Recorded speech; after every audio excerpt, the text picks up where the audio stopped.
rather resetting the agenda, I felt yesterday in the interview with me before practice and so on. You'll be able to hear all of that during lunchtime today as we look back. It is a slight tinkering with Bazball, I felt, and of approach. But anyway, he's out here. He's got his cap on and his blazer alongside the Zimbabwe captain Craig Ervin, who's been around for a long, long time, of course. And it's going to be a challenge for Zimbabwe. Not a great deal of preparation.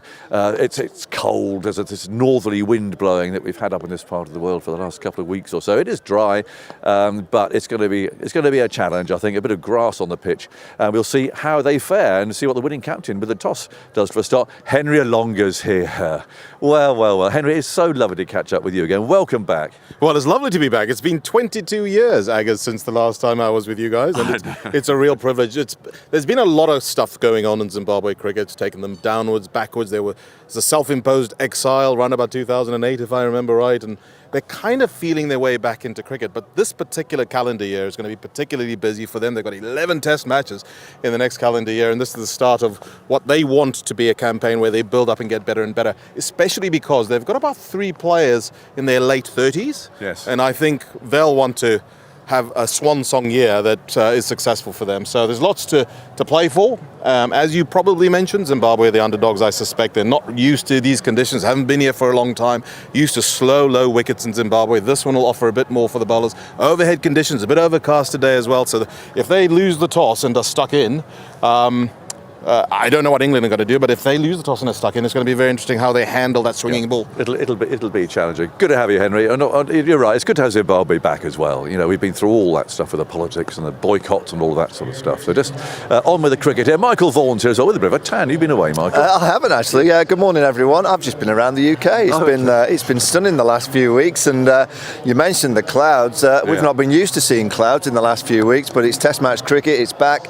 We're at Trent Bridge, and the clouds have arrived. And you just get a sense it might just move around a bit this morning. You see how dry it is. I mean, look at the outfield here. I mean, this is May. I'm not quite talking the Oval 1976 here for those with long memories, but you don't often see an outfield as dry as this at this time of year. Yeah, and understandably with the weather. And, if you look at the cricket here that's been played this year from Nottingham, the pitches have been pretty good. The ball's been going through nicely. There's been a bit of spin on offer, but this pitch here looks an absolute beauty. It looks nice and firm. There's a hint of grass, but you just get a sense that both teams, because of the clouds, I don't think the pitch will deteriorate too much. I think with the cloud cover, I'd be surprised if either captain that wins bats. I think they'll both be bowling this morning. Ben Stokes is rubbing his hands together. It is chilly, but he's poised there with the coin. I wonder what he's going to do. He's sporting a new haircut as well. I'm not quite sure what you call that one. Well, I think it's a raccoon. Oh, is it? Yeah, raccoon. I think so. I think the short down. It's kind of the cool new trend for young people. Short. Well, I've never heard of one of those. Yeah, just down the sides. It's nice and short with a little bit of length, a bit of a mullet down the back. So yeah, I'm calling it the raccoon. Right. I've heard of a Davy Crockett, but I suppose it's a similar sort of thing. Yeah, similar. Henry, you're a hairstyle man. Crikey, I remember you with all those dreads flying in the air. You came running into bowl. Well, they're not flying anymore. I'll tell you something, Agus. But I'll tell you something. Ben Stokes is looking lean. Yes, he is. He's looking very fit. Yeah. And when he's a bowling option for England, they're a much stronger side. So it's good to see him. He's tossing the coin. I think we're waiting for the thumbs up to actually toss it. But it'll be interesting to see what he does, as you said. Yeah, it will. Well, we're just waiting. The England team we know, because that was announced a couple of days ago. The toss is about to come. I think Mark Butcher is in charge of proceedings. Splendid in cap and blazer. Ben Stokes and Craig Ervin. Ben's got the coin. Give it a flip for us. Tails call. Tails is the call. It has come down at tails. Zimbabwe on the toss. What are you going to do? What are they going to do? What are you going to do and why? You're going to have a bowl first, obviously, with the overhead conditions and that. Hopefully we can utilise. Right, so there we are. Zimbabwe have won the toss and they've put England into bat. Stokes is laughing. I think he'd probably have bowled first looking at this. We'll find out in a minute. But it's easy to look at the scores of the last game, perhaps, and certainly frailties about Zimbabwe's batting from a distance. I think, they've bottled out here. They don't want to bat first. But actually, these conditions do feel like it's probably the right thing to do. And I think they're a much better bowling bowling side than they are a batting side. No disrespect to them, but they've got these two tall players. Muzarabani, who has had a cracking first few Test matches. He's only 28, but he was the first joint fastest 250 Test wickets along with Heath Streak. He's had a cracking season. He's had 6 wickets against Afghanistan, 7 I think against Ireland, and 6 in Bangladesh. He was player of the match actually in the first Test that they won. And as you said, that second Test they kind of capitulated. So I reckon their bowling is certainly their forte, and that's probably why they decided to bowl. But look at the conditions, as you mentioned. Overcast, ball will certainly move. Yeah, and an interesting challenge, therefore, for these. Well, there are a couple of English batsmen, Yeah. Michael. Let's be honest. Crawley and Pope have got a bit to do here. Yeah, I mean, I've just seen Sam Cook actually. He was ready to have another ball just a few pitches away from the Test wicket. He would have been hoping to get a ball this morning on his debut. But you rightly mentioned Zach Crawley and Ollie Pope. 2 players you would say are the 2 that are under pressure in the England batting lineup. Right, let's have a chat with Craig Irvine. Craig, nice to meet you. Jonathan Agnew from BBC Radio. Nice to meet you. Welcome, Hi, Mike, how are you doing? welcome back. I guess it's let's deal with that first of all. For Zimbabwe to be back playing Test cricket in England again. Yeah, definitely. I suppose it's probably an occasion that I didn't see myself, having the opportunity to come across to the UK and be a part of it, let alone be the captain. So I think it's a special one and one I'll remember. Yeah, and what about the whole country or the team as a whole? What does it mean for Zimbabwe cricket to be back playing again? It means the world. I think you always want to play against top sides, and to have the opportunity to actually come to England and play against England, I think we're sort of representing not only just Zimbabwe cricket, but I think also just the country as a nation as a whole. Yeah, and you were around obviously the more difficult times. So does this feel like the end? Do you feel like you kind of got there now? Not really. I would certainly like to be around for a little bit longer. I think I'm still loving the game of cricket. Still have a huge passion for it. But I think this is obviously an occasion that again you never think you're really going to get. So I'll certainly try and soak it in, and I'm sure the rest of the guys will also try and take it in as much as they can over the next 4 days. Yeah, we'll enjoy it. And any second thoughts about that decision? It feels like a bowling day. Wicket looks really good, but I think a lot of people say look up, not down. So I think hopefully we can just utilise that first session and get a few early wickets, make some inroads. Enjoy it. Nice to have you back. Okay, there we go. There's Zimbabwe's captain, Craig Irvine. Let's have a chat with Ben Stokes. We can first of all discuss what are you calling his hairstyle, Ben? We've been discussing it. Has it got an official name? Something, I could call it something you wish you had. I shouldn't have asked that, should I? Anyway, nice to see you. Would you have bowled first? Yes, we were going to have a bowl. Overheads, obviously, I think dictate here at Trent Bridge. It's generally a very nice wicket here, but obviously these overheads were tempting with the ball. But no, a good chance to go out there and get some runs on the board. Clearly, there is some pressure on a couple of these batsmen here. Crawley, Pope. We know Bethel's coming back. These quite challenging these conditions. Well, I think so. Obviously these are favourable bowling conditions, but there's no doubt that the top order that we have got the capability and the skill to handle stuff that Zimbabwe are going to throw at us this morning. Yeah. And approach-wise, you were interesting yesterday talking about that approach, domination you talked about, but also perhaps thinking about situations a bit more. Are we going to see a bit of that today, or are we going to come out and see Baz bowling first thing? No, I think first and foremost the way that we go into a game is going out there with a positive way of taking the game on, and that's how we like to walk out onto the field, being in that sort of mental state about how we want to play our cricket, and then we've got to assess the conditions that we end up sort of being exposed to. And that's the thing that's been, really important in the messaging that we've been on about as a team going into the summer and into the future, is that, we've got to have a plan before a ball is bowled, but then we just need to be a bit better and probably a bit quicker to adapt to anything if it's not completely in our favour. And you'll bowl today? Hopefully not. I mentioned this game, sorry, Ben. Sorry, you better go. I'm getting himself in a mess. Been a while, I guess. I know, sorry. Off you go. Thank you, Ben. Good luck. I don't know why I said that. Anyway, there we go. got a lot of faith in this bye, he's man. hoping he's not involved. Oh well, look, it's the first day back. All right, it's sort of, you know, the impact of semi-retirement of pottering around the garden. So, and not sure I actually found out what Zimbabwe's final 11 was either. Do we know what it is? Never mind. We know what England is: Crawley, Duckett, Pope, Root, Brooks, Stokes, Smith, Atkinson, Tongue, Cook, and Bashir.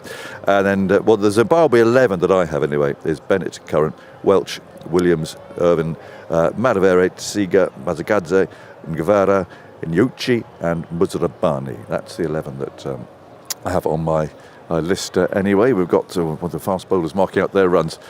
And now Elizabeth is joining us for the weather. Rescue me, hello. Elizabeth. Thanks for having me. I put my foot in. Well, we're delighted to have you, and I hope we see lots of you in the summer. What's going to happen here today? It's a bit chilly compared to what we've Isn't been used it? to be honest. No, it is. It was a cold start to the day as well. The air is cold at the moment, cast near a cloud and all of that.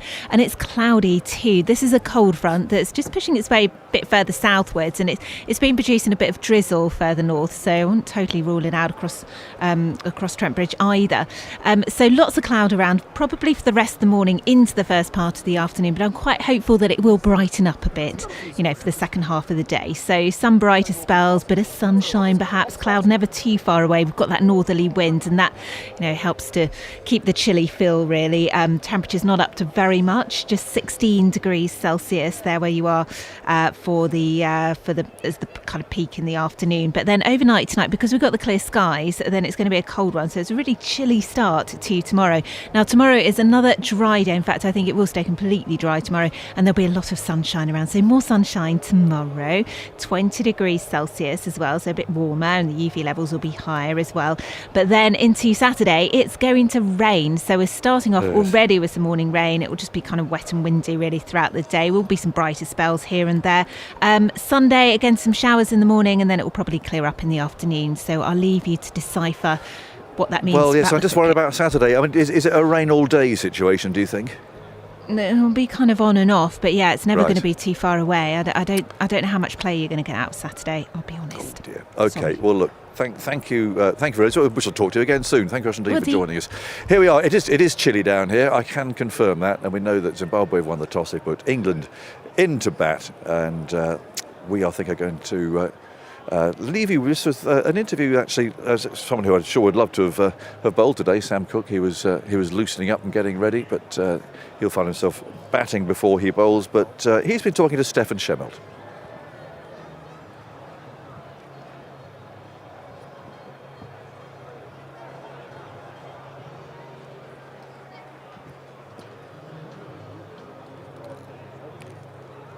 Oh, we'll bring you that in a moment. Gary Balance is here. Nice to see you too, Gary. Well done. Back with Zimbabwe cricket again. Now, just to confirm this team for Zimbabwe, we've got Bennett and Sikandaraza, Chivanga, Curran. This is not necessarily in batting order, I think, is it? Irvin, Madani, Madavere, Masakadze, Mazrabani, Ngavara, Nyamuri, Nyochi, Tsiga, the keeper, Welch and Williams. That is not in batting order. I think that's in shirt order, which seems to come out these days. But anyway, a bit of a chaotic start, Michael, to be honest. It's like being back at school for the first day, isn't it? You know, you forgot your pencil case. It just happens. I'm looking forward to it. I think for the test match, I think it's the best thing. Zimbabwe they've won the toss. They're going to be bowling. There should be some movement. I mean, it's not that real low cloud, and there's so much obviously good weather over the last few weeks. It's so dry underneath. I don't think it's going to hoop everywhere, but it's the best chance for Zimbabwe to get in the test match. Right, let's catch up with Sam Cook talking to Stefan Schemmelt. Yeah, very exciting. Obviously, first taste of the build-up to a game like this, but yeah, it's been very enjoyable. The training's been fantastic, and yeah, just really excited for the week ahead. Any cricketer obviously progresses up the levels as they move through the game, and now you're progressing to the highest level. From your point of view of going up from club cricket through university and pathways and county cricket and all those different things, how easy is it to transfer those skills up the levels? I think it's about sort of backing your skills, isn't it? I think whether you go for, like, say, from university up to second team cricket to first team, I think obviously a lot of it is the mental side, trusting what you do. You've been picked for a reason, and staying true to that. And I think sometimes you learn through experience going up the levels. You maybe try and go away from sometimes what you don't do. So yeah, I think for me it's about like staying true to my skill set and trusting what I do. Tell us about your black book. Yeah, it was a early joke that's sort of stuck now. So yeah, there's hopefully a few more names to be added in there. But yeah, it started off as a little bit of a joke when I was younger. I had a couple of good scalps early, and Dad said, "Oh, you should keep a little book of the names," and it's just a bit of a laugh that I've sort of carried on doing. But it's a nice little memento. Hopefully, at the end of my career, it'll have a few more in it. So did you write down every wicket that you take? Yeah. And how many different books have you managed to get through? Or is it just the one? Still in one. Yeah, still in one. There's a few sort of repeat slashes in that book of multiple ones, but yeah, still on one. And I don't know, maybe at the end of my career, I'll have more than one. But yeah, it's sort of a bit of a laugh, to be honest. And what an opportunity at the beginning of such a massive year for English cricket. 100%. I mean, obviously, looking forward to the series sort of coming up. That's what you want to be a part of as a young player, and having aspirations to play for England. They're the series that you want to play in, and obviously starts with this week. So yeah, like you say, a fantastic opportunity, and hopefully one that I can take.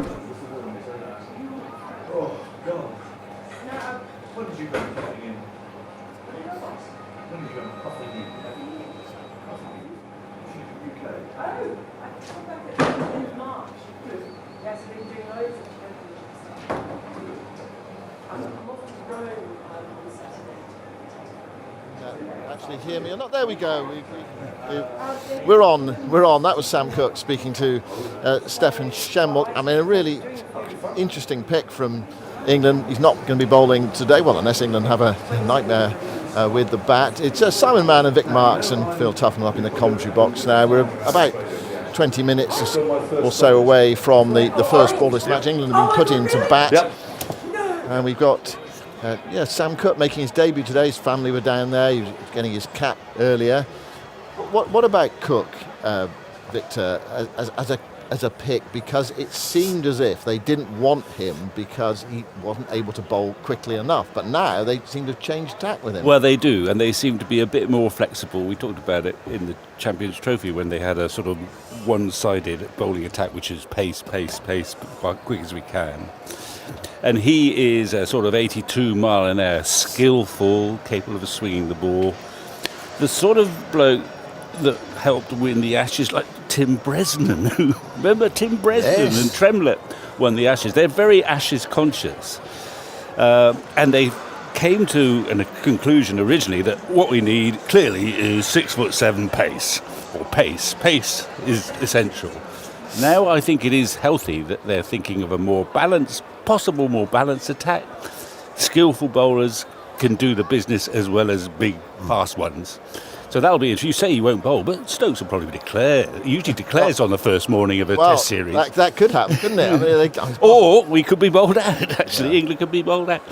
But so I welcome. I mean, it's not really an experiment. He's got a fantastic record. Do you know he averages about 20 with the ball in first-class cricket? I mean, that is astonishing. Yep. So, and he may have played and not over a short period of time. No, over a lot of matches. As well. Exactly. So I think it's going to be fascinating to see him in action, and I think it's great to have a bit of variety in your attack.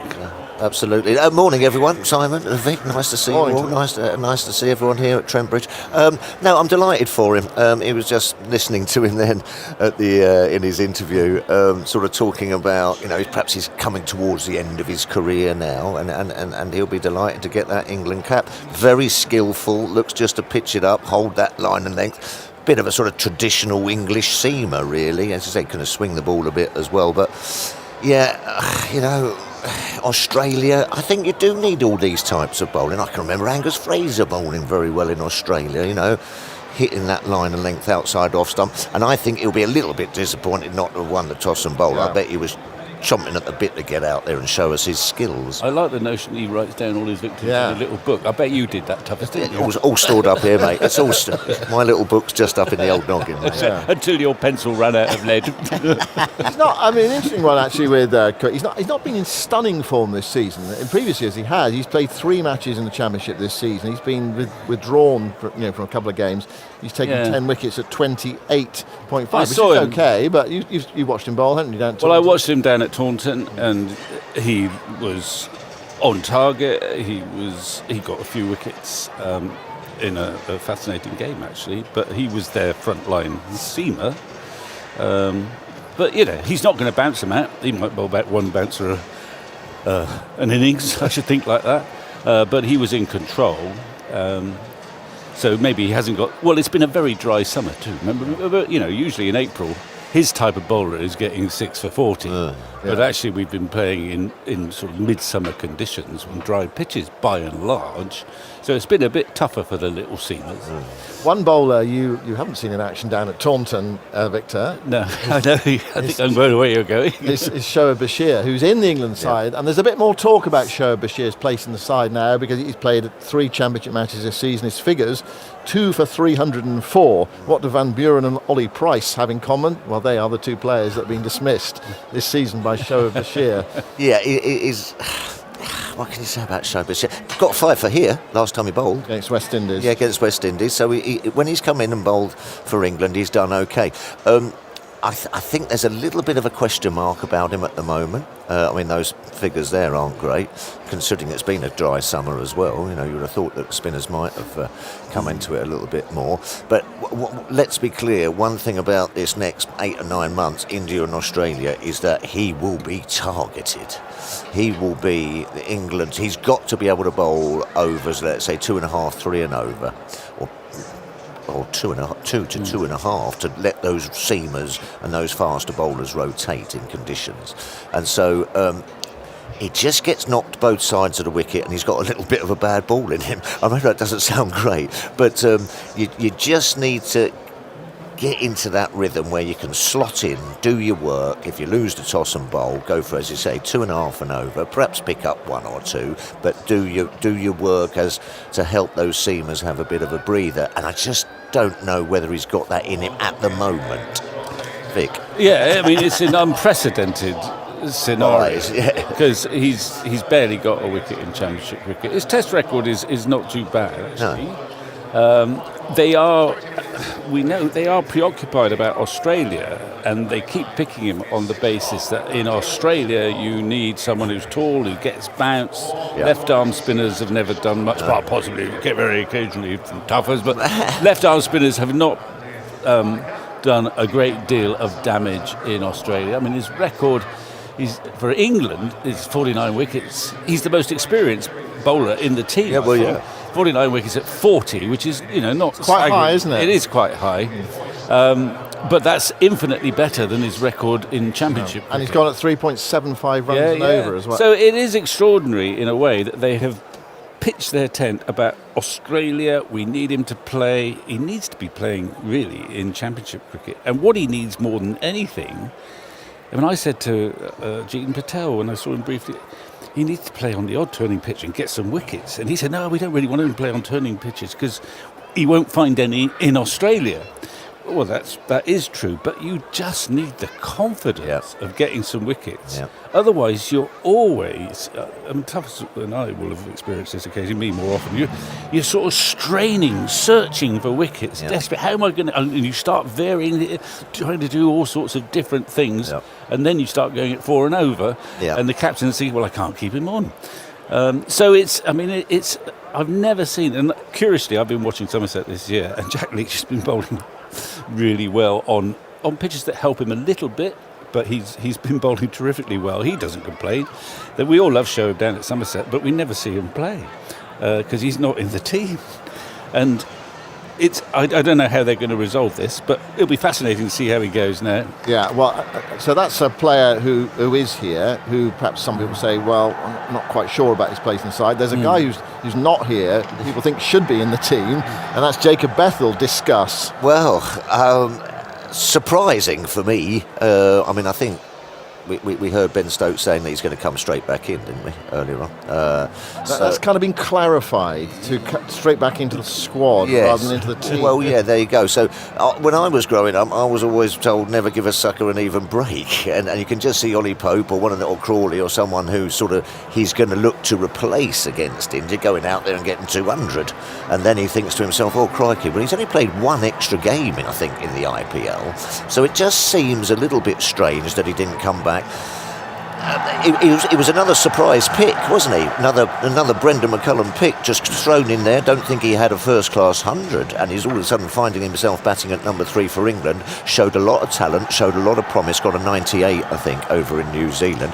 I would have been first on the coach to get to Trent Bridge, to cement my place at number 3, get myself a big 100, and then really launch my England career for the sake of one IPL game. It seems a bit strange to me. Well, and there is a conundrum there in that you mentioned Crawley and Pope.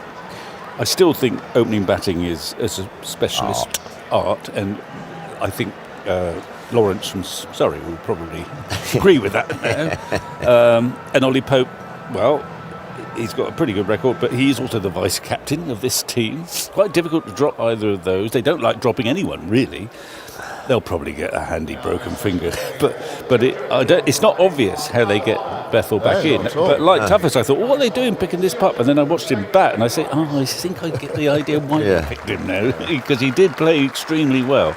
So that's another little side issue that may or may not resolve itself. Yeah, there are a few players who are not here, actually. I mean, Chris Wokes, he's been picked for the England A side against India A, just coming back to fitness. Mark Wood sorting his fitness out. Bryden Cast has just started playing for Durham. So there are one or two who aren't here. Geoffrey Archer, of course, as well. It's this England seam bowling lot, so to speak, now.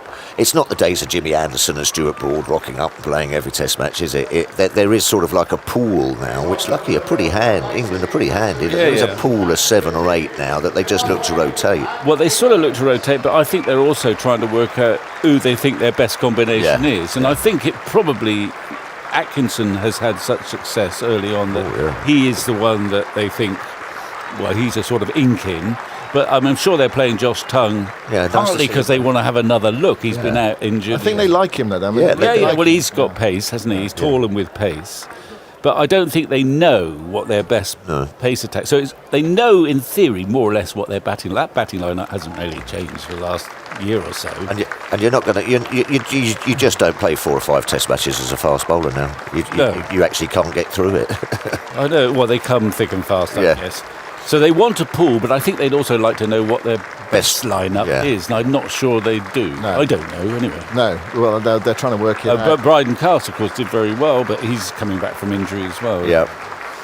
The news we have just switched on 5 Sports Extra, the BBC Sport, BBC Sport website, is that England have been put into bat by Zimbabwe on a very good-looking pitch, but it is overcast and cold at Trent Bridge today. The crowd's building up.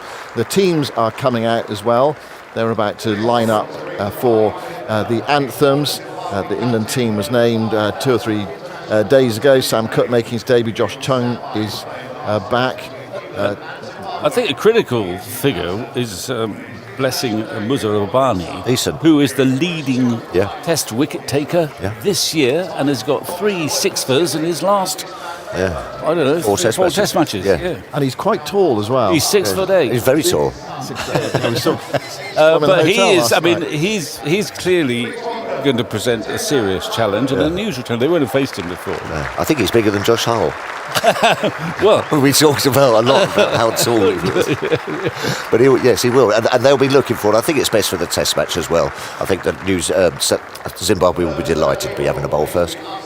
Yeah, both captains wanted to bowl first, especially with a bit of rain around on Saturday. Remember, it's a 4-day Test match as well, not a 5-day Test match. So there's a bit of a race against time. Right, here we go with the anthems.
a beautiful national anthem. We haven't heard that for a long time. The national anthem of Zimbabwe means so much to these players to be back here.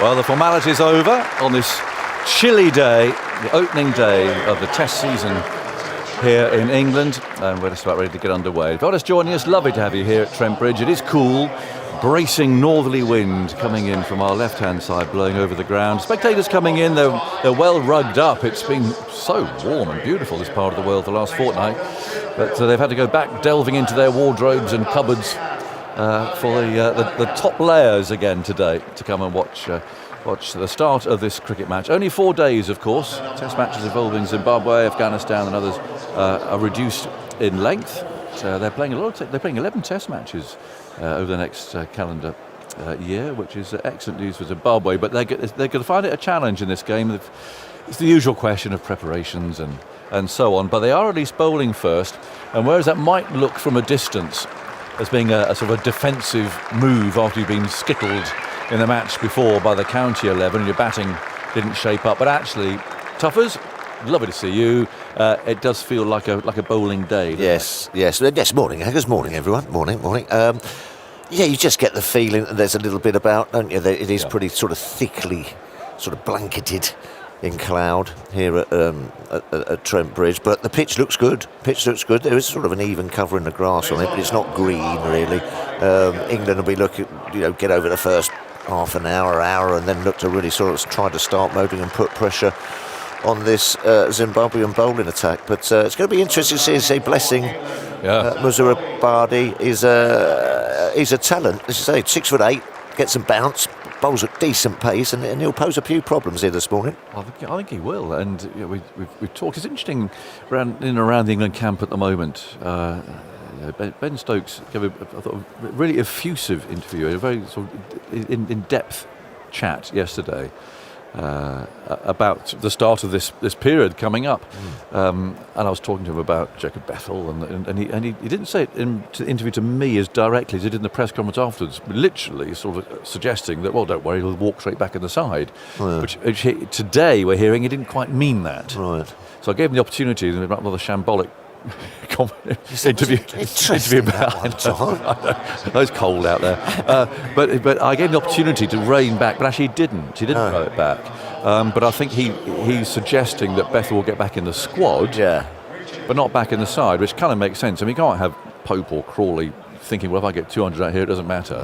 No, someone who's not playing to walk back in the side. So I think he's quite keen to clear that up. We touched on that just now with Simon and Vic, and a strange decision really. He's played one game in that IPL. Very odd. He's played one game, and he should be here cementing his number 3 spot and getting himself his first Test 100. I see Mike Atherton wrote quite a forceful article on the same check the other day. Well, Mike's been forceful, hasn't he? Yeah, he was forceful. Good morning, Andy Zoltzman. He's got all his pens with him. Summer can start when I see the rainbow of colours to my left. Morning, Aggers. Happy new Test season to you all. It's a lovely feeling actually to be back again. It is. It's a long time since the last one. We were in Rawalpindi, weren't we, for the last Test match that we saw. Anyway, Richard Ngavara is going to bowl from I say pavilion end. It's kind of the building site end at the moment. More of that at a moment. Thick set, very tall, left arm over, and Crawley plays the first ball into the leg side, out towards square leg, and there's no run. Very powerfully built left arm fast bowler. He's got a set of shoulders on him. Chewing gum. Bit scuttly though. I tell you, He reminds me. It's funny how you see bowlers, isn't it? It reminds me of the run up of Sarfraz Nawaz. Oh. Do you know that sort of little sort of Pitty-patty scuttle. Yes. Yes. Saffros was, I think, right arm over from memory. so- Well, yeah, you know what I'm talking about, the feet. Talking about, I shall watch them more closely. 3 slips and a gully.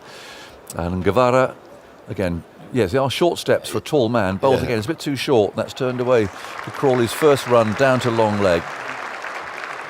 I'll be very interested, again, if you're around at lunchtime, do listen to the Stokes interview, because there's lots of interesting components to that. And another part of which was sort of assessing Bazball, and you and I have been out on the road the last month, sort of getting what audiences feel about Bazball. And I mean, generally, people are very up for Bazball, aren't they? Yeah. But they're sort of, it just needs a bit of a tinkering, it needs a bit of common sense. Bit of tweaking. Yeah, and that was very much what Stokes actually did say. He said we've been very stubborn at times over the last couple of years. He'd used words like that. Oh, okay. Yeah, have a listen, Tuffers. You'll find it interesting. Okay. I hope you will. There's no point doing it otherwise. Well, of course I will. Now, Duckett's first of all. So my point being, I'll be interested to see how these two play. Yeah. Well, Duckett won't change, I don't think. I thought so. When Guevara again runs in bowls, better length. That on the off stump. Duckett pushes it away carefully, or rolls just a few yards away. I mean, you, as you said, we've been talking about the Bazball. The real players who have benefited from it are these two, actually, isn't it? I mean, Roots goes about in his normal way, really, doesn't he? Stokes has always been aggressive, and Harry Brooks an aggressive player, but these two have really sort of like been the prime examples of it, haven't they? Yeah, yes, they have. And the flying starts. Yes, absolutely, which is great. Yeah. You know, if you do get off to a great start, it's just when you don't get off to a great start, you can put pressure on that middle order. England 1 for no wicket. They've been put into bat under cloudy skies, and Guevara comes in, bowls too short, and that's been clobbered off the back foot by Duckett. It's gone out through extra cover. It's just sort of the length you might have expected to have gone a bit squarer. So whether he was through the shot a bit early, I think he probably was. He's got a big smile on his face. I think that he would have played that sort of shot anyway. I think if we're looking at any sort of change in tone, it was short and wide. It's just I think hit me ball. He's just thoroughly mistimed it. He's hit it earlier. Stopped in the pitch a bit, didn't it? Yeah, I think it did. Yeah, I don't know whether that's a bit of a slow pitch, or there is a big cover in the grass on it. It might just held in the pitch, but that's usually going square. He's hit that through extra cover. Yeah, that's what you'd have thought. 5 for no wicket. And in comes on Guevara once more. Hits him on the pad. He knows it's appealing for a catch at third slip. I think it's come off the pad rather than the bat. There's some conversations going on here. It went very quickly to third slip. The sort of speed that if it came off the bat, you'd imagine. But it's clearly not off the bat. It's off the pad. And they have a little conference there about a leg before wicket review or not. And they've decided not to have it. That went surprisingly quickly off the pad, actually. One bit flicked off a thigh pad or something with a hard surface like that. Yeah, nice delivery, good line, good leg. Oh, it's inside leg, inside thigh. Off the thigh pad, so a hard surface. Yeah, but you're right, absolutely flew off to the slips. Better length, better line. Last ball of the over, and Guevara comes in, bowls. Oh, he played at that one and missed it. Almost edged the ball through to the wicketkeeper, Seager. But, a decent over. I think what he might learn there is if he pitches the ball up, he might find a little bit of movement, because there are a couple there that just moved off the seam a little bit. The word is, I was at a charity dinner last night for Rainbows, the local hospice, children's hospice here. Darren Bicknell was there, amongst others, and knows this ground very well. He said it'll flatten out. Yeah, get better and better. It just gets flatter and flatter. So a good choice to bowl first. If there's going to be something in it, it'll probably be in it today. Yeah. And that bit of rain as well sounds a bit ticklish on Saturday. Yeah. Well, it might be lucky. It might just sort of be cloudy and pass over. Yeah, let's hope so. Blessing Muzarabani comes here with a burgeoning reputation. He bowled very well against Bangladesh to win that test match there, and that's no easy feat either, to beat Bangladesh in Bangladesh. And for a quick bowler to emerge as being the match winner, if you like. He's very, very tall. He's 6'8". I met a chap last night, 6'10". Did you? His great-great-grandfather bowled for the West Indies. Oh, wow. I know. So Muzarabani over the wicket, runs in bowls, nice length just outside the off stump. Crawley's forward, looks towards Duckett to see if he wants a single. Duckett says no. And it's picked up by the fielder coming in. Who was his dad? Do you know, I was so taken aback by the size of his man, I forgot to ask what his name was. He doesn't play cricket, but he was Wasn't John Gartner? 6'10". He was huge. Yeah. He said, I don't follow cricket. I said, oh, but my great-great-grandfather Oh, great. was Jamaican and played for West Indies. Okay. Yeah. He wasn't 6'10". Now, the next one is driven back by Crawley. It's, picked up by the bowler there, who's so tall he can just stretch across the pitch almost. Mazhar Rabbani. Devon Malcolm was there. Ah, big Dev. Yes. Good lad, how's he? Good He was on good form, and I got him up. You do heads and tails, don't you? Yeah. Sort of a fundraiser. And I thought, who can I get to do the tossing and the catching? I thought we'd get Devon up. He didn't drop it, did he? Not a single one. He caught all of them. 5 for no wicket, and then goes Blessing again, tucked away out towards mid-wicket. Nice shot from Crawley. It was full middle and leg, and Crawley's eased that away. Long chase to the fielder out towards deep mid-wicket, scoops it back. It's sort of a relay, and Raza there, who we all know from our franchise T20 viewing in particular, and he throws it back again. No, I thought, get Dev up, bit of extra entertainment. He's tossing the coin. No, he caught all of them. Oh. Fair play. He looked very fit. Cool, but I've seen Dev not so long ago. He's always been a fit boy, hasn't He's back playing again, another season. he? What How with old's the PC? Devon now? He'd be my age. Well into his 60s, isn't he, Devon? Plays as a batsman these days. Oh, does he? Yes, gives it a real whack. Well, yes, when he managed to connect with it, it went a long way. I can remember him hitting Shane Warne for a couple of sixes in Sydney. Did he? Yes. Good Lord, it didn't happen very often, did it? No. He's 62. There you go. Is he Good luck. still Have a good playing? season, Devon, if you listen. Wow, yeah. The dude. Yeah. Good lad. So Duckett takes guard, looks around. He's got 3 slips, all with their hands stuck in their pockets. I'm not surprised. And the gully as well. They'll have hand warmers in there, I think. Mazhar Rabbani from round the wicket runs in, bowls, and Duckett drives him, and it's very well stopped there. Well, half stopped at mid-off. Really good effort by Nyochi. Flung himself to his right. Another very powerfully built young man. And Duckett takes a single, but he might have expected 4 for that. But, very good piece of work there, diving full length. I'd say Trent Bridge is about half full. It's hard to estimate sitting where we are. And of course the pavilion is hidden by shrouds of building material. It'll look beautiful when it's done. Mazhar Rabbani bowls, and Crawley drives straight into the stumps. Umpire runs out of the way there. Made a bit of a mess of one of them. It has. The off stumps leaning back. They had a huge job getting planning permission and everything. Well, wasn't it listed? It totally listed. I mean, like untouchable. Yeah. And so there's been a lot of work done to be able to renovate it, or to preserve it more than renovate. Preserve. I mean, it's a very, very old building. Yeah. So it'll be fascinating because a lot of it, I can see the clock, for instance, is still there, isn't it? Peeking out, so that slate roof and the clock is still there. Mazhar Rabbani bowls and tucked away by Crawley to mid-on. Nyochi will field that one. Oh, well, that's nice. So they haven't just knocked it down and going to put a sort of big box there with big glass No, windows. they're not. They couldn't be allowed to do that because see, a lot of the original shape is there. So it'll be great when that happens. So I suppose, given the fact it was unlikely to sell out, it's a reasonable choice, isn't it, to give Trent Bridge Zimbabwe? They're going to have to get the old specialist craftsmen in then. Well, they will. Stonemasons and I think they already are in, aren't they? Look, Wedgwoods at those carpenters, proper beams boys. on the roof, yeah. Well, it'll be magnificent when it's done. Lovely old pavilion. Yes. Those 2 dressing rooms just to the right hand side, always sitting on the balcony. Home team upstairs. I used to love sitting there. They went up a sort of creaking staircase. That's right. That's where you used to get your tea underneath there with a little. Yeah, there was a washing machine. There's a little laundry under there. He's going to take your smalls in. There was. And an old man used to bring them out when they were washed. That's right. 9 for no wicket. Here's the first ball of the third over. It's delivered by Ngavara, the left-arm quick bowler from the far end. 84 miles an hour. There you go. That gives a bit of a clue as to his pace, but he's tall. Yeah. Solid. Yes, it gets bounce. Yeah, a bit of a shoulder bowler, as you mentioned. Oh, there you go. Look, they just got it on the screen there. They've taken the slates off of that. Yep.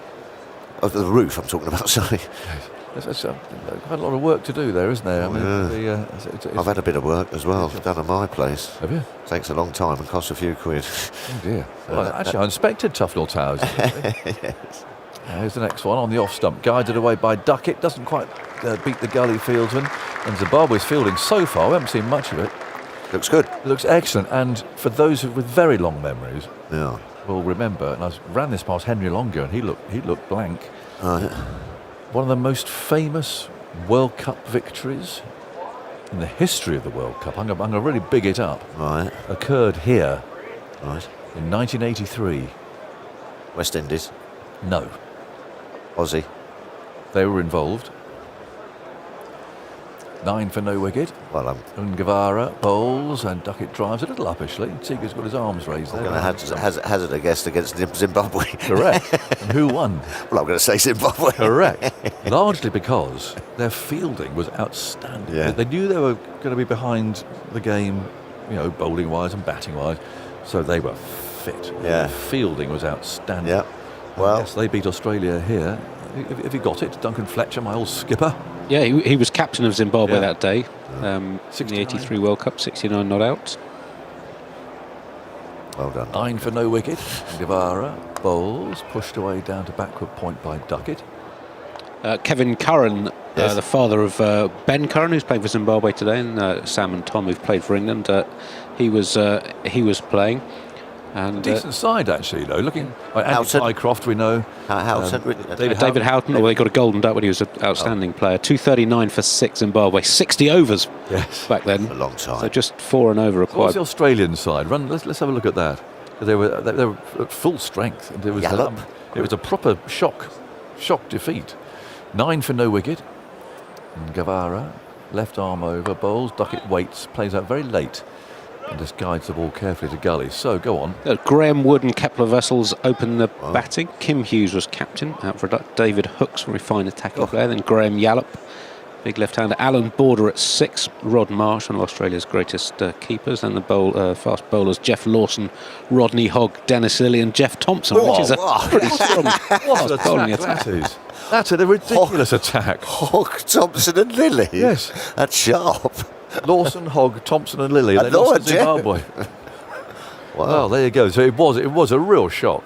Yeah. Gavara bowls and Duckett plays that just slightly across his pad down to it on. But Well, their fielding was brilliant. yeah. They were tenacious. Yeah. They really battled hard. I can remember when we had that bit of a stinker against them all those years ago. I can't remember when that was. Oh yes, we were at that was Bulawayo Edo Brandes. Edo, yes. The chicken farmer. Yes, and Strang and Flowers. And Albury Wodonga, I think.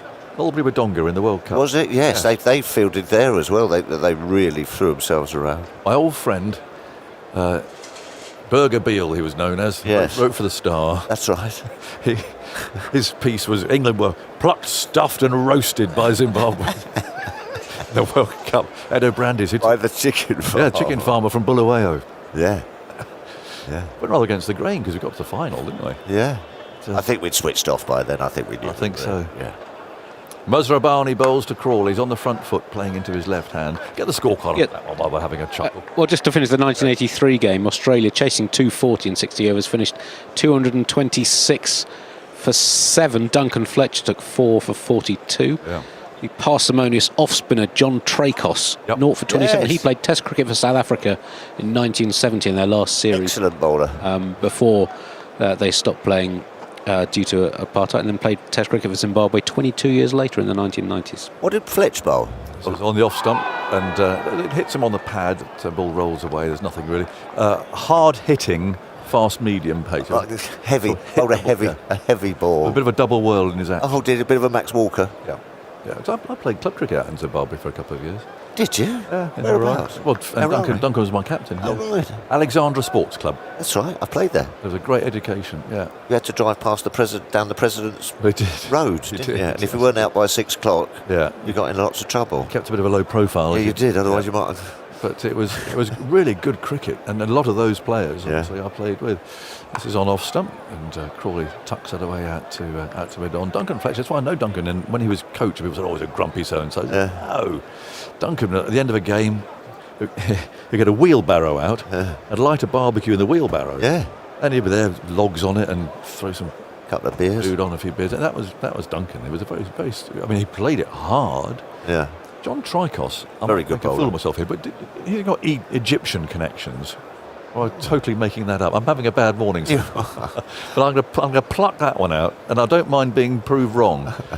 In goes Mazrabani again. It's short and pulled hard down to deep square leg for 4. Second boundary, England have struck. And we're in the 4th over. They're 13 for no wicket, having been put in. But he's pulled this one out of the bag. Egyptian. Born in Zagazig in Egypt. You've done well. Pulled that one out. You have, yeah. He must be the only Egyptian-born Test cricketer, surely. I'll have to check that. I think you will. I think you will. Yeah, John Tricos. He moved to Australia. Yeah, bowled lovely little office. He did, yeah. 13 for no wicket, 2 balls to go in the 4th.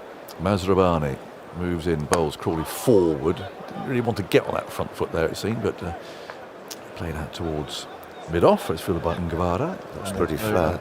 Looks pretty flat. So look up Edo Brand as well. Before I go, and we're on this particular subject, it was. So the '92 World Cup in Albury in Australia. Zimbabwe 134 all out.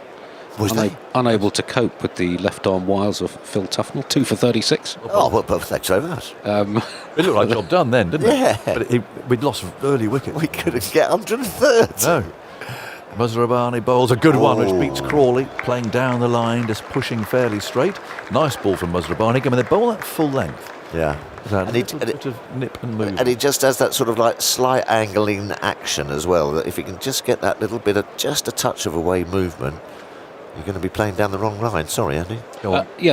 Brandes got Graham Gooch out, LBW first ball of the innings, and got Lamb, Smith and Hick out as well. Finished with 4 for 21. England 125 all out and 49.1 overs. Did I must have had a bat? Naught off naught. Oh, well, not out off naught. Oh, thank you. But you didn't face a ball, by the way. It was when England were 95 for 6 when Stewie was out. I think you realised there was potentially some trouble. Couldn't knock off 1/3. No. Wow. And Ngavara left arm bowls a Duckett. I mean, he almost edges out, and there's some bounce again. That nipped through, but it was a bit of a loose shot from Duckett. Looking to play outside the off stump again. Many left-handed opening batsmen would have let that go. It's one of those pitches that you've just. That's gone through. Yeah, it has, but the odd one will do that. Yeah. But you've just got to be solid. If you go searching for it, you'll go for 4, 5 and over. Yeah. But if you can just slot in, that odd one will bounce at you. The odd one, if you hit that right length, will move sideways as well. Out of area, he runs about 15, 20 paces maybe. Moves in again, bowls. Duckett drives, doesn't time that. Takes his bottom hand off the handle, and the bowler can pick it up and walk back to his mark again. How did you know the Egyptian link? Cost. Where have you stored that? I don't know. Every now and then you get surprised, don't you? Yeah. I mean, you ask Ben Stokes a silly question 1 minute, and then you pluck out the only Egyptian-born Test cricketer in the history of the game. I think you asked him too, actually. What about the barnet? What about the hair? I had to ask you about the hair. I'm actually looking at it now. What do you call that hairstyle? Well, Michael said a raccoon. He did. I've never heard of the raccoon. No, nor have I. There's the next one, turned away out towards square leg, going for a quick single. Yes, they'll get that as well. A little chase there for Raza. Can't prevent that. 14 First. no wicket. Is he the only Egyptian born? Have you found it yet? Oh, I haven't found that out, but just on whether there's going to be a tempering of the Bazball approach. Yeah. Ben Duckett played out a maiden in Ngarava's previous over, and that's more maidens than he played out in the whole of England's last home Test summer. Not a single maiden that he batted last summer. Still hasn't left Listen one. at lunchtime. Listen at lunchtime to Ben Stokes. Still hasn't left one though. You'll hear it. You'll hear it in there. Right. Yes. Look at Duckett. 6 off of 14 balls. There you go. Oh, he's tried though. Guevara bowls to Crawley. That's a nice shot. His favoured cover drive. You won't get 4 for it because it hasn't come out of the middle of the bat. But they'll get a couple there down to the. It's always tempting to call it the newsstand out there to our right-hand side. It's not very new anymore, but reasonably well populated. You're saying there's a change of tack then, change of tack. He says it. He says it. Well, it didn't need much, did it? It just needed be a bit smarter, didn't it? Common sense, I suggested. There you go. He gave me a Stokes look. Oh, did he? You've had a few of those. Oh yes. Might have got a couple this morning. Trouble is, I'm really cross because he's now 1-0 up. It's a long summer. I mean, bearing in mind that I've interviewed Ben usually about 3 times a week. Yes. And so it becomes a bit of a sparring contest, and after a while he's now 1 up. And Guevara bowls and very full. And Crawley surprised by that. He let it go, and it's taken by Seager the wicket. But yeah, I mean, I can see him think, oh, not him again. Yeah. I'm thinking, what am I going to ask Ben today? I know. So it becomes a bit of a contest. Right. Keeping score, are you? He's gone 1-0 up. Easy. Yeah. A self-inflicted wound. It was. Poor defending. Poor defending. Terrible. I'm so cross with myself. Anyway, 16 for no wicket with a ball to go. And Guevara has conceded 8 so far. Bowls to Crawley, drives up firmly back, and Guevara fields it nicely off his own bowling. And it's a nice tidy start by Zimbabwe. And England's openers getting their heads down. 16 for no wicket, 5 overs gone. Thoughts from Phil Tufnell, and then for the first time in this Test match summer, Issa Guha is returning to the microphone. Yeah, they've done pretty well. Zimbabwe, they fielded nicely, as Aggers was saying there. They've got the ball roughly in the right places. The England openers have got their heads down a tad, but it's not from the want of trying. They've been trying to look to get on that front foot and give it a bit of a smash through extra short balls and full balls alike. But they've just bowled a nice-ish line, Zimbabwe. And hello, Isha. All right, Tuffers. All right, mate. Good to see you. And you. Happy birthday. Oh, thank you very much. Yes, for yesterday. Yes. Thank you. Very kind of you. Very good. Did you get any nice presents? A few nice presents. Yeah? Yeah. Socks and pants. That's how it works, isn't it? Duck it on strike then. Muzarabani bowls round the wicket, tucks that away round the corner down to long leg. Ben Duckett, as he casually comes through for a single, moves to 7 from 15 balls. Haven't seen this before, really, have we? Well, it's doesn't left one. No loss. He played a maiden out earlier. Yeah, I know. I know. Ooh. All Shockwaves. changed. Andy could she was shaking. Yeah, but it's not been from the want to try. And they've been, lots of couple of good, really punchy straight drives that have hit the stumps, and they're fielded nicely. Muzarabani pushes away past the umpire to Zach Crawley, who comes forwards and defends the ball to point. No run. Searching for maybe a quick single, but it just came off a little bit too hard. What'd you do on your birthday? Well, nice bit of dinner? I might have been a little bit hungover and No. 2.5-hour drive up to Nottingham. Oh, okay. All right. Well, sounds all right. But it was lovely to see you all Yes. on my birthday last night. Yeah. Very nice chocolate cake. Yes. My favourite. Crawley standing tall, forwards and defending the ball in front of the stumps. No run. Yeah, treated ourselves to a bit of cake, didn't we? And then it was an early off to bed. You're looking a bit tired after that journey. Looking a bit tired. No, I had a very lovely dinner the night before I'm sure. with close friends and family. So, Well done. what's it like? Tuffers in the 40s? Well, Muzarabani bowls to Crawley, who turns the ball to square leg, no run. it's all right, actually. Yeah. It was all right. Well done. I mean, you sort of kind of know what you're up to by then, don't you? A little bit. Well, you kind of got a bit of a you think handle you on do. things. Well, you think you do. Yes, you kind of know how to the ducks and dives that come your way a little bit, don't you? You know. But yeah, well, it was a while ago when I had Not that long ago. Well, a few years ago. 3 slips in the gully for Crawley, who's driving is stopped. Muzarabani diving to his left. I think he got something on it, but that's heading on out to long off. It was in the air, pushing at the ball. Crawley out in front. Muzarabani just stuck out his left hand. I'm going to see on the replay here. No, he didn't get anything on it. Tricky. It was maybe 2 centimetres away from his hand. He got the timing right. It was just not in the right position to take the catch. Yeah, always difficult, those ones, because you don't know how hard they've hit it, do you? When it's coming whizzing back at you, you sort of, is it coming to me? You just sort of groped at it a bit. Crawley moves to 12. Jags back in that one. Uncomfortable for Crawley as it hits him on the thigh pad and trickles away to the offside at the end of the over. Probing lines and lengths here from Muzarabani. 19 for no loss England after 6 overs. A reminder that Zimbabwe won the toss and elected to bowl first here. Very gloomy day. Apparently it was full of sunshine the last couple of days. Tuffers? Last couple of weeks. Last couple of weeks. Been glorious, isn't it? A blanket of cloud above us here at Trent Bridge. Well, apparently it's cold cloud or something. You get cold cloud, oh, okay. cold cloud and Do you? cold air, yeah. And I was listening to the weather forecaster. It's sort of that cold cloud, apparently. So that means it's not muggy. Correct. Okay. That's warm cloud. Fresh cloud. Yes. I know it's probably come from Scandinavia or something, where it's a bit chillier. Yeah, it was a bit chilly down there. Yeah. He's bowled well, though, but they've done well because they would have been a little bit nervous, Zimbabwe, with the toss. You know, one test match, right, come on, let's try and make pitch leg hit off. But they've actually been quite, been quite considered with the bowling and just tried to hit those lines and lengths and just probe away, as you said. There was good probing over from Muzurabani. Not getting a lot of swing. No. Maybe a little bit of movement off the pitch as It is a bit Ngarava too chilly, yeah. coming in from the pavilion end to Ben Duckett, who plays the ball away past point, out to the deep cover boundary. He'll come through for one. There's a misfield from the point fielder as they'll shuffle back for two.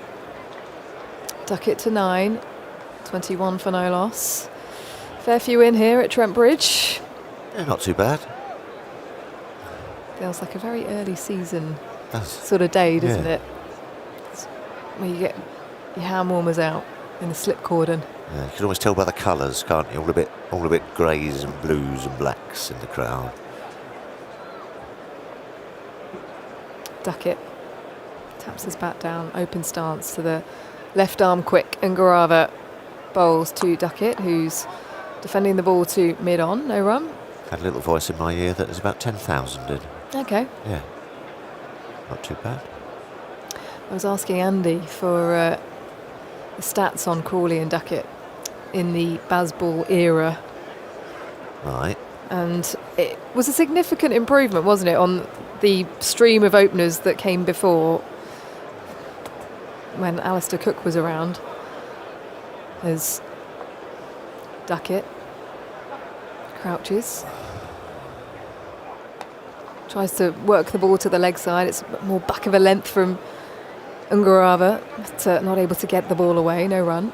Yeah, it's the 46th time these two have opened together in Test. Their current average partnership is just under 39, and that's much the highest of any pair of England openers since Cook and Nick Compton, who opened together 17 times in 2012 and 2013. That's pairs who've opened 10 or more times. However, when we look sort of more into the detail of that, Ngarava pushing forwards.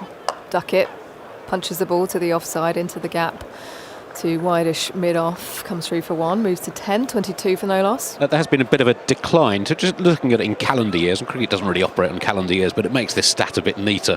In 2022, that's after Duckett came in the side in the Pakistan series at the end of that year, they averaged 61 together. 2023 averaged 42 opening stand together, and 2024 that was down to 30. So it has been getting less productive. A lot of that was due to Crawley's struggles against Matt Henry in New Zealand when he was out 6 times cheaply to the New Zealand seamer.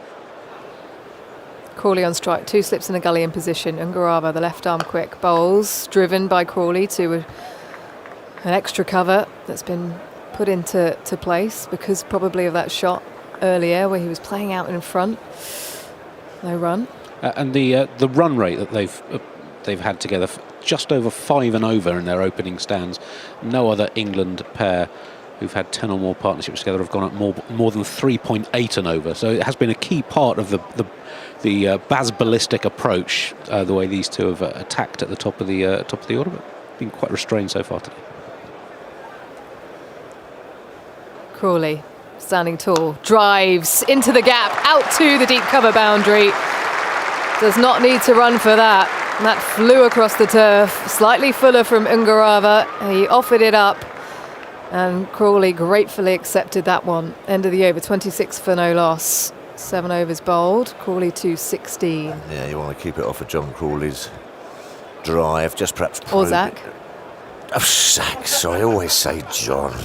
Used to play with John. I wonder how he's going if he's listening. All right there, John. Yeah, Zach Crawley, sorry. Keep it away from his drive. Very determined character, John Crawley. Yes. I used to love watching him. Yeah. A reminder, you can follow the text commentary as normal via the BBC Sport website and app. Matthew Henry on duty at the moment. You can also watch highlight clips as well, and our highlight show today at the Test is on BBC Two and BBC iPlayer from 7 o'clock, and I'm sure that wonderful drive will be in there from Crawley. You do not want to bowl there to him. No, he needs to take a look at the Leaf Out of Blessings book. Just keep probing it away. Just went looking for that outside edge, trying to run one across Crawley. I mean, it's all right. I suppose you've got to try and get a few wickets, but just try and build some pressure on these two usually tells. Musa Rabbani bowls round the wicket to Duckett, who drives past extra cover, and that is a lovely shot. Just lent into the stroke, perfect timing.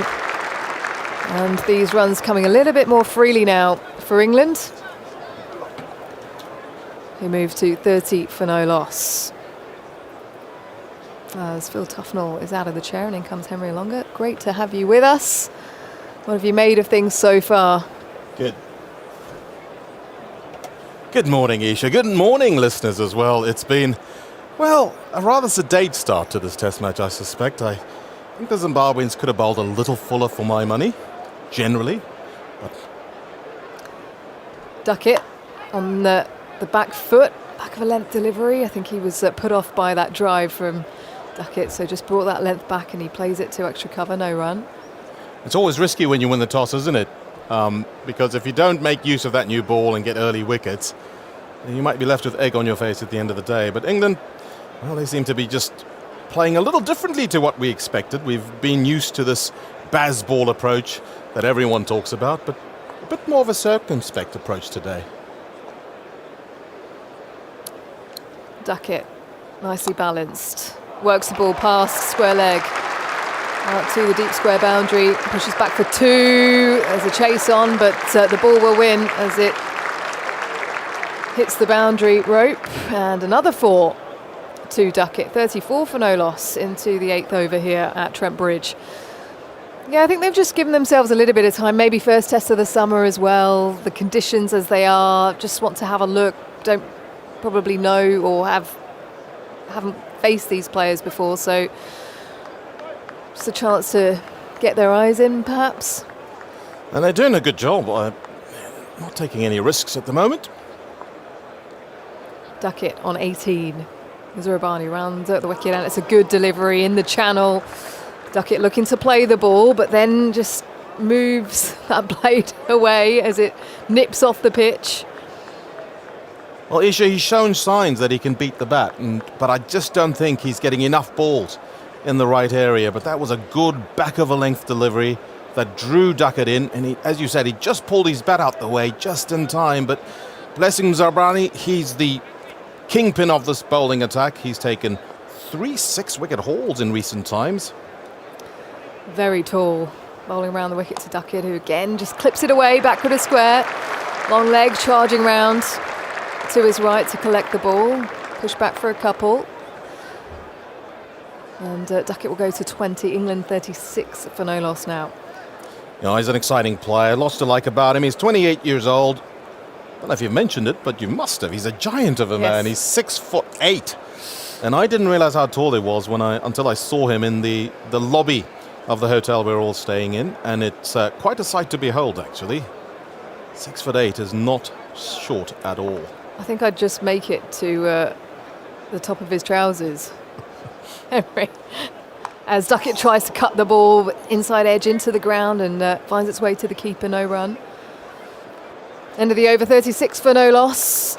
And Duckett is on 20, Crawley on 16. Yeah, those 6-wicket hauls you talked about, Henry. 6 for 95 against Afghanistan in January, then 7 for 58 against Ireland in February, both of those in Bulawayo. Then in that tremendous victory Zimbabwe had in Sylhet against Bangladesh, 6 for 72 in 3 consecutive tests. And there's a lovely stat on this, that fast bowlers who've taken 6 fors in 3 consecutive tests is a very, very short list. And 2 of them Two of the five were in the 19th century. George Lohman and Tom Richardson, Surrey and England legends of the early years of Test cricket. And then Imran Khan and Malcolm Marshall in the 80s, and Blessing Muzarabani, only the fifth seam bowler to have sixfers in 3 successive matches. That's elite company, that. Some of those names you mentioned. Very impressive.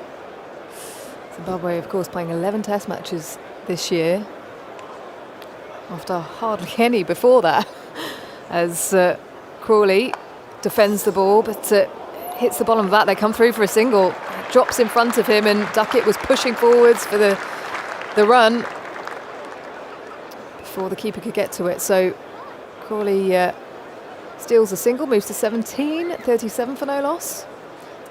So yes, there's a lot of responsibility on the physio, I suspect, to keep all the fast bowlers fit. And Ngarava is a similar build, actually, to Blessing Muzarabani. He's tall. He's obviously a perfect foil because he's a left-arm bowler. And he bowls just a couple of miles an hour lower than Blessing. So not as fast, but he also extracts bounce. Duckett on strike, drives past mid-on. Comes through for one. They stop at that as the ball is collected. I did think about the two, but... Is it me, Isha, or is the outfield just a touch slower than we expected? Well, it is. I mean, there was a little bit of rainfall last night, and perhaps that's the reason why.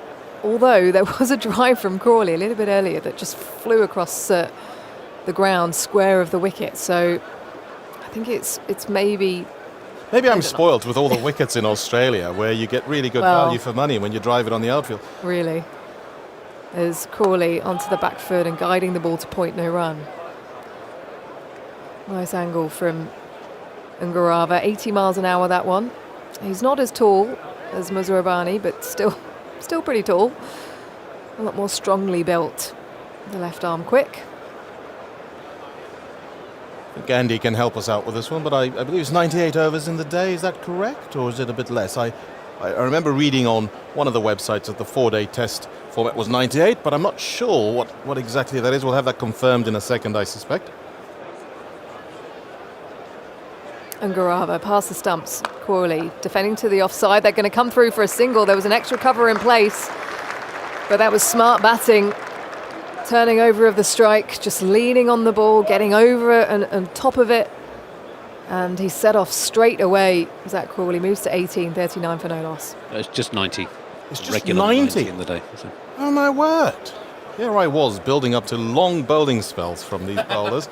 I was thinking, crumbs, if it's a 98 over test, which is what the ICC had on a website that I looked up before coming here, then it would be at least 20-ish overs per bowler. You're lucky to get 98 overs in a day I know. in a men's test match. I mean, I can't remember the last time we had an actual 98 overs. As Duckett defends the ball to the offside. He was looking to come forwards to it, but it just spat off the pitch from Ngarava and pushes it to the offside. No run.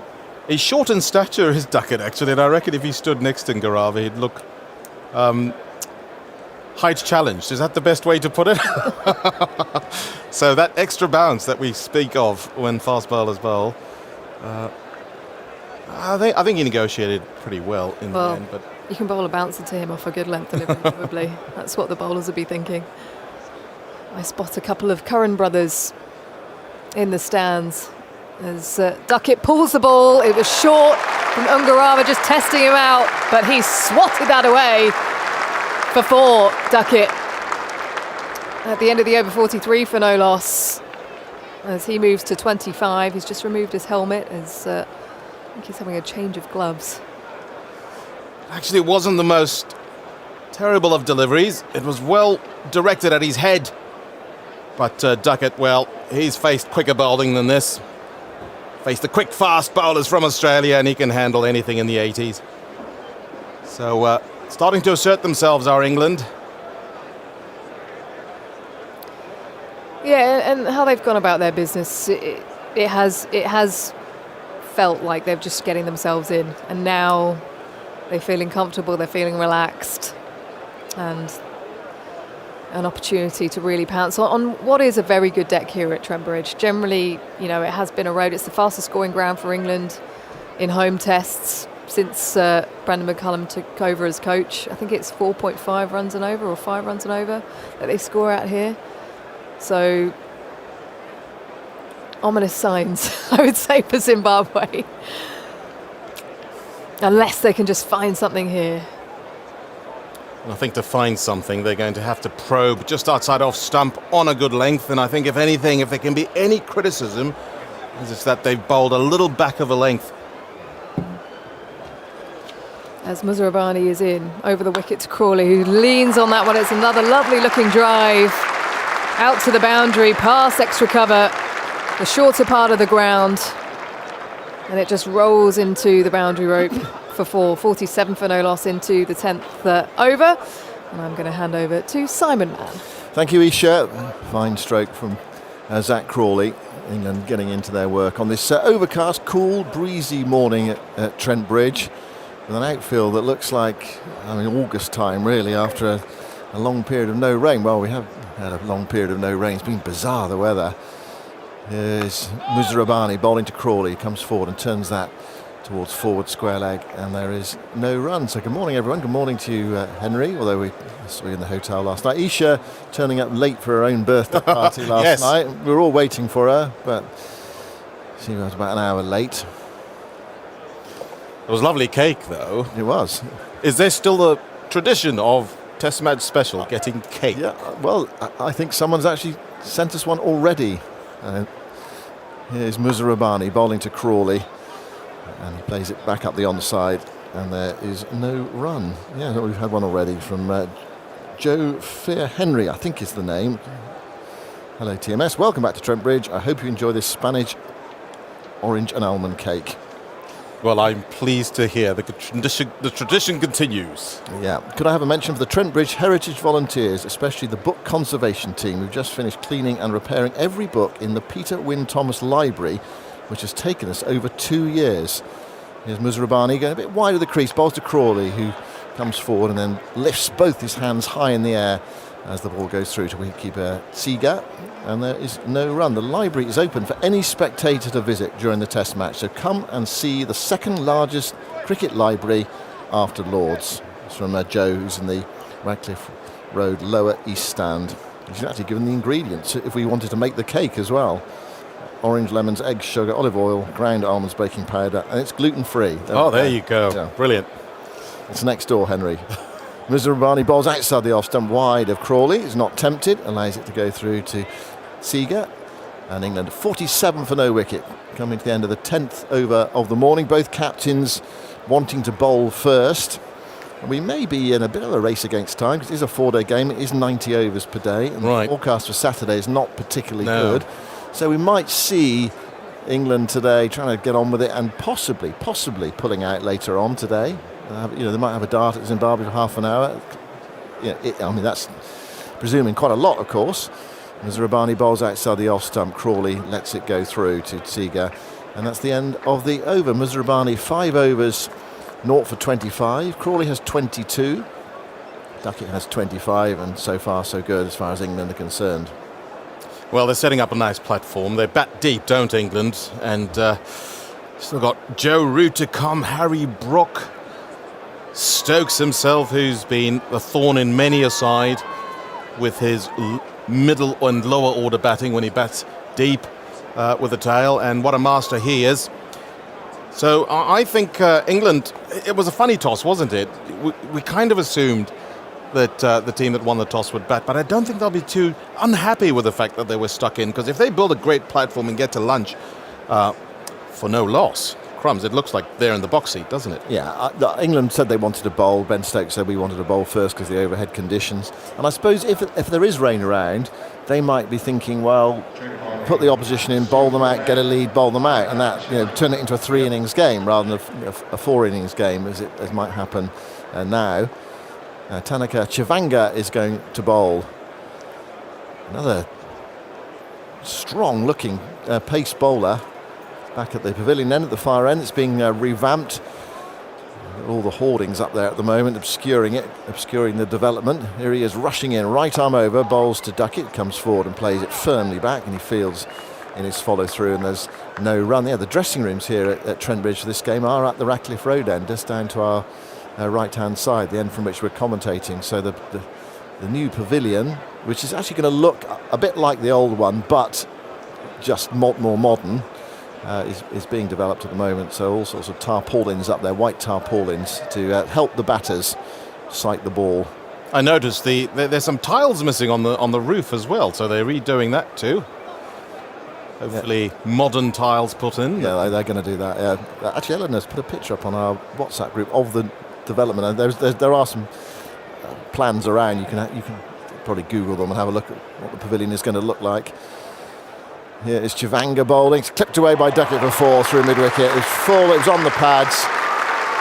And Duckett doesn't miss out often. Well, many batters don't actually when it's full and on the pads. Nicely played by Duckett with a flick of the wrists, a bit of bottom hand. There's the 50 partnership between Duckett and Crawley.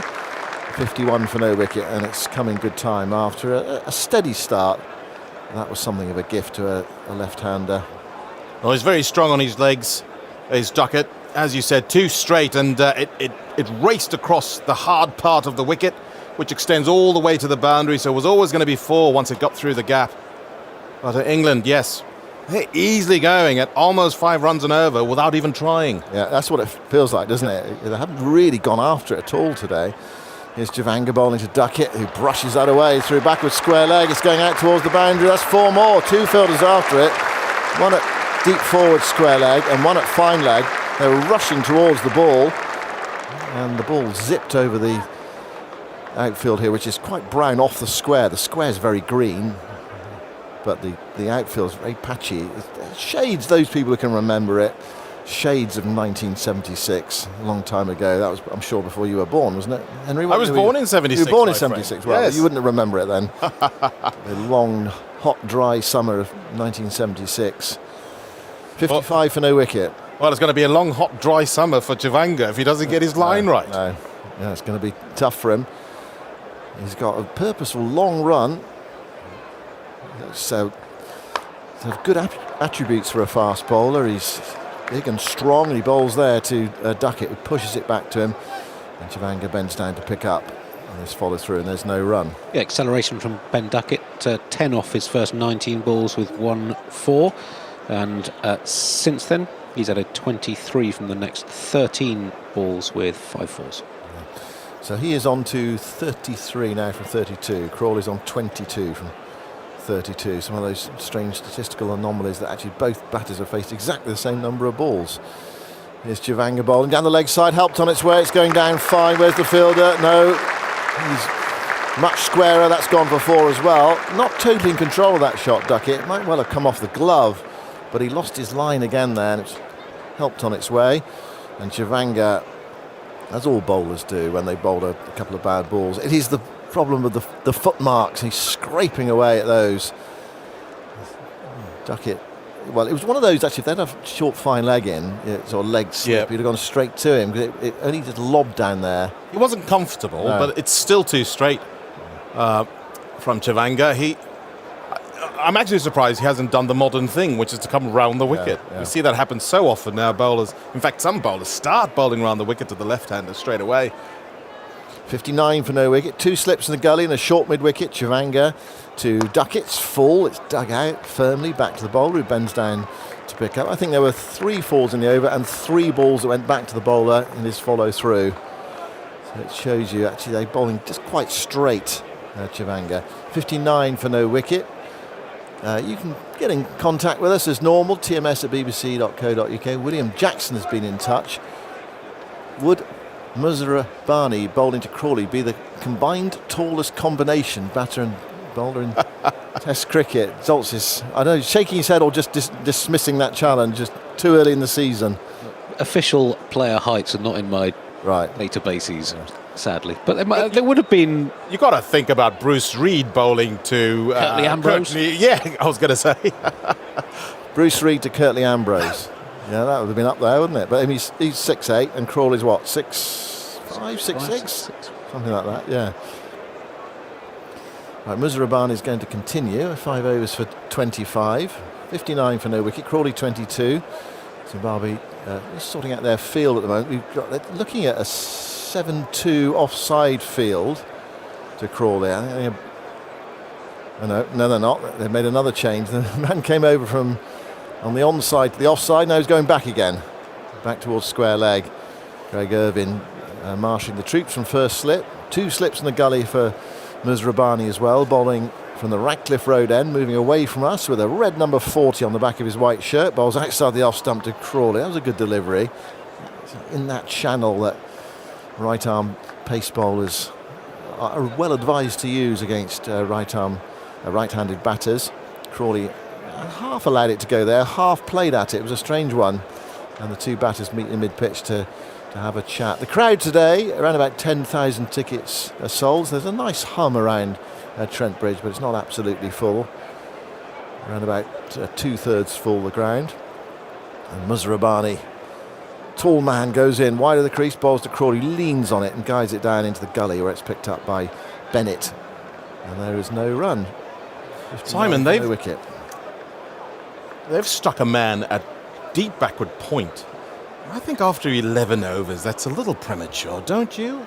It's such a defensive position. Well, sometimes we have, I think, go back to Pat Cummins, Australia's captain, stuck a man out on the deep cover. Early on? boundary. Yeah. After 11 overs? Because, for a very good reason, I'll come back to it in a moment. Here's Muzarabani at the top of his mark, going into bowl to Crawley, and Crawley dabs it away, offers the single to Duckett, says no, it's too close to Bennett in the gully, and there's no run. And because they know that England like to play all those shots, early on and get off to rollicking starts, so what they do, a bit like Michael Vaughan did actually in the 2005 Ashes, just put a man back, stop the boundaries, just trying to frustrate the batters. So we saw that quite a lot in the last Ashes series. And sometimes right from the start of the innings. Yeah. So this is actually relatively late for a team against this right. This England side to put the deep point back. 59 for no wicket. Blessing Muzarabani bowls outside the off stump to Crawley. Good tempter, that one. Crawley not to be tempted, allowed it to go. See, for me, the very first ball of this over was a brilliant delivery. It's the one that Crawley kind of left and it was almost in 2 minds. And then this ball that is just delivered was equally as good. There was no width on offer. And so I think if the bowling side has a plan, we're going to bowl this line and this length to Crawley, it means Crawley will have to do something to get the ball down to backward point. And I think they're letting Bazball dictate their field placings before Bazball has actually happened. Yeah. Muzarabani bowls. Crawley struck on the pad outside the line of off stump. There's a cursory appeal from Muzarabani. I think he knew that was going to be out, but he felt he had to appeal because it was close-ish. And no idea of a review or anything like that. He walks back to his mark. Well, Australia did that. They had a field back for Bazball before it even happened. Crawley struck high up on the pad there outside the line. He didn't have a lot going for it. Actually, Crawley's quite well forward there. He's going to have to bowl very full to get an LBW because of his height. And this one just keeps really low. 59 for no wicket. Last ball of the over. Muzarabani bowls down the leg side to Crawley. He comes a long way across, exposing his leg stump. He's looking to flick that away. Misses it. Taken by Seager, the wicket keeper. And that's the end of Muzarabani's over. Was that a maiden over? That was indeed the second maiden of the innings, and Garava's second over was a maiden. In terms of the tallest combinations, looked up Mohammad Irfan, Pakistan left armour, who was about 7'1". And just looking at Test cricket, he bowled at Morne Morkel. He must have been 6'5", 6'6". That might be quite hard to beat, I think. Yeah, I think that's it. I think we've nailed it. Yeah. So there's your answer. But yeah, keep the questions coming in. Get in touch with us throughout the day and throughout the summer as well, with lots of international cricket coming up. There's one-day series against West Indies after this one for England's men. The women are already involved in one. We had commentary on that the other night, last night in fact, down at Canterbury. It's one-off test match, and then India arriving. They're not just the Indian main team, but their A team are shortly to be arriving as well. Interesting picks in England Lions squad for that series. Chris Woakes back. Here's Chivanga bowling, flicked away by Duckett towards deep square. and Zimbabwe have a man back there now on that deep square leg boundary, so only a single to Duckett, who goes to 38, and England to 60 for no wicket. Duckett starting with a very open stance. I think he's taking a liking to Javanga, actually. Javanga bowls it into that slot that he likes to just work around to the leg side. And I'm not sure what Irvine will do here, because he needs Javanga to bowl a somewhat straighter line, teasing outside the off stump. Maybe angling the ball across or getting it to move away from the left-handed Duckett. Duckett's loving it on his pads. 60 for no wicket. Crawley faces Javanga, and Javanga was very wide delivery. It's taken by Seager, sprawling away in front of second slip in the end. Now that definitely be a wide in short form cricket, pretty close to a wide in Test cricket. Just mentioning actually India coming and India A coming, because the under 19 squad's coming as well, and 14-year-old Vaibhav Suryavanshi has been named in India's under 19 squad. He was the youngest player to score a century in the IPL, and the second fastest ever 100 in the IPL for Rajasthan Royals. I saw him score 50 the other day on our commentary coverage of the IPL on Sports Extra. Here is Javanga bowling, and it goes past the inside edge of a driving Crawley. Diving keeper can't take it, and it goes down fine, presumably for a bye, unless he's got an inside edge on it. Let's wait for the signal. No, he must. Oh yeah, eventually the signal comes. So it is a bye. Well, Simon, the interesting thing is the first delivery that Javanga bowled was a really wide ball, but it swung quite prodigiously, and this ball swung in, or at least hit the seam and came back into Crawley. So maybe, just maybe, the lacquer's coming off the ball, and they're starting to get the ball to move in the air, other Zimbabweans. Now, if that's the case, they've got to start controlling this, because this could be a really significant point in the match if they can eke out a couple of wickets here with a swinging ball. And that was a good one from Javanga, who tries now to bowl against Duckett, and Duckett clicks that firmly away, forward a square into the onside. Again, that fielder at deep forward square leg, who is Sikandar Raza, sends in the return to Seager. So one more to Duckett. He's on to 39, 62 for no wicket. Have you seen any of Suryavanshi? No. How about Suryavanshi, youngster, 40? I mean, it's barely believable, isn't it? You can reel off. Is this the kid who 100 scored the 100 in the IPL? 14. He started the tournament at 13. I think the feeling was that they were only going to, he was just in the squad for kind of experience, but he's forced his way in the team. He's made 100, he made a 50 the other day. India seem to be producing so many good young players, the rest of the world might have to give up playing against them in the future, because they could be too good. He had a century for India under 19s against Australia in a youth test last year as well. 62 for no wicket. Crawley on 22. Javanga bowls to him. Crawley drives, nice fluent stroke, well timed, but he's picked out extra cover, and there is no run. Now, the problem for Zimbabwe at the moment is that run rate of 4.83. And I have to say, England haven't had to employ any type of aggression. They've just put bad balls away, and they haven't played any rash shots that I can think of. And that's formidable signs for Zimbabwe. They need wickets quickly. Javanga into bowl to Crawley. Crawley turns that way into the onside. That small gap at mid-wicket.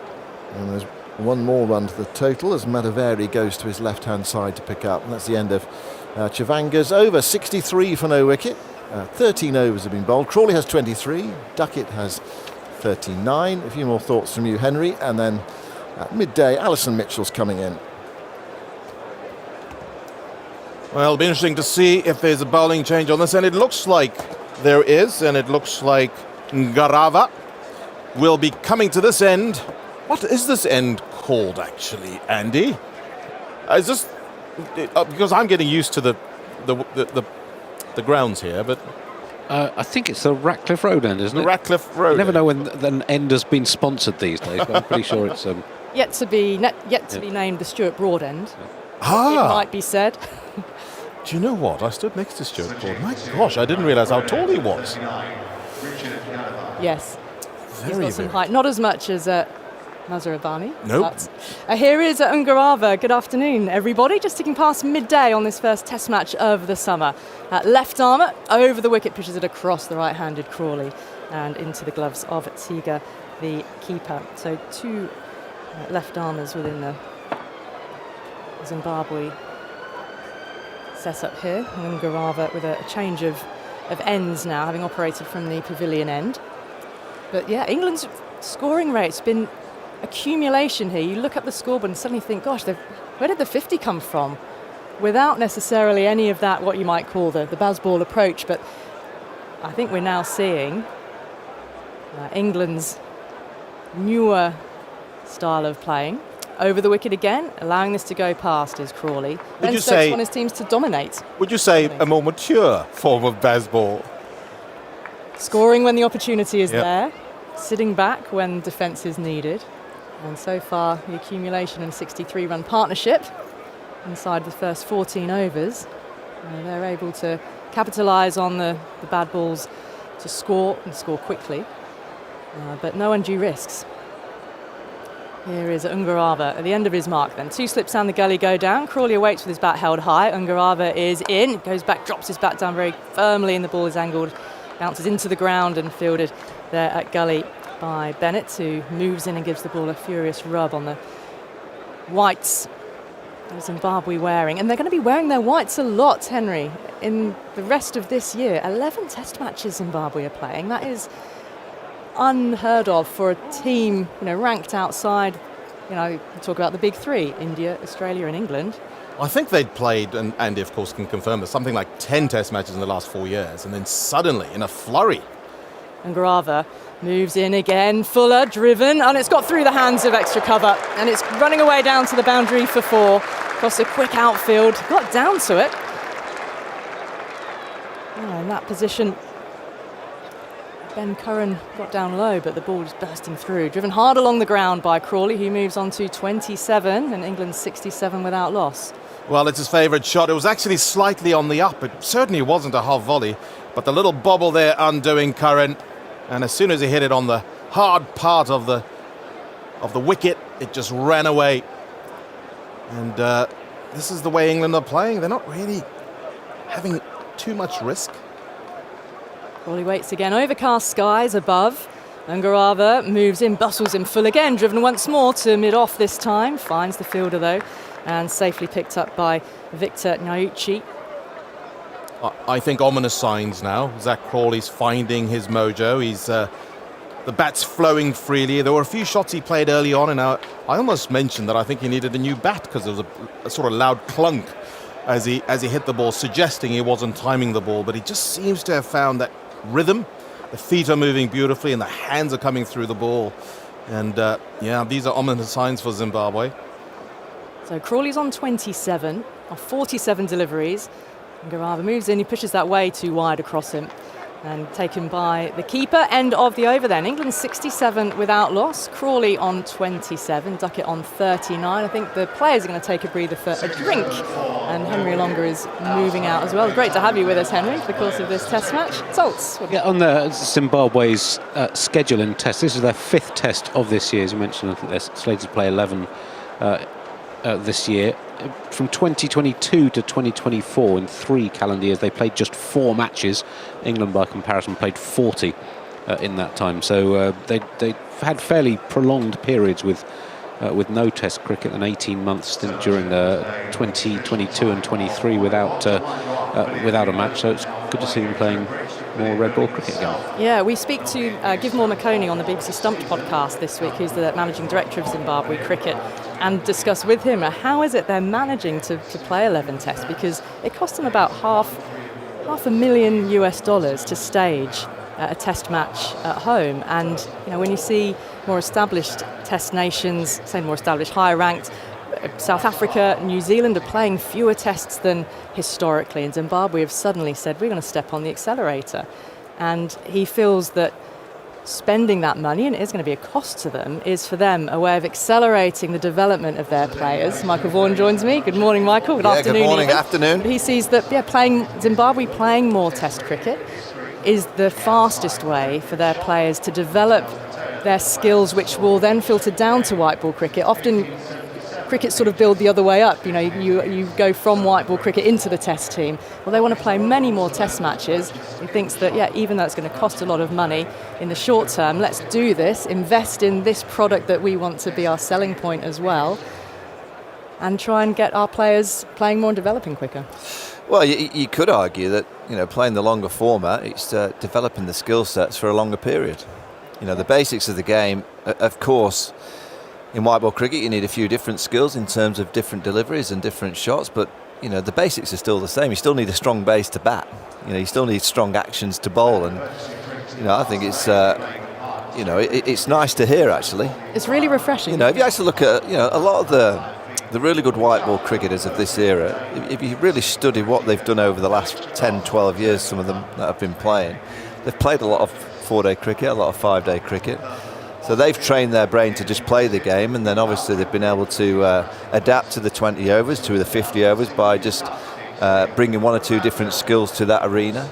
I look at someone like Joe Root. I think he's the perfect example. He just plays Test match cricket, 50 over cricket, and T20 cricket pretty much exactly the same, and it's all down to a strong base of a nice foundation of his batting technique, and that can just kind of manoeuvre into the different formats. So it's nice to hear that. Yeah, and how sustainable it is in the longer term remains to be seen. I guess it's the cash, yeah. They're going to need a lot of sponsorship by the sounds of it to keep it going, because there's not that much value in the TV rights for test matches at home in Zimbabwe.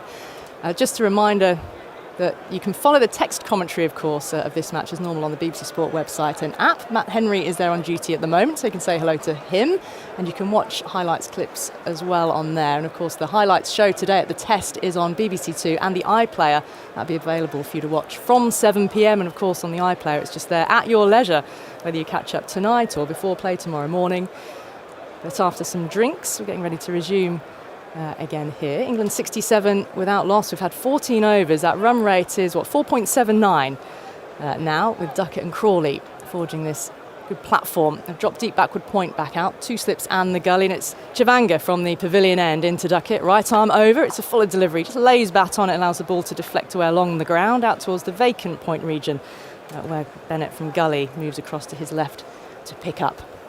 One run added, Duckett onto 40. Yeah, I mean, Chivanga has travelled a little bit of 2.1 overs, 0 for 16, but at least it's a little bit of swing through the air. He's tried to get it full, and you can see there's a bit of movement. He bowled once as that Crawley that kind of swung away and nipped through the gate and went through to the keeper. It was a bye in the end, but at least there's a little bit of something through the air. There's a glimmer of hope for Zimbabwe because of that. He wasn't. It's only a glimmer. A glimmer at this stage. He wasn't in the original squad, actually, Chivanga. He came in for the injured at Trevor Gwandu, picked up a groin injury. As he moves in now, right arm over, bustling action. Crawley drops it towards wide gully, pick up as they scamper through for 1. Crawley on to 28. And I tell you, when he gets to 29, it will be a significant number for him, because that will be it's the highest score he's had since the 78 in Multan in October 2024. Which in the Test arena just gives that indication of how he's struggled. Yeah, and 29 is not enough. When you come up against this kind of attack on this kind of surface, and you haven't got that much in the bank, this is the day that you kind of just put a deposit in the bank. It's a perfect chance for Zach Crawley to go really large today. He waits now, a little flex of the knees. And Duckett there is firmly on the drive, but hasn't timed that up to mid-off, and there's no run. Yeah, Crawley made a 29 against Pakistan in Rawalpindi, but that's been his highest since that 78. So he wants to really push on today, and it's against a bowling attack that's not an experienced Test bowling attack by any means. This is the ideal chance for him to get into form before the big challenge of India. Yeah, there are times in Test match cricket where you just know that it's all in your favour, and you've just got to capitalise, and that day has arrived for the England batters. Chivanga moves in, cloudy skies up above. Duckett squeezes this away along the ground, out towards deep backward point, finds the fielder, and it's picked up securely, and through they go for 1. England on to 70, Duckett on 41. Yeah, I mean, I think Crawley's played quite nicely. The one area of Zach Crawley's game that I always have just a hint of concern is when he's facing a bowler like Chivanga who's pitching the ball up and there's just an element of movement there. He does tend to throw his hands at the ball, and when that movement is around, it only takes one ball to just grab in the surface. That last ball is a no ball. Yeah, just signalled by the umpire. He just nips back, or he gets bowled through the gate, or plays a drive that he shouldn't quite be playing because it's not quite there to get on top of. Crawley stands tall, awaits again the delivery after the no balls. A little hint of away movement there after it pitches and moves away towards the keeper. Crawley let it go without offering a shot. Yeah, Chivanga looks the biggest threat because of that lateral movement that he's finding. And it's not drastic movement, it's kind of gentle, but at least there's a little bit. Well, he's an experienced player in that he's 31 years of age. This is only his third test match, but he was what you might call a late bloomer because he was actually 27 when he made his first class debut. So he's someone who has come into the game later in his life, you might say. But now an opportunity in a test match in England. Crawley gets a fuller delivery and he's drilled that along the ground. Wonderful cover drive out for 4. Gets it past extra cover and mid-off. And he's on to 32. Yeah, he's gone past that score you mentioned, Ali. Yeah, it's nicely played. He lets it come, and that's the key. Just allowing the ball. It just swings just slightly away from him, and he just allowed it to come, and he uses that top hand, and he timed it perfectly. He's played a couple of drives that you kind of just get a reminder of when Zach's at his best, he just looks still. That front foot's nicely plays towards the line of the ball. He uses that top hand. I always think when he's not quite looking like that, it's because he's trying to hit it a little bit too hard. Last ball of the over from Chivanga. Defence from Crawley, drops it into the ground. Thought about a single, but said no to Duckett. And that's the end of the over then. So Chivanga's gone for 23 from his first 3 overs. England after 15, after being put into bat by Zimbabwe, 75 without loss. So that run rate has gone up to a nice neat 5 and over at the moment. Crawley 32 from 52. Duckett 41 from 39. Zoltz? Well, just on Crawley's form since that innings at the start of the Pakistan series, 5 tests over the rest of the winter, just 113 runs in 10 innings. He scored 10 for 6 against Matt Henry, specifically in that 3-test series in New Zealand, and that run of 113 in 10 innings was the 4th worst by an England opener in Test history. So he's needs some runs. Yeah, he does. And I look at his ratio. This is his 54th Test. He's got 4 Test hundreds. And that's your currency. And this is the perfect chance. Yes, he's on 32 to go and get 3 figures. Go and get his 5th and make it a really big one. Duckett on strike. New over, and Garava moves in, gets one down the leg side, and Duckett doesn't make contact. There's a fine leg in place. 2 slips in the gully, still there. Deep backward point. Extra cover mid-off, mid-on. And mid-wicket in place as well. But England seemed to back him. And Brendan McCullum has backed him and also had positive words to say about Ollie Pope, but quite how that works out when Bethel comes back from the IPL. I can see why, because he's the kind of player that when he's on, he changes the momentum of a game within 2 or 3 hours of batting. Duckett, a little flex of the knees as Ngarava moves in. It's on the off stump. Defence jabs it into the ground and Ngarava picks up off his own bowling. The innings he played against Australia in the last Ashes series at Old Trafford, it was just outstanding. And what's the currency of just that first ball that he faced and he put away for 4, tone-setting start to that Ashes, and it didn't end up in an England series win, but it felt momentous, that one shot from him. Yeah, and the way that he plays, the kind of the pace bowlers, particularly on pitches that don't offer a great deal, which sometimes in Australia that's the case. Ngarava over the wicket to Duckett, full driven, beautifully, firmly along the ground, through very straight mid-on for 4. And again, racing away across this quite parched outfield, particularly in the deep, very patchy with all the dry weather. England move on to 79 for none, Duckett's on to 45. Tremendous from Ben Duckett. He's such a difficult player to keep quiet because he's now got these shots down the ground, so you feel that you've got to protect down the ground with your field, but he's so good square of the wicket. And when you look at Duckett, there's always gaps because you're kind of looking now, there's a cover point on the boundary, there's a square leg on the boundary, fine leg wide on the boundary, now a short mid-wicket, a short extra cover. They've just got 1 slip in a gully. Basically covering all bases to him. He's forced the field changes. Duckett awaits and Ngarava moves in, squirted away at time, square. I think he was looking to play that through the onside. It's dribbling out towards deep backward points and have taken 1. And that's the problem when you bowl to Ben Duckett, is that he seems to spread the field. So then you do bowl your best ball, and that was a really good delivery on and around off stump with a bit of movement away, and he just plays it outside. He gets a single. So when your best for a bowler. Yeah, when your best balls are going for a single, it's so difficult to keep him quiet. So Duckett 46. He's got 13 Test 50s against his name.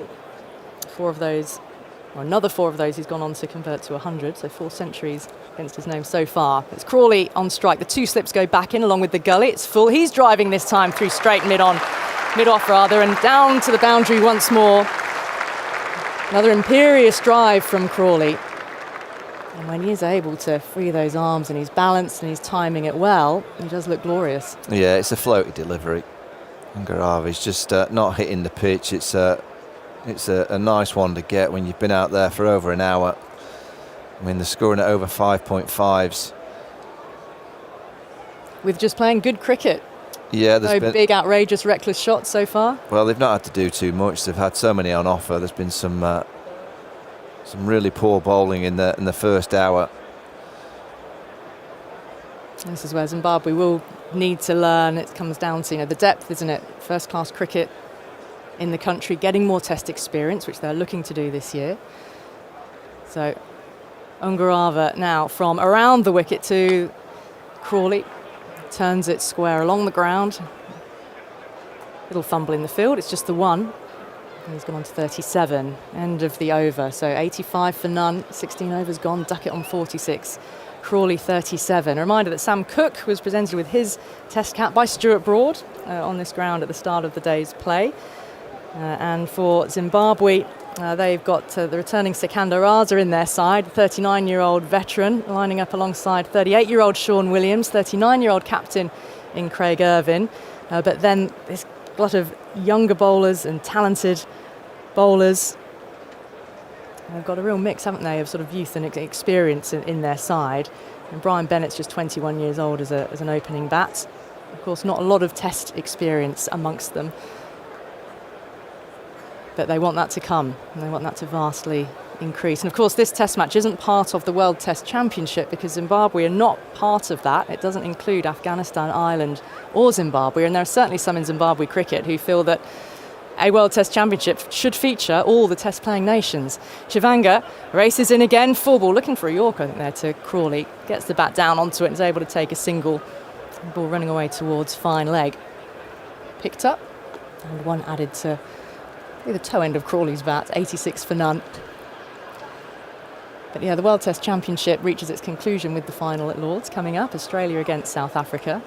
But you wonder whether there ever will be a time when all Test nations are playing against each other on that cyclical basis. You would like to see it. I can't see that happening, Ali. I just think, with white ball cricket and what's happening with the schedule, I just can't see how that is ever going to be possible. I would love to see 2 leagues. 2 divisions. Is Chivanga in here too? Duckett thinks about a single towards mid-on, doesn't. Dot ball. But who would you put in the second? Well, you'd have to have a time frame of when you're going to start it from. And in that time frame, I personally would go, the top 7 teams in the world would be in one league, and then I'd add 2 more to the next group and have another league of 7. And there's your 2 leagues. And if, certain big countries aren't in the top 7 in that period, well, they've not been good enough to play in the top division. You've got to have promotion and relegation. Absolutely. Surely. Chivanga moves in, that sits up for Duckett to pull away behind square. There is a fielder in the deep though. Yeah, of course. And pick up, 1 taken. And again, it's how you put your time frame in place of how you want a league to work in terms of, is it a 2-year programme, is it a 3-year programme? I personally would have the team that finishes top of the second division would have to host the team that finishes bottom of the first division, and the team that finishes bottom of the first division has to go and win away from home to stay in the top division. If not, they get replaced. I think was that one of the proposals, or something similar was proposed. The World Cricketers Association put together what I thought was a really good paper on the future of the game. Crawley presses forward defensively, he's able to take 1. It's a well taken 1 because needed Gully to come running forward to pick up. 88 without loss, but they also had that idea of, yes, even if you win that lower division, you've still got to make a play in a playoff in order to get promotion, and the bottom team has got to then fight for survival. Yeah. But does that make it too hard though for those lower ranked teams to move up? I just Riding think on a I bus just game. think Adelaide Test cricket needs more of a narrative. You know, the World Test Match Championship final, which happens in a couple of weeks' time, it's so complicated to understand. You know, teams don't play the same amount of games, which number one can't be right. No, they win points based on the percentage of points available, isn't it? On the drive, a little bit uppishly that time, Duckett, not completely in control. Going as far as mid-off, though. The field's on the bounce. It seems to be fairer, or would be fairer, if you had the same amount of games played by each team. Yeah, it doesn't seem right, does it, that not everyone plays everyone in a championship? No, and South Africa have earned the right because they've had a better win percentage ratio. But you look at who South Africa have had to play to get there compared to other teams. You know, you start to doubt the kind of the programme in place. You can only play who is Correct. in front of you, and they earned their dues by winning the majority. This is flown up and over the top of the slip cordon and a few bounces away, down to the boundary for 4 more for Ben Duckett. And that takes him to his first 50 of this summer, and the 14th of his career as he points the bat towards his home crowd here at Trent Bridge, Nottinghamshire player. But it's a bright start. He's 50 coming off 47 balls in this opening test match of the summer. Yeah, just looking there, it's his 14th 50 in 33 matches. He's got 400s, and you'd have to say you fancy him to potentially get his 5th here. He's played with, it's been so easy for him. He makes batting look so comfortable. Just coming 47 deliveries, and he's got so many options on the front and the back foot, square of the wicket, down the ground. He's a real difficult player to keep quiet. Scoring it better than a run of ball here for his 50. Michael, I'm making way. Aggers is here. Yeah, just on that scoring rate so far, 47 balls, 9 fours for his 18th 50-plus scoring test. Of those 18 times he's reached 50, it's the 9th time he's done so in fewer than 50 balls. And he had another at exactly 50 balls. So that's more than half of his test 50s so far in his career have been quicker than a runner ball to reach the half century. 92 for no wicket, a very good start for England here, as that's a lovely ball from Guevara from round the wicket, swinging back towards Crawley. Only 79 miles an hour, so he's a big lad, but he's not a particularly fast bowler. But when he's pitched it up, he's found a little bit of movement. It's got the feelings of being a long day for Zimbabwe. Yep. Yes, there's a platform being built here from which they could more aggressive. It's all going at 5.5 and over without really trying. Well, Ben Stokes in the pre-match interview said that you know when you said will you be bowling today, I mean he might declare later on. That's what I meant. Guevara bowls, and that's played out to cover by Crawley, and there's no run. That's what I meant, Michael. You know, you rattle them up, declare, and get yourself bowling tonight. And he thought I'd gone mad, didn't he? Crack a quick 500 and then give him a dodgy 20 later on.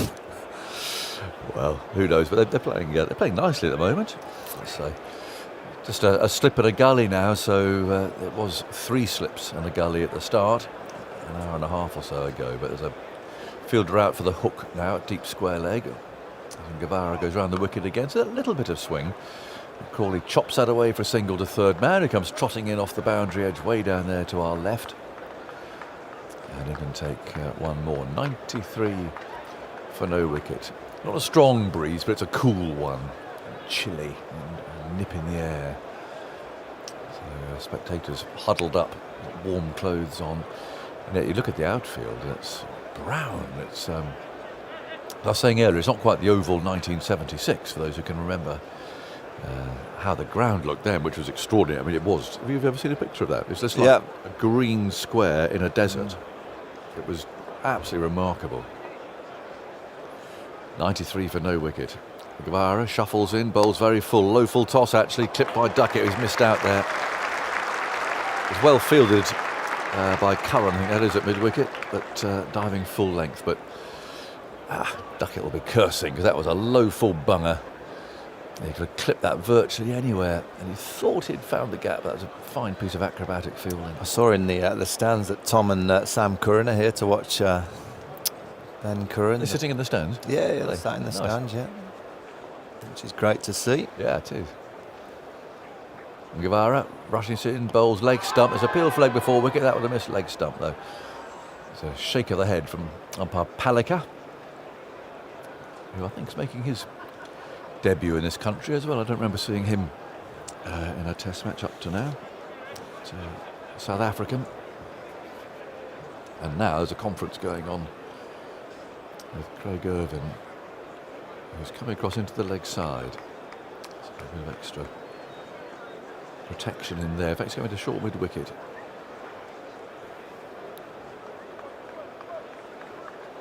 They literally are sitting as spectators in the crowd. Yeah, they're just they've moved actually because the camera just went to find them. I think they've disappeared. Right. Last ball of the over, and Guevara runs up, bowls down the leg side. Tumbling stop there by wicketkeeper Seager, and that's the end of the over. 93 for no wicket, 18 overs gone. Nice atmosphere here. It's just this feels great to be watching Test cricket again after a bit of a break with the disappointment of the Champions Trophy. Crikey, you missed one out. Is that one, Michael? Trudging around Pakistan, watching England lose everywhere. Yeah, they didn't quite get the white ball cricket right after Christmas, didn't they, in India to start with, and then over to the Champions Trophy. Seemed to put a lot of pace on the ball. Right arm quick. Yes. And the opposition seemed to rather like it. Yeah, they did. No, it was a really disappointing experience, but great place to go. That's what, 3 tours we've had there now in a couple of years to Pakistan. But Srabane's back, towering figure, appropriately from the Stuart Broad end. So he's actually, I think he is taller than Stuart, I'd say. Not much in it, but very tall, lean. Runs in from the far end and bowls the right-handed Crawley. His first ball was a good one. He passed the outside edge of the bat. And Crawley's coming up, and as batsmen always do, they blame the pitch. Tap the pitch at the end of your bat. Nice delivery. Start a new spell like that. Has problems with his shirt, Masrabani. I think he's so tall that he hasn't got one that actually is long enough quite to... It never quite goes into his trousers. 93 for no wicket. Here he comes again. Above the umpire, bowls on the back foot goes Crawley. Guides that away down to backward point. Much polishing of the ball there from Bennett. 93. Yeah, if Zimbabwe wanted a little bit more bad news, it's just starting to get a bit brighter.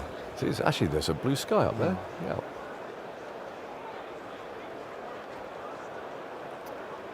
Just a little patch, not much. 93 for no wicket. Nazrabani again. Right arm over the wicket, lively pace without being express. Bowls outside the off stump. Crawley ignores it. It's not quite old school opening, but it's they've shown much more discipline and selection of what to play out and what not to in this innings than we've seen for a long time. Well, they are scoring at over 5s. Well, they are still, yes. But, I mean, a loose ball comes along, doesn't it? Yeah, and look, they're up against an inexperienced attack, and you know, you would or should be saying to yourself as a batter that you just got to hang in there, and the bad ball will arrive. Yeah. You don't really need to chase anything. Nazrabani a bit wider. Oh, a lovely shot from Crawley. That really sumptuous extra cover drive that he has. He's hit that hard, crisply, straight to the fielder this time, Medaveri. Yeah, that's his favoured shot. Lovely stroke. But it's also the shot that you feel that the opposition fancy getting Zach Crawley out. It's just, Nazrabani is just having a check of that left hamstring there. Last thing that Zimbabwe need is their main quick to go down. Oh, I see what you mean. Yes, I saw him there flexing it. Let's watch this ball. It's not a long run. Here he comes now, he bowls, and that's outside the off stump. There's no stroke from Crawley. He's followed through, and I think he's all right. He's not feeling it up, which tends to be the thing, isn't it? If you've got a bit of a tweak, you can't help but just press the area. It's one as a bowler that you just store for later, don't you? Mid-afternoon. It's after tea. Well, what Zimbabwe's trying to do to zap Crawley, 2 slips to the gully, cover point on the boundary, extra cover in mid-off, and they're just going to just dangle it outside off stump. Yep. And say to him, go on then, if you want to play the big drive, we've got a few catches waiting. Last ball, guided away to the gully. And there's no run, 93 for no wicket. And, contented-looking Brendan McCullum, I can see on the... well, it's not the balcony as such, because of course the players are have all changed ends because of the rebuilding of the pavilion. So they've taken over some of the hospitality boxes below us and to our right. So it's all a bit... it all feels a bit odd with that pavilion looking like that, but they've covered it up pretty well. It's all in grey and white sheeting. So play can continue. 93 for no wicket. 19 overs gone. That run rate just below 5. Duckett 51. Crawley has 40. Zimbabwe having put England into bat today when they won the toss at lunchtime. Yeah, we're going to look ahead to this very exciting period of Test cricket that's coming up, and we'll hear from Brendan McCullum, and then this interview I've chatted about with Ben Stokes. And I keep mentioning it because it is interesting. There is a definite gear change in it. 93 for no wicket. And Guevara scuttles away from us, bowls on off stump. Duckett plays a little crookedly there. Rolls out to mid-wicket. And Victor, hello. Hello. Good to see you. I don't think the last time I saw you was waving you off with your suitcase at Islamabad airport or something. Lahore, I think. Lahore. As it happens. Right. Yes. Seems Well, a I'm very long thrilled to time be ago. here. It's yeah. And just thinking about, well, I'm looking forward to what is an interesting. You say you've got an interesting interview at lunchtime. That's good. It's better than my one this morning. Good. Guevara runs up, bowls, and that's one for Duckett to nudge away into the leg side. Goes out a backward square leg. Although, I mean, he misunderstood my question about him bowling today. I mean, obviously, I thought we could rattle up 400 and then you'll have a quick bowl tonight. I think that could still happen. I hope it does. It gets me off the hook. Yeah. Over a silly question. Oh, I see. He might not bowl himself. He's got 3 others to go first, probably. Anyway, yes. That's not beyond the realms of possibility. It being a 4-day Test match. Yeah. He managed, in his wisdom, to declare 390 for 8 against Australia in the first day of a Test match, which at the time I didn't think was a brilliant idea, but I would support wholeheartedly against Zimbabwe in a 4-day Test match. That seems quite a good plan. Would have been a brilliant idea if he'd knocked over David Warner in that 20 minutes. Well, he goes in Guevara, round the wicket, bowls, that swings in and swings onto the boots of Crawley, flicks the ball out to mid-wicket. No. Well, I don't know. This is where I get curmudgeonly, because I remember, I'm going back to Adelaide and Freddie Flintoff when he declared. Yep. I remember saying, I think that's an appalling declaration. And then they got Justin Langer out that night, and everyone was saying, you are an old... Yes. Yeah. Who won that game then? Yes. All I remember about that game was that you and I were working on ABC as well, weren't we? Yeah. There's something to do with the flights to Sydney, some sort of crisis about some flights to Sydney. 94 for no wicket, and Guevara runs in, bowls short, it's swung away down to the boundary. Had to bat on that, down to fine leg. Got a very good line there for Guevara from around the wicket, easily taken by Crawley. And I remember the ignominy of you and I, because every ABC commentator had caught this flight to Sydney, and I can't remember what it was it New York? Whatever the reason for it, you and I had to commentate on this brilliant Australian victory to ABC rate. Everyone else had disappeared. Spitting through. Wonderful shot there. Well, England were collapsing, weren't they? Oh, it was an awful. It was a shambles, and we had to do it with smiles on our faces for the Aussies. Yeah. 98 for no wicket. And Guevara around the wicket, still bowls, and Crawley a little tucked up there. That swung a shade in towards him.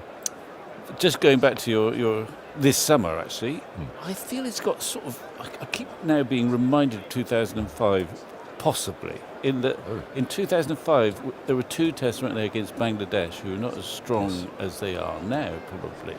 And everyone got stacks of runs. Graham Thorpe played his last matches and I think played his 100th Test match. Ian Bell got big hundreds. So it was a very sort of gentle start to what then became a momentous summer. Oh, that's a good bowling. It's actually outside the off stump, and it didn't swing in. It just kept going, and Crawley was suckered by that. He had a big booming drive and missed it. So credit to the bowler there. 98 for no wicket.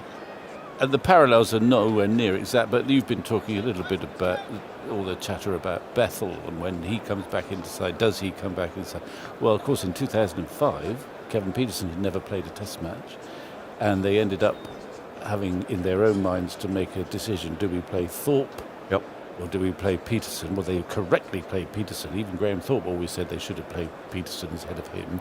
He did sometimes wonder whether he might have played instead of Ian Bell. But there was that juggling of what is the best batting order for these, not just India, of course, there's the Ashes around the corner this time. Yeah. So that there is this element that this is the gentle start, and then it really gets serious at test level. The Bethel thing does surprise me, though. I mean, just from his perspective, really, someone didn't say, listen, okay, but someone could take your place. There are no guarantees in this. No. 98 for no wicket.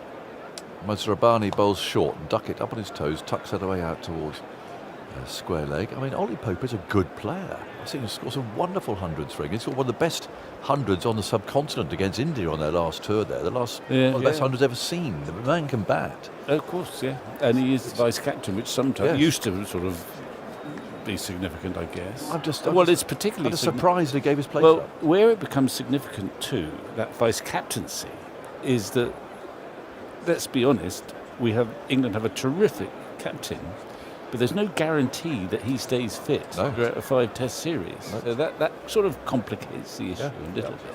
Yeah, absolutely. Well, we've talked long and hard about what happens in Australia if Stokes isn't fit. Mazhar Rabbani bowls, and that's sliced away down towards third man by Crawley. He'll want 2 here. Chase for the fielder to his left from deep point.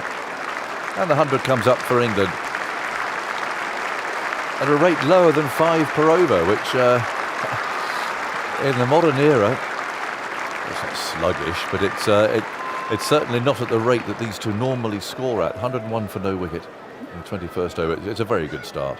Yeah. And I think Crawley has been a bit more measured. He's left a few that on another day he'd have been cutting away at, I think. Well, he's 46 now. Mazhar Rabbani bowls to him. Again, there's one there he can let go. They just played nicely. Yeah. There's no great extravagant shots. Well, Duckett doesn't leave many still, and he's slashed a couple down to the boundary, but it's the ideal start from an English perspective. And although, they always like Crawley in the team, it would help him to get a few. Absolutely.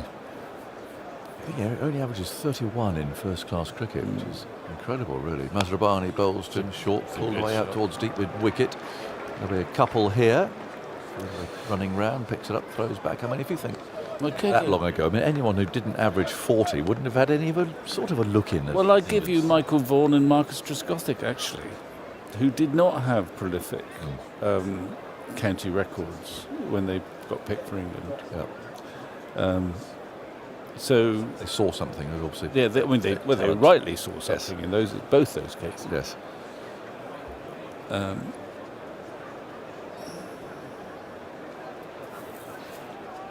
Crawley again. Mazhar Rabbani bowls to him, and is that going to be his 50? Let's have a look. They've taken 1. He goes to 49. 49 not out.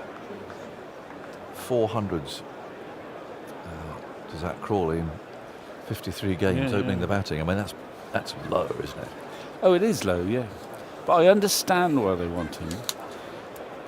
Simon's coming in. Oh, is he? Takes us to lunch. Well, okay, well, I'll look forward to the the lunchtime chat. The reason I think this regime likes to give freedom to their batsmen and a sense of security, and out you go and express yourself. They don't like dropping people very much. No. Amongst the batsmen. Good afternoon. Here's Mazhar Rabbani bowling to Duckett, who back cuts. Hits that really well, but he's picked out fielder at deep backward point. And so it is only a single. There's Curran down there, Ben Curran, 105 for no wicket. 21 overs have been bowled. Crawley has 49. And the Duckett other was thing 54. that springs to my mind is that Crawley has sort of demonstrated more than once that he does have the capacity to score freely against top quality bowling, oddly enough. And I think Australia suits him, where there's not much lateral movement by and large. Well, he had a very good year in 2023, and then in the India series, 23-24. Very consistent, got over 400 runs in both of those series. And aside from the 189 at Old Trafford, what was notable actually was that he was very consistent. He had very few failures, but only the one really big innings. In fact, the last 6 times he's reached 70 since that Old Trafford century, he's failed to reach 80. Only one player in the history of Test cricket has had 6 consecutive 70s unconverted to 80s prior to Crawley. And who is that? It was Alex Stewart. Oh, right. Well, and then he broke it with 2 centuries in Barbados in 1994. Yeah. Oh well, that's a trigger. This was not planned. This discussion, but as ever, Andy's on the ball. Just quickly on the Century partnership, I mentioned that Crawley and Duckett, a good record together, although it's tailed off a little bit, particularly with Crawley's struggles in New Zealand. Averaging 39 per partnership. That's only their 3rd century opening stand. The first time they opened together, they put on 233 at high speed in Rawalpindi in late 2022. Since then, only 109 against Ireland at Lords in 2023. So it's their first century opening stand for almost 2 years. But they've had a lot of 50s in amongst it.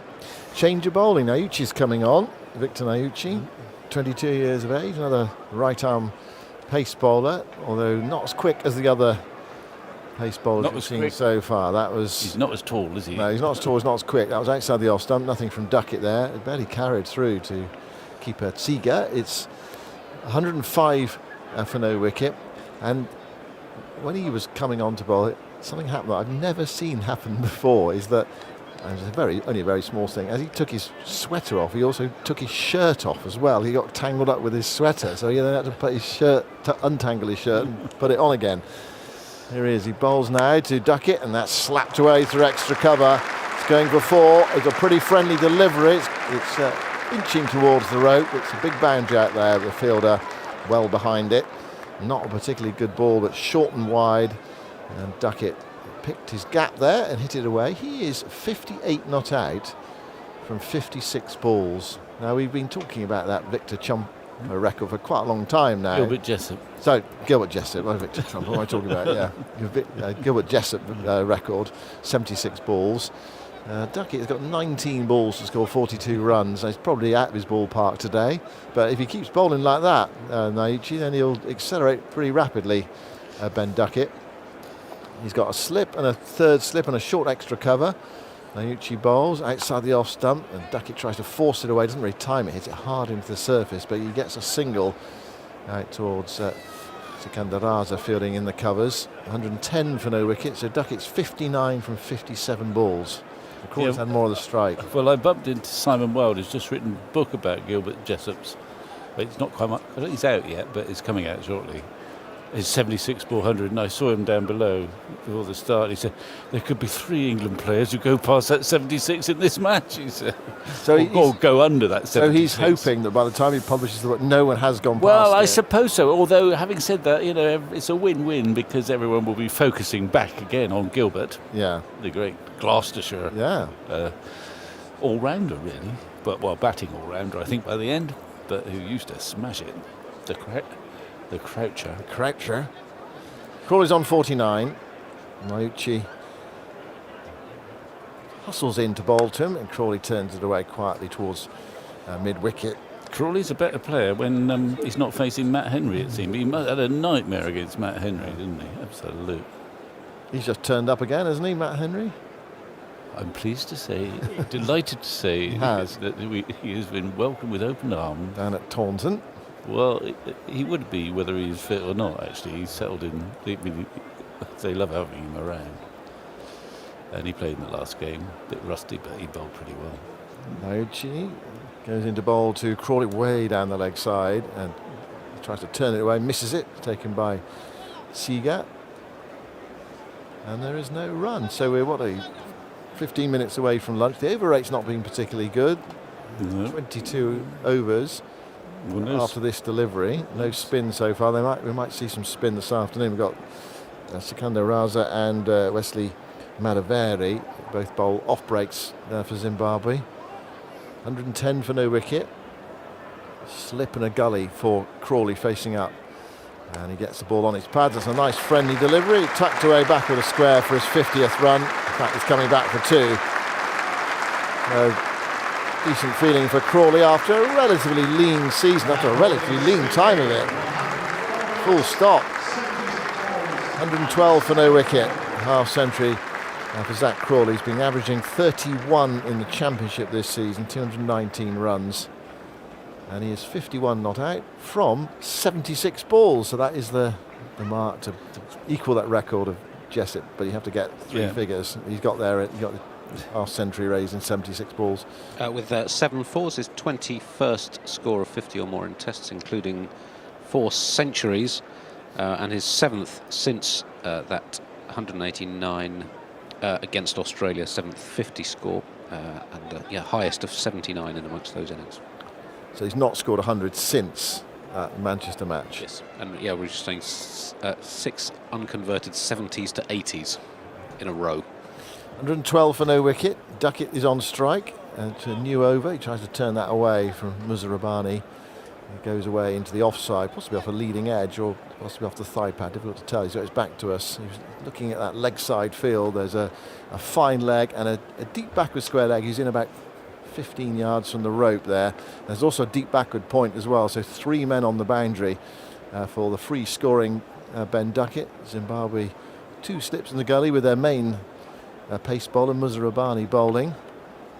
In his 9th over, 0 for 32. He's bowling from the pavilion end round the wicket to bowl to Duckett. And Duckett gets a wide ball which he slaps away down towards deep third. And that's gone away for 4.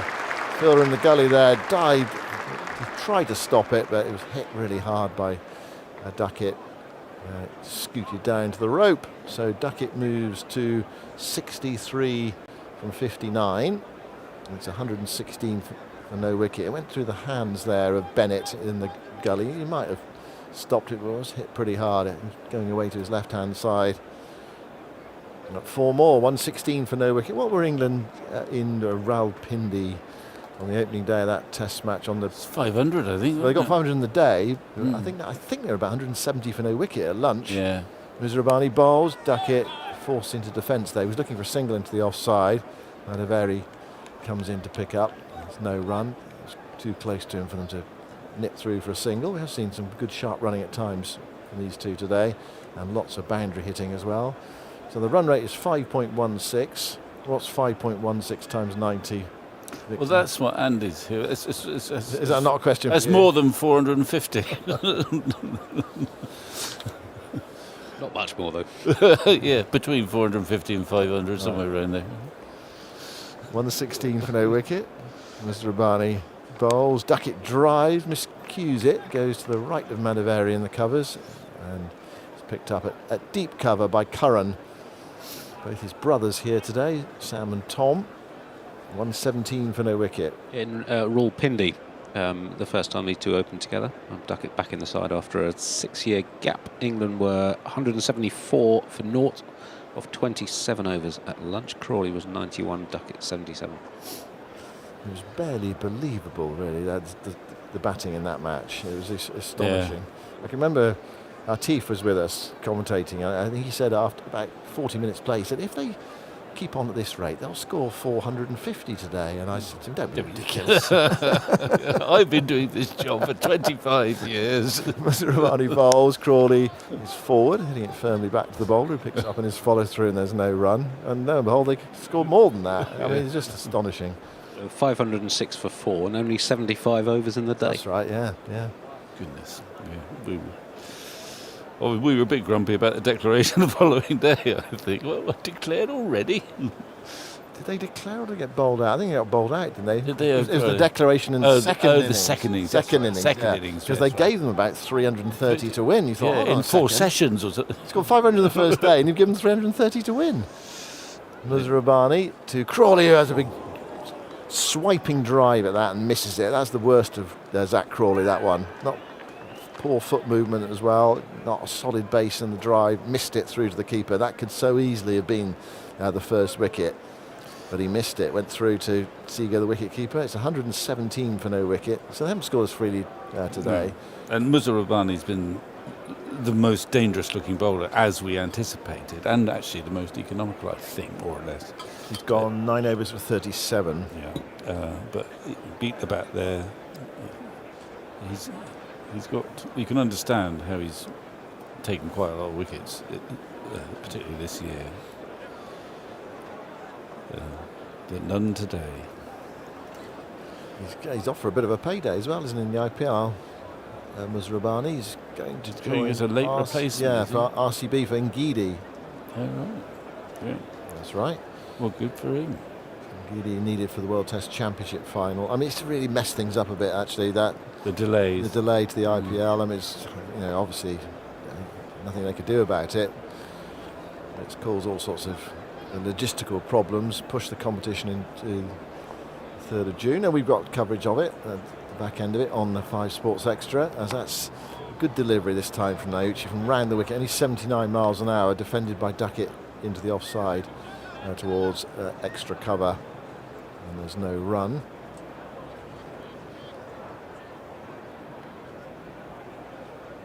On the 17 for no wicket, so 5 and over from England. Sam Cook having to wait for his first bowl in an England jersey, got his cap this morning. Family down on the outfield away to our right hand side. Bare looking outfield here at Trent Bridge after the dry spell.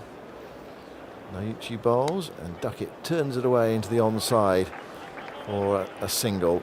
So he moves to 65 and the score to 118 for no wicket. I actually had that rare feeling yesterday when I woke up and drew the curtains back and saw the rain in London, thinking, actually feeling relief to see the rain fall. I know. Yeah, we had the same in the West Country. Yeah. The farmers are desperate for rain, aren't they? Yeah. And there might be a bit more here on Saturday. I don't know whether it's going to spread to the rest of the country. Naouchi to Crawley. Crawley turns quietly into the onside again to the right of the mid-wicket, so another single. Sean Williams there goes to his right to pick up, and there's no run.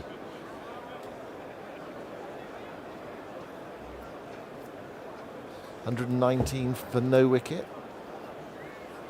Crawley to 52. Duckett, just keep an eye on that 65 from 63 balls. You'll have to go somewhere. No, I think Gilbert's safe again for a little bit longer. Yeah. Well, he's been safe for 1902. He got his. Naouchi bowls. Duckett drives. Always misfield in the covers. He's going to get probably 3 runs there. There's 2 fielders who went for it. Oh, it's gone for 4 actually. Just shows you how quick this outfield is. This bare outfield. Now Williams was one of them. Sikandar Raza was the other in the covers. I think Williams had the harder piece of fielding, and then Sikandar Raza completely misfielded it. He didn't time that perfectly, Duckett. It may be actually the slight deflection from Williams, wrong-footed Sikandar Raza, but both could and should have stopped it. So 4 more. The score is 123 for no wicket. Duckett 69 from 64. 12 balls to get 31. That's a bit much, isn't it? Yes, Naouchi bowling to Duckett. Duckett defends. Lays it to Williams at short extra cover, and there's no run. So we have Sports Extra 2 and Sports Extra 3 now, as well as BBC Sound. So lots of options for bringing you the various cricket that's been played. Will be on Sports Extra. County cricket on 2 and 3. And also we're using that service for the remaining part of the IPL as well next week. 123 for no wicket. Moving towards lunch. Duckett 69 not out. Naouchi bowls guided away by Duckett skillfully. Going to get himself at least a couple here. Down towards deep third. He just trots back for the second. Takes him on to 71 from 66 balls. England to 125 for no wicket at the end of the 24th over of the morning. Time possibly definitely for 1 more, possibly for 2 as well, if Zimbabwe are minded. I mean, what you don't want, I mean, the players are not the best pay. You don't want to be racking up a fine, do you, for a slow over rate? No, certainly not. It's a big test match, this too, for Zimbabwe. And England, the ECB are paying a fee for them to come over and, aren't they? They've tried to encourage them, so they're paying a tour fee to Zimbabwe. And they certainly wouldn't want it sort of be blighted by fines and loss of money. But, so a new over from Muzarabani, his 10th of the morning. A tall man from the pavilion end, 2 slips in the gully and a short extra cover. Bowls to Crawley. Crawley drives and hits it straight to that short extra cover fielder. There is Mataveri. And there is no run.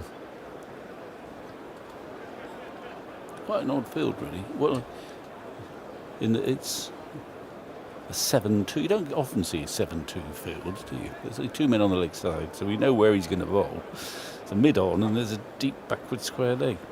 The rest are on the offside, so he's got maybe on that 4th or 5th stump, as they say. Definitely, yeah. Muzarabani bowls to Crawley. He's on 4th stump there. Crawley comes forward, guides it down to Bennett. He's fielding in the gully. And there is a no run. It's not the morning Zimbabwe were looking for. It's possibly the morning they feared when they put England into bat on a good-looking pitch. I think it was one of those, you look at the pitch and it's a bat-first pitch. It's also quite dry as well, so you think bat first and spin comes into it later on. Although this is a 4-day game rather than a 5-day game, but they looked up and it was overcast. It still is overcast at Trent Bridge. So both captains wanted to bowl this morning. But it's probably a bat-first pitch. Muzarabani bowls to Crawley. That's not where he wants to bowl. No, straight ball, but he does have protection at deep square leg, and he's picked out the man, Curran, more or less. Anyway, the throw hits the stumps.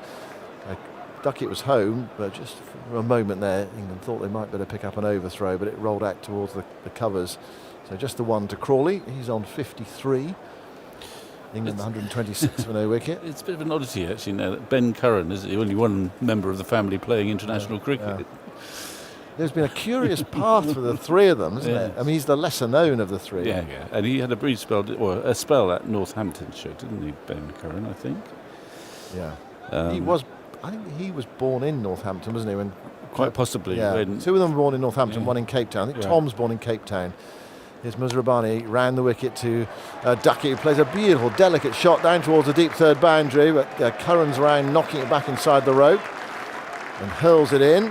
It's a lovely piece of fielding, actually, as well. He dived to his right, picked it up and sent in the return right over the bails. Yeah. And Seeger gave him a round of applause for that, or at least a pat of the gloves. And so Duckett was probably thinking 4, and he got 2. Duckett moves to 73. And England to 128 for no wicket. So their father, Kevin Curran, was born in Zimbabwe, was playing county cricket for Northamptonshire at the time. I played against him as well when he was at Gloucester. Yeah, he was at Gloucestershire for a while, yeah. Good cricketer, wasn't he? Yeah, good bustling all-rounder, hit the ball hard, yeah.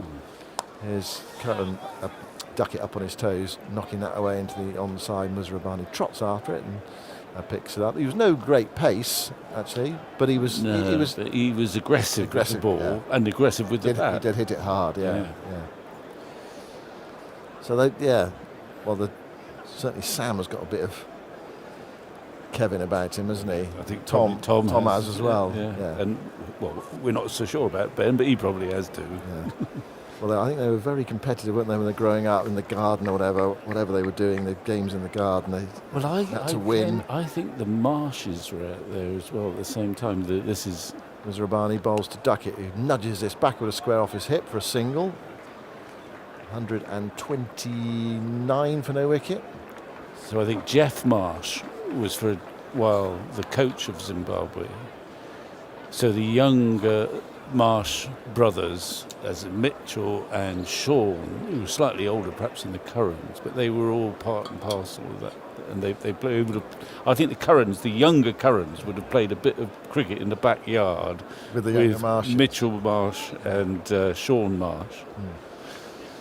Although Mitch Marsh doesn't have that sort of ultra-aggressive character, No. does he? The Marshes are gentler than the Currans by and large. I mean, I played with Jeff Marsh, who was a delightful character, or still is, I'm sure. but didn't sort of breathe fire. It was quite gentle by Aussie standards, certainly. A lovely man. Last over before lunch. Naochi's going to bowl it. 2 overs for 15. Settled down after a poor first over. Steady medium pace, you'd say, medium fast. And that's down the leg side. Not a great delivery. Duckett frustrated. He's missed out there. He's full on his pads. Yeah. Probably just angling down the leg side a bit too much to catch up with it. And Seager took it away to his right hand side. Duckett there was looking for an easy 4 through square leg. Still, he's had a pleasant morning, Ben Duckett. On his home ground. Yeah. 29 for no wicket, England. After being put into bat this morning. Bit of a breeze, but still cool morning. Naochi bowls, and this time Duckett does catch up with it. He'll probably only get a single, yeah, he will. Down towards a fine leg. Again, Curran is there, running around to his right-hand side. So Duckett moves to 75. 130 for no wicket. The lunch interval coming up. Do stay with us in the lunch interval. Aggers has got a very good interview, so he keeps telling me. With Naochi bowled an in-swinger, but an obvious in-swinger. Swung very early from the wrist there, from the hand to Crawley, who's forward and hits it. Punch drive to mid-on, and there's no run. Good interview with Ben Stokes, apparently. Right. Yeah, not to be missed. And there are other delights too. I can't remember what they are. Well, stay tuned to find out. Yeah. 130 for no wicket. Crawley does a bit of gardening, picks up a bit of debris and throws it off the pitch. There are 3 balls left in the morning session. Naochi bowls another in-swinger, struck on the pad. Shout for LBW, not out. They might have a look at a review here. It was about swinging down though, wasn't it? It did swing, and he was playing across his front pad. It was probably missing leg stump, but it's tempting, given that that's the first time that they've had this opportunity. It must be tempting to go for it, but they're not going to. We'll no doubt catch up with a replay, I guess. But it did swing, probably too much, probably missing leg stump, but it did thud into the middle of his pad. A big inducker. Yeah. But probably just, I think, we'll have a look. We're watching it now, and in it comes. It's going to miss leg stump. Yeah. The emotion there could force you into review, but just as well. Another big inducker, and that's way down the leg side. Crawley tries to flick it away. It's taken by Seager, diving away to his left. Well, he's getting the ball to go here. Yeah, just haven't quite got the line right, but he swings it this much. You almost think he's worth going round the wicket, like an off-spinner going round the wicket, so he swings into the ball. I mean, going a long way back with someone you'll remember do that. Well, Massey and Mike Proctor used to do it as well. A little bit more quickly. Yeah, a little bit more quickly. yeah. Yes, absolutely. I think he almost got a hat trick of LBW at one time.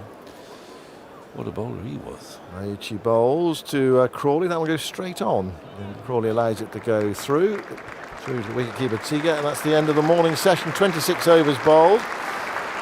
Well, England serene and largely untroubled progress. 130 for no wicket. Ben Stokes clapping on the players' balcony. The players' balcony at this end of the ground now, with the renovation works, the pavilion at the far end. So the players walking off to our right-hand side, which is a strange sight here at Trent Bridge. So used to them going to the far end. At England, 130 for no wicket from 26 overs. So bang on, 5 runs and over in that morning session. Zach Crawley 53 not out, and Ben Duckett 75 not out from 71 balls. Crawley's had more of the strike, but scored many fewer runs. Duckett has been he's in prime form actually. He's looked good, hasn't he, Ben Duckett? He's developing into an excellent cricketer at the top of the order in both white ball and red ball for England. Absolutely. He still doesn't leave many, but why should he? He's got his own method, he trusts it. So, they've both been, by their standards, relatively measured. Crawley, in particular, I think, has left quite a few deliveries. He doesn't often do that. And I think he probably recognises that his life would be simpler if he got a big score now here and people stopped talking about whether he should be opening the batting or not. So it's a very satisfactory start for England, not an entirely surprising one. Wicket looks good. There's just a little bit of swing we saw just before lunch. But essentially, it's been trouble-free for England, as we anticipated. Yeah, I think because although the overheads suggested bowl, I think everyone looked at the pitch and thought this is a good batting pitch. Yeah, I mean there's a little bit of grass there, but it's brown grass. It does not make a difference, the colour of the grass, whether it's live grass or not. And traditionally, Trent Bridge, often you get some very batting-friendly conditions. So it's going to be a struggle for Zimbabwe, but I mean you can see glimpses of how they've managed to win the odd game recently, particularly. They won one in Bangladesh. Yes, to win in Bangladesh is significant, and blessing Musa Rabbani obviously has a touch of class, but the rest look, not extraordinary. So they'll probably have a long session in the field, although I wouldn't rule out a Stokes declaration before the close if they have a barnstorming afternoon and another hour after tea where they get the score in excess of 400. This is not the Ashes, so I won't be grumpy if he declares tonight. With Joe Root on 100 and something. Yes.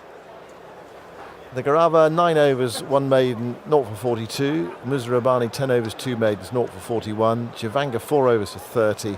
And Naochi, 3 overs for 16. Zimbabwe bowling 3 maidens in that morning session. You look poised to say something, Zoltz? Well, it's only the 7th test between these two countries. The first one is 2003, but that's England's highest opening stand against Zimbabwe. Only the second time they passed 50 for the first wicket. The other was Atherton and Ramprakash on this ground in 2000, put on 121 in considerably more overs than we've seen so far.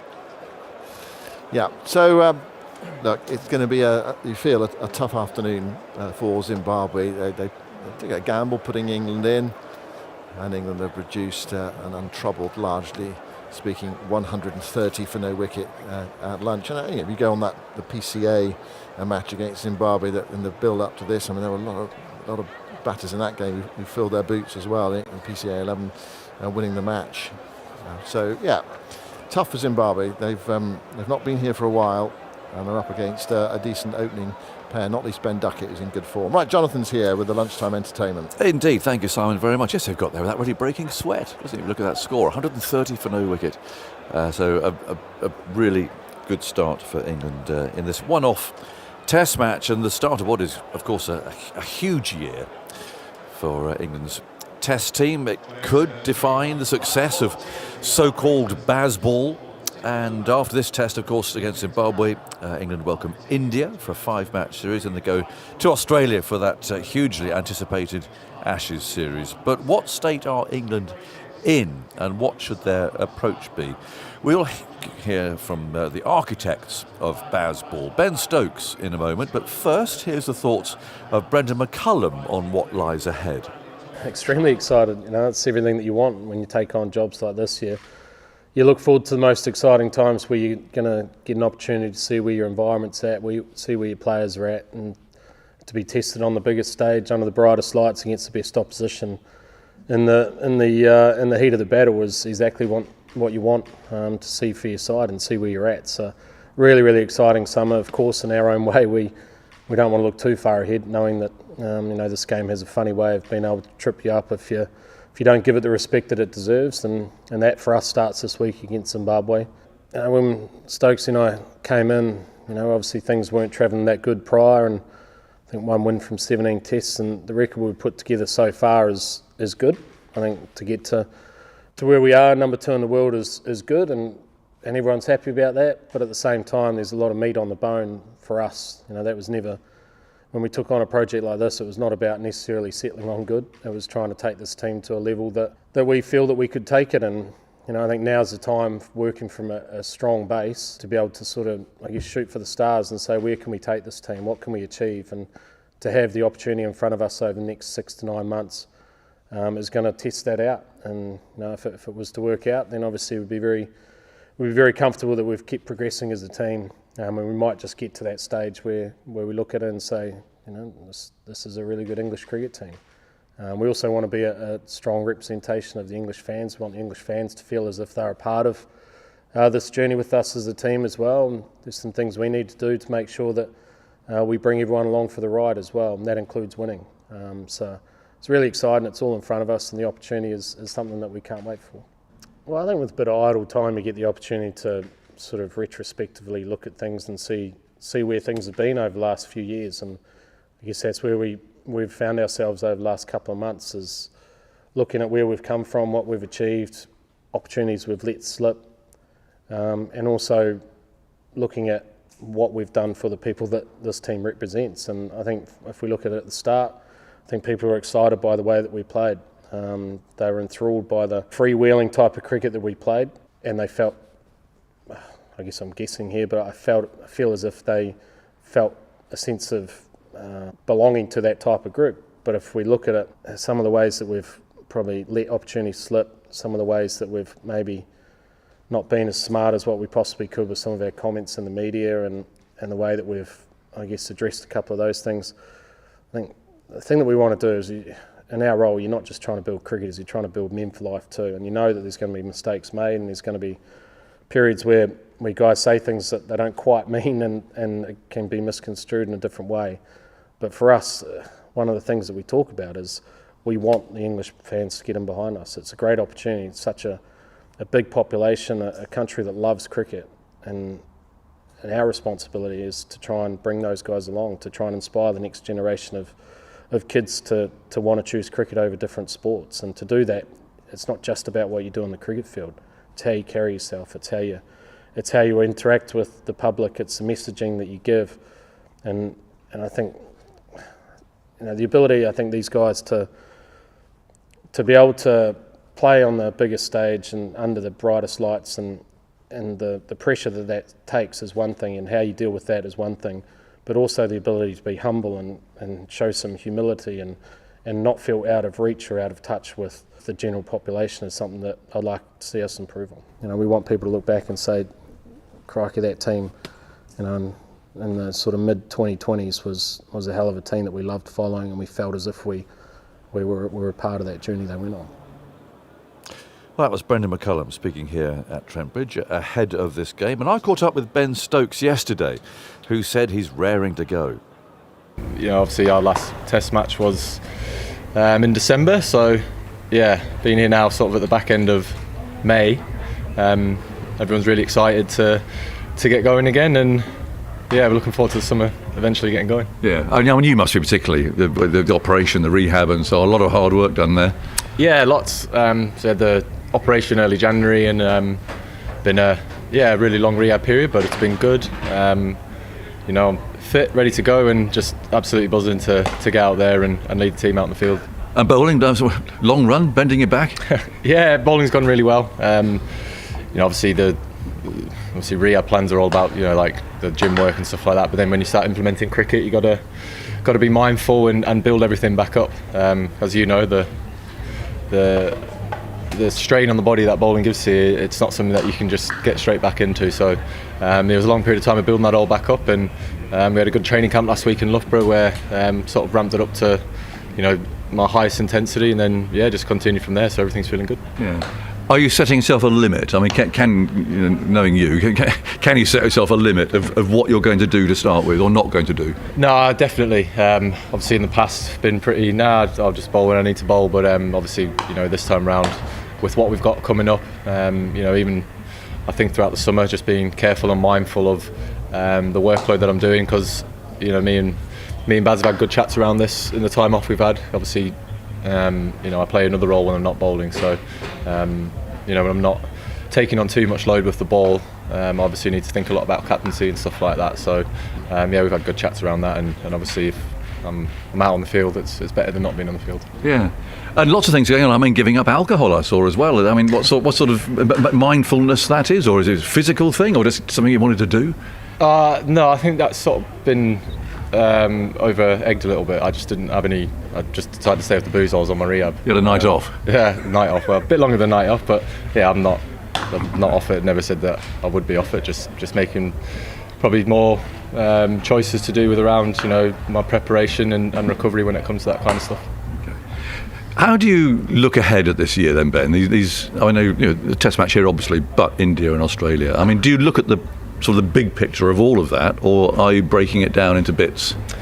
I think there is, obviously you have got to think about what we've got coming up, and it's impossible to not, but you know, one thing that I've got to do and I think we've got to do as a team, and we've spoke about this, is focusing what we need to do in the day, and not thinking too far ahead, if that makes sense. We obviously know what we've got coming up. We've got this Test match against Zimbabwe, we've got India, then we've got Australia, but what we want to do as a team is probably more important than what we've got coming up.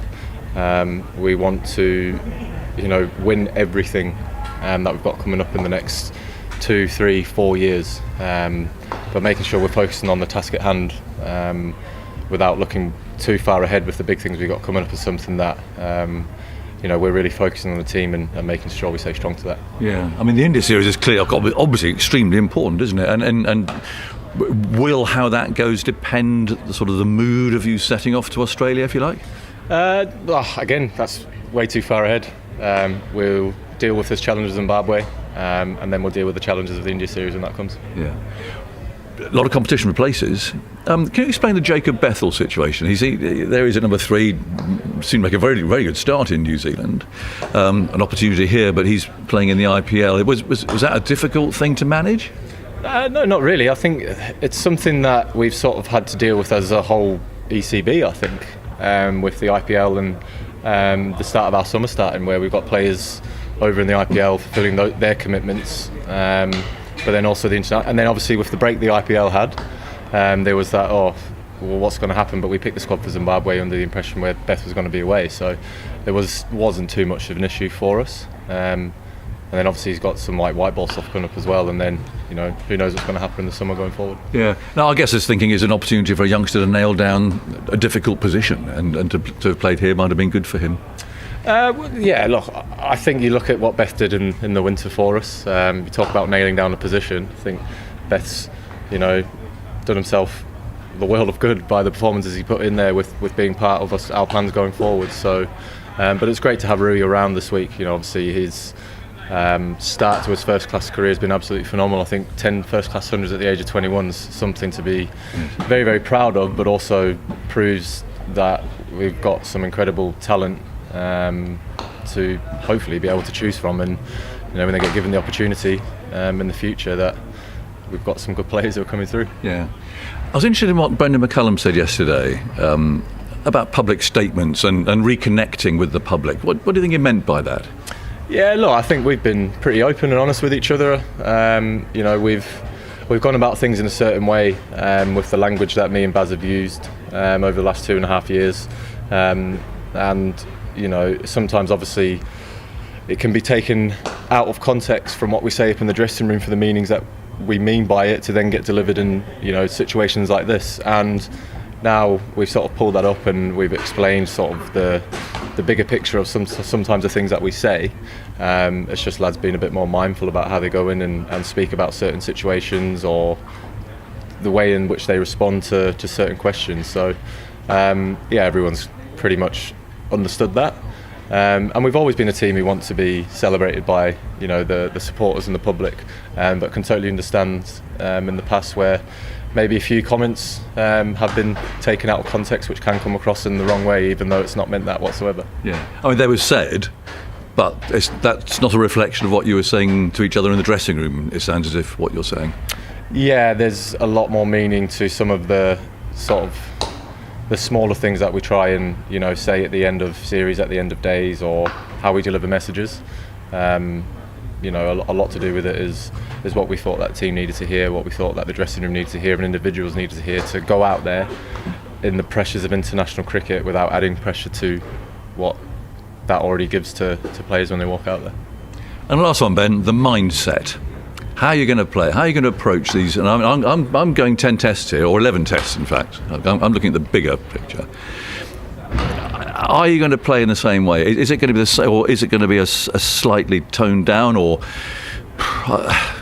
can I use the word common sense sometimes, approach to the way it's played? It's not, well, I mean, you mentioned the last Test match being in Islamabad. I mean, the whole thing fell in a heap there, didn't it? Sri Lanka at the Oval. Are you going to try and avoid that style of play while still being positive?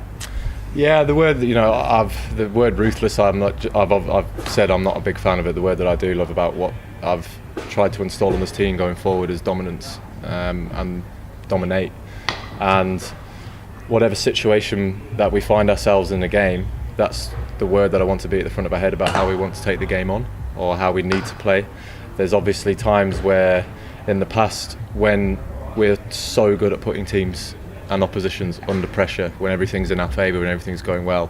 One thing that we have, been pretty open and honest about each other is being smarter in the moment when potentially the opposition is going through a phase of play or where they are on top. How are we going to be able to wrestle that momentum back towards us to then allow us to use our super strength as a team, which is to pile the pressure back on. We've said we've been guilty in the past as a team where we've maybe been a little bit too stubborn and a bit too stuck in our ways, which has actually, probably taken us further away from the result that we want. Whereas now we are incredibly clear on how we want to go out there and play first and foremost. But now we've got this understanding as a collective that it's not always going to be in our favour. There is going to be some times where we do need to reassess and understand maybe we need to wrestle momentum back towards us. And these guys are all incredibly gifted cricketers. They've all got incredibly gifted cricket brains. We all know those moments when we need to do that. So for us, it's about understanding that and really taking that and making that a precious, part of our play. Because everyone knows that when things are going well for us as a team, we're an incredibly hard team to stop. But we know it doesn't always go that way. That word dominant again, that's where it comes in. And it sounds, while you're doing your weights and all rehab, that you've been doing quite a bit of thinking and reflecting, have you? Well, look, there's always going to be, being in this job, this is my, third? Feels summer? like it. It does, doesn't it? For someone like myself to not want constantly lads to give themselves the best chance of improving, give themselves the best chance of being the best player they possibly can be, that's what I always ask myself, is what do I need to do?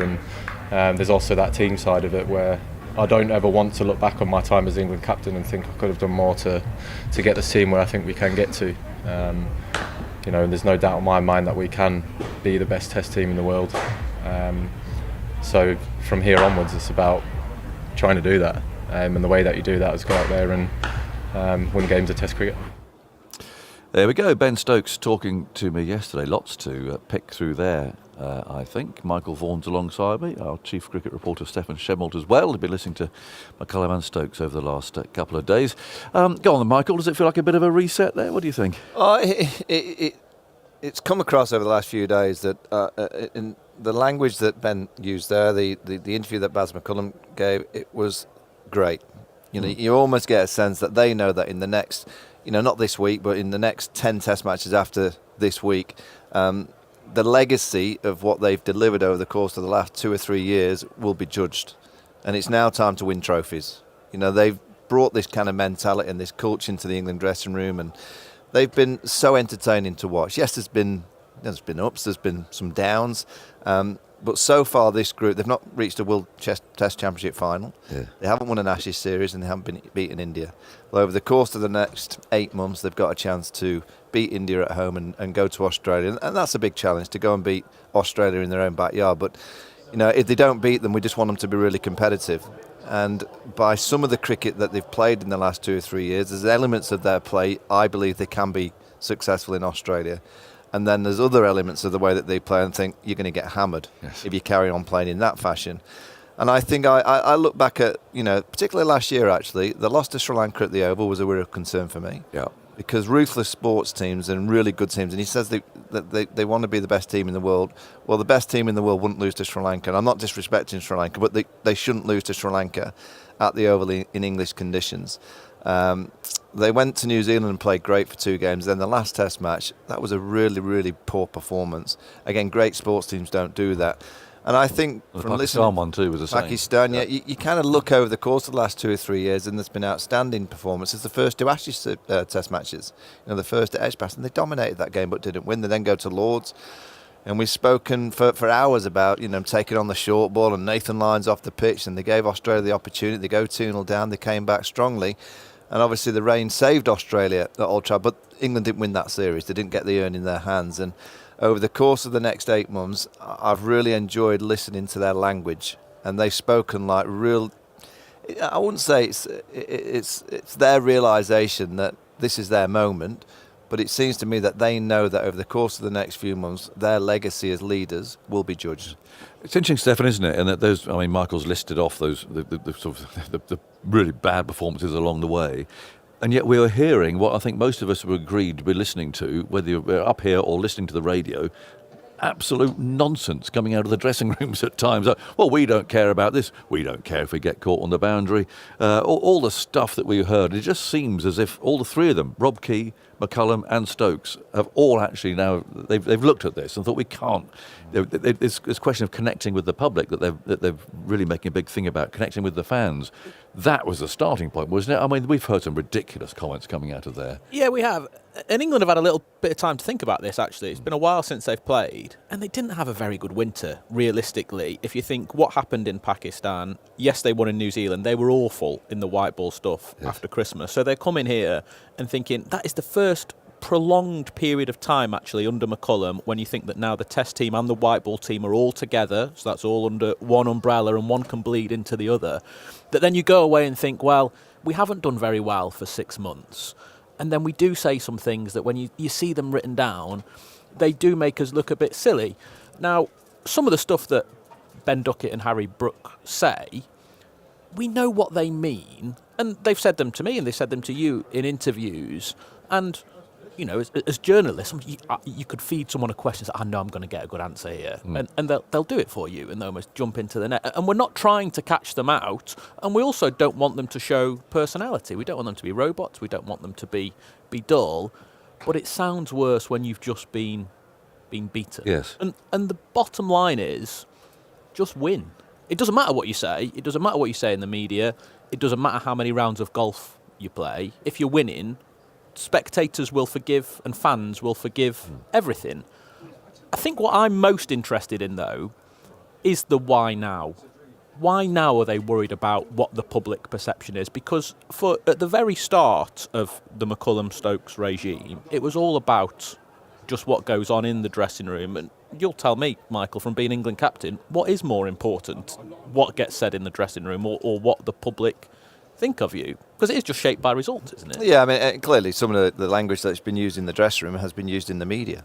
That's pretty clear to me. I just look at Ben Stokes' absence from the team for a while.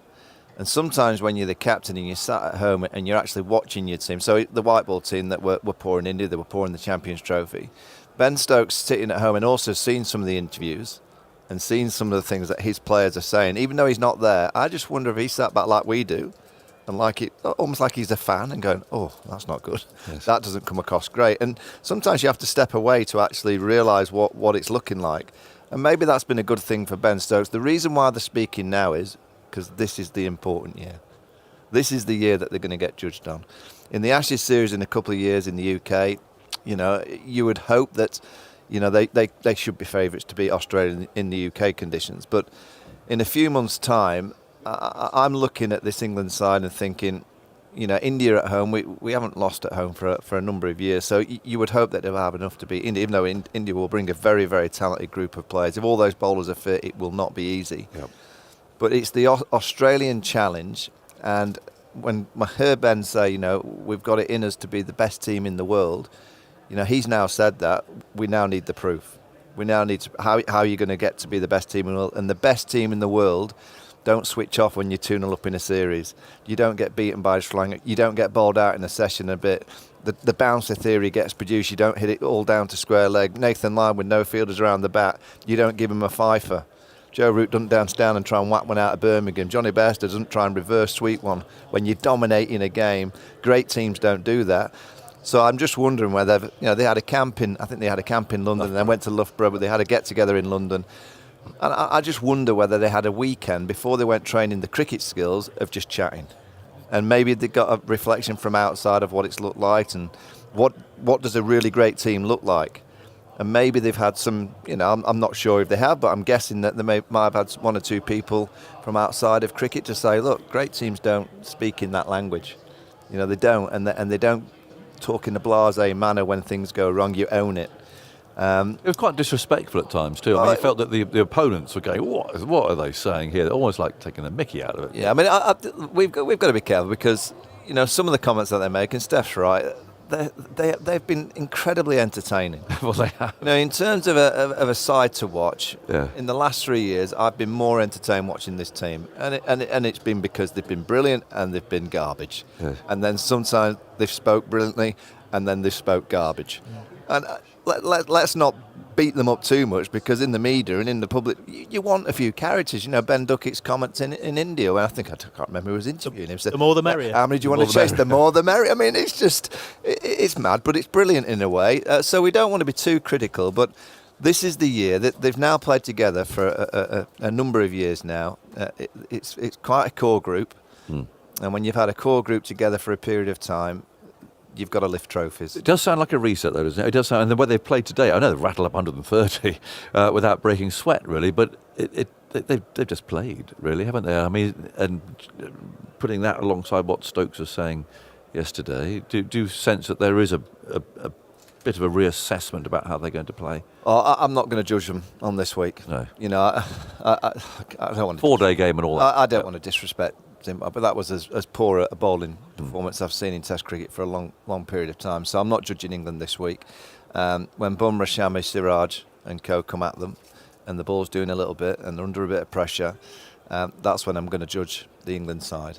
That's the thing for me, is how England react under pressure.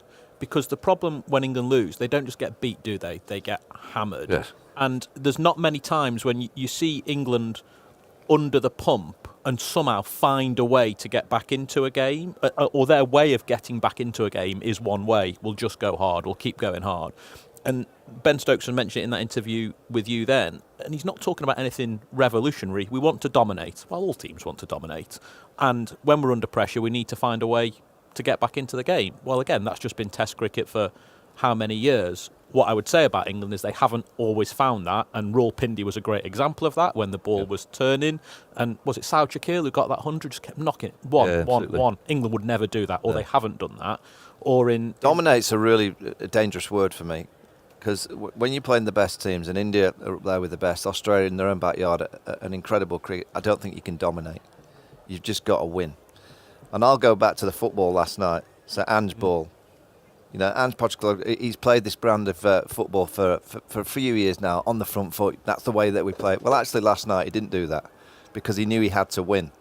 And it'll be very interesting to see over the next few months whether England can go, we have to win, and it might be that they might have to get a draw in a Test match just to stay in the series. Have they got it in them to play against their natural grain to just get a result that week? Yeah. A week that potentially they might get the wrong end of the toss. They might just get the wrong end of conditions. You arrive sometimes in a week and your players just don't feel it. They're not playing great. Can you get out that week with a draw? That's what I'm going to judge this England side over the next few months is, when it gets a bit ugly, can you graft? And that's what they've not been great at over the last 3 years. How far ahead are you planning? You're Brendan McCullum, you're Rob Key. Are you looking to Sydney? Or are you looking to the first Test match against India, or are you looking forward to the end of the series against India? How far are you when looking? you get, so I think, like 3 years out, I'm planning actually for an Ashes series. Actually, the closer I get to it, I'm planning for every game. Right. So now is the time whether you go that first Test against India at Headingley. What's our best formation to win that first game? I look at the bowling group, and when you look at the talent that English cricket has, and that's why I'm staggered with the kind of downfall of the white ball team. They've got so much talent.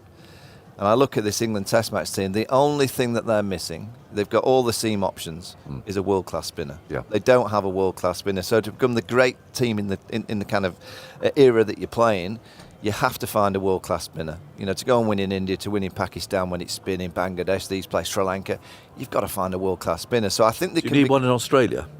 Oh, Not necessarily. No. You know, the pitches that I saw Australia play India on, I would suggest that you might not need a frontline spinner in 3 of the games. Yeah. You know, Perth, I don't think you need one. It'll all be about the pace.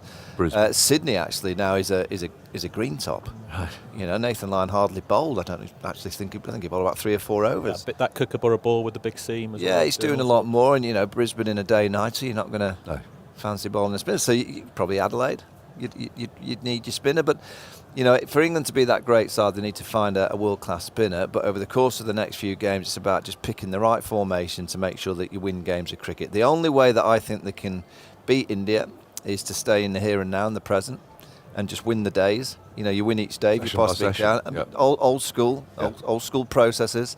If they do that, they've got a great chance. If they start looking, we've got to rest this bowler for this game and rest.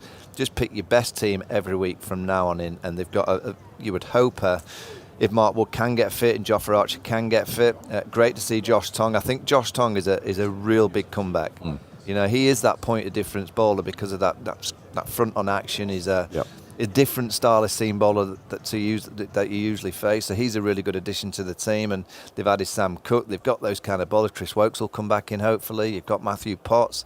I think in the seam department they've got enough there. It's just the spin. But looking at Australia and what it was a few months ago, I wouldn't be too bothered about having a world-class spinner over there. How about you and your mates in the press box, Stefan? Are you going to be banging on about the Ashes all the way through all this summer? Because I hope not. It's going to be there, isn't it? It's just irresistible. But I hope not, because the India series in itself is so huge, and India actually so intriguing to be arriving here without Rohit Sharma, without Virat Kohli, with a new captain, with Jasprit Bumrah.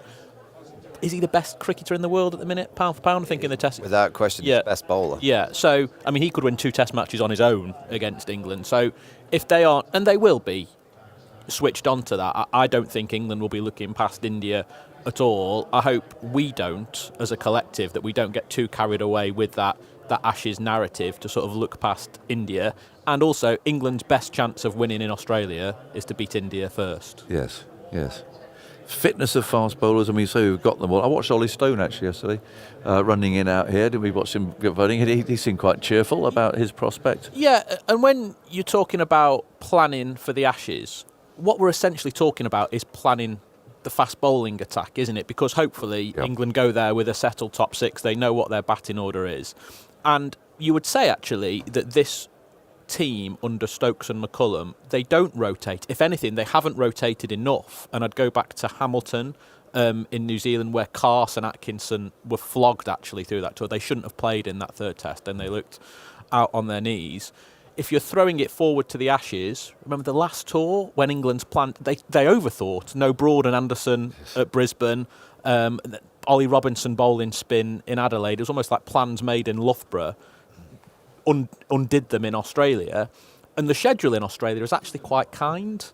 1st test, break, 2nd test, break. So for the first 3 test matches, there's a decent chance to get the best bowlers out on the park most often. And in a 5-test Ashes series in Australia, you need to get ahead, or you need to be in it, don't you? Because so often England are out of the series 2 or 3 tests. The one thing that we overlook in English cricket is catching. And we'll talk about bowling, we'll talk about batting. You have to catch in Australia. Everything, yes. You have to catch the ball. If you go back through many Ashes series, and usually it's on day one, and by the way, I've been there, I dropped a goober in Brisbane in 2002. You know, catching is a big play. Now, you know, the last couple of winters in Australia, Pakistan had a great chance actually to beat Australia. They dropped on like 12 catches. You know, India were dropping the ball in the series that's just been. So, you know, getting that cordon rock solid as well is going to be important for the England side. If England arrive in Australia with this batting lineup, with Jacob Bethel, they've had a great summer. They've had a really good summer, because that means they've all done okay, and they're getting on the plane, and we're arriving for that 1st test in Perth, and there's no talk of any batting order. We know what it's going to be. But there's a lot to go between now and then. When you're facing Shami, Siraj and Bumrah, there will be an obstacle. There's going to be an obstacle in the next few months that, you know, we'll have to talk about. What this England side, as Stefan mentioned, they just got to focus on the here and now. This week, get this out of the way. They play a few white ball games against the West Indies, and then the Indians. I don't think you can have a better preparation And whether it's not preparation, it's just a great series before an Ashes series. Yes. But that's a really good way of looking at it. And that's the way you have to look at it. This is a good thing. It's Australia and India are the best two seam attacks in the world, and you could add England into that, South Africa. But I think Australia are the top as a whole. And when the Indians get Bumrah, Shami, and Siraj fit, and if you add in Nitish Kumar Reddy and Shardul Thakur, a tremendous bowling attack, and then a bit of Jadeja or Kuldeep Yadav. So there's your Nathan Lyon, if you like, and then your 4 quicks. It's perfect preparation to go down under and play. And what about Stokes in all of this and his fitness? That is something. I mean, every time he's going to come on to bowl, people are having fingers crossed, because it just seems to me again that bigger picture, the longer term. I mean, can you see England going to Australia and winning without Stokes as captain? I can't see. It's so important for the balance of the team. Do I think England can win in Australia with him being a batter captain? Potentially, but I think it nullifies their percentage chances of winning if he can't bowl. I'd love to have seen him play in the last few weeks just as a batter in county cricket. I know that they're wary of his fitness, but he's been doing so much training. There's nothing like getting out in the middle and just batting. And that is the one element of his game that, yes, we want to see him bowl, but I want to see his batting become really consistent. And in the last year or so, it's been inconsistent. So not only are they going to need Ben Stokes the bowler, they're going to need Ben Stokes the batter scoring runs. And that's really important. So I've been slightly surprised that he's not played a couple of 4-day games for Durham just as a batter. But if he's fit and he's bowling well and he's and he can do everything, the percentage chances of England beating India go up by a good distance, and for them to win in Australia, you can't see that they can win down there without a fully fit Ben Stokes. We're talking about it already. Here we are in May. The players will be thinking about this great year coming up. But I mean, for them, it's kind of career-defining. For many of them, I wonder how they're keeping the players as focused on. You talk about the here and now all the time. I wonder how they've managed that with the players, because you can't really. You can't help but think ahead and get ahead of yourself. No, but and I'm sure they are talking in the language of excitement. It's the most pressurised time of your playing days when you're up against India at home, and particularly when you travel down under. We all know what goes on down under. We know the way that the Aussie media will build up 1 or 2 stories, and I'm sure they'll create a little bit of hassle. That's playing in an Ashes series. You've got to be able to deal with that, and they'll have people talking to them to cope with that. The one thing that I have a little bit of a concern about is the preparation for that first game. I just go back in my time. You were around in 86, 87, I'm sure, but in 2010-11, England won by being a real disciplined team. They're not the same team as this England side. This team would play a bit of a more expansive game, but the one thing Andrew Strauss and his team did really, really well, they got to Australia and they played some good cricket. Yes. And I know we're in a different era, and these lads are playing more cricket, but I'd love the England team, and if they can't play 2 4-day games, just make sure that you offer Australia the chance to play a game of cricket, a proper game of cricket, not when you're playing 13, 14 players.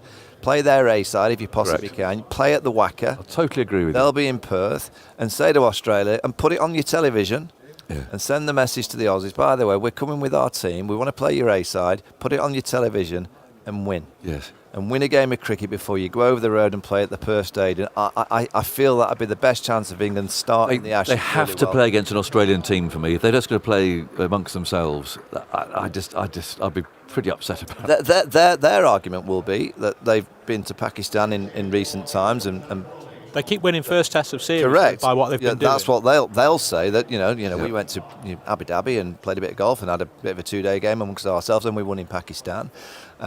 India arrived last year in Perth, didn't play much of a game. They played amongst themselves. They won the first game. So that'll be the argument that they bring to. I will say, having been to Australia now for the last 4 or 5 years, I've seen enough touring teams that start okay and they look good and then suddenly just fall away. Get on the front foot and get into the Australian public's conversations in the pubs, in the restaurants, in the cafes. Wait a minute, this England team mean business. They've come over here, they've taken our A side on, they've blown them away, and they're ready for the whole Ashes series. We're talking about the Ashes already. There we go. We said we weren't going to. It's going to be that sort of summer, I think. There's so much going on. Thanks, you two. Lovely chat. And, there you go. Lots of things to consider, I think, as this summer unfolds. So it's 130 for no wicket. The players are out in the middle. A very good start for England. Crawley has 53, Duckett has 75. We can see some spin. Sikandar Raza is coming on from the pavilion end, and Simon Mann is going to get us underway here. Well, I think this all emphasises what a absolutely riveting 6 months or so of cricket we've got coming up, and you will be able to hear all those matches on Test Match Special, the India series and the Australia series as well. 130 for no wicket, so slow bowling for the first time today. Sikandar Raza has been playing in the Pakistan Super League. He didn't play in the warm-up game against the PCA 11. He's going to bowl his off breaks from the pavilion end, the far end from us, as play resumes after lunch. At 130 for no wicket.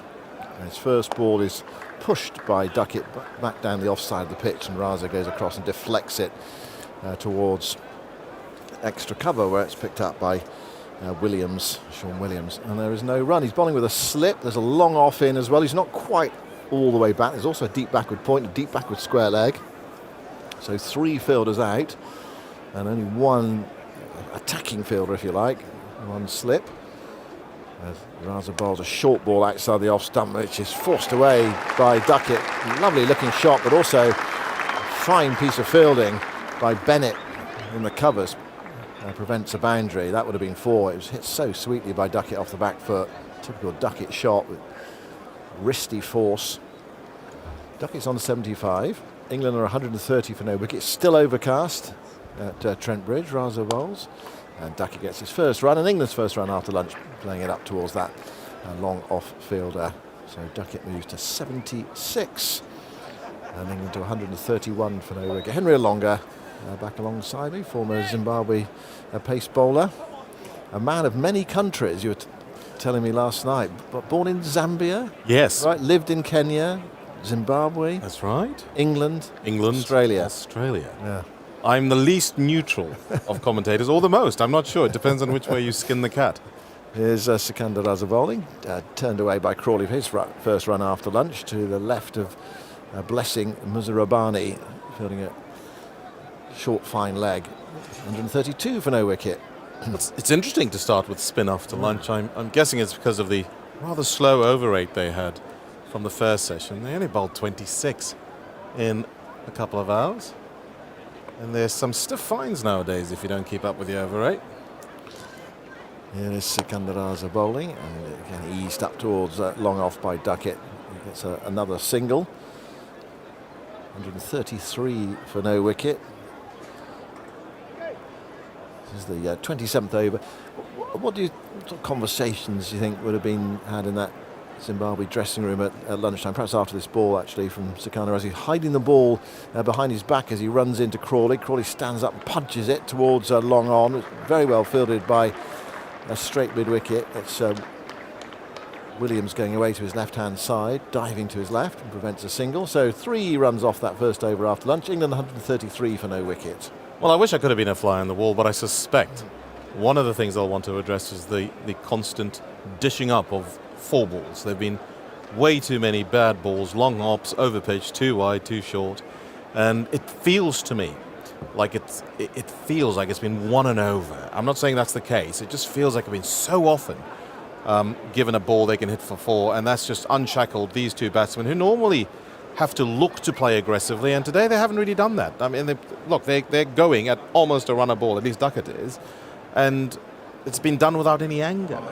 So I think they've wanted to address that, but they're bleeding runs at the moment, and so perhaps they'll bring the spinner on to get through the overs quickly.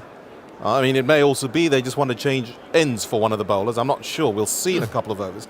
But I suspect it's still early days. If they get a wicket here, suddenly they're back in the game. So hopefully it was positive. Naochi's going to bowl his right arm medium pace. Absolute beauty. First one after lunch, an appeal for a catch behind. Nothing from the bowler, though. There was an appeal from the 2 slip fielders. Wicketkeeper held the ball up, hopefully. The bowler wasn't interested. So I think it must have flicked something on the way through. Possibly the hip of Duckett. Are they going to review this? They're thinking about it. The timer is ticking down. 3, 2, 1, no. But that was a fine delivery from Naochi. It was. And in fact, he just turned around and sort of nonchalantly walked away as if he knew it hadn't hit anything. The evidence suggests that that Duckett missed it. There was a little bit of gap between bat and ball. was an absolute beauty. Goes in now and bowls to Duckett, and that was a full ball which is cracked away but stopped in the covers by Curran to his right hand side. Well, that was the full ball you were talking about, Henry, in a way, you know, the freebie. And Duckett latched onto it, smashed it away into the offside. Just having a look at the ultra edge on that one. Yeah, flicked his lower part of his jumper on the way through. That was the sound, or that was the deflection. I'm just seeing the technology on it. But it was an excellent delivery. Actually, probably the best ball that's been bowled so far. It's angled in and left him and bounced a bit as well. Archie bowls, and forward goes Duckett, cautiously back to the bowler. So he's probably of the 4 pace bowlers, he's the least quick of the 4 pace bowlers. And the shortest as well. Yeah, but he's done a bit with it. He's got it to swing before lunch, and he's got one to move there and bounce. It was an LBW, a potential LBW ball, maybe 2 balls before the interval. Yeah, it was a big in-swing, wasn't it? And it looked like it was worth challenging or asking for a referral. I think I let it go, but... Iochi bowls, and Duckett is forward, offering the full face to the bat. The ball rolls up to Muzarambani, fielding it mid-on, and there's no run. Yeah, they put the technology on it, and it was going down the leg side. Right. But you could see the excitement out there, that big in-ducker. Anyway, so at the moment, you'd say he's looking the most likely to make the breakthrough. How many boundaries do we have in that session? First session we had 19 in 26 overs, 2 in the first 6 overs, then 17 in 23 of them due to misfields, but still quite a lot of 4s. Yeah, a lot of 4 balls bowled. Chi bowls, and Duckett stands up and guides it away off the back foot to Curran, fielding at extra cover, and there's no run. And they also had a number of 3s as well, which I know it's 1 short of a boundary, but it still kept the scoreboard ticking to the extent that after lunch they're on 133. And I tell you what, Simon, I reckon they'll get 400 in the day easily without even trying. And if they have wickets in hand towards the last session, they might have a dart and try and push for 500 in the day. It's possible, I think. Yeah, it's about this New England approach that Ben Stokes was talking about yesterday. That's another fine ball from Ayuchi. It's edged along the ground before, down towards deep turf, but that bounced. And Duckett, it was a full shot. The bowler kicks the turf there in frustration.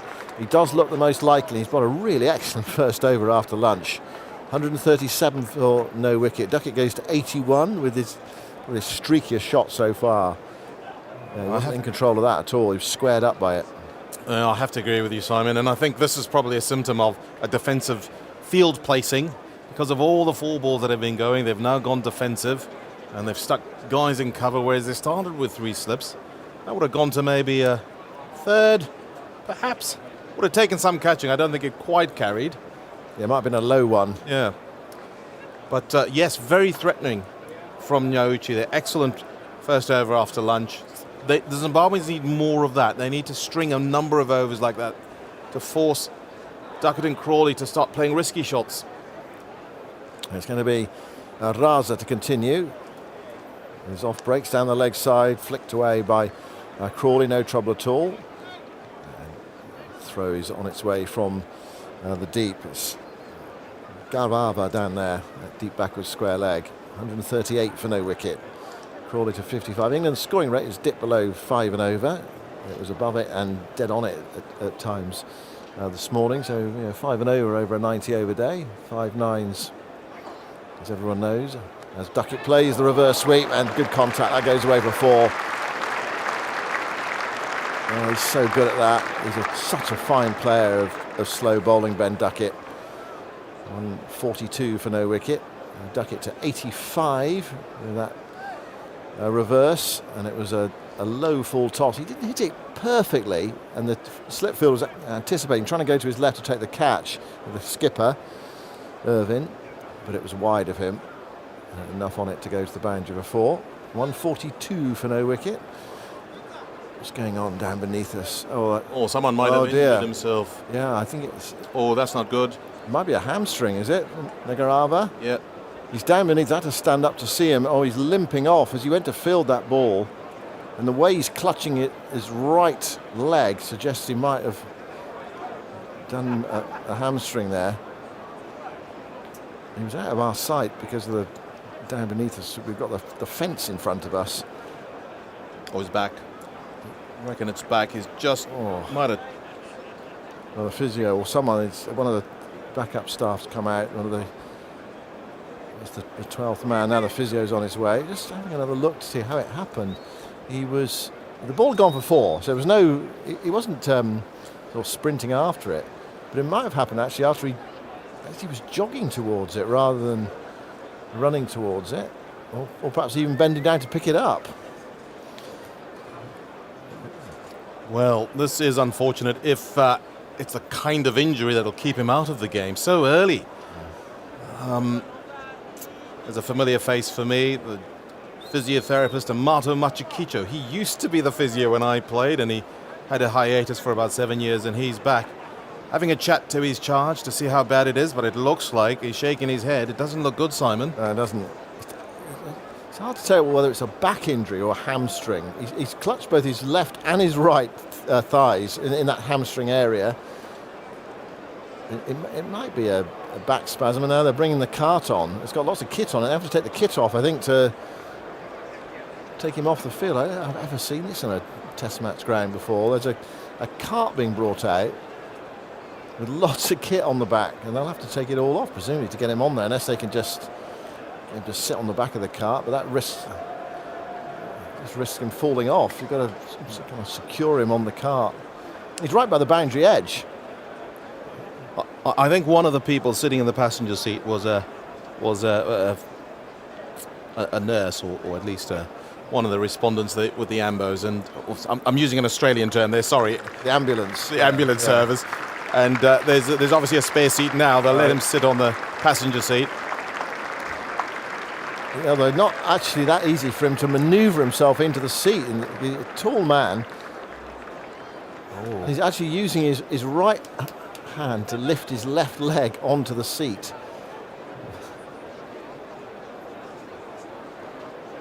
And now the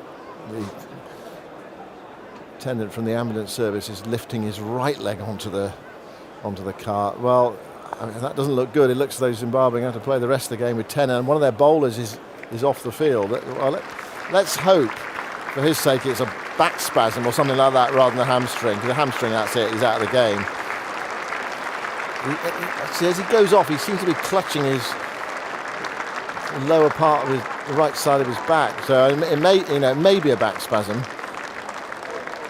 I think you're right, Simon. At least with a back spasm, you can massage it, perhaps get it to relax and release. And whether he's back on today or not, we'll wait and see. But down a bowler, Zimbabwe, not the ideal start after lunch.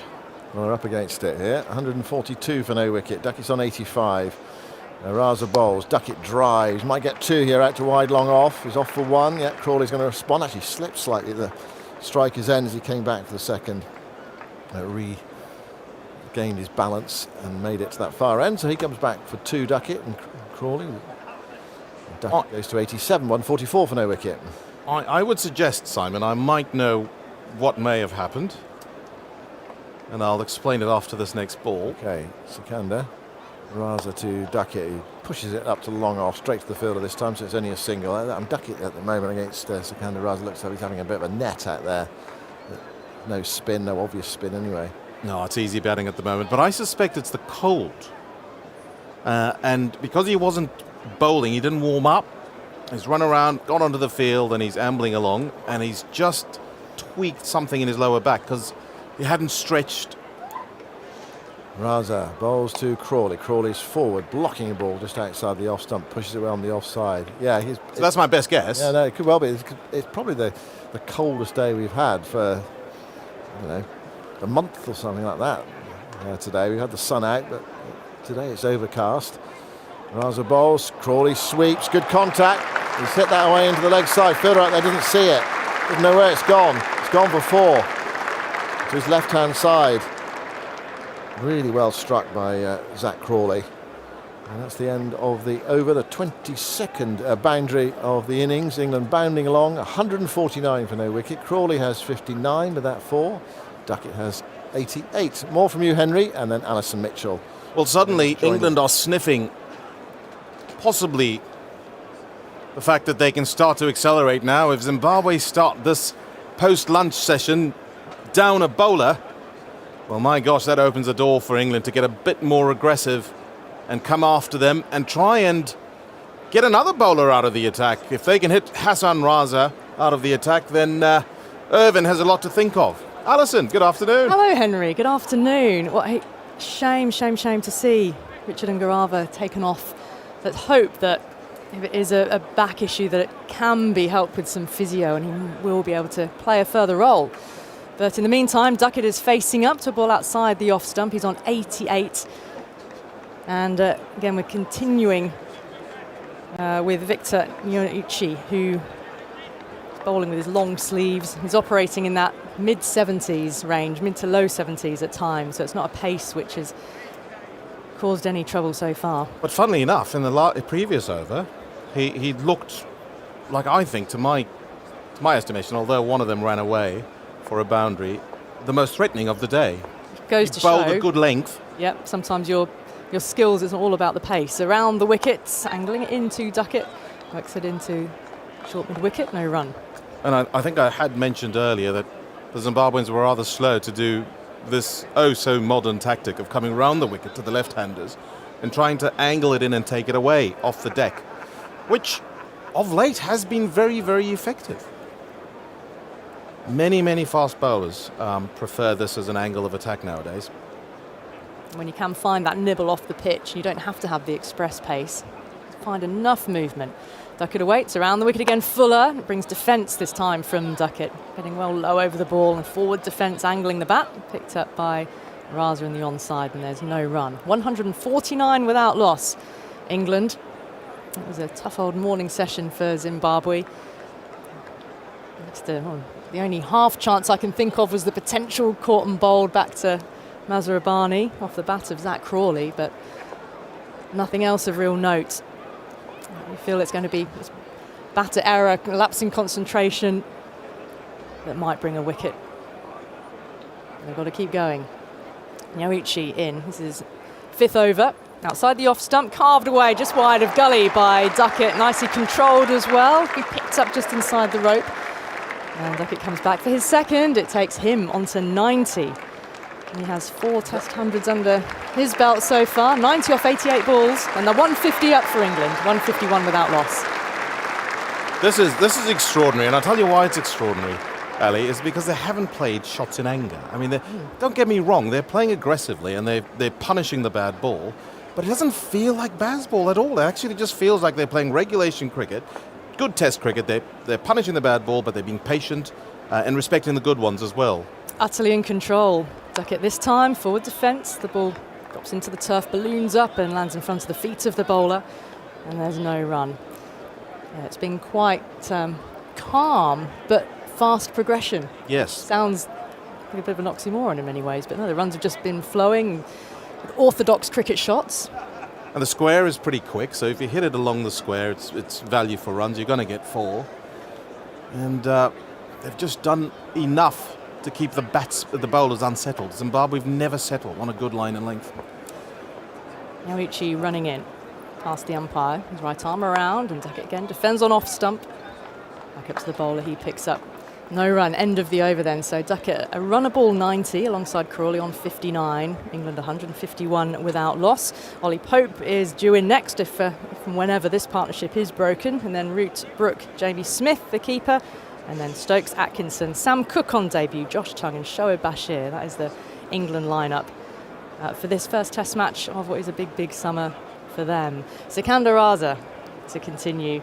Henry, he's got quite a story, hasn't he? He's been around a long time in terms of his cricketing career. 39 years of age, plays a lot of franchise cricket around the world, and missed a couple of Test matches because of that. But once franchise duties were over, straight back in. So he missed the quite amazing Test victory over Bangladesh, which was Zimbabwe's first Test win in 4 years. One slip in place here as he comes in with his off spin to Crawley. It gets well forward, turns it into mid-wicket. Well, here's an interesting factoid for you. He actually wanted to be in the Air Force. Fighter pilot, wasn't it? Yes. Yeah. And he failed an eye test. His eyes weren't good enough for the Air Force, but they're good enough to be a batsman at the highest level. Moves in again, quite a quick action. Crawley works this down towards long on, jogs through for one. He hides the ball behind his back when he comes in, a little bit reminiscent of Sunil Narayan, isn't it? He starts with both hands behind his back, stock still, and then as he moves forward, his left arm starts to move with the motion of his advance to the crease, and then suddenly the right arm appears and over it goes. There we go, both arms held behind his back, just takes a little skip forward, and now here comes the arm. Off the back foot, carved away through the offside along the ground. Duckett again in full control. Another boundary, takes him on to 94. The runs flowing for England after lunch. Absolutely flowing. Just a little short from Sikandar Raza, a bit too pacey as well. No loop, just flat. And Duckett rocks back onto the back foot and carves it through a tiny, tiny gap in the covers. And England starting to show intent now. Duckett settling over his bat again. 94 from 91 balls. Raza from quite wide of the crease here. Stroked away off the back foot and control again here. Duckett eases it out to wide, mid-off. They think about two, but it's just the one. And the pick-up in the deep. The ball comes back into the gloves of Tiga, the keeper. So Duckett down the non-striker's end on 95. So Raza was born in Pakistan, and yeah, you're right, wanted to be a fighter pilot. Failed an eye test, so dream over. And then he went to Glasgow Caledonian University, and that's where he picked up playing cricket as a semi-pro. Over the wicket here too, Crawley forces this away through the covers, finds the gap beautifully between point and cover. The chase is on back towards the boundary, a sliding stop over that rough straw-coloured grass in the deep. And Crawley's back for the second comfortably. England 159 without loss, Crawley on to 62. But then his parents had moved to Zimbabwe in the time that he was at uni, hadn't they? So in 2002 they moved, and he then went back there after uni and started his first-class cricket career. Forward is pressing Crawley, dribbles into the offside. No run to end the over, 159 without loss. So then eventually becoming a full-time cricketer once he completed his studies. Qualified to play for Zimbabwe, and an international debut in 2013, and 4 months later playing Test cricket against the country of his birth in Harare. And he's made a fist of it, hasn't he? He's really grabbed the opportunity. By the horns, as we used to say in Zimbabwe. Is that the phrase? I like it, yeah. Grab it by the horns, and really, really happy for what he's achieved in the game. And he's also quite a feisty player. He plays with a lot of heart and passion. But he brings a lot to the team. He's one of the bubbly guys and senior leaders as well. And as I mentioned earlier, with Aggers, this is sort of the long goodbye to a lot of these players who've been playing and are towards the end of their careers, in their 30s or late 30s, or just about 40, I guess. Ben Duckett's still got a lot of cricket to play. He is only 30. He's on 95, and here is Naoichi coming in, and he knocks this square along the ground. It's a clip off the pads. It's a vacant region out there. He's coming back for two, and they should be able to return comfortably for three. Indeed he does. And that takes him just two away, and the crowd alive to the fact that an England batter is closing in on a Test century in the opening match of the international summer. 98 not out, Duckett. Just a few minutes after lunch on day one. You'd take that any day. He's on 75 at the interval. He's only been having, about half an hour into the afternoon session. Better than a runner ball as well, Ali. It's extraordinary.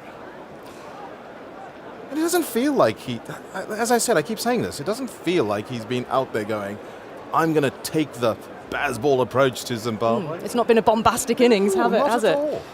Crawley facing up on 62. One gully fielder in place there, and that strays onto the pads. He's able to whip it away down towards fine leg. Fielder is there. The crowd will enjoy the fact it's a single because it means Duckett is on strike with 4 balls left in the over. And he's a 98 from 93 balls. I'll wander down the pitch, have a little word with Crawley. He's been here 4 times in his career before. He's managed to get over the mark for 3 figures. But putting down a marker in this first test. Naoichi's getting a little bit of movement. I wonder if he can just get one ball to do a bit of magic. Batsman the most vulnerable just before a milestone. Could it happen? Duckett looking calm on 98. Naoichi, it's down the leg side. A good diving take by the keeper. He had to go full stretch to his right. And the ball nestled in his glove, and he gets a little low 5 from, is it Craig Irvine there alongside him? Oh, Duckett would have been spitting mad if he'd got a little tickle on that. Well, there's a very wide fine leg, but if he'd have Yeah, just got something on it. No, I mean if he got caught on Oh, 98. I see, yeah. So, well, if it'd gone caught into the keeper's gloves. Yeah. Duckett, here we go. 98 from 94 balls at the moment. Ochi moves in, it's defence, he wants the single, but Crawley says no, probably rightly so. Gully scampers forward to pick up, and there's no run. Crowd just eager to see this last couple of runs. Oh, Duckett. This is the patience required as a batter, isn't it? Wait for the moment. It's funny, the mentality of getting to milestones, because you could easily see a silly run out, even though he's got the rest of the day. He's got 2 days potentially to bat. But he wants to get that milestone, so the nerves and the jitters are on. Yoichi into Duckett, who's on 98, takes a big swing and a miss. Well, a hefty looking attacking drive, and now he's got a bit of a wry smile on his face as he looks back and sees the ball nestled in the gloves of the keeper.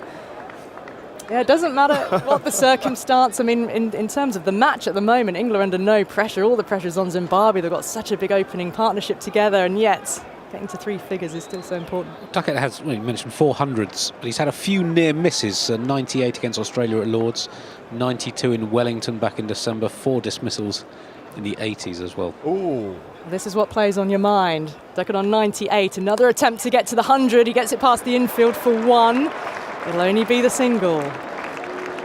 He's down the other end, listen to the crowd.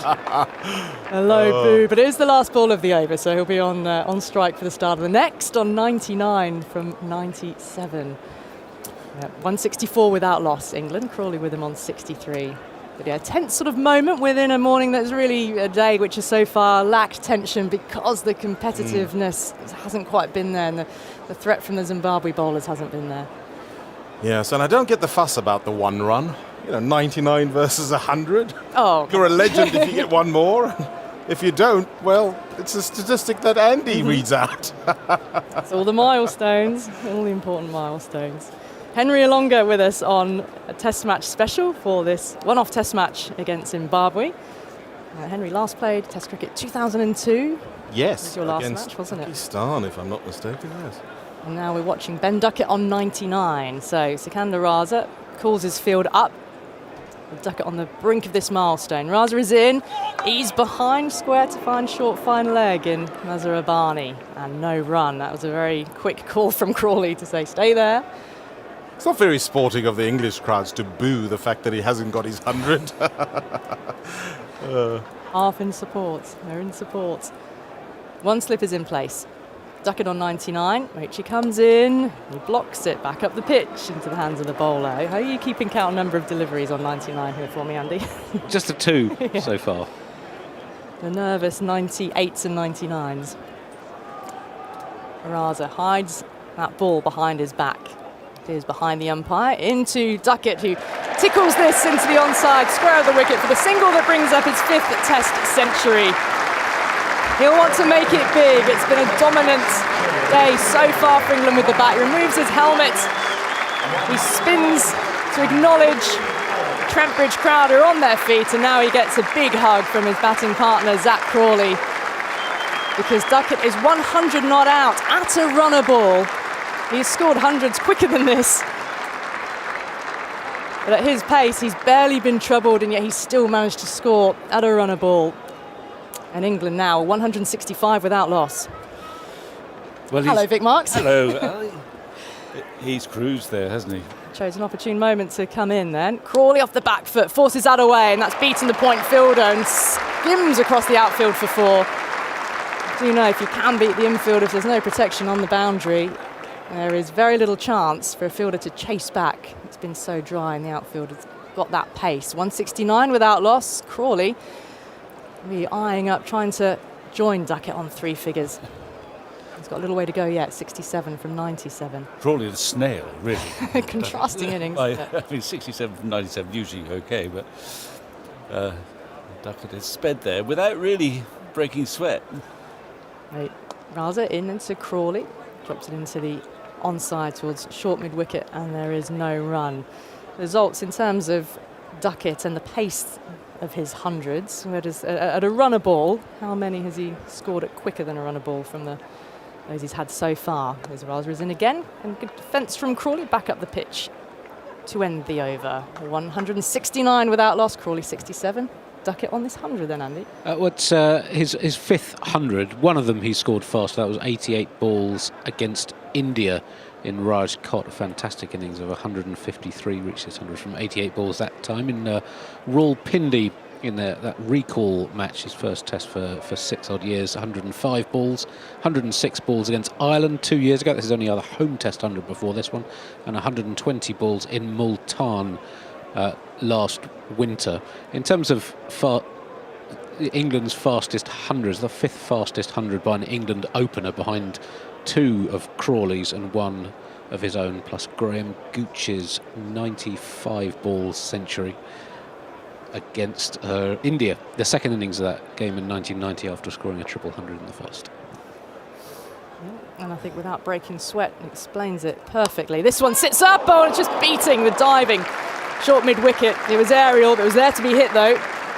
And it's gone for another boundary. We've moved Duckett onto 104. He hit it hard. 173 without loss. A little bit of... How far away was it from the fielder? A one-handed leaping effort to the right. Well, it certainly wasn't a chance. He hit it pretty well. Oh, Sikandar Raza was there. He almost got a fingertip to it, but not quite.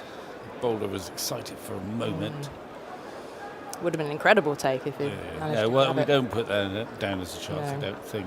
Not even Have you got one down as a chance? No. Yes. Big. No. Around the wicket again to Duckett. Turns this up towards Mazhar Rabbani at mid-on.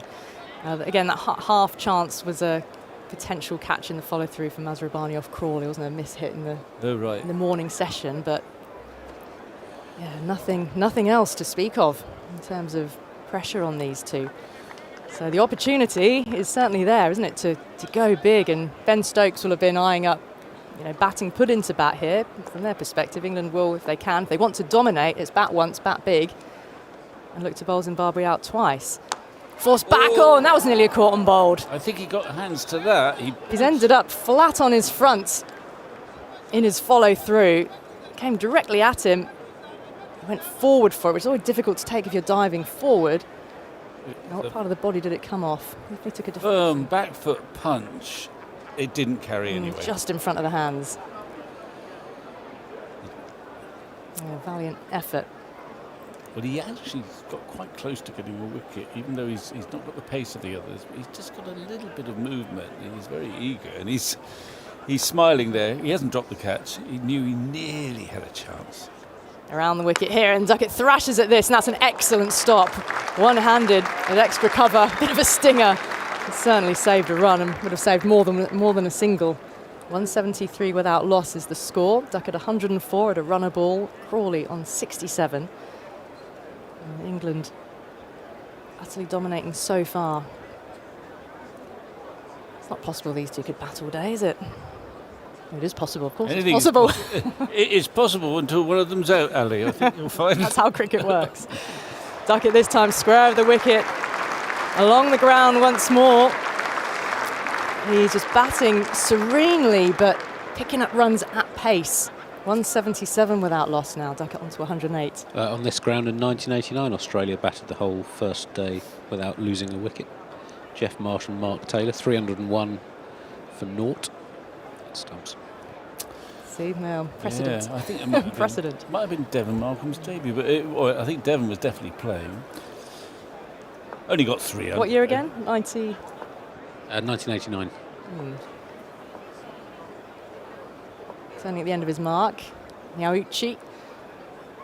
Crop of hair flopping as he moves away. Down the leg side, was there a tickle on it? Spilt by the keeper. I don't think he got anything on it, Duckett, but wait to see. Comes through for a single. Seager quickly gets up. It was a bye signal by the umpire there. Seager chasing after it as he pulled off a glove. End of the over, 178 without loss. Zimbabwe, at the moment, a bowler down because Richard Ngavara went off about 10, probably 20 minutes ago now. And didn't feel like he was going to come back either, did it? Clutching his back, and then he had to sort of hoist his legs onto the little medicart that came on to help him off the field. So operating at the moment with 3 seamers and 1 spinner. Zimbabwe at a point when they're yet to take a single wicket. It is tough times, that's for sure. Yeah. 178 for none. Some good colour in the crowd, though, from the Zimbabwe fans, with flags draped around their shoulders and... Orange caps. Yeah. Or bucket hats. Bucket hats, that's the one.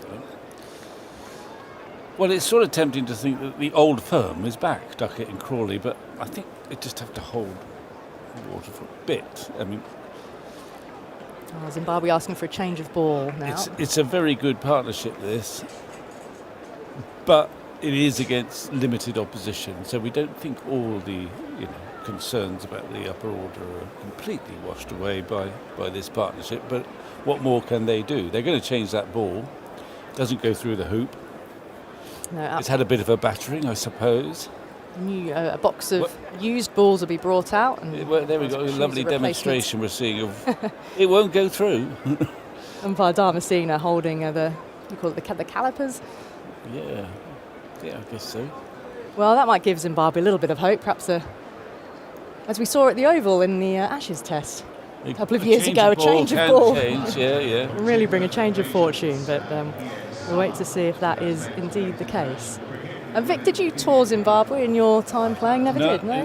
Curious, I mean, for no obvious reason, but it was the one cricket-playing nation I never visited. And I would have only ever gone there as a journalist, but I missed the sort of Atherton tour, which was quite a controversial tour, but quite a few of the so-called senior correspondents didn't bother to go. And then everything happened there. We flipping murdered them. There was 2004. Yeah. So, Agus didn't go either, because I remember turning up in New Zealand, for the next part of that winter tour. Was that the tour when a number of journalists couldn't get in? There were visa issues to begin with. I think that might have been when Athens was. We've had that in one day series there. Yeah, 6-7. That one was you're talking about. Right. We murdered them. But it was a tour where England were very grumpy on that tour. Everything was not quite right, was it, for them? Well, they banned wives and girlfriends. They banned wives. So Mike Atherton banned the wives and girlfriends because he wanted to get focused, and that wasn't very well received by most of the team. No. Bumble lost it after they failed to win a game that they looked like they were bound to win, and they bowled a bit down leg side and slowed it down, and we flipping murdered them, but actually it was match drawn.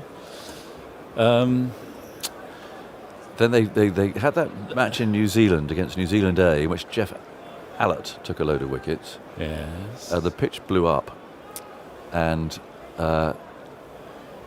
England lost the game. Bumble coach. Yes. Raza's about to bowl, Agus, I'll leave you to. Okay, here's Raza then bowling from the far end. Duckett on the back foot, plays that firmly out to point, and there's no run. And they lost the game against New Zealand A. Yes. It wasn't New Plymouth, it was one of those. It was on the coastal coast, towns. it was. Yeah. I again with W, but I can't remember what it was. Yes, it wasn't Whangarei, it was one of those places.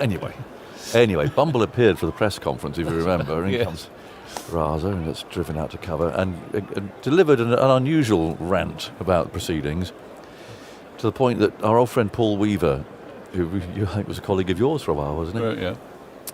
Wrote the following day that at moments of matters and occasions such as that, in comes Raza bowling, it's flicked away by Duckett. There should be one there, out towards mid-on. One is forced to wonder whether the men in white coats accompanying Bumble were actually the umpires. Oh, Wanganui, that's it. Well done. Wanganui, Yeah, that's it. And that's it. And Bumble gave the press conference with the coach engine. He told the coach engine to keep ticking over because he wanted desperately to get the away. bus home. Crawley stands up, plays Raza back up the pitch. He feels her to his right-hand side. I think Jack Russell got some runs, because I remember Jack Russell on this very poor pitch where Heath Davis was also tearing in and bowling very fast on a minefield, basically. And then it's just Jeff Allott, left armour. Here's Raza, bowls short, and he's got it away. Not quite where he was aiming there, out towards deep square leg, was the intended spot. That might be leg byes, actually. They'll come back for two anyway. Yeah, umpire Damasceno will signal those two. So England go up to 179 for no wicket. Jack, they are 61 not out. I remember vividly. It's not bad from 1996, is it? Remember the three lions. Remember the three lions. As basically everyone else gave it away because it was flying off a length. 181 for no wicket. Raza bowls. Turned away down towards short fine leg. No shouts Duckett. As the fielder moves in to pick it up, yes, but the men accompanying him in white Well, coats there was weren't necessarily something about the men in white coats, but there's some reference to Basil Fawlty, because I remember I bumped into Bomber walking around Wellington trying to recover probably the following day, and he said, they've Basil Fawlty or something like that. So it was, and actually England went on to win that They won test the series. next test match. They didn't did, Yes, yeah. they did. But things were not going particularly well post-Zimbabwe. Anyway. 181 for no wicket is the score here, and Zimbabwe already one down in terms of bowlers. It was a sorry end there. I mean, it's not often. I don't think I've ever seen a bowler actually transported from the field. I was trying to think of Simon Jones at the Gabba and how he got off, but to actually send motorised transport out to send an injured player off is pretty unique, I would think. Well, it's more likely to happen now. It happens all the time in rugby, doesn't it? But I don't think it was happening in that. Simon Jones was right at the start of this century. He may have been stretchered off. Yeah. I don't remember a buggy being sent out. No. Right, Chavanga's coming back. He bowled 4 overs for 30 earlier on. Again, another very strongly built seam bowler.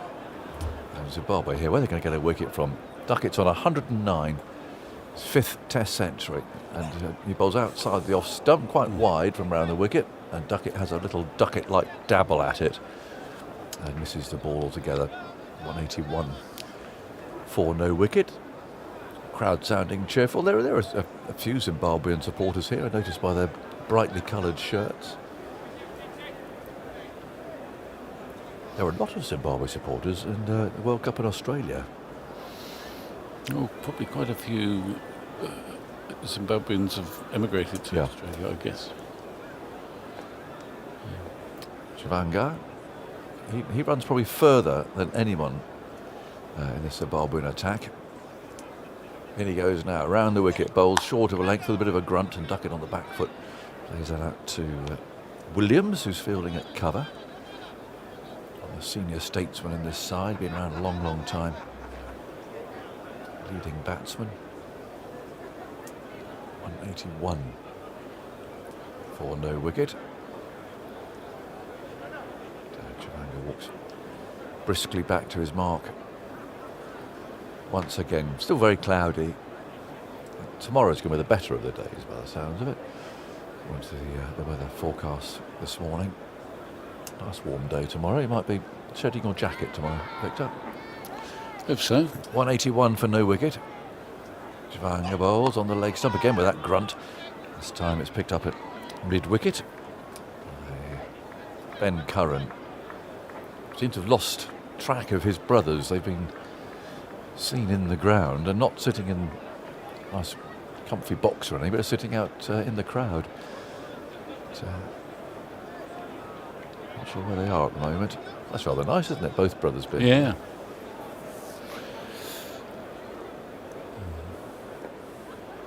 Tom Curran's not played a test match, has he? He has played one. Which one did he play? Has he? Has he? Chavanga bowls outside the off stump. That's cut hard by Duckett. Got 4 runs for that through point. A little bit of width. So Duckett's very strong. Square through that offside. They have got a man back, but he's behind square. There's not a long boundary there, so that was good enough for Duckett to go to 113. So is he currently a one-test wonder, Tom Curran? 2-test wonder. Okay. That's Well, not the sure. thing. He played 2 tests, Okay. Melbourne and Sydney at the end of the 2017-18 Right. Ashes. So there was a draw and a loss, which actually gives him quite a good record for an England player in Australia in recent years. Yes. 185 for no wicket. Chavanga bowls, a big swipe there from Duckett, and misses it. Taken by the keeper down the leg side. So, you've asked this, but the other 3 brothers to play Test cricket? Well, we could have seen another one today. Wellington Masakadza. Oh, yes. He has 2 brothers he does. Who have played Hamilton. Remember Hamilton Masakadza? He made a century on debut as a teenager, and his other brother Shingi also played. In fact, Hamilton was 17 when he made a century on debut back in the early 2000s. No, anyone else? Bracewell. You always think Bracewell, but it may not be New Zealand. But Schwanger bowls, and Duckett's got hold of it this time, who's sailing into the stands and beyond. It's a huge hit. I don't know how he's managed that, because really he just picked that up, and it wasn't a big flamboyant follow through or anything like that, and he sent the ball between the stands out a deep square leg and away. I'm not sure if we see that again, to be honest. It's just kept going. It just changed the ball too. Yes. It didn't last long. That one. Waste. Well, that's certainly hard enough. It absolutely just rattled out. I mean, that wasn't a terrible ball. It was just a bit short. My goodness me, he hit that well right at the meat of the bat. That. Great shot. The Chapels, Ian, Greg and Trevor. Of course, yeah. The Graces, WG had two brothers who played in the first test in England in 1880, though the younger of them, Fred, died 2 weeks later. He caught a chill, I think, in a damp hotel or something. Different world in the 1880s. Three Cheval sisters played for Australia in the 1930s. So there were lots of Hearns played. But were they? How related were they? Rather like the Bracewells, because they're not all brothers and so on. Well, they're cousins. nephews. There's Brendan, I can think of Michael, and obviously. Start of a new over, and Crawley tucks the first ball from the off spinner way down to deep square leg and picks up a single. 192 for no wicket. It's Brendan. There's a Michael's just been playing. There was obviously the off spinner. John Bracewell. Yeah. Anyway, well, that's Secunda again. He hides the ball behind his back as he runs in. It's a bit like Narine, yes, the West Indian. Hiding the grip. It's quite. It's a sign of franchise cricket, isn't it? Yeah. What am I going to bowl? He runs in with hiding it behind his back and then bowls. And Duckett doesn't seem to be put off by that terribly. Clips it hard out to mid-wicket. What sorts of variations he has, actually, but he's a mighty experienced cricketer. He's been ploughing the franchise trail for a long, long time. Pakistani born. Here he comes again. Bowls, Duckett down the pitch, is lobbed a catch into the leg side. It doesn't quite carry. It's one that's hung there for a moment as mid-on came running in. Mid-wicket ran to his right, and neither quite could get there. Very frustrating, because it was a chip just off the leading edge. Could have gone anywhere, frankly. But Duckett's day, he moves to 120. Again, Raza hides the ball, skips in, bowls quite flat. Crawley picks up another single. Towards square leg, Musrabani picks that up. 194 for no wicket. Look at all those Bracewells you've got on your list. But how are they related? Well, there were two brothers who played Test cricket. Brendan, who was a seam bowler, and John, who was an off spinner, who made a century against England in 1986. Possibly here, I can't remember. Yeah. Raza. And Duckett on the back foot slaps that away off a flat bat and finds cover. Brendan's son Doug was a fast bowler, played for New Zealand recently, and Michael is a current New Zealand player who is the son of another Bracewell brother who played first class but not Test cricket. Right. They don't qualify. So what's the answer then? Well, I think 3 is the most brothers that have played. Hanif Mohammed had. See, there might have been 4 brothers from Sadiq and Mushtaq. Yeah. He hasn't quite completed his researches. There might have been a busy fourth day there. for Andy, I think. It is. There might have been a 4th of the Mohammeds. Yeah. Wazir, there you go, look at that. I'm looking over your shoulders, I'm cheating a bit, but Wazir. Yes, that might be 4 then. The Mohammeds might have come in with the record. Because Hanif was he much older than the others? He was born in 1934. Mushtaq Mohammed played as a 15-year-old leg spinning all-rounder. Was born in 1943. So 9 years later. Mushy was always a bit coy about that, being the youngest Test cricketer, wasn't he?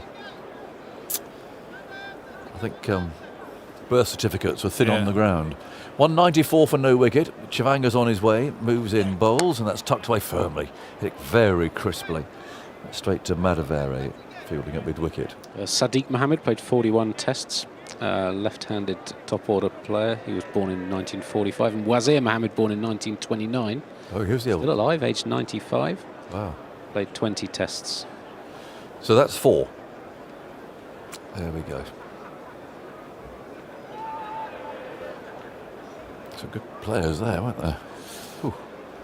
Well, I played against Sadiq, and I think I played against Mushtaq. I don't think I played against Sadiq. I definitely played against Mushtaq. Yeah, sure I did. That's a short pull by Crawley. The umpire there was almost taken out, and he literally dived for cover there. Umpire Darmasina, who is not one of the sort of. He's not a Billy Bowden in the sort of the umpiring world. He tends to give quite a low profile, but he flung himself there to his right. Just having a chuckle with one of the fielders. Yeah, but you can imagine some umpires would have made a bit of a meal of that. He did actually. He avoided it very well. Went straight through his legs. That could have been nasty. If he got an unfortunate bounce, then he might have seen the second motorised vehicle coming on of the day. He's got a smile now. 195 for no wicket. Duckett on 120. Chivanga rushes in, bowls short to him. Oh, it's a horrible shot. Horrible piece of wicket keeping. Horrible everything, really. It's gone for 5 byes. 4 byes. It was a lengthish ball round about the off stump. It was a absolute swipe from Duckett, aiming again for that deep mid-wicket boundary. It wasn't the length for it. And then somehow it managed to scupper the wicket-keeper as well, who it bounced just in front of him. It was an ugly bounce down the leg side. A nasty piece of cricket, really. Duckett looking now as if he's going to start to really impose himself. 199 for no wicket. Difficult man to bowl to in this sort of mood. Chivanga again runs in, bowls very wide outside the off stump. Duckett has to reach almost with his back out, reaching for that. 200 comes up for England. 200 opening partnership.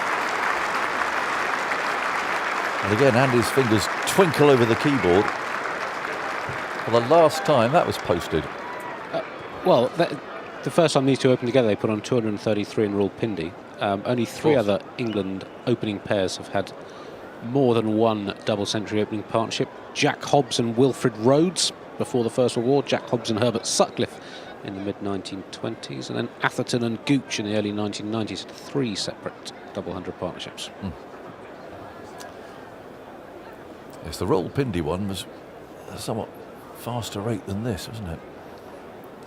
Indeed. This is not that pedestrian. No, it's not. 200 up then. Chivanga bowls. Crawley tucks him off his pads. Sends the ball out to the fielder out at deep square leg. Again, quite defensive this field now as deep point. Square leg. There's still a slip standing there, but I'm not showing huge expectation.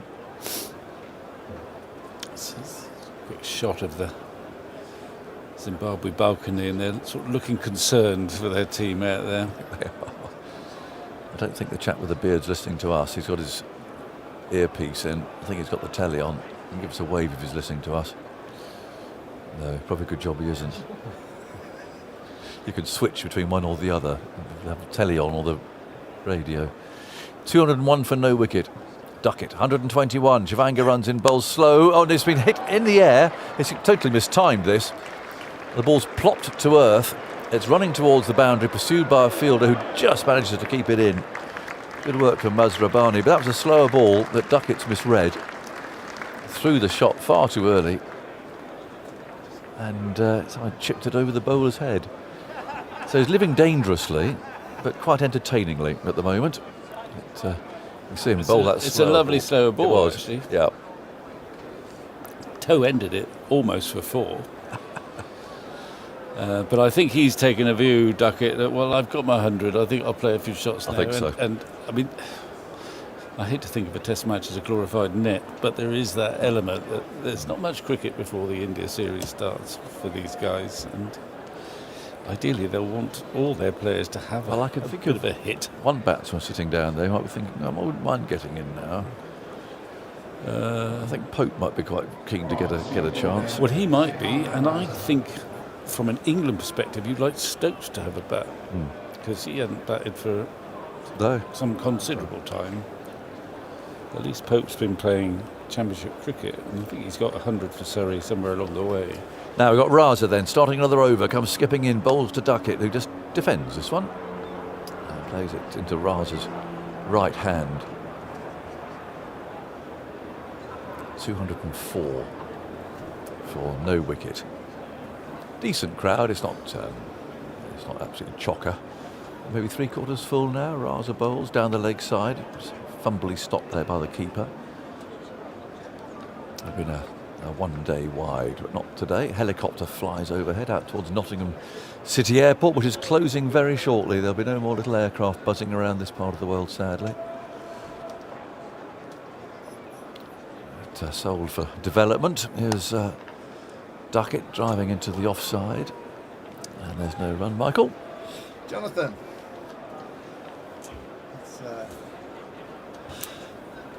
I think I'm on the cans now. Afternoon, everyone. Afternoon, Jonathan. Zoltz. Have we thanked these people for their cakes, Isha?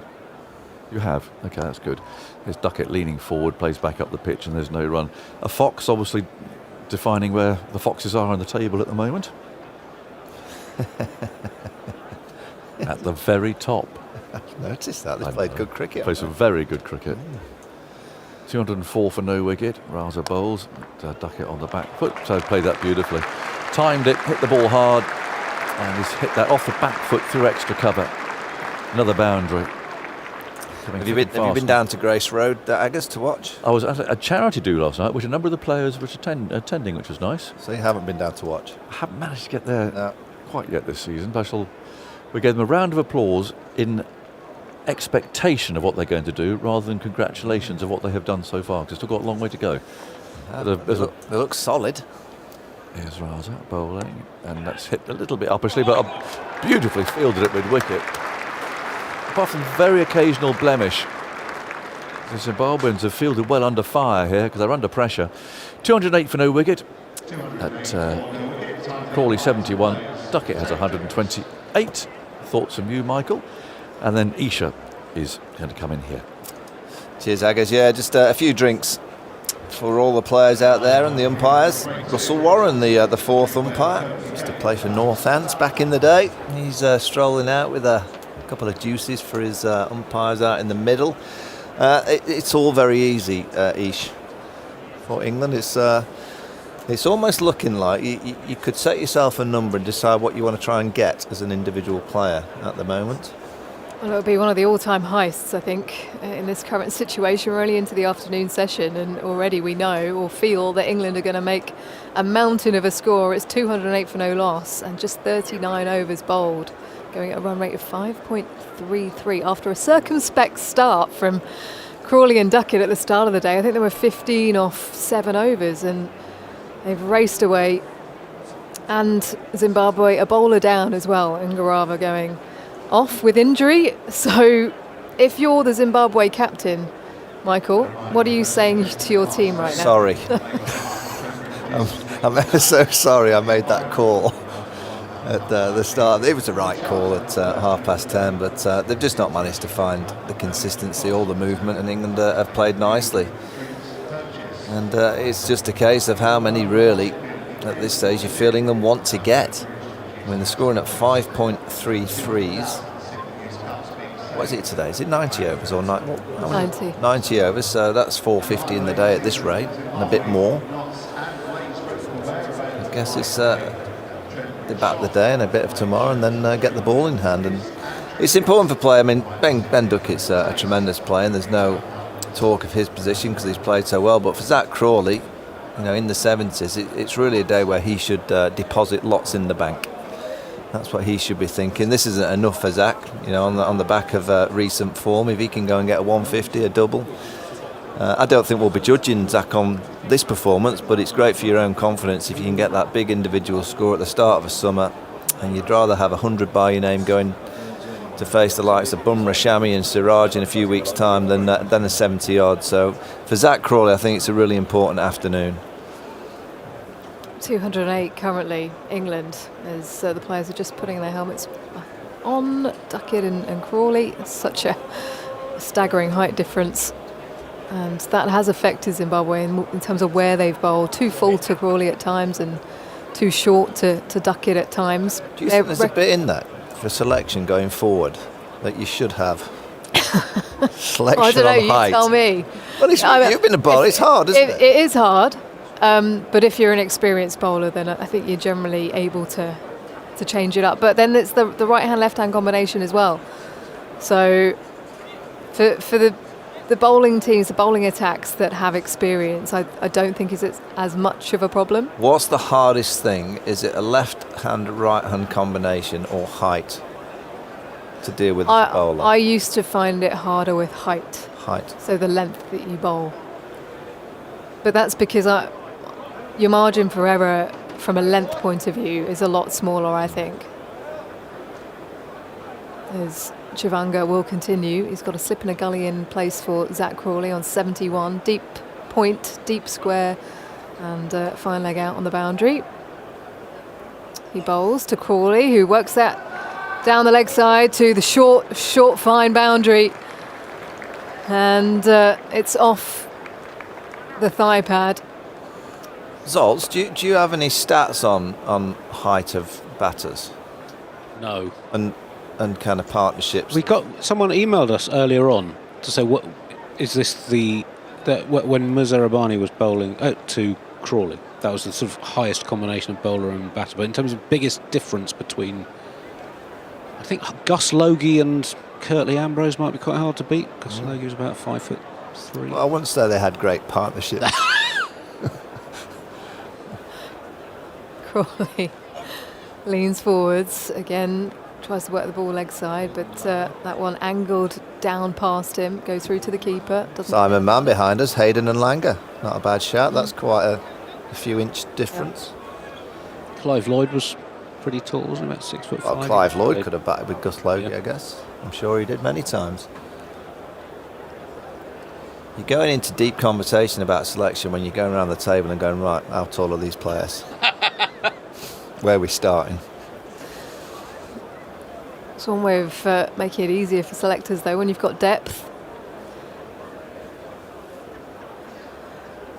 Crawley again down the leg side from Chivanga, just losing his line here.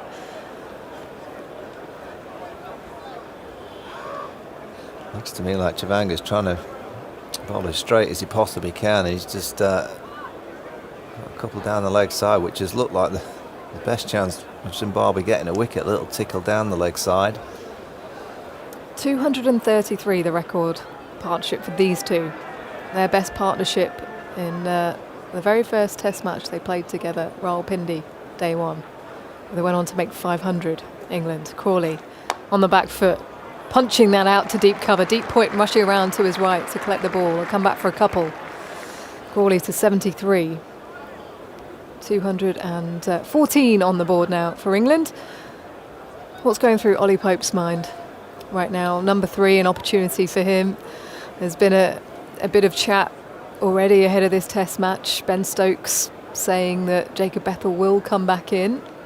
It was a bit ominous as to what he meant by that. Yeah, he backtracked a little bit. I think he meant that Jacob would come back into the squad, but you can read of that what you wish. With the way that Jacob Bethel played against New Zealand, I would think he'll be coming back into the team.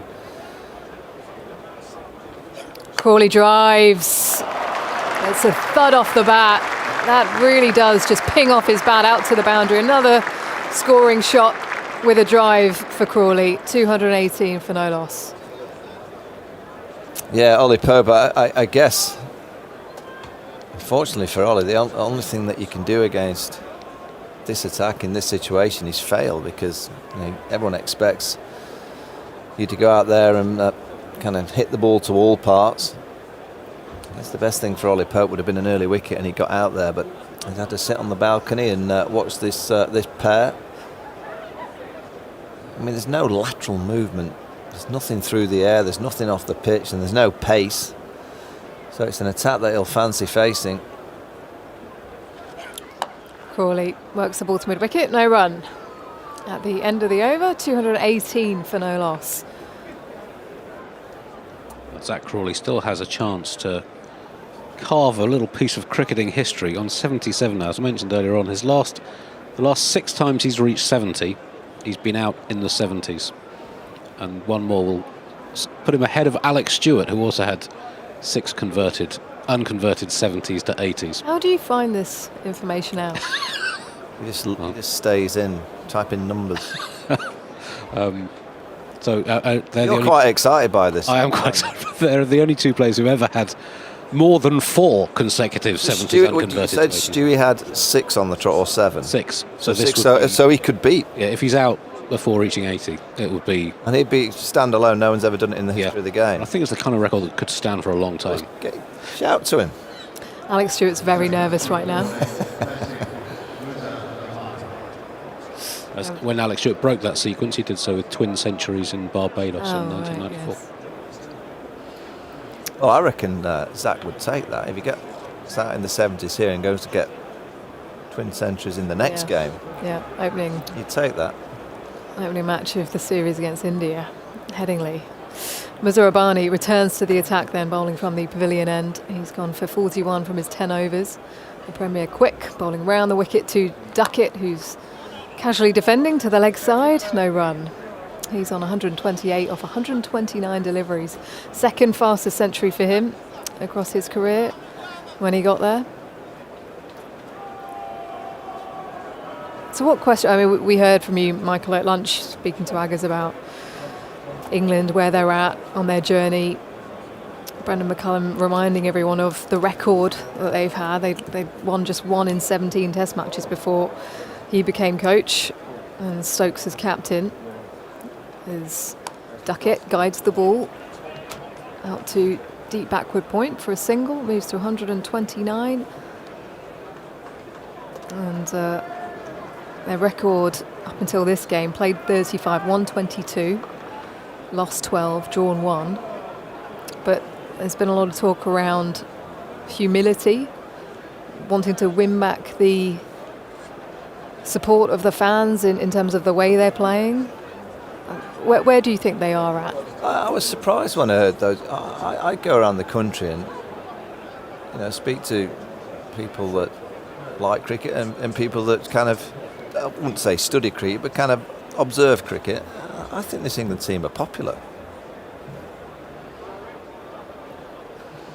Crawley leaves in the channel. I think they're a team that people really enjoy watching, but they now want them to win the trophy.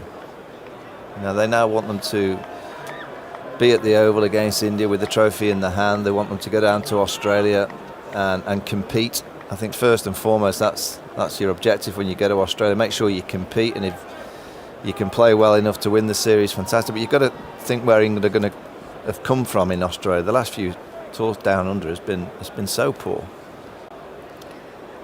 Mazhar Rabbani past the stumps, Crawley pushed to the offside, and they'll come through easily for a single. They have been good at that. And there's a throw at the stumps, underarm flick. I think he would have been fine. Duckett, in any case, if it had hit the stumps. 220 for no loss. Yeah, so I guess what the supporters will want to see is England to just rein it in at times that they can't possibly play at 4 or 5 and over, that they generally like to try and score it. It's just not possible when you're facing Bumrah, Siraj, Shami, Cummins, Hazelwood, Stark. It's just not possible to play with that expansion all the time, and that's been their downfall over the years, is that against some good attacks at times they've been blown away by just some silly thinking. And it's just that smartness. Can they bring the smartness to their game? And if they do, they're going to be very competitive. Duckett guides the ball on the up to extra cover, comes through for a single, moves to 130, 221 for no loss. So what questions need answering, do you think, this summer ahead of the Ashes? 5 test matches against India. Well, I think obviously Zach needs to find some form, and it's good to see his start in this test match. I guess the number 3 position, looks like Jacob Bethel will come back in. Ben Stokes staying fit is probably the pivotal figure. And then just working that bowling attack and rotating and making sure that they get down under with an attack that's fit. Crawley drives to mid-off, no run.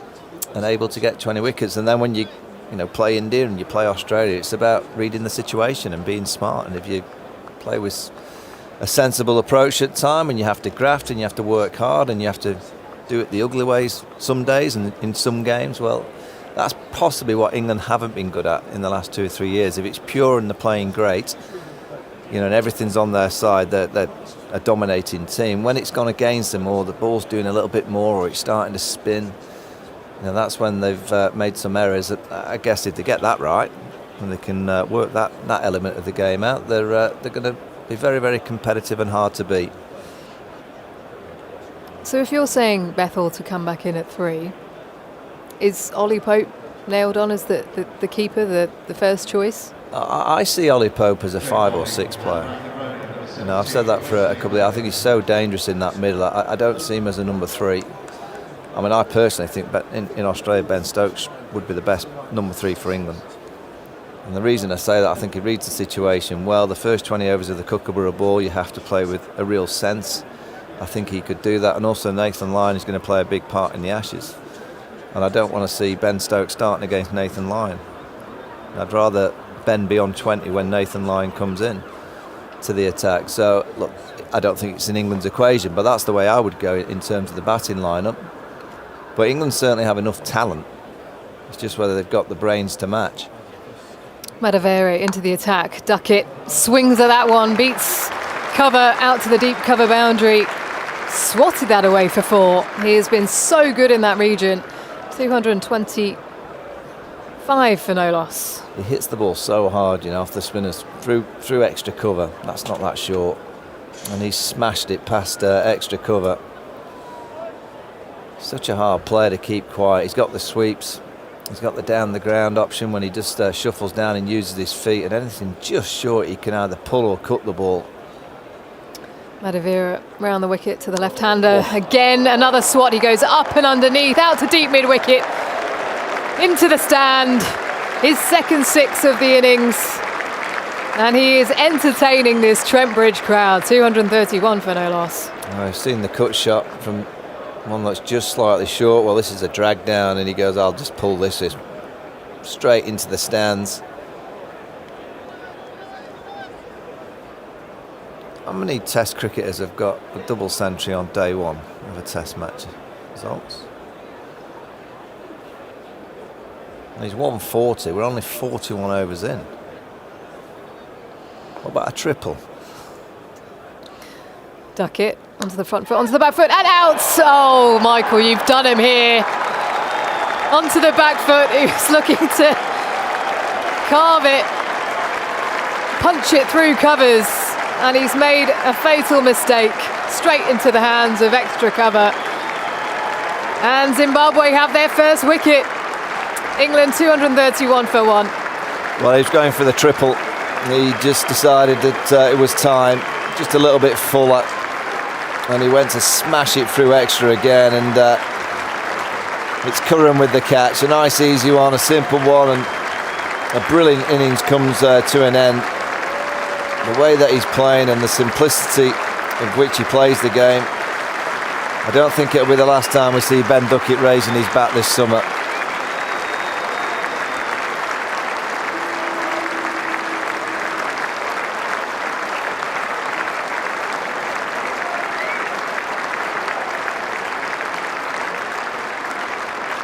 A gentle smile as he passes Ollie Pope on the way off.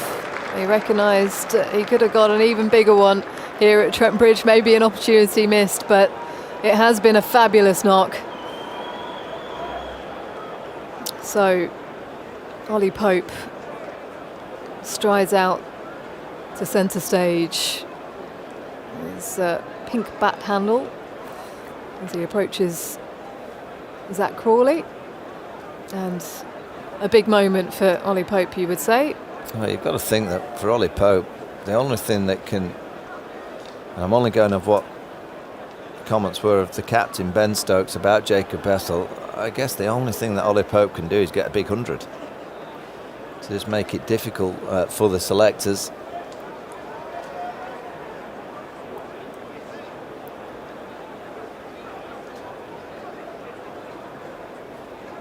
Well, they were in search for a number 3, weren't they, England? And Ollie Pope was the one who presented his case to the skipper, who accepted as Madaveri comes into Pope on the back foot. He's struck on the back pad. They go up, Zimbabwe. Height might be the issue. Umpire unmoved.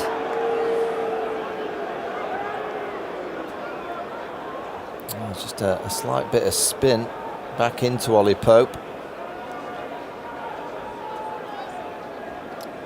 He's got a slip in play.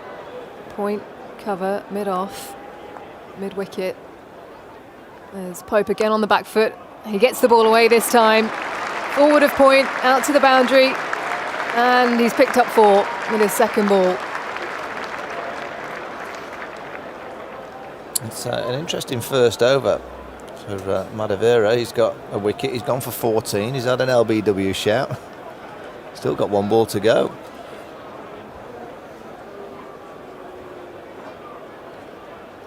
$235 for 1, then England into the 42nd over, final ball of this one.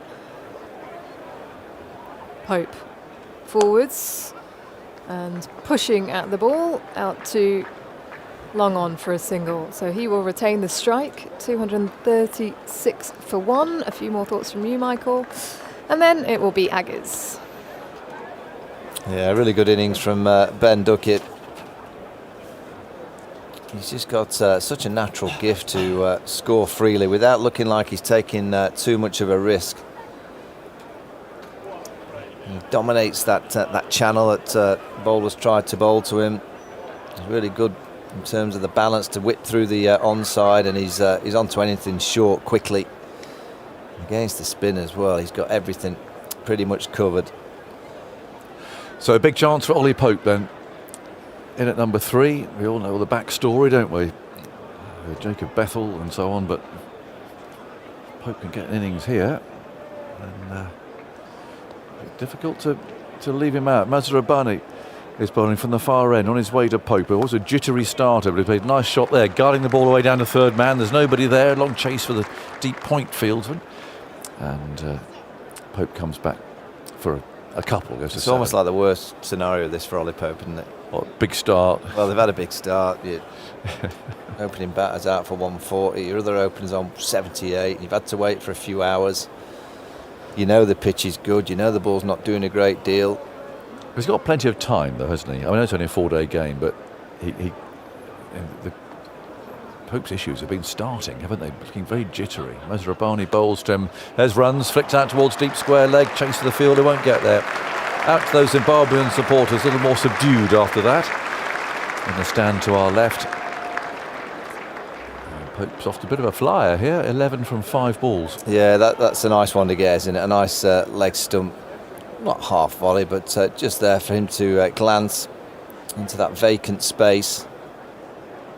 I love watching Pope bat. I just think he's a classy player.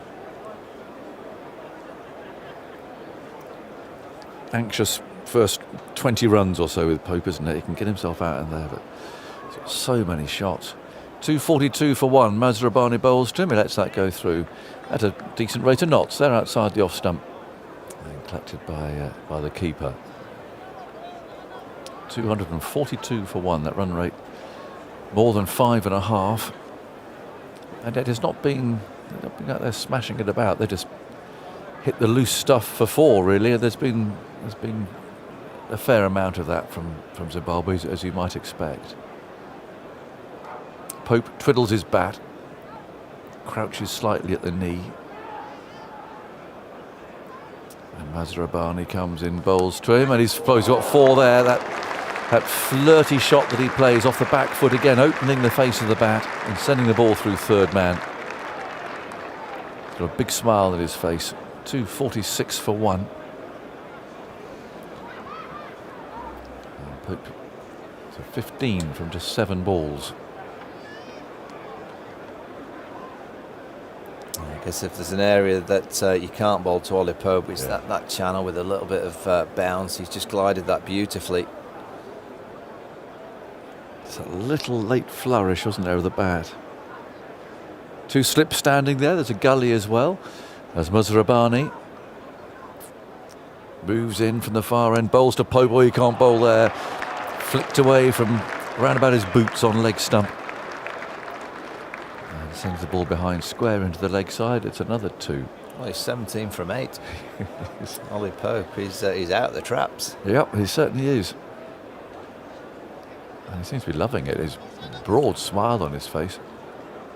I call him Skipper, you know, because he was my captain in one of those England nights on tour when you have the little.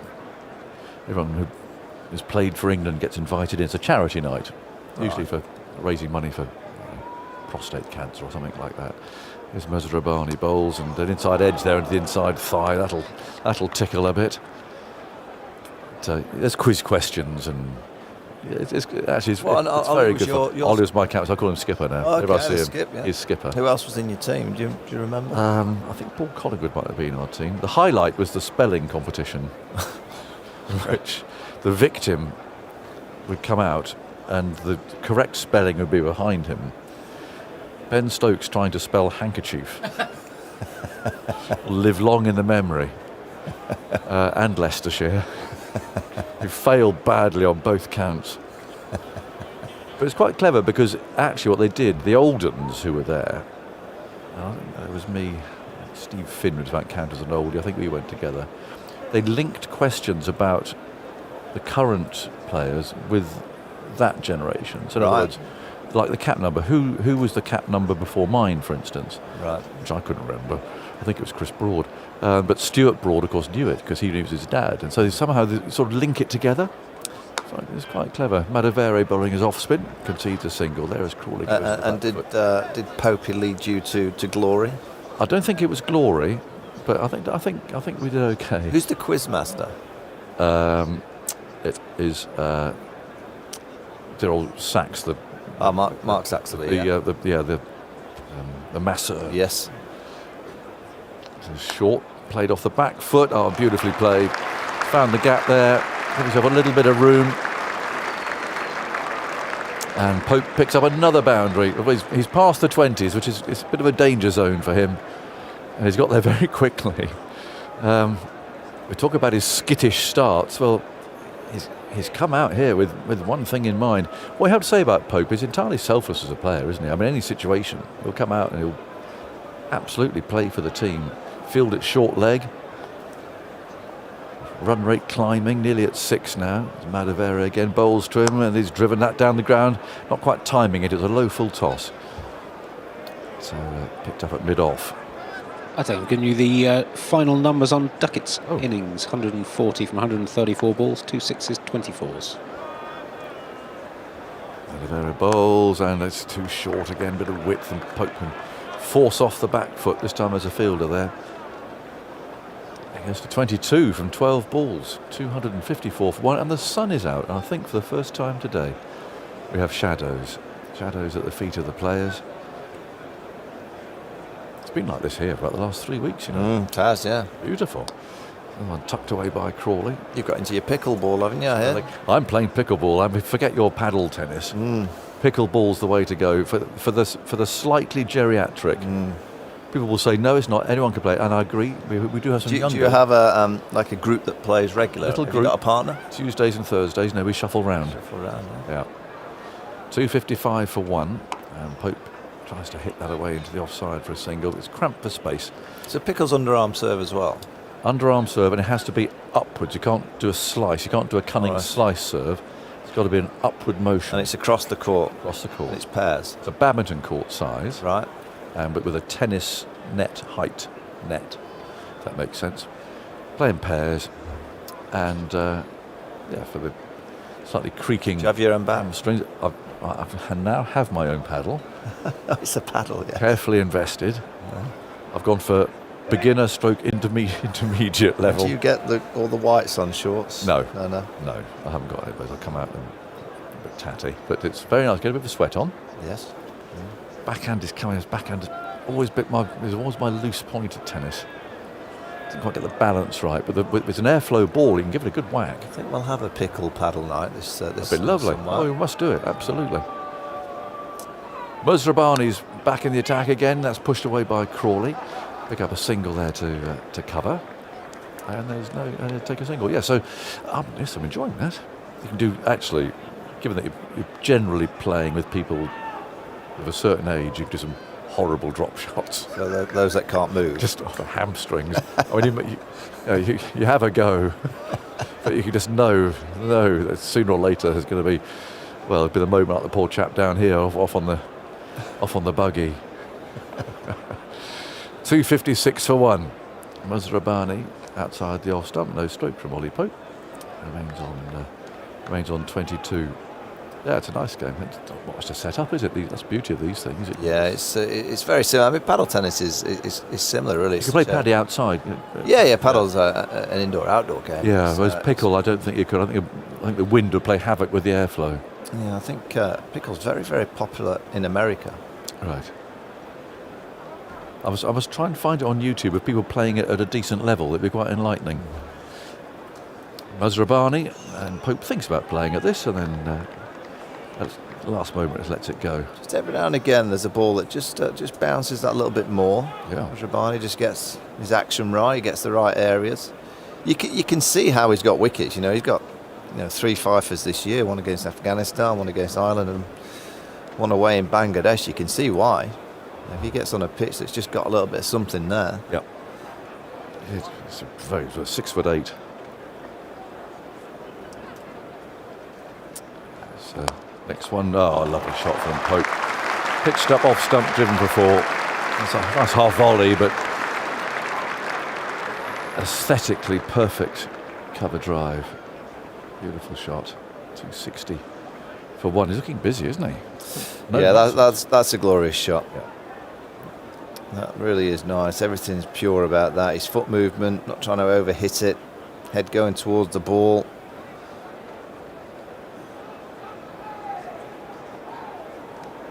.260 for 1. Masrabani again. It's going to be rather expensive here now. Comes in, bowls, Pope drives, just checks the shot rather, but travels quickly to mid-off. I saw an England A team squad flash up there against India A. Farhan Ahmed and Rayan Ahmed both in it. Josh Hull, I saw him last night at this charity do I was at. Yeah, the skipper's on the screen now, James Root. Yeah. He's on the England balcony, obviously in the squad this week. I would think he'll be getting in the car up to Durham to play for Somerset tomorrow morning. Yeah. 260 for 1. Masrabani bowls a bounce. Oh, look at that. Bowls a bouncer. And this is what I love about Pope. And you see a beautiful cover drive 1 minute, traditional orthodox stroke, and then the next you see the improvisation of the modern game, and he does it so well. They're just ramping that overslip down through a vacant third man for 4 runs. It was a feature of his century those years ago, probably his first Test 100, I think, was it at Port Elizabeth? Full of those ramps, but then orthodox shots as well. A modern Test player. 264 for 1. I do. Tony Greig, I remember playing the ramp shot, didn't he? Do you remember playing? I'm not sure if he played quite as effectively as that. Is he? Tony Greig before your time? I remember him trying to ramp. Greig, he was a fierce competitor. Loved Tony. Jeff Thompson bowled in one, short, quick, and you can see him looking to play like a ramp overslip. Ran off the face of the bat straight through to Rod Marsh. Threw it in the air, that's out. Everyone went up, of course. There you go. In goes Raza, bowling his off spin from this end now. Attempted sweep from Crawley, misses the ball. 264 for 1. The camera behind, in the good old BBC days, you could see it come straight off the face of the bat to Marsh's glove. Umpire couldn't see it. Give a not out. Greggy stood there. And I mean, the Aussies love to hate Tony. Oh, you can imagine what it must have been like. Literally ran straight off the face of the bat, bosh, straight through to Rod Marsh. Not out. Not out. Yeah. Raza. Oh, he tries a reverse sweep there. Rather appeal, but given not out. Oh, he must have been. I think I'm going Old Trafford in. That would have been what, 70? Was it the Packer year? Played on 75 and 77. I'm going 75. Oh, it won't say it, will it? Because is given not out. 264 for 1. Oh, Raza bowls there with a very low arm. And almost horizontal arm, actually, with a bit of Malinga about that. He has got a bag of tricks, Raza. He's got a Karoon ball. He's got the off spinner. He's got that low arm slingy thing that he's just bowled, which was slightly too short. So he's trying something. He's just trying to not be. Look how low. It's like a sling. Yes, it is. Malinga delivery. It wasn't pretty. Picked up a single from that. Now he bowls an orthodox delivery, which Pope defends. 30 from 18 balls, 265 for 1.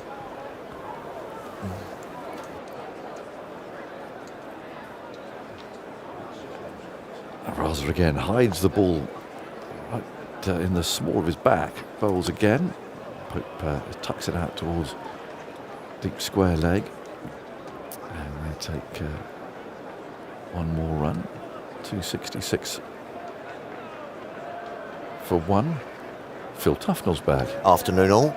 I've not seen much of you today. No. I saw you out of the pitch, which startled me because I don't think I've ever seen you out of the pitch before the ball was bowled. Oh, very enthusiastic. Well, no. Well, look at it. It looks pretty flat now. There's Raza, hit hard out to mid-wicket. 266 for 1. Yes, it is looking rather flat, isn't it? But nice start from Pope. Yeah, he's flying along, isn't he? 31 off 20 balls. One spun to him first ball, didn't he? And he got hit on the pad on the back foot. His heart would have been in his mouth. Flat pitch. Yeah. One of your main strike bowlers off for Zimbabwe, and you get a decent ball first up. But he's managed to negotiate that and just clipped along, hasn't he? Yeah. They're looking a bit flat, Zimbabwe. We don't see many 4-day test matches, do we? So tactically... oh, here we go. Yeah, so where are you going here? So it's a 4-day game. Yeah. If you're England and you've got this start, are you looking to go very big and enforce follow-on to win the game because of the time? Or are you looking to get to 400 very quickly and get them in? Get them in, especially with a bit of rain about Saturday. You're going that way? I'm going that way. Okay. Yeah. Mazrabani over the wicket bowls and Pope shuffles onto the front foot and defends. Because, as we always say, 20 wickets. Yeah. You've got to get 20 wickets, and so you want to be out there for as long as you can by getting 20 wickets. Yeah. But those are the choices, aren't they, for Stokes? Yeah. Well, yeah. You either go on and you get 550. 600. Yeah. Do it quickly, but go for that big one. But then you are putting all your eggs in that basket, aren't you? Yeah. No, I'd be having a bowl. I'd be looking to have a bowl, the old days, John. Yes. Have a little cheeky half hour before. So Ben Stokes might be bowling today. Yeah, he might be, and then he could. Then it could be 1-1. He put me away horribly this morning, didn't he? He did indeed. Mazrabani bowls. I asked for it, mind you. That's tucked away by Pope off his pads. I tell you something. If he comes on and bowls this evening, I'm waving out of this window at him. Absolutely, great big flag. Yeah. Yes, I haven't. He threw you a bit there, John. I very rarely have seen you a little bit thrown. A bit flustered. You were a bit flustered. Well, Michael had made me asking about his haircut, which you don't normally do at the toss of the Test match, do you? Well, not to the England captain. No, but it is an unusual one. Well, I think it just sort of distracted me a bit.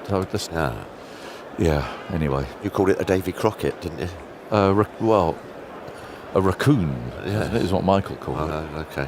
Chris Lewis used to wear a Davy Crockett hat. Did he? Yeah, with the tail hanging off down the back. Yeah, not to bat in. No, I don't think so. Crawley forward.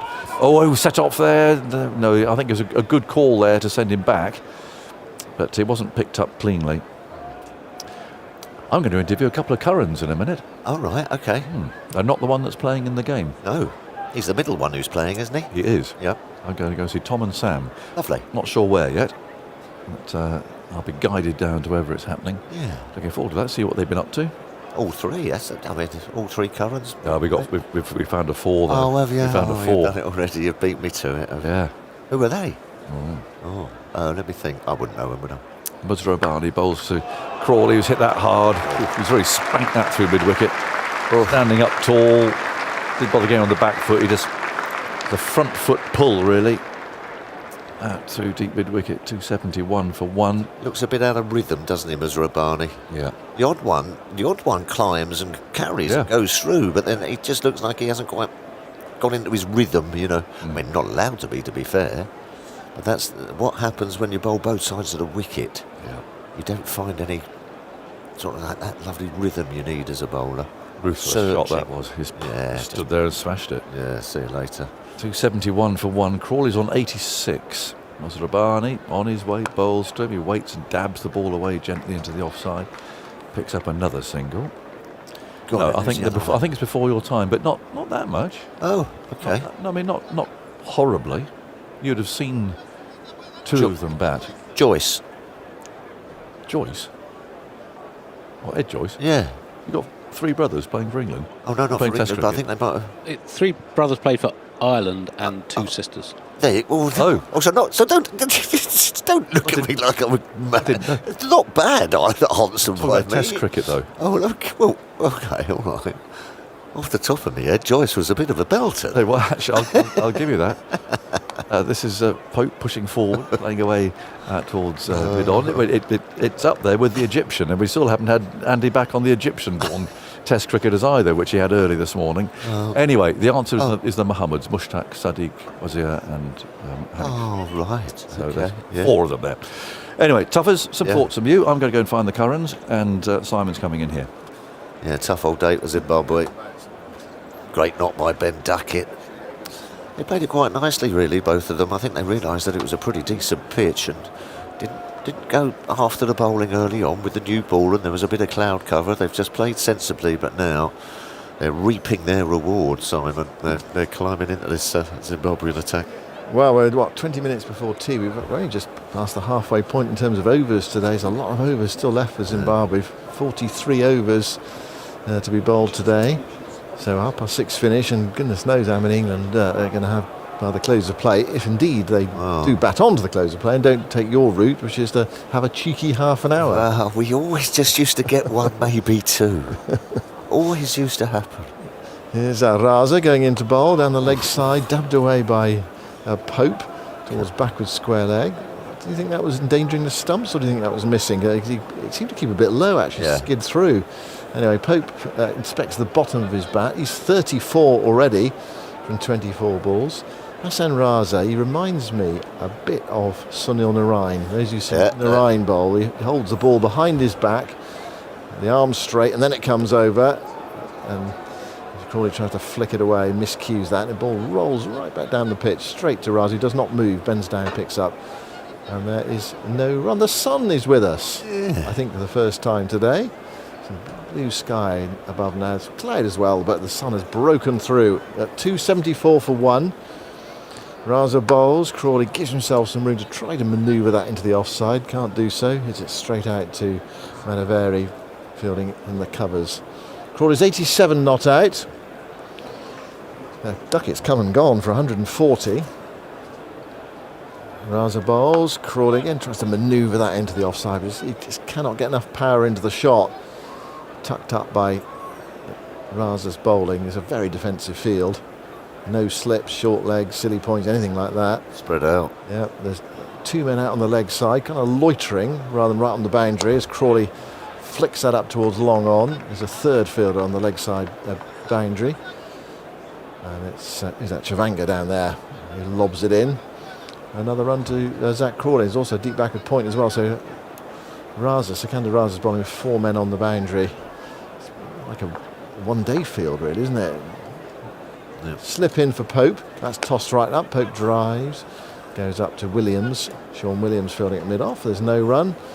275 for 1 at the end of the 48th over of the day's play. Pope 34. Crawley is on 88. Ben Duckett out for 140 from 134 balls. I was just beginning to look up fastest double 100 by an England batter because he was starting to smack it, Ben Duckett. And the answer to that question, by the way, which is irrelevant for today, the answer to that question is Ben Stokes' innings in Cape Town. 163 balls. So, yeah, Duckett would have had a long to go some to get there. Nice way to start the summer, though. Yeah. Cheeky little 100 at your home ground, just to get you into the swing of things. He's a high pedigree top order player. Absolutely. International player, Ben Duckett. One of the best, yeah. I'm going to say. Opening wise. But red ball and white ball as well. Absolutely, across all formats. Because Champions Trophy made that fine 100 against Australia in the Champions Trophy in the first match as well. That was an excellent innings. Just looking at test openers since, gone back 3 years to May 2022. So that's the start of the Stokes-McCullum era. In all test cricket, 32 have opened 10 or more times. Nayuchi's into the attack from the pavilion end, bowls to Crawley, who plays a solid-looking defensive shot back to the bowler. Duckett's average of 44.3 is second only to the brilliant young Indian Yashasvi Jaiswal, who we'll be seeing later in the summer. And he's not only averaged 44, but also gone at 88 runs per 100 balls in his 53 innings opening since then. Decent. Yeah, no, he'd be right up there. One of the real success stories of Bazball, isn't it, really? Ben Duckett. Definitely. Yeah. Yeah, good player to watch as well. Oh, brilliant. Nayuchi bowls, Crawley drives, thick inside edge on that. Squirts out towards square leg, forward square leg. The sub-fielder sends it in. And I think he's kept up his good stat of not leaving one. I don't think he left one today outside the off stump, did he? Andy, do you note down leaves? I do note down leaves, actually. Yes. Anything to pass the time. And I don't think he left one, did he? No. There you go. Extraordinary, isn't it, in an opener? Well, I mean, sort of part and parcel of every game, isn't it? Leave a couple outside off stump. Nayuchi bowls on leg stump, turned away by Pope towards Mazakadze, the sub-fielder again at deep square leg. If those of you wondering why they got sub-fielder on, it's because... Back, wasn't it? Yeah. Garava has gone in the back. It's a back spasm. I thought it might be hamstrings. I was on at the time. It's difficult to tell whether it was back or hamstring. But fortunately for him, it's a back spasm rather than a hamstring. Well, back spasms are a pleasure. No, but at least it gives you a chance potentially coming back in the game, doesn't it? Yeah. Whereas hamstring, that's it. Nayuchi bowling and dabbed away by Crawley into the offside for a single. I had one of them when I did the jump, you know. What, back spasm or hamstring? No, back spasm in the four-man bobsleigh, because you pull in so much G, you run and you get into the bobsleigh, and then you pull so much G that you sort of it flattens you, and then we finally stopped. You know, oh crikey, really, what's going on there? And as I went to get out, back spasm. Yeah, they're quite nasty. Not much fun, but they do sort of ease. Yeah, 278 for one. Pope is forward to Nayuchi, back to the bowler, who bends down to pick up. So what speed did he get up to in the... Flying around. No, I think we were pulling about... we were pulling max speed round corners. What does that mean? Well, I don't know. I'm not sure. It's quick. But the G-force around the corners is something amazing, actually. You know, you're sitting there rattling along, and then all of a sudden you go around this corner, it's wallop, and your face is on the floor of the bobsleigh. Nayuchi bowls, Pope drives, thickish inside edge on it, goes out to Mazakadze again, runs round to deep mid-wicket to lob it in, left-handed.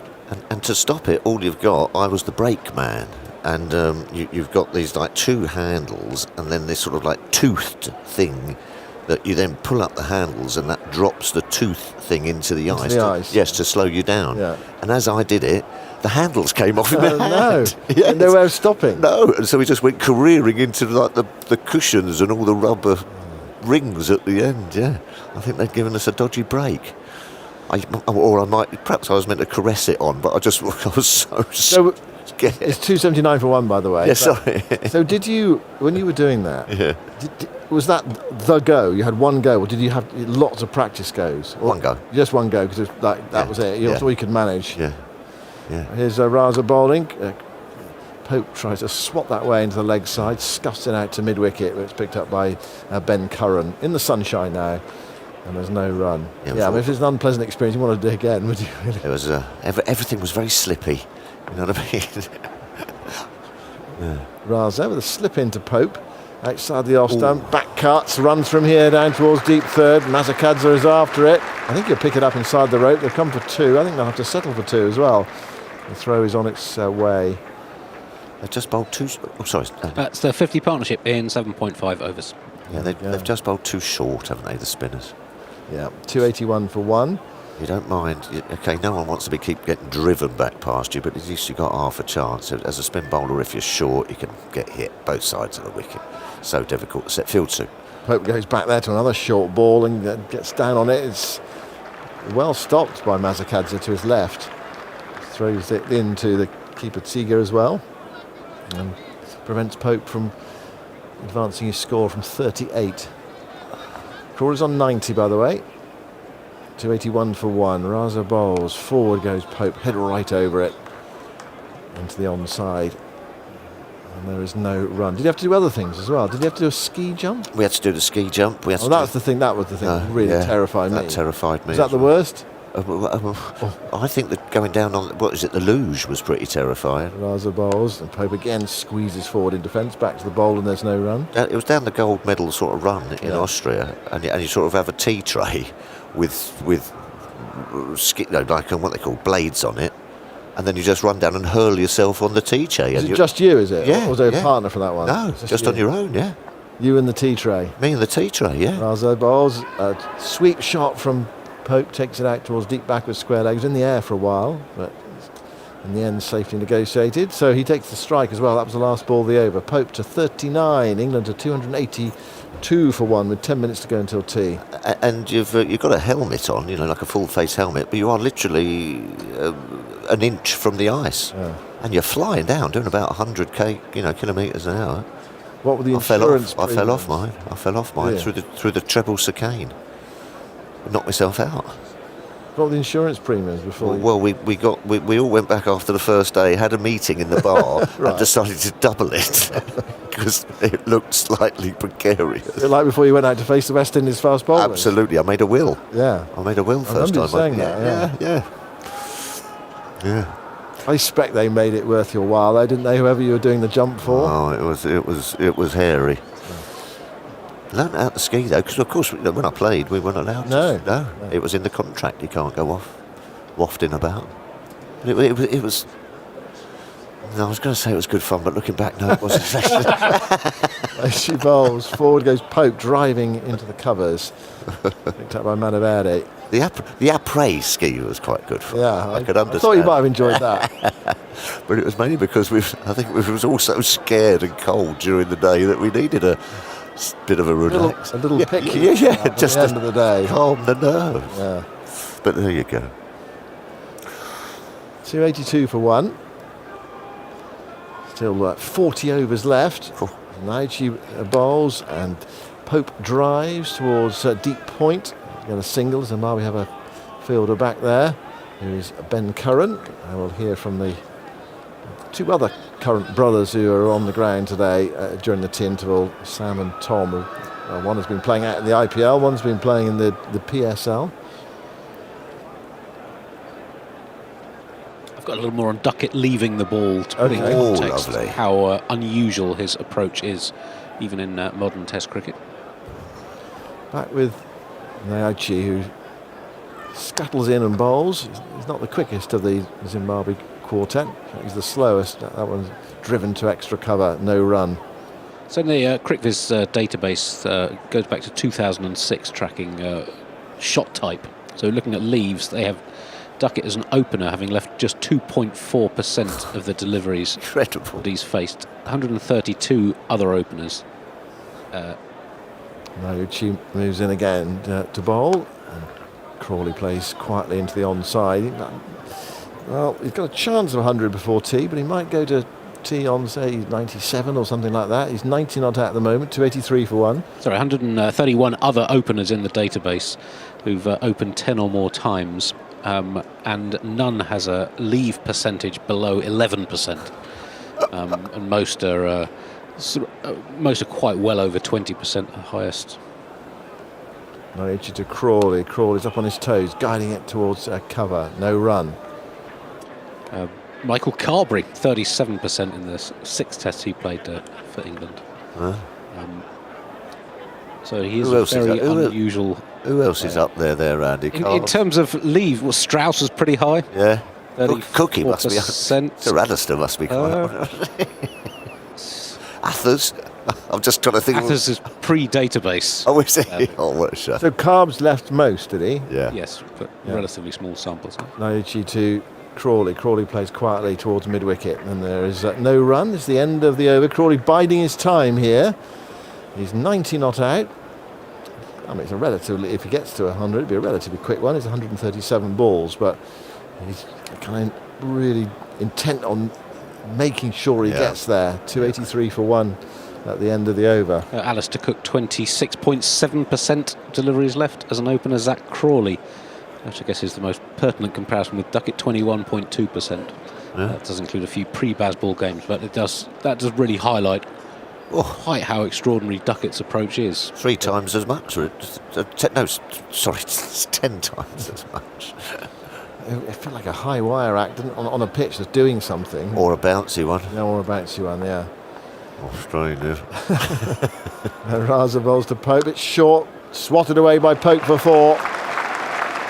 Hits the rope now. No chance for Mazakadze. Again, that point you were making, Tuffers. Too short. Too short. Yeah. And so Raza's in his 11th over. He's gone for 47. And Pope was quickly on to that, rocking back, smacking it away. And that's the difference between one-day T20 and stuff and Test match cricket, you know, because that length actually, but you're bowling it into the pitch to try and top the guys coming down the pitch and whacking you over your head in short form cricket, but it's just so much the wrong length in Test cricket. Raza bowls another shorter length ball, but into the pads this time. So Pope knocks it away into the onside towards mid-wicket, and there's no run. And of course, in white ball cricket, especially T20, that's not a bad ball to bowl as well, because you have cover out there. Absolutely. It's only a single. Often it's only a single. Yeah. Instead of being, a little bit of flight and guile, you come down the pitch and get whopped over your head for 6. Raza does bowl quite full that time. Pope squeezing forward, that characteristic Pope defensive shot where the bat and the pad seem to come forward and then together at the same time. Head right over it. Bit flicky, isn't it? 287 for 1. Raza bowls. Pope plays that into the onside, around his front pad there to mid-wicket. And there's no run. What have he got then? One more over, I reckon, before tea after this one. Bowled by Raza. How many overs do we had? This is the 52nd. Raza holds that one back a bit. That was better, wasn't it? Yeah, held it back a bit. Yeah. Just teasing Pope to come forward, and he wasn't teasing. Dead battered it. Bit of loop, bit of up and down. And so that sort of jamming it into the pitch, you can just, if you're a good player on a flat pitch, you can just knock that away.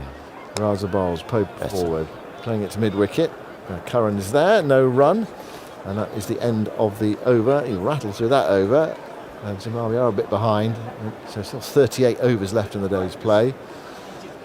And Crawley now will be on strike on 90. Well, both of these guys, you'd say, are under a tad of pressure, don't you? They've come out, they've put together a score. What about the prospect? I think some of those Test matches in Australia, like Perth, for example, the Gabba under lights, would you necessarily play a frontline spinner there, or could you play? Four Seamers and Stokes. Well, bring in Bethel. Bethel for.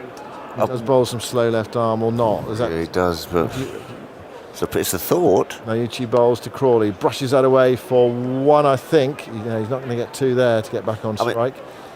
I always like to go in with a frontline spinner. And so does Ben Stokes. He says he does, yeah. Yeah, but having said that, who's going to get you the majority of the wickets bowling on those kind of pitches? You've got to do a little bit of the math there as well, haven't you, sort of thing. So, for example, this team here, if you added Bethel or Bashir to it, is that a viable option? Yeah. So you've got your 4 pace bowlers, and you've got your 2 part-time spinners. Yeah. Here is Pope playing defensively into the offside, and there's no run. 4, I'm talking about specific circumstances, i.e. Perth, or Brisbane, pink ball day night game. It feels a bit fiddly, if you know what I mean. There are 8 batters, basically 8 batters. Yeah, 8 batters, we is always handy. It's never particularly worked when I played. Whenever we ever tried to play the extra batsman, he never used to get any. That's the point, isn't it? It just didn't feel as though it worked. No, but it's not a bad shout. Here's one down the leg side, turned away by Pope, possibly off the pad. We'll wait and see. It's coming down fine. Some batting that. That's 4. Pope to 48. 292 for 1. And I take your point very much, actually. If you turn up and it's an absolute snooker table, and it's going to be green grass all the way through, and it's overcast and it's not dry, you wouldn't necessarily pick a spinner, would you? Because he probably wouldn't get a bowl. Yeah. But I do like to have one there. Strange, really. Because you don't quite know how the game's going to play No, out. and it's just days. a change of pace, a change of mindset for the batsman. You just try to sort of, otherwise they get used to the pace coming onto the ball. It just gives them something. Naichi bowls and Pope back cuts, but hits it straight at Bennett at third slip position, the only slip that Zimbabwe have. It just feels like a one-day position. But yeah, but Bethel's spin's all right. He's learning, it's all right. I've had a little look at him. Bowls it okay. Part-time Joe, spinner, yeah, he's isn't part-time spinner. Joe's better than a part-time spinner, I think. Yeah, well, decisions, long way to go, obviously, till we get there. 292 for 1. Pope on 48. Naichi bowls to him. Pope turns that away. Full ball on his pads. Right to deep forward square leg. Another single to him. He's on to 49. There is one ball to go until the tea interval. Applause for something. Quite a few Zimbabwe supporters sitting in the aeroplane wing stand away to our left-hand side. Is that what it's called? No, it's what I call it. Do you think that the roof is like an aeroplane wing? Yes. Yeah. Last ball before tea then. Naichi bowls to Crawley. Crawley gets a wide one, which he crashes through the offside down towards the deep third boundary. He's gone for one. He'll come back for the second. Throws on its way from Ben Curran. And so Crawley will go to tea on 93. And England on 295 for 1. So there's still 37 overs left in the day's play. 295 for 1. You feel from here there's every prospect that England will get 450 plus, possibly even 500 if they're so inclined in the final session. Tough day for Zimbabwe. You put England into bat under grey skies this morning, but a good pitch. I think everyone said it was a good batting pitch, but they looked up and saw the grey skies. England made the most of the batting conditions. And an attack that is lacking experience and quality at this level against very good players, notably Ben Duckett made 140, and Zach Crawley's there on 93, and Ollie Pope on 49. Yeah, no, very well played, England. I like the way they started off, Duckett and Crawley. They took their time. They probably went in and looked up at the clouds and thought there might be a bit of sideways movement with the new ball, but then when they got to the pitch, they looked down and saw it was pretty flat. So they just sort of just were cautious early on and got themselves into the game without playing a rash shot and nicking off. So and then they sort of made them pay and got their just desserts, didn't they? As they got themselves in, the bowlers tired. They're one short now as well. Yeah. Zimbabwe have a frontline bowler and at the mercy of this England batting lineup. Do you think Zimbabwe should have batted? Looking at the pitch, I think everyone said it looks a really good batting surface. Ben Stokes made that point. I think even Irvin made the point, didn't he? He said it looks a good pitch, but you look at the overhead conditions. Yeah, I mean, from listening to what this Zimbabwe team's about, the bowling is their strongest suit, and so they probably thought, we'll try and make the most of that. If you get a couple early and a rash shot and you bowl quite nicely, you can just kind of hold that batting line up for a session or two. But it didn't transpire like that, and England absolutely, they're cruising, absolutely cruising. Well, normally you think if a day's play in Test cricket, if you finish a day's play at 300 for 1, that's a good day, isn't it? I mean, if you said to England the first day of the India series, there'd be 295 for 1 at the end of the day's play. So thank you very much. Well, it's 295 for 1 at tea on the first day. Yeah, both sides of the wicket. They're just, as you say, inexperienced, aren't they? The Zimbabwe bowling line up, both sides of the wicket, and I was disappointed with the spinners. Actually, one thing you can't do as a spin bowler is bowl short. You've got to be able to find your length, and I'm afraid they couldn't find it all day. No disrespect, but they were absolutely pummeled in those first two sessions. So the bowling figures. What have we got here? Ngarava, who's gone off the field with a back spasm, 9 overs, 1 maiden, 0 for 42. Muzarabani, 14 overs, 2 maidens, 0 for 72. Chivanga, 7 overs for 52. Naichi, 10 overs to 48. Sikandar Raza, the spinner, 11 overs, no maidens, 0 for 47, and Manaveri 2 overs, 1 for 22. He kind of burgled a wicket in his first over. Ben Duckett hitting one to extra cover, out for 140, the only wicket to go down. So at T, 295 for 1. Let's go out to Jonathan Agnew, who has got the Curran brothers with him. I certainly have. I've got Tom about to sit down beside me. Sam, so where's Sam? Where's your brother, Tom? He's around, so he's got lost. Come and sit down. How lovely to see you. We're just not chatting away through the tea break about, obviously. Well, the third Curran, which is fantastic. How do you feel about that? Mate, yeah, amazing. So good. Yeah, nice to be able to be up here for a very special day. Yeah, and it's actually lucky that you are. There's so much cricket going on as it is, so it's just worked out nicely for you. Yeah, exactly. Yeah, it's come at a good time. Obviously, just getting into start of the Test match summer, but we're in the thick of it. So we're really happy to be up here today. How's he doing? So the odds are, I mean, he might get a bat tonight, couldn't he? That's what we're just trying to work out. Sam's actually driving back tonight to go and play the 4-day game for Surrey, so we're trying to work out. We said we'll be able to judge how England come and play this next 20 minutes. If they come out firing, then there's a chance he'll have to face a few tonight for sure. Here's Sam coming now. Where is he? I can't see.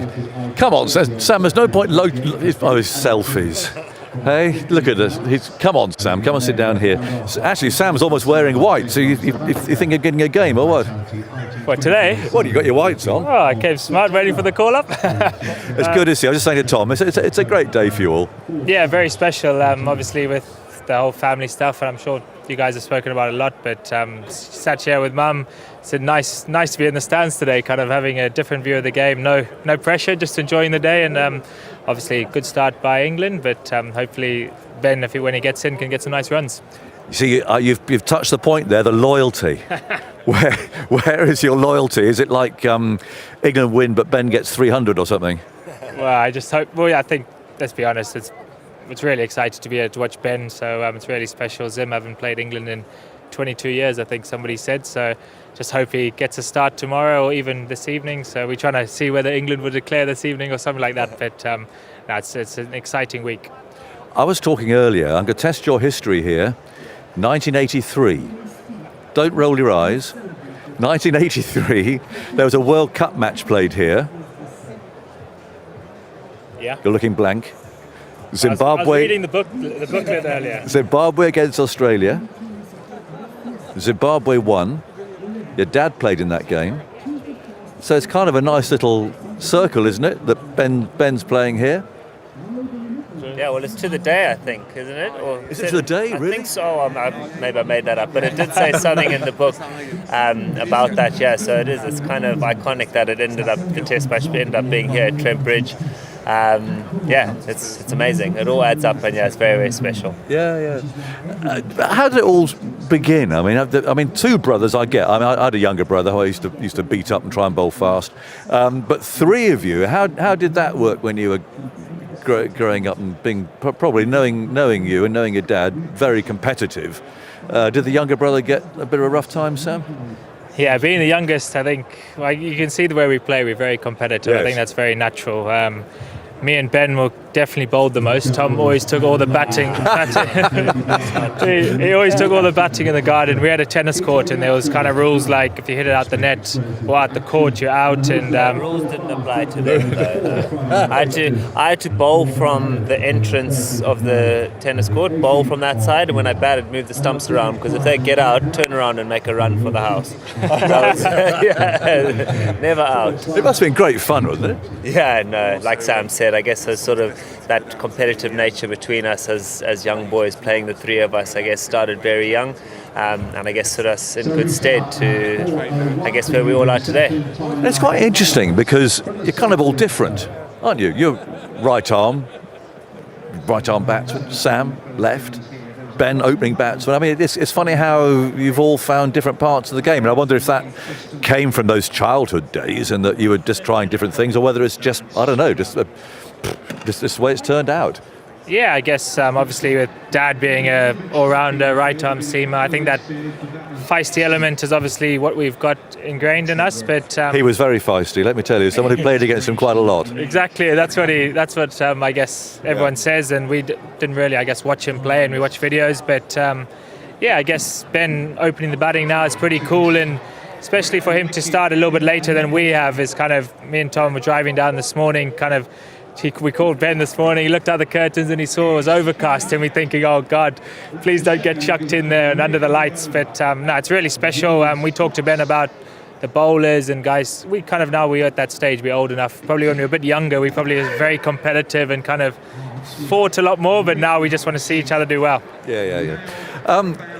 I must ask you about the PSL and IPL and your journeys back and so on. I mean, let's start with you, Sam. You're in India. That's geopolitics suddenly comes pretty close to home. Yeah, I guess I was there for obviously the IPL for a couple of months, and it was a pretty quick, turnaround.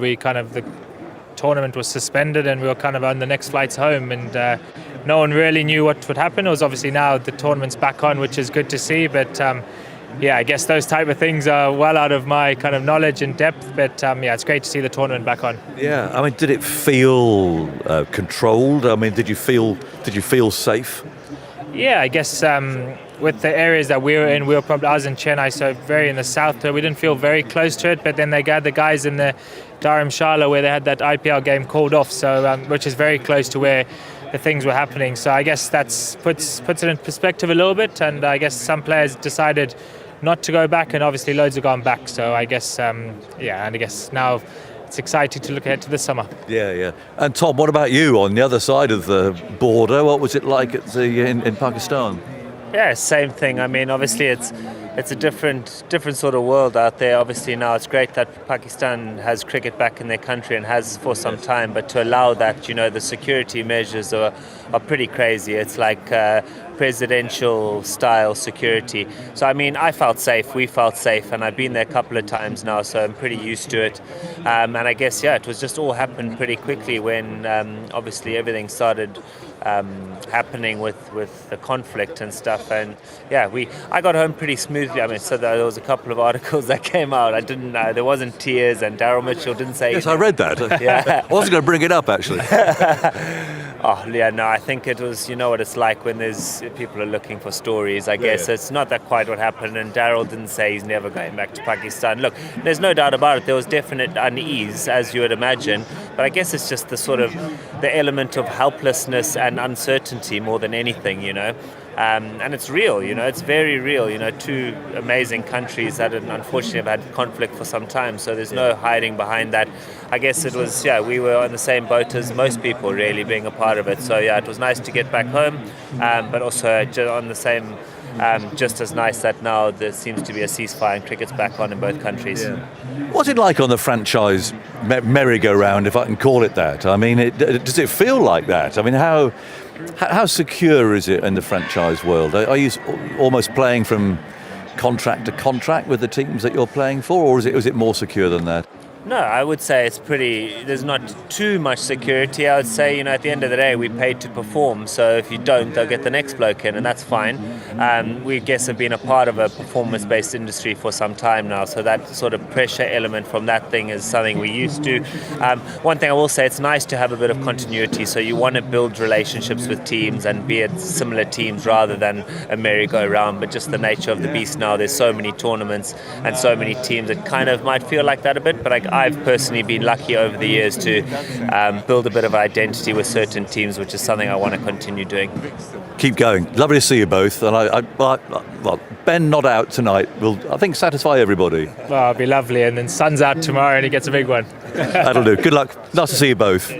Tom and Sam Curran, who are going to head off, and I think are going to do TV highlights now, chaps, so well done. And I'll hand back to Alison up in the commentary box. Thank you, Aggies. Lovely interview, that. And if you make your way up, Aggies, there's a lovely piece of Spanish orange and almond cake waiting up here from Joe, who sent that in earlier. Thank you very much, Joe. But of course, Zimbabwe, that rich and ongoing history of siblings playing for the national team. Great to hear from Tom and Sam. And Ben Curran out on the field for Zimbabwe today. Now let's bring you up to date on the new era for the England women, because of course we'll talk about the Harry Brook becoming new England men's white ball captain under coach Brenda McCullum. Well, for England women, their new era got underway last night under their new coach Charlotte Edwards and new captain Nat Sciver-Brunt. They had an 8-wicket win over the West Indies in their T20 International. Sophia Dunkley made 81 and former captain Heather Knight an unbeaten 43. It was a strange looking scorecard because West Indies captain Hayley Matthews had made an unbeaten 100 but didn't really get a lot of support. I think her innings was almost 70% of the whole team's total. But for Nat Sciver-Brunt, well, if you look back over the last few weeks after that disastrous Ashes series, it has been something of a roller coaster for her. She went off to the WPL, played a starring role there, then helped Mumbai Indians win that tournament under Charlotte Edwards, and then she and her wife Catherine Sciver-Brunt welcomed a new baby, Theo. And personally last night, on her first game as England captain, she was out for a 2-ball duck. Isn't that cricket for you? But overall, she told Daniel Norcross that she was delighted with the win. It was, I guess, great from the start. We had a really good power play with taking wickets all through the first innings, which obviously Hayley stayed in and got 100, but we managed to take those wickets at the other end, which stopped them getting probably 180 in the end. I think with the bat we just looked so calm and clinical. It looked like a really sort of a chase that didn't seem to fluster them too much. So obviously an extremely happy captain. I mean, Heather and Dunks are going to get the headlines, I would imagine, from an England point of view today. Give us an insight into how well they're playing. From what we were seeing, they just looked in complete control. Yeah, as I said, I guess probably starting off with Danny and Dunks as well, with a 50-run partnership at the start. That always, obviously, if we give away a couple of wickets in the first couple of overs, the pressure can feel like it piles on. But they didn't do that. They built a partnership. Obviously, got to probably 50 before the power play finished, which is a massive tick. So that started off the calmness, I think, and obviously a bit of a rush of blood for the head from me, but that just allowed Heather and Dunks to bat for a long period of time and just make the game look pretty easy. Well, is that partly a function of the fact you've not actually played any cricket, whereas the people in the team around you actually have played a lot in the build-up to this game? Yeah, absolutely. First game back for me, I guess, for the summer. I mean, there might be a bit of rust there, but I feel like I'm in a really good place, physically and also with the bat as well. Also, I didn't hear anything when I hit that sweep. I didn't hear anything, but Well, you genuinely didn't. Such is life. On commentary, we assumed that you hadn't did it because you looked as if you hadn't. You looked as if you thought you hadn't. I didn't think I had. A word for your counterpart, Hayley Matthews, because that was quite a knock. 100 not out out of a total of 146. She's tough to captain against. Yeah, she is. When she's on form, she's pretty tough to bowl against, and she can hit it in some slightly different areas, probably a little bit more behind square. But I mean, she's an excellent player for them, and obviously a huge wicket. And some words for your bowlers. Lindsay Smith coming in again. Excellent in the field, but she had to do a job with the ball, which she did. Izzy Wong back in the side, and Em Arlott making her debut. How was it captaining those three? It was. I mean, they made it pretty easy, to be honest. We'd obviously done a lot of preparation before the game, and I guess a lot of information sharing and what they wanted to do. So, I guess they executed it. It's been great to see Lindsay and Izzy develop so much over the last few years, but also Em come straight in and look pretty comfortable. She probably was feeling a bit more nervous inside than she let on, but she did brilliantly well. And for you, first time as full-time captain, obviously it's a bit easier to enjoy it when you win so easy, but was it fun out there? Did you enjoy it? Yeah, I did actually, it didn't feel like it was going too quickly or I was getting too flustered, so I had a good time, long may that continue, I guess. And lastly, quite a contrast with motherhood, which you have been hugely embroiled in for the last few months. Yeah, absolutely. Need to go and see him. I don't know, haven't seen him yet at the ground, but I'm sure he's here. I'm sure Theo enjoyed his first cricket game. Yeah, we'll see how it goes. Nat, ever so well done. Congratulations. Thank you. And good luck for the rest of the series. Thank you very much. Well, that was Nat Sciver-Brunt, England's women's captain, speaking to Daniel Norcross after victory in that first T20I against West Indies. There are 2 more matches to come in that series. The next game is tomorrow evening at Hove, and we'll be crossing straight to commentary for that on Sports Extra after close of play here at Trent Bridge. Highlights of last night's game is available for you on the iPlayer, as will highlights of every match. So the series against the West Indies, 3 T20s, 3 ODIs, and then India's women are in town, and that is 5 T20s, 3 one-day internationals, because that leads up towards the 50-over World Cup, which is September, October in India, and that is going to be the biggest test to date for Charlotte Edwards as new coach and Nat Sciver-Brunt as the captain. But wonderful to hear her positivity and enjoying her time to start with as captain and getting off to winning ways, certainly. So tea at Trent Bridge. We're heading up towards the resumption of play for the evening session. England 295 for 1 going into that tea break. Zach Crawley is 7 runs away from a century, and Ollie Pope on the cusp of a 50 as well. 49 off 46 balls for him. He really did get going very, very quickly indeed, almost leaving Crawley in his shadow at that point after Ben Duckett made 140 earlier. So we are ready for players to shortly make their way back out. Here come the umpires, and with that, Simon Mann, I'll hand over to you. Thank you, Alison. Yeah, I think the play was supposed to restart at 4:01, but umpires.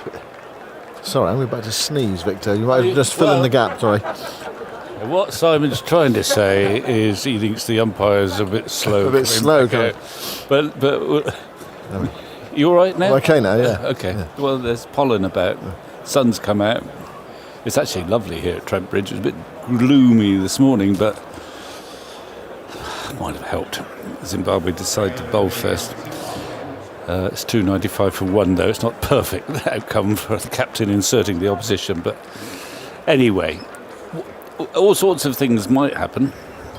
Either England are going to pile up the runs, and I think this might be the favourite, they might pile up. They could still got time to where they're going is pile up almost 150 more and still have a chance to bowl a few overs at Ben Curran and his opening partner Brian Bennett tonight. Yeah, and it's a 4-day game, remember, as well. Yeah, and there's a slightly dodgy forecast for Saturday as well. So, I mean, this England, they don't like having draws, you know. They've only had one draw. And that was rain effect. And that was, it was a big game, the Old Trafford game. Yeah. And there would have been a natural result probably, but for the rain there. So they don't deal in draws. But we'll wait and see. Right, play's going to resume then with Raza bowling, Sikandar Raza. And some milestones are imminent. Ollie Pope. They're always imminent. Andy Zaltzman's imminent. Yeah. with his milestones. To Pope. And 93 to Crawley. And Pope does a twiddle of the bat and settles over it now. He's taking a guard just outside the off stump. And Raza bowls to him. And he goes back and clips us into the onside, but he cannot beat Ben Curran. Building it straight mid-wicket. You'd hear the Currans say, well, I think Sam's got to drive off to Surrey's championship match. And they're just wondering, when shall I go? Here is Raza bowling. That's clipped wide of Curran this time, up to long on for a single. So half century for Ollie Pope in good time. It's taken him 48 balls. It's 296 for 1. So they were just trying to judge whether they think England are going to declare tonight. So therefore wait to see him bat if he's got half an hour. I mean, the Currans are pretty shrewd bookies tactically, and they're alert. And they were very open to the possibility that there might be a declaration tonight and he might have to go out and bat. So I think he's going to have to stay. Yeah. Where is Surrey playing? The Oval. Here's Raza bowling to Crawley on the pads of Crawley. Clips that towards deep mid-wicket. And there's no run. I haven't got my fixture list with me. Where are they playing tomorrow? I think they're playing Essex somewhere. Well, it's either at Chelmsford or the Oval. No, it will be at the Oval because they've already played at Chelmsford this season on that very flat pitch. Yeah. So we've worked it out, I think. Yeah, Raza bowls, sweep shot from Pope, gets it down towards short fine leg. And there's no run. 297 for 1. It's a good keen battle at the top of that championship table, isn't it? 3 points between the two teams. We're at the home of the championship leaders at the moment. Here is Pope going back and trying to force that away into the offside. Didn't quite time it. Gets a single between the two cover fielders. 298 for 1. Yeah, Notts are 3 points clear. But they've just lost to Durham, who Somerset are playing tomorrow, and Somerset have just won their last 2 games. Yeah, I mean, had a sticky start to the season. So, and there's it doesn't matter from 1 till about, everyone's got a chance actually still. Raza in, and Crawley plays that to Ben Curran at mid-wicket, and there's no run. 298 for 1. Where do you stand, Victor, on the revamping, or possible revamping of the championship fixture list and what the divisions look like? I mean, there have been suggestions of keeping it as it is, or 3 divisions of 6 and a final with a play-off. And I haven't got an absolute clear-cut solution. I actually was chatting to one of the chairmen the other day, and I said the only wise words I had for him, I said, is whatever decision you come to, there'll be some very unhappy people around. There is no perfect solution. Clubs like Somerset, there are various clubs like Somerset A, they want cricket for their members, so they would like 14 championship matches. And 14 blast games as well, or not? Well, of course, yes, they would like that, but I mean, we may not be able to get that, but the blast is a hugely important element of the income and the interest. But the other thing they desperately want, clubs that don't host hundreds, is more cricket in the best month to show cricket, which is August, school holidays. And of course, last summer, at places like Hove or Chelmsford. Naiuchi bowls outside the off stump. Cut shot from Pope takes it down towards deep third. There's a thickish edge over any notional slip cordon. There isn't much of one, just one in there. Not a great delivery from Naiuchi. I mean, not a perfect shot from Pope. Scything cut shot. He got it away. Yeah. He's still not entirely ruled out of the Jessup equation. No, he's not, no. He would be the least likely player, I think. Possibly. Well, perhaps Root. Leach?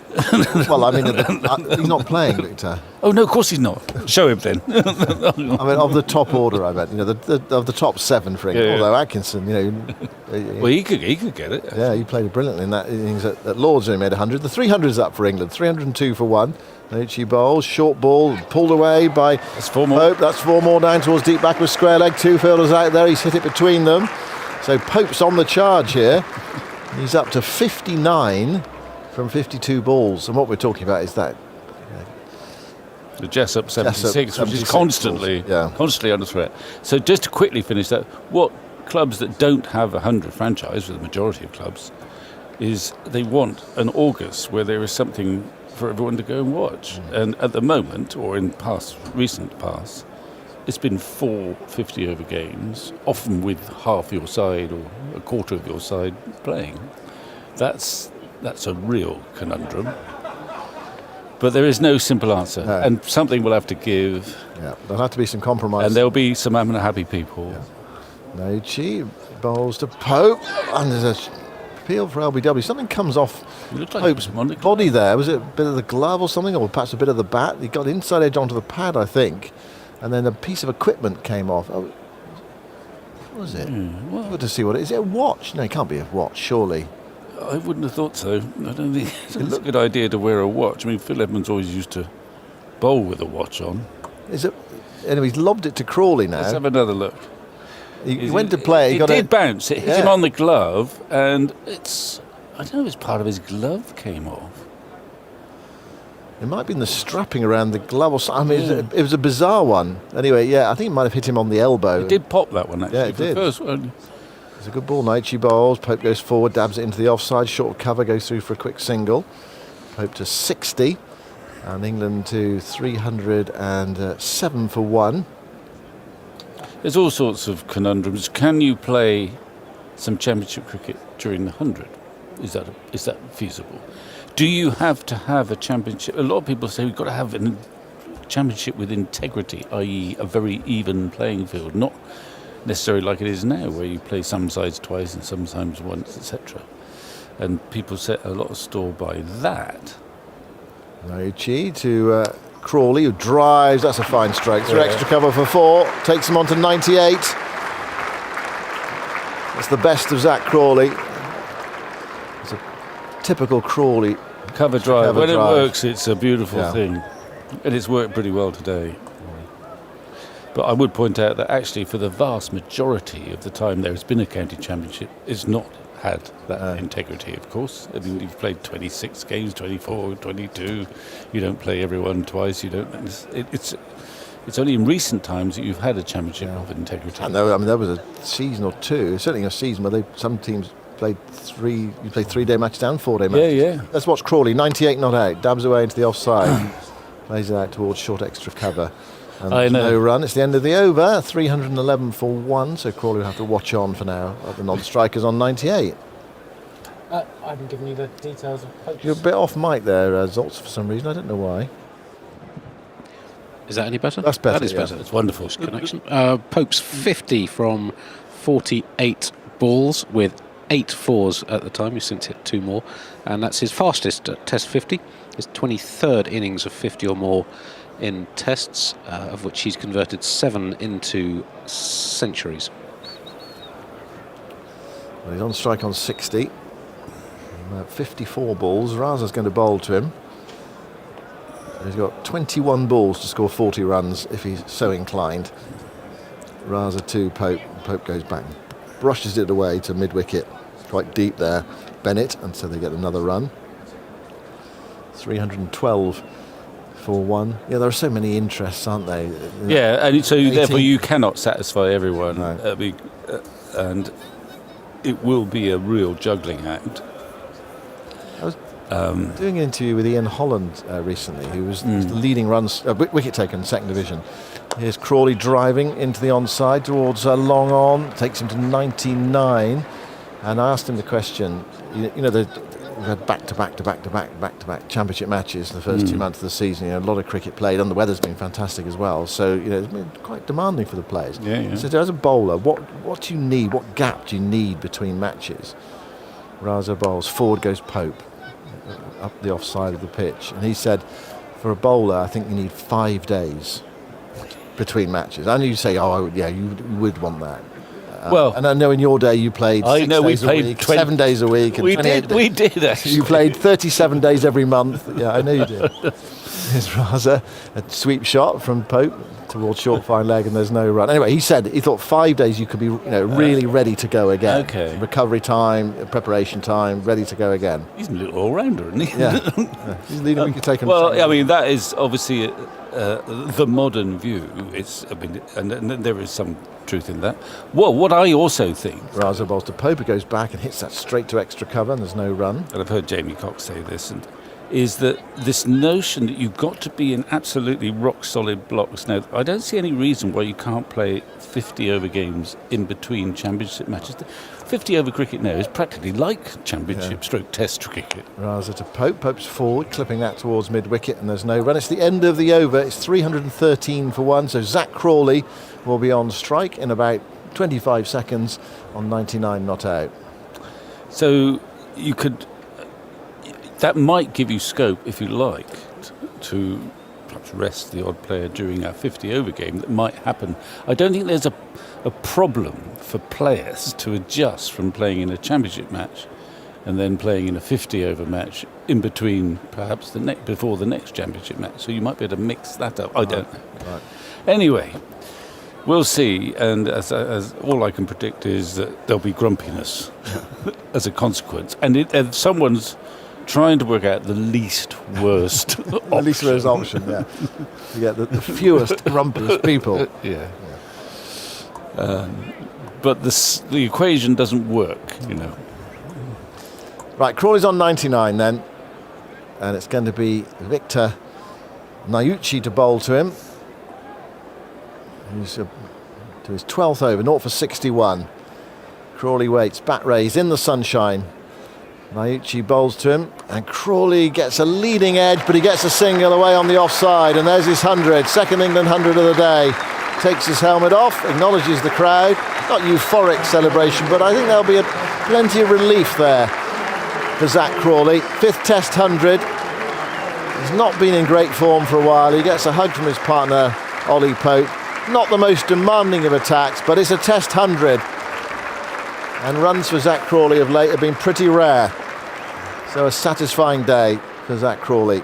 Yeah, and he's, by his standards, he's sort of grafted for that 100, hasn't he? I mean, he's been quite watchful. 145 balls.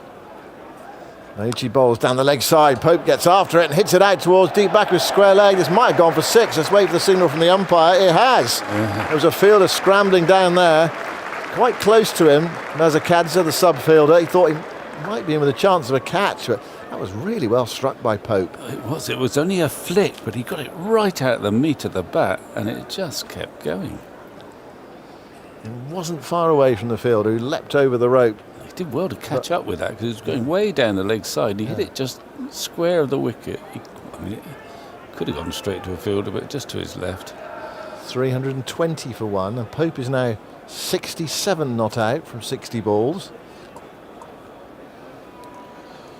Well, he's got the chance of becoming the third England century maker of the day. Has that happened before? Top 300s? I suppose.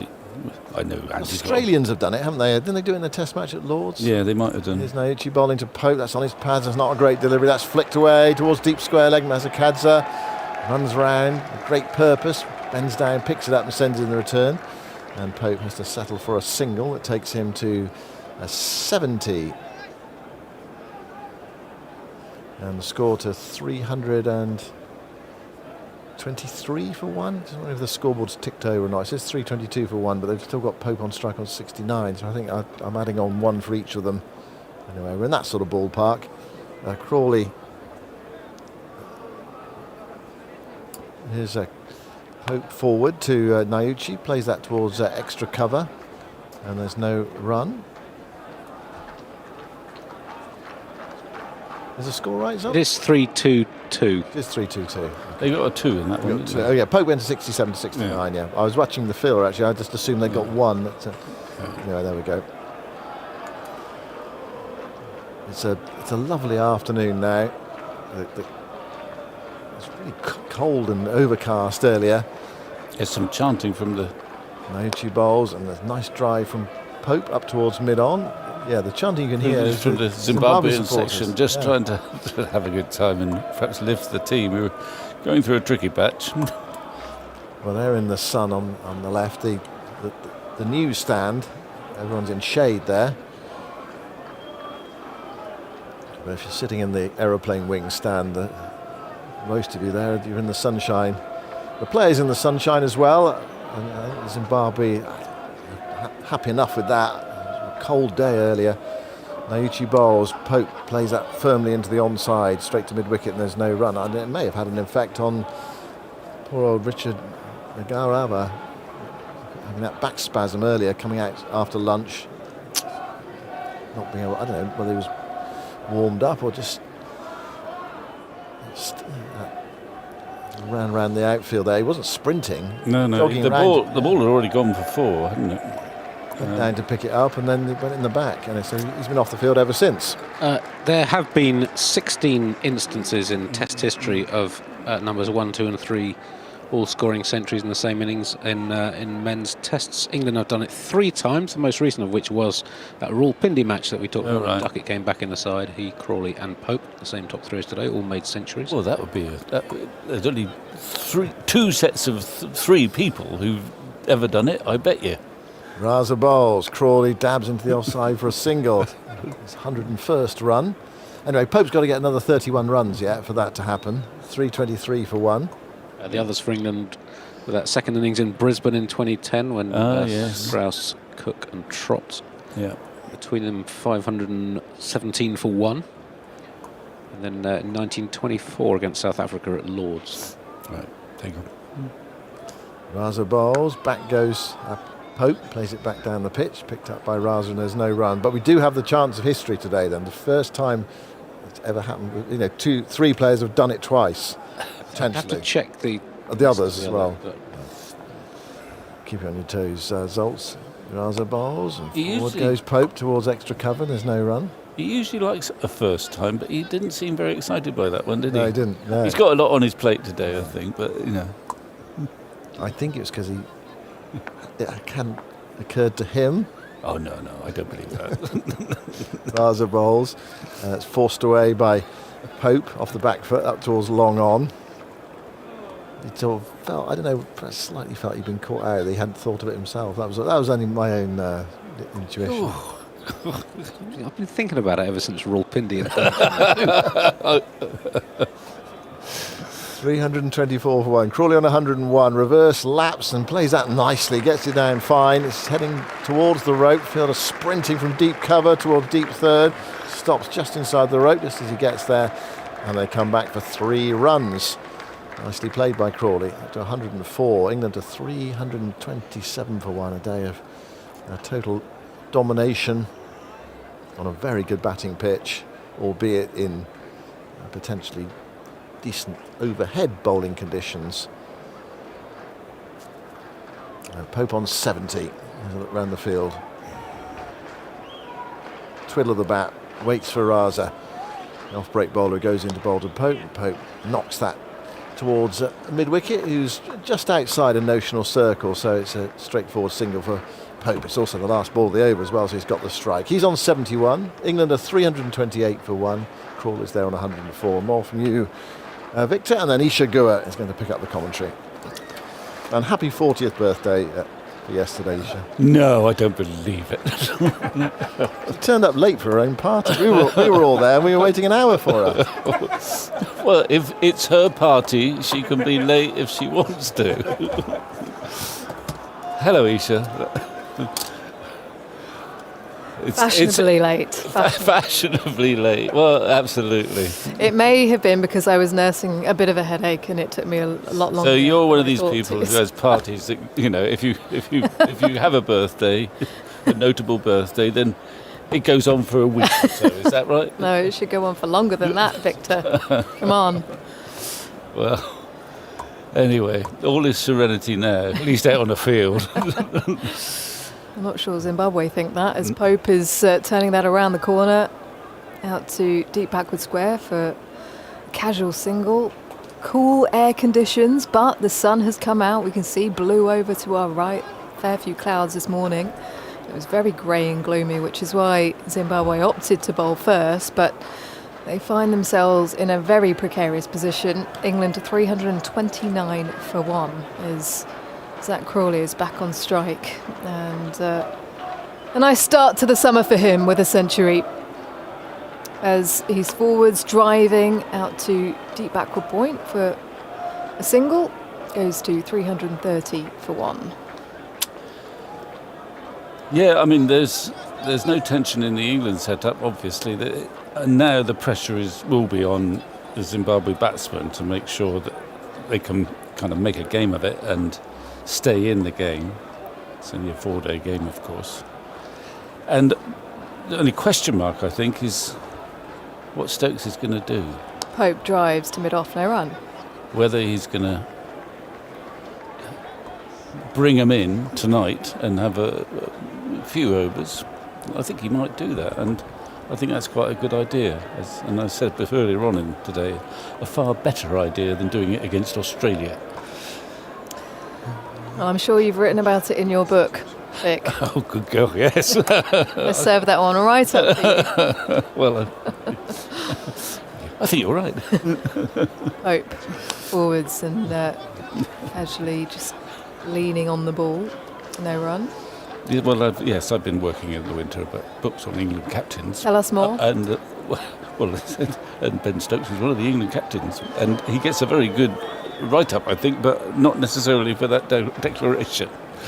But he is a significant England captain, clearly already. It's strange now, though, that he might well be judged by this year. This is the year, isn't it, where The out-cheat bowls to Pope, who works the ball to mid-on, no run. rightly or wrongly, most England captains get judged in the end by what happens when they play against Australia.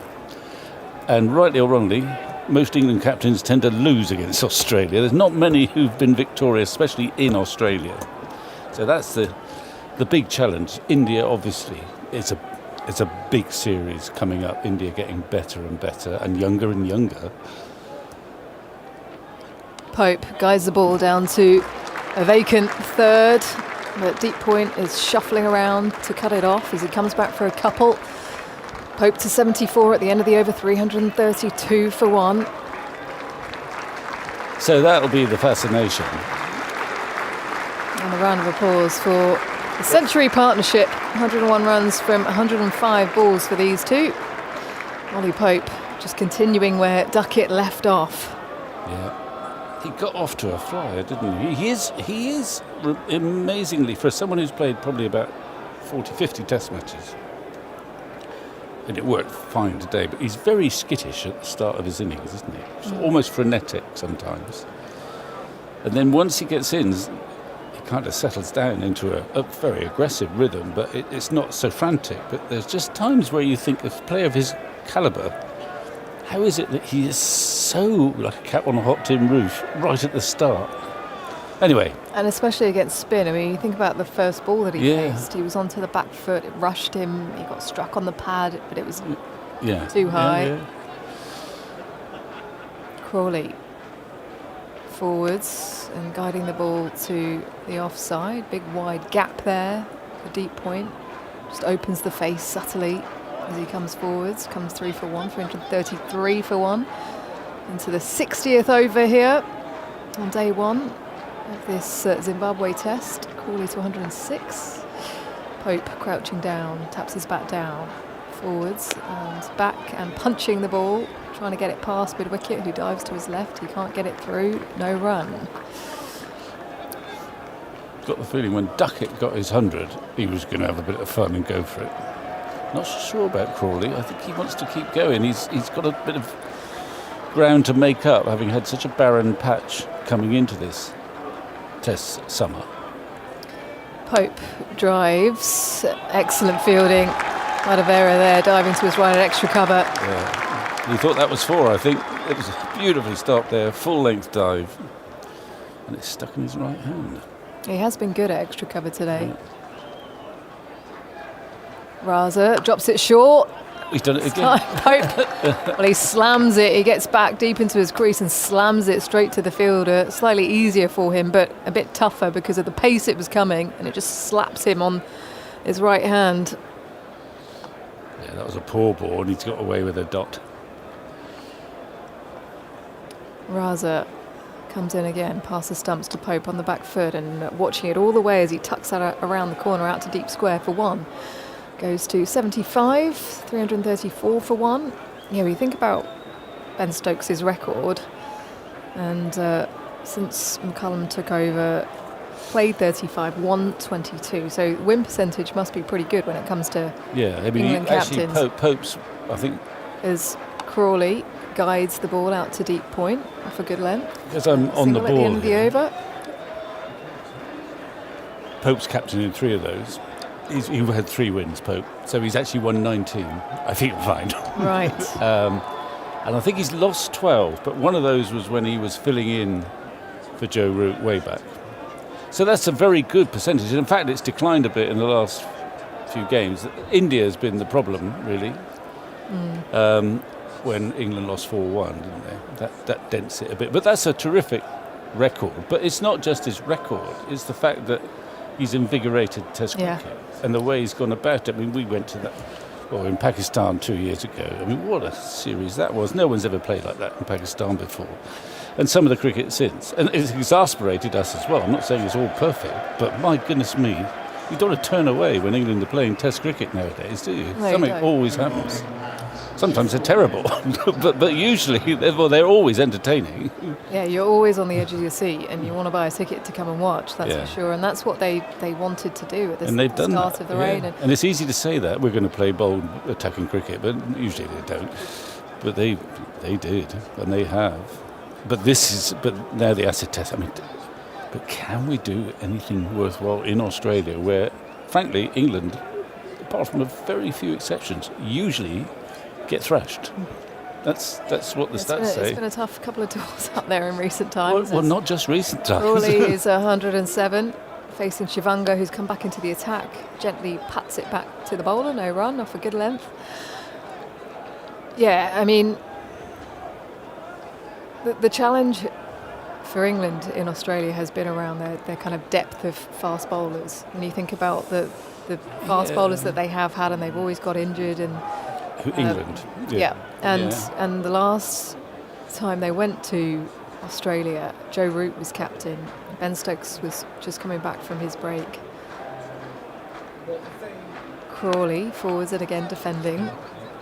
And when you think of the team now and where they've been able to push their limits, and that's, I think they try to cultivate an environment where the players were not afraid of failure. And so they could just play with the confidence and aggression without fearing for their place, and because it's what the captain and coach wanted. And Brendan McCullum talks about Ben Stokes as being an excellent leader of men, as Crawley is forwards driving past mid-off, who's diving over the ball, and that reaches the boundary in no time.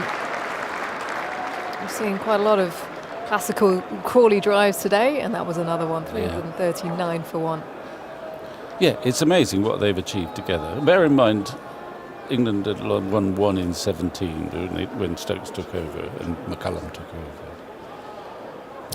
What makes him a good captain then? I mean, you. Well, I don't know, but except mostly I think it's the fact that he just gives confidence and frees up.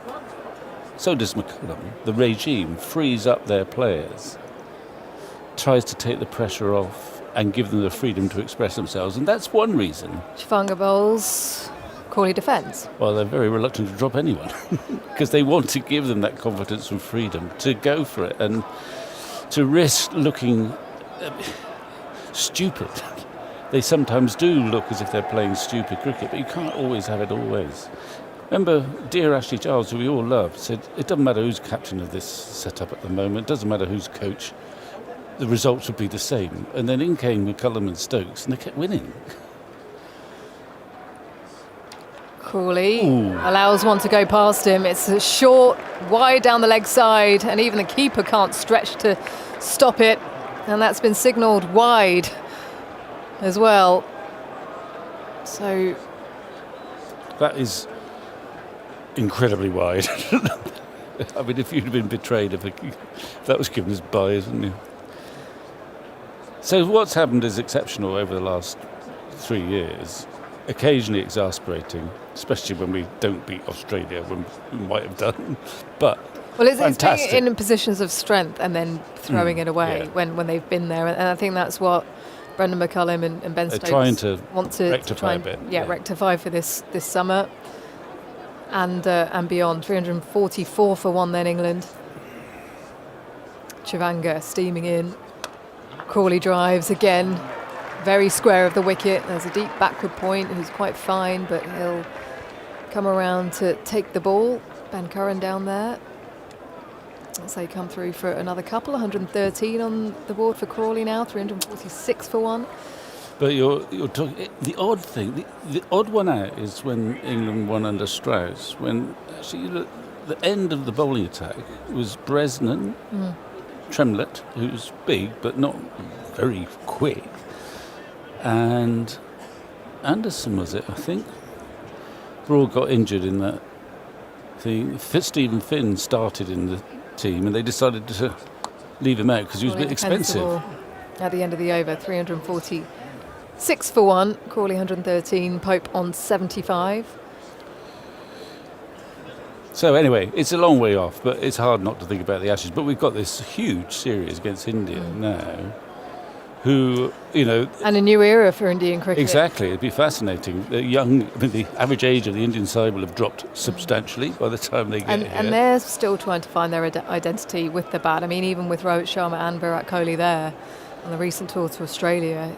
Yeah. There was a tour prior to that in India, and they came out all guns blazing. I think they wanted to follow the suit of England and see how positive and aggressive they could be, but then they had to rein things back in again after losing wickets early when they went to Australia and facing a pretty good bowling attack. Yeah, well, but we're looking forward to that India series. I mean, Pope punches at the ball but doesn't quite connect with it, finds its way to mid-off, no run. and of course the Indian pace attack, if they're all fit, I mean, Bumrah is a fantastic cricketer, and there's one or two others. Hello, we got. This is a bit harsh. Sikandar Raza coming in, bowling to Pope, who punches the ball past mid-wicket off the front foot out to deep long on, and will come through for one. He goes to 76, 347 for one. He's just been given a warning. I know, that is a bit tough, isn't it? I mean, as if it's not bad. It's 347 for one, and they're worried about him running on the pitch, bowling little off spinners. Crawley back and punching the ball to wideish mid-off. Again, a nice easy single there. 114 on the ball, 348 for one. Yeah.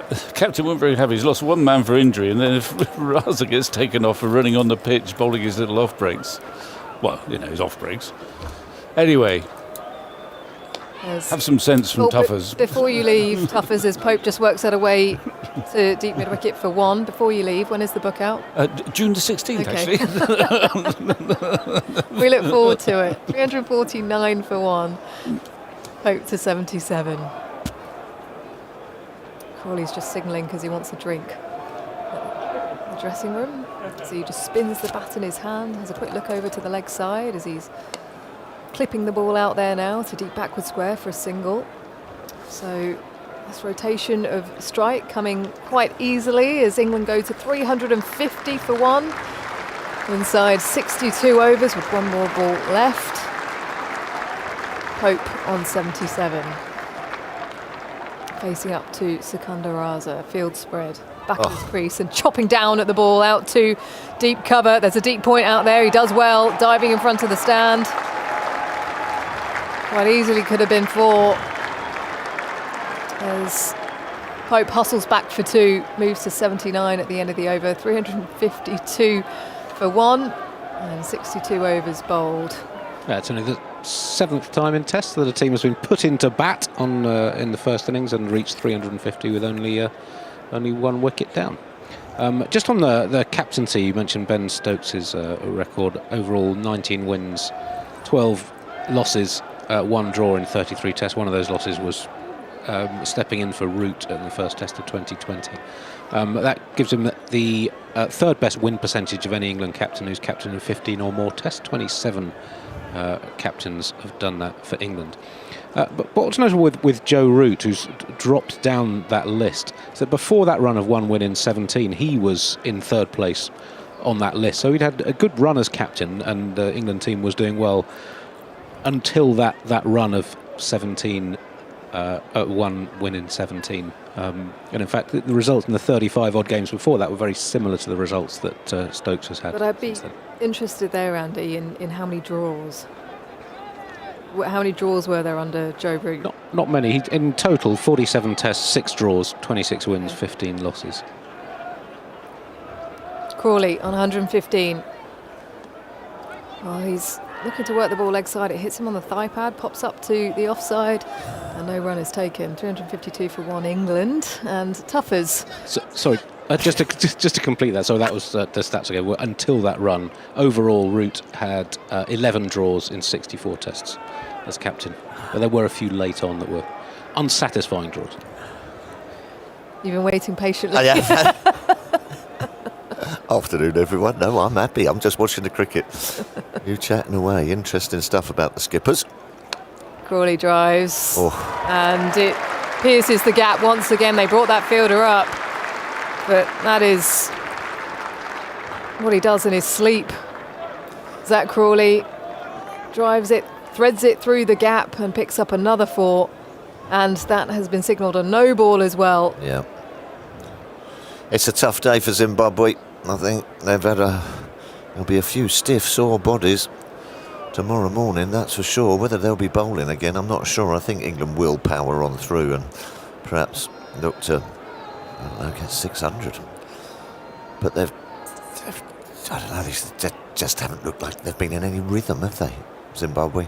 Both sides of the wicket, shortfall, all the cardinal sins. Crawley looking to pull the ball, skids through, hits him on the hip, And cover comes in to take it. No run. That zipped through a little bit. A little bit. You might be being a bit kind. I mean, it just looks flatter. This will get flatter and flatter and flatter as well. Yeah, it does look like a good wicket for batting. Cool, doesn't it? You do not want to miss out if you're No. coming in next. And Pope will be happy. You know, an opportunity at number 3 again is Crawley's forwards and Yep. waiting on the ball in front of him, guiding it to cover, no run. And you do feel that. You do feel a little bit of pressure when you know. I mean, you don't read the papers and you try not to listen to bits and pieces of media and what have you, but you do know yourself that you're under just a touch of pressure. So he got a real little kick start in his innings, didn't he? Got some poor deliveries that just got him going, and he hasn't looked back.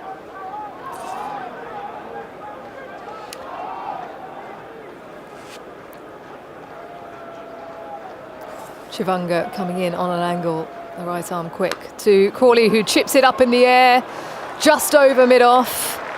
It's not been the quickest outfield after a bit of rain last night, and it's a short boundary, but it'll be pulled up inside the rope, so he's going to come back for 2, and actually he's just hobbling a bit there, Zach Crawley. 121 on the board, 359 for 1. He's got a smile on his face though. Hip flexor where he got that, he bottomed edge one into Yeah. his hip flexor, didn't he? Which can be a bit sore. He's just taking a bit of extra time to work it off. What's that bit called? That is the yeah, hip flexor. yeah. That's sort of just above your groin, hip flexor, yeah.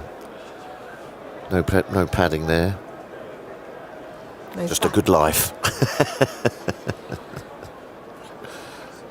He's back in his stance, Crawley, forwards and defending the ball. Oh, he's not moving too well even. Chivanga, who's into his 9th over. He doesn't want another bowler to go down, the skipper. Oh. You're in trouble there if you lose another one, but he's not. He's gingerly moving around a bit now. Just pulled up in his follow through there. Hard game bowling, isn't it? Yeah, it really is. It is. Keeps slogging away on flat decks.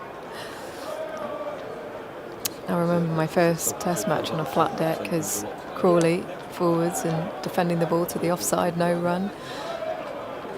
At the end of the over, 359 for 1, Crawley 121 then, Pope 79. It was at Taunton That's flat. against India. Yeah, that can be flat. And Mitali Raj made 200. Yeah. How'd you bowl? All right. I think I got Kept a it wicket. tight. Kept it tight. I did love the experience.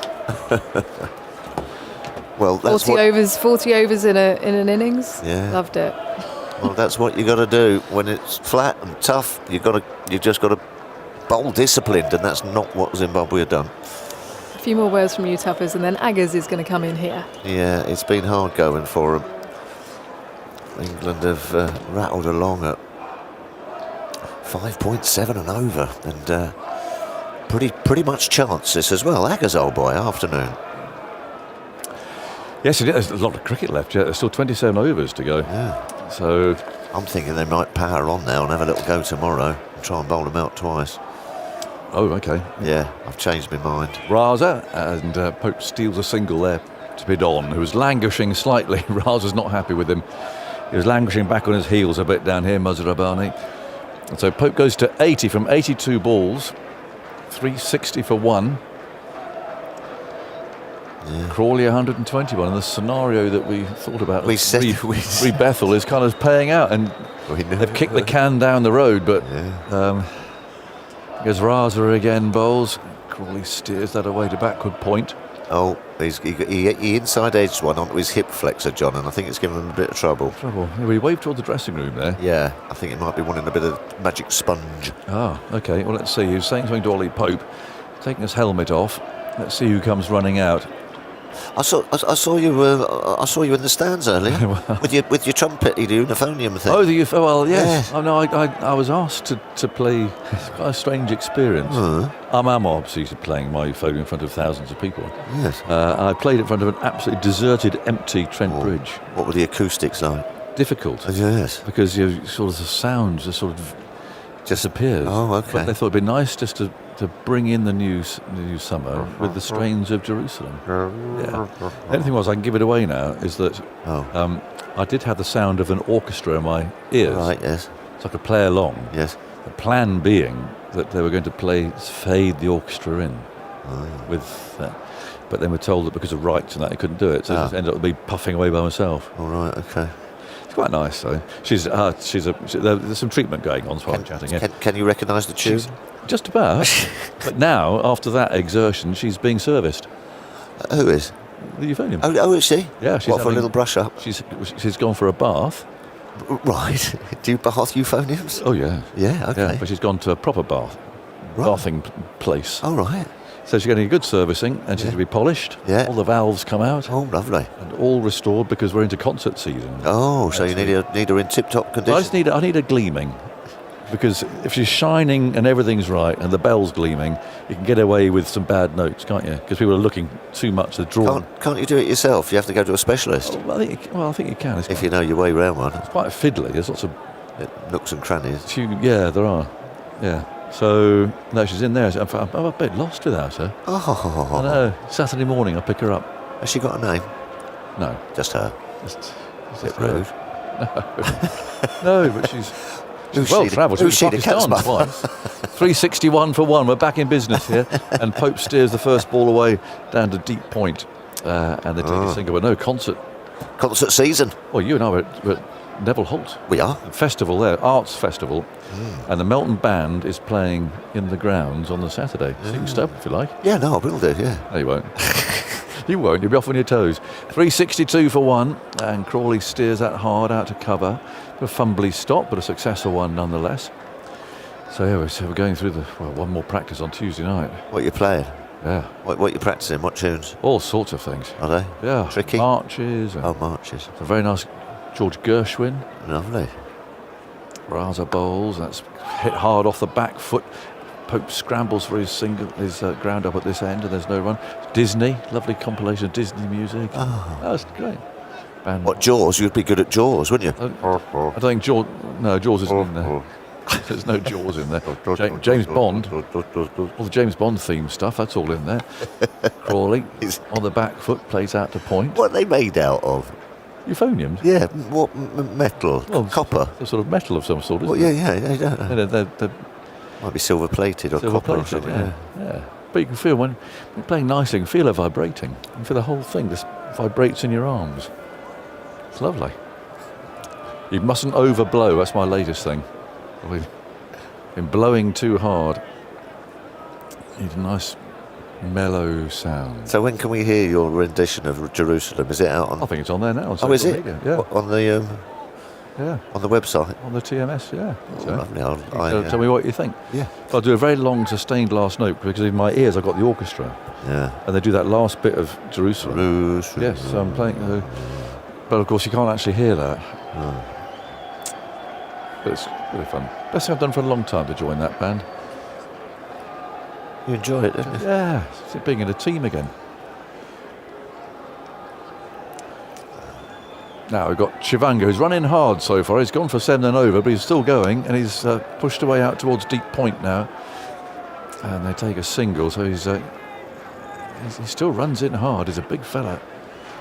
Runs in hard. Now, this is interesting. TV cameras are focusing on Ben Stokes. Yeah. Which they tend to do when captains are lining up for a declaration.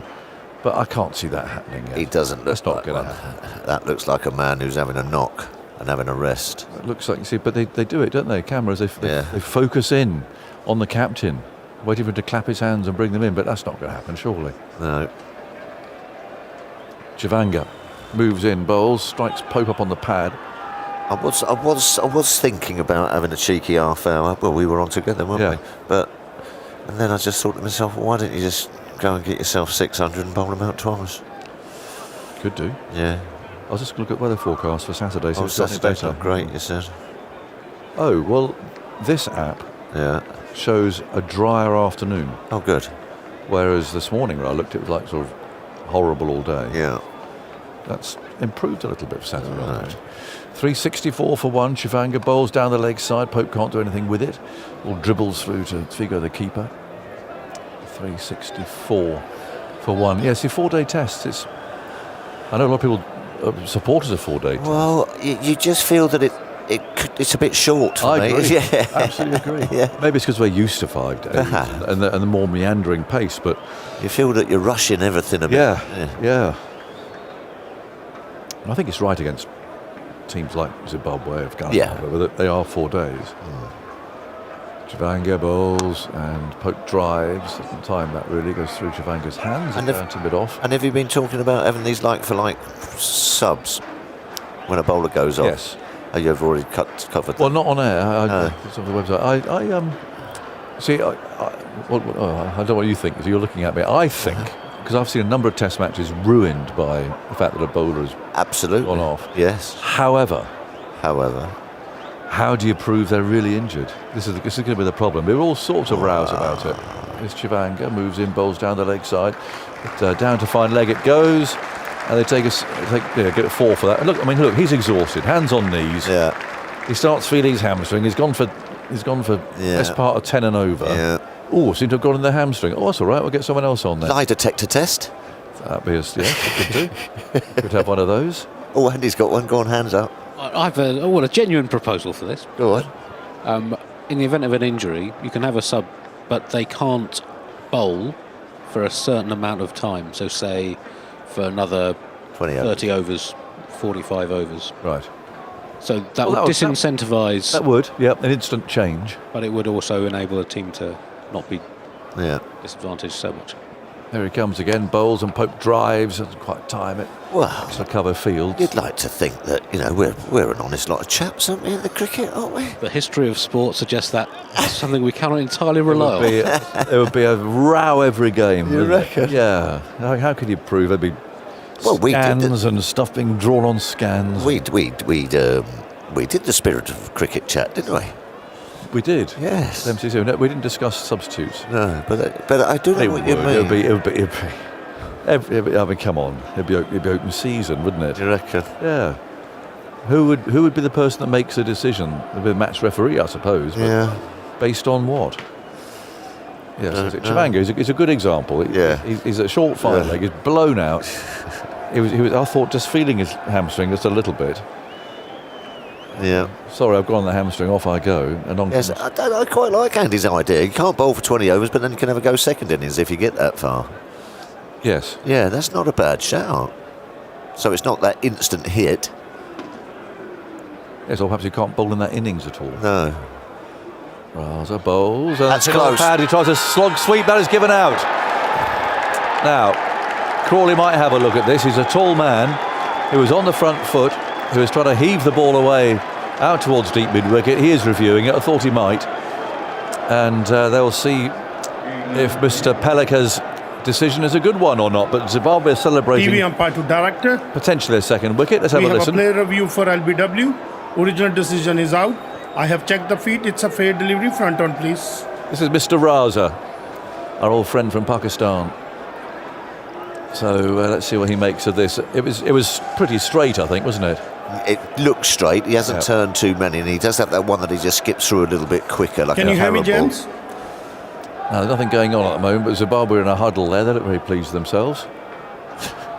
We have a player review for LBW. Original decision is out. I have checked the feet. It's a fair delivery. Front on, please. Mr. Raza is getting a bit desperate. There's nothing happening. Here we go. Right, so it's a scrambly seam one, so it's not like a big off spinner. Grips a bit. It's below the roll. Close to the bat to confirm ultra edge, please. Turn a bit. Yeah. I think this might be going down the leg side. Didn't quite look as straight as I initially thought, but it's going to be close. Keep rolling nice and slow. Nothing on ultra edge. I can see gap between ball and bat. Roll up to the pad, please. Satisfied, no bat involved. Go for ball tracking when ready, please. Right, here we go. Let's see where this is going to go. Pitching. Original decision out. There. Oh, it does spin. Pitching outside off. Impact in line. Hitting. Grazing. Aladdin, stay with your original out decision. Stand by and let you know you are on screen. Make a signal, please. Grazing the leg stump, but actually Crawley has given himself out before that that fatal moment, and he's walking off now. He's going over the boundary edge, so he was satisfied having seen the replay. So he's on his way, 368 for 2, and so Joe Root's on his way. As a good innings from Crawley, 124 from 171 balls. That'll do his confidence a lot of good. Yeah. That comes to an end, and now the crowd get to see Joe Root. It's not booing. No. It's rooting.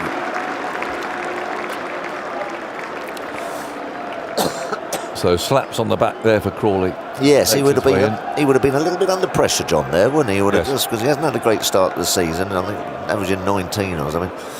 So that's a little nerve settler, as you said.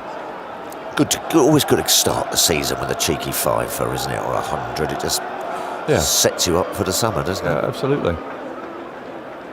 And in terms of England, I mean, that earns you a couple of games, doesn't it? I mean, regardless of the opposition. Yeah. Well, we used to work on the sort of premise about 4 or 5 games if you get a fiver or 100. Yeah, until they start looking again. So Joe Root, 36 hundreds to his name, twiddles his bat and comes out to join Ollie Pope, who's on 85, 368 for 2, and still with 24 overs to go today. Raza goes skipping in. His first ball is clipped away off his pads by Root, played very late. Finds mid-wicket. 368 for 2. Root over his bat. There was a slip there. Raza again, he hides the ball behind his back, runs in, still there, and bowls just short of a length, and Root carefully guides that to backward point. Nothing flamboyant at the moment, just having a bit of a look. 368 for 2. Raza again hides the ball. Necklace dangling. Runs in, bowls very full. Root clips that. Finds the straighter of 2 mid-wickets. Are you back in the Beaver tonight? Yes. Yeah. I am. Not staying up? No. Home game for me, Tuffers. Yeah, it's not far, is it? 368 for 2. The next one has Root on the back foot. And there's his first run. Guided away to Cover's left hand. He's off the mark. 369 for 2. The ball to go. What does it take you to get back there? Half an hour? 25. Oh, Depends which way I go. Lovely. I can go either sort of the direct route. Yeah. Or this Scenic. morning I thought it's a beautiful day. Oh, yeah. You know, as in first day back. Yeah. I had a little meander through the Beaver. Lovely. Goes Raza, bowls, and that hits the pad there, and Raza's disappointed. That would have missed leg stump, but he thought a little moral victory had happened there. 369 for 2. The end of that over. So well bowled him. Lots of Stilton cheese. What, in the fields?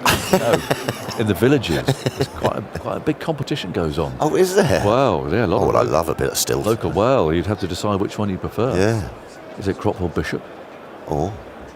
Is it Long Clawson? Oh, okay, lovely. Yeah. Or is it Butler? Is it?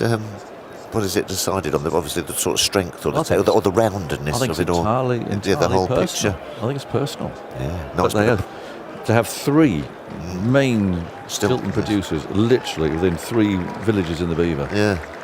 That's what it's all about. You can literally smell it. Smell the cheese as you drive through. Fantastic. All that little bit different. Andy. It's got the figures on Crawley's innings before we descend into eternal cheese reverie, which would be delightful. 124 from 171 balls with 14 fours, his 5th Test 100. This follows Duckett's 140 off 134, 2 sixes and 24s in that partnership between Crawley and Pope, 137 off 23 overs and 4 balls. And I can see Ngavara loosening up down there. He's reappeared from the dressing room. Oh, he's done well with a back spasm. Certainly has. This is guided off the back foot by Root out to deep backward point. Did you have one? Have you had one of those? The back spasms must have done as a seamer. Or did you not bend it enough? I don't think I ever did. I certainly never had quite the ignominious exit of a motorised vehicle coming and picking him up and taking him off the ground. No. But if they're out of our view. Oh, no, I can see him. Yeah. He's out there with the physio, and I think they're going to try and get him back on the park. Well, that is a good effort because they They usually take a day just to settle down. Sun fully out. It's glorious now. Blue sky all over the place. As this is driven by Pope, not well timed. Musrabani pitching up there outside the off stump and guides it out to cover. Lovely late afternoon. The forecast tomorrow is good if you're coming along. Is it warming up a bit as well? 20 degrees, apparently. Oh, lovely. That's better. It's a bit chilly today, wasn't it? Yep. That'll really be nice day. Yeah. Obviously, England running in and bowling. Hunting for wickets. Yeah. I wonder what Stokes will do, whether he will declare. Not sure. He's got to kind of make you, if he is going to, he'll have to come, well, what, 450? Yep. It's Musrabani then bowling short, tucked away out towards backward square leg. To get the game sort of moving, to get amongst those wickets and have enough time to bat again. Yeah, there's no point in having 10 minutes. You've got to have a nice little chunk at the end of the day. Yeah, yeah. But it always used to get me. You always used to get a wicket. We did.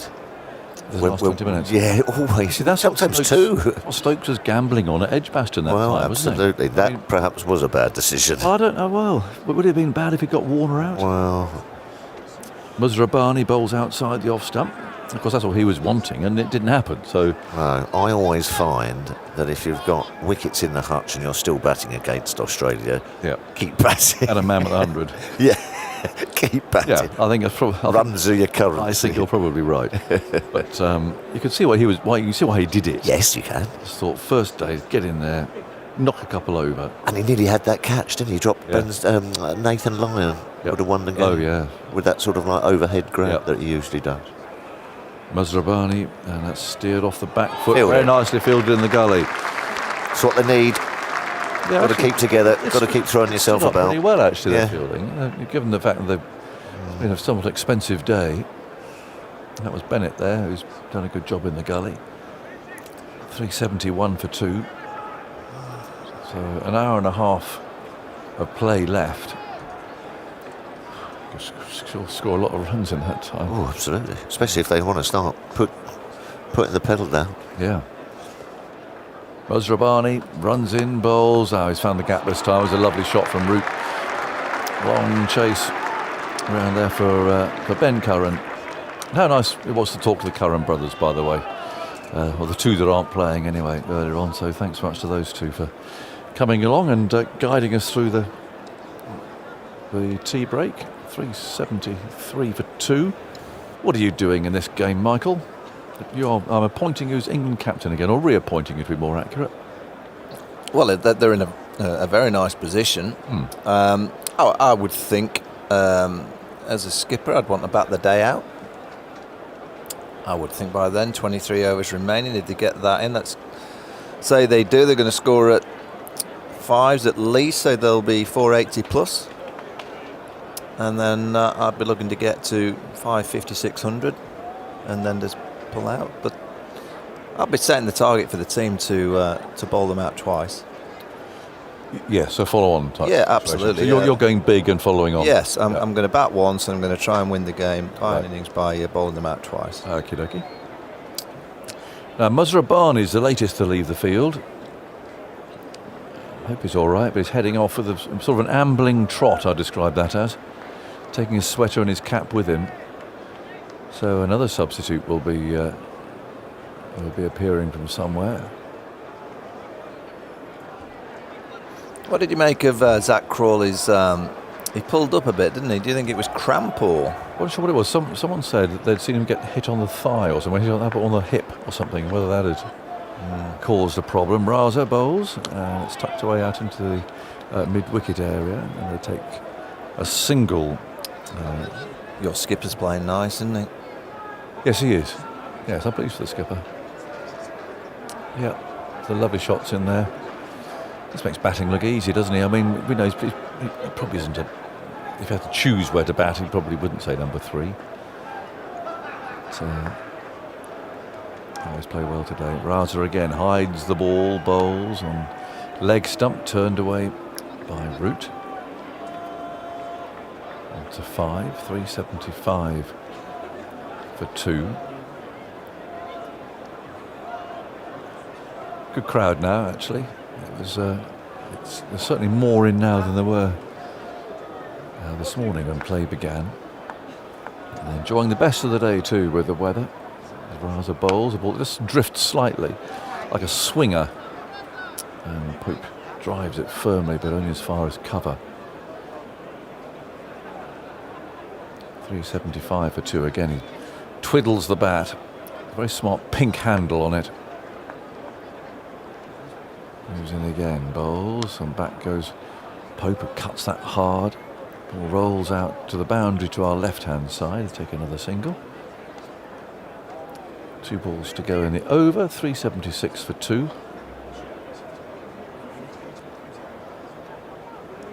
And now Root settles over his bat. There's still a slip standing there as Raza gives a little skip and then moves in and bowls a low full toss. Root can just turn away easily out to the right-hand side of the ground as we look at it. Another single taken. 377 for 2 with a ball to go in the 68th over. But at the moment, they were taking a new ball at 80 overs. I don't think Zimbabwe's got either of their opening bowlers on the field. Yeah, it's been a long day for Zimbabwe. Raza bowls from round the wicket. That's just clipped back at him by Pope. He remains on 88. Root has 6, so 68 overs have gone. There's still 22 left in the day. Alison Mitchell's coming in here after some thoughts from Michael Vaughan. Yeah, Ollie Pope's played really nicely. He's played fluently. 88 from 95. Joe Root's just got out to the middle. He's 6 from 10. Zimbabwe winning the toss and decided to have a bowl.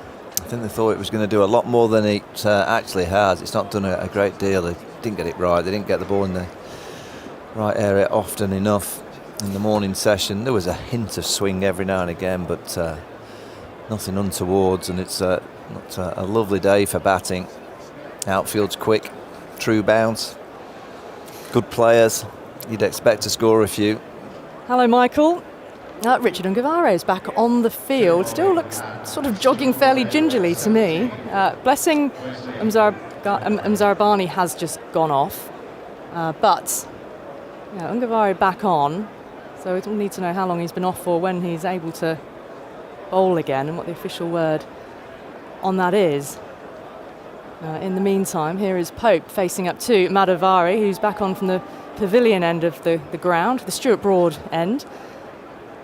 He took the first wicket to fall, that of Ben Duckett. Bowls now off the back foot. Crashed away through that offside. Ollie Pope along the ground, takes him into the 90s. So Root crashes it away. 381 for 2. Root moves on to 10. 380 on the board for England, but Madhavari got the wicket, wasn't he? I mean, Duckett was well into his stride. After he passed 100, he seemed to let loose a little more, didn't he? Yeah, I mean, there's no spin out there, so as soon as it's slightly short, you can trust it as a batter just to kind of rock back. They generally say when the ball's spinning, you don't try and cut an off spinner through the offside as a right-hander. But there's no spin, so we've seen Ollie Pope play that shot a number of times. We've just seen Joe Root play it. You've not got a great deal of margin to play with as a spinner on this pitch yet. One slip in place for the off-spin of Madhavari. He comes in over the wicket. Root tickles it square, fractionally behind square, jogs gently through for 1. Fielder at deep backward moves in off the boundary to pick up. That is Masakadza, who's substitute fielder. Lovely sunshine here at Nottingham. It's not particularly warm out there, and I think when you're in the shade in particular, it's pretty cold. See lots of people with jumpers and coats on. Thrashed away through the offside. This is Ollie Pope this time. Out towards the boundary, along the ground. Plenty of control in the shots. And he does move on to 92. 386 on the board for England for the loss of 2 wickets. Yeah, no, Ali, the attack's not great. But what Ollie Pope's doing, and to play under this amount of pressure with what's been said the day before about Jacob Bethel, to go out and get a number, and he's 8 away from a century. He's found a rhythm and he's found a mindset which is really good from Ollie Pope. Well, both he and Crawley, the two positions batters talked about in terms of their form, and for Pope, the fact that Jacob Bethel impressed so much when he got the chance at 3 in New Zealand. On 92 now, off the back foot again, real swish of that bat with his luminous fluorescent pink grip out to the cover region for a single. 92. Yeah, and when you face this kind of attack on this kind of surface, if you fail, it stands out hugely because all around you there's going to be scores. Root this time, a wide boy dabbles at it and just eases it past the keeper. No slip in place, very fine down to deep third. Fielder is there, picks up one-handed. That Curran sends it back into the middle, roots back for 2. Very carefully and deliberately played, just waited for it, reached for it. So in a way, you're saying that the pressure on them because of the situation, yes, the attack might not be a vaunted top-tier test attack, that actually makes it... sometimes can be harder. Yeah, tougher. The leg side this time, little tickle, finds short, fine leg. And that is Ngavare, who was really not moving particularly fluently, I'd suggest, for having come back on the field. But he bent down to pick up, ends the over. England 389 for 2. Bit of a conversation here between Ngavare and the keeper, and here's Sikandar coming forward, and the captain. Are they saying either, what are you doing back on the field? You don't look like you're moving well, or how are you feeling in terms of being able to bowl at some point? 389 on the board, and Ollie Pope 93 not out. Sparkling innings from him off 97 balls. Sikandar is going to continue by the looks of it. So we're hearing that Ngavare has got to wait for 120 minutes until he can bowl again. So with the time that he's been off the field, he's got to be back on the field. So I guess is he going to have a chance to bowl tonight? 5:10 already. But he's just making sure he's back on so he can play a role tomorrow. Yeah, and it'll be a little bit of time tomorrow as well. Kind of looking at this England side, and Pope's doing what he has to do. Zach Crawley's done what he's had to do. And when it comes to selection for that first test against India, do they take in mind what's happened here, or have they already set their mind on their batting unit? Does Jacob Beathard come straight back in at number 3? Well, these are the mind games and things which have been talked about since we heard from both McCullum and then Stokes on the situation. Ngavare is rather hobbling his way down towards long on, where he will field. He's really not moving smoothly. Yeah, from what Ben Stokes said yesterday, it sounded as if it was a bit of a tough lines on Ollie Pope, and this was going to be his one test for the summer, and Beathard will come straight in as Pope reaches forward to this one from Sikandar. He picks up in his follow-through across to his right-hand side. Yeah, which is interesting because Pope could go to his 8th test century here.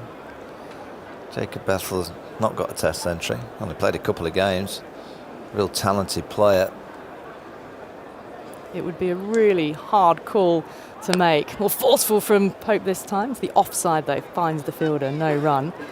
It would be very, very tough on him. If you make 100, surely you deserve to keep your side. You have been playing in the test team. You're the holder of the jersey, as they say.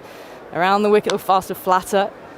There is something something about to mid-on, no run. Jacob Beathard being in the IPL and the contract that he signed, which was for the full IPL. And there's these agreements from the ECB to the BCCI. And they had said, wouldn't they, that any player would be available for the whole tournament. Forward again, Pope. Defence this time, back up the pitch to Raza, no run. Yeah, So- well, these players run the risk if they pull out that they get a 2-year ban. And that's what Harry Brook did, didn't he, by taking that decision early, that he pulled out from the contract. And I suppose the auction took place in November, didn't it, before.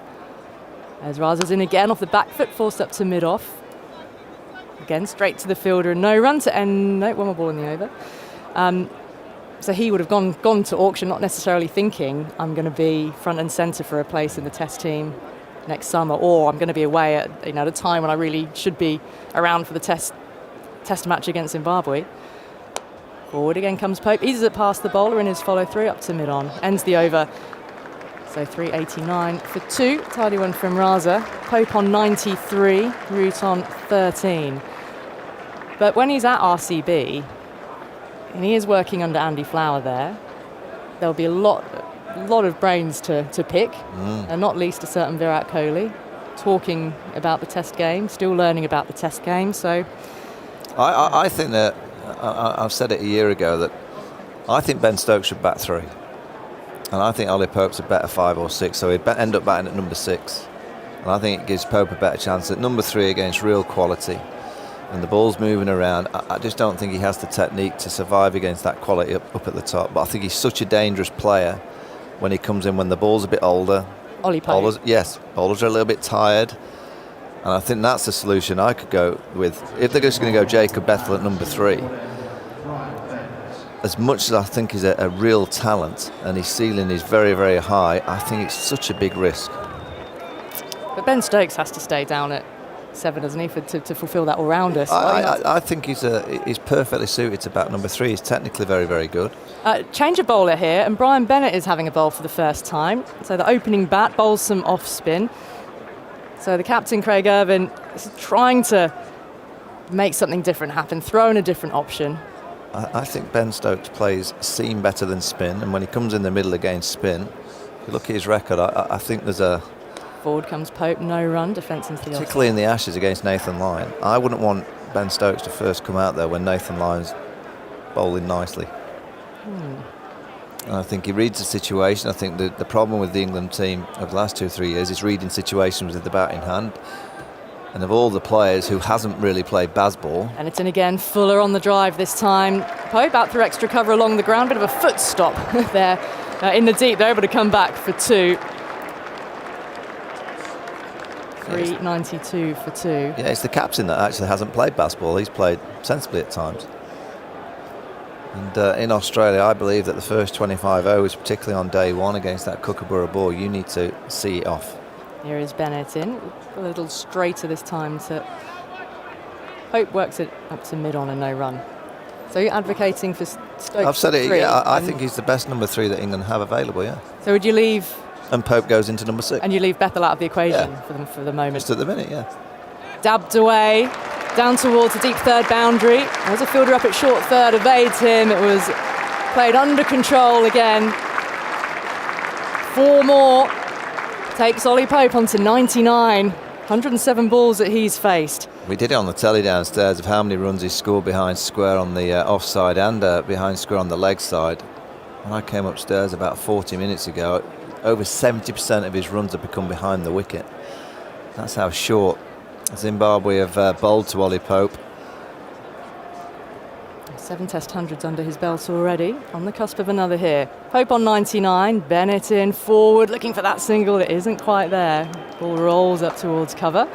And it's the end of the over, so the crowd are going to have to wait a little bit longer again. And he's having a little bit of a smile out there alongside Joe Root, who's on 14. Are they taking drinks as well, just to prolong the agony a little bit more? Yes, on come the substitute fielders in their high-vis vests carrying their water bottles. So Pope stays on 99.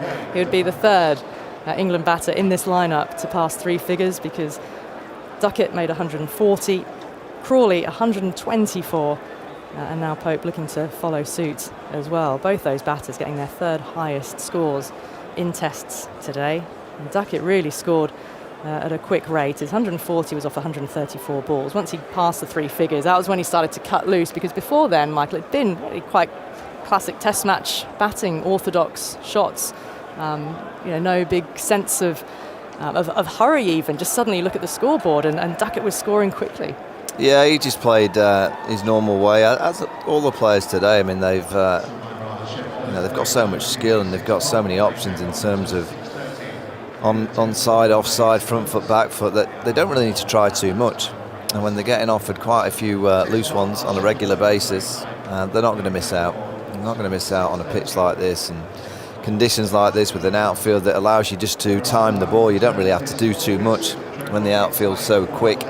And then it's just a matter of concentration, of keeping it simple, and that's what England have done today. And actually go back over when England play, if we can keep calling it baseball, when they play baseball the best, this is how they play.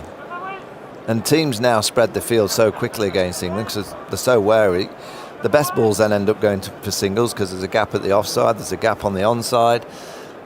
And England, if they continue with this kind of mindset and this method, that teams will start to spread, and then it's all about just play low risk, high performance cricket. And that's what they need to do. I mean, there'll be bigger challenges and better bowling attacks, but the mindset and the strategy has been spot on today. And all you can do is face the bowling attack that is in front of you. And they're doing that with a aplomb at the moment on this opening day. And it's tough for Zimbabwe, and you think, what are the bowlers? You hope the bowlers are still learning something from, a long day in the field, struggling and straining for wickets. And every time when these 2 wickets have fallen, they're up, and it gives them that spring in the step. And they are learning. They've got test matches against South Africa at home and New Zealand at home when they go back to Zimbabwe.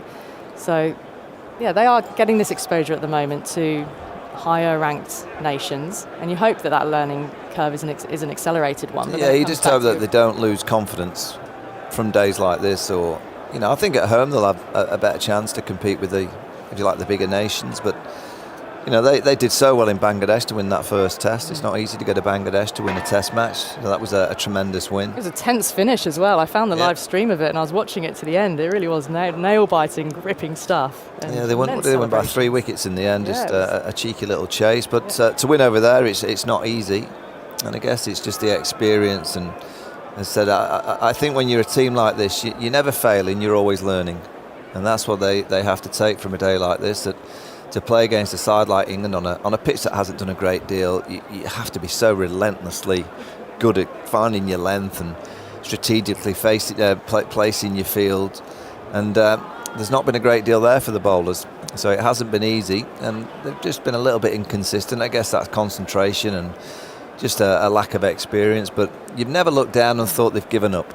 No, absolutely. And they're ready to continue now after a drinks break, and Simon Mann is ready to pick up commentary as well. Joe Root on 14, Ollie Pope at the non-strikers end on 99, 396 for 2. So we've got an hour and 10 minutes cricket left, still 19 overs available. So they could be up around that 500 by the close of play as Root goes back and guides it towards straight mid-wicket, where it's intercepted by Bennett. And there is no run. It's perverse, isn't it, that no Bethel, but the 2 players that really need runs both get them today. Pope on a verge of 100. Crawley's already made one.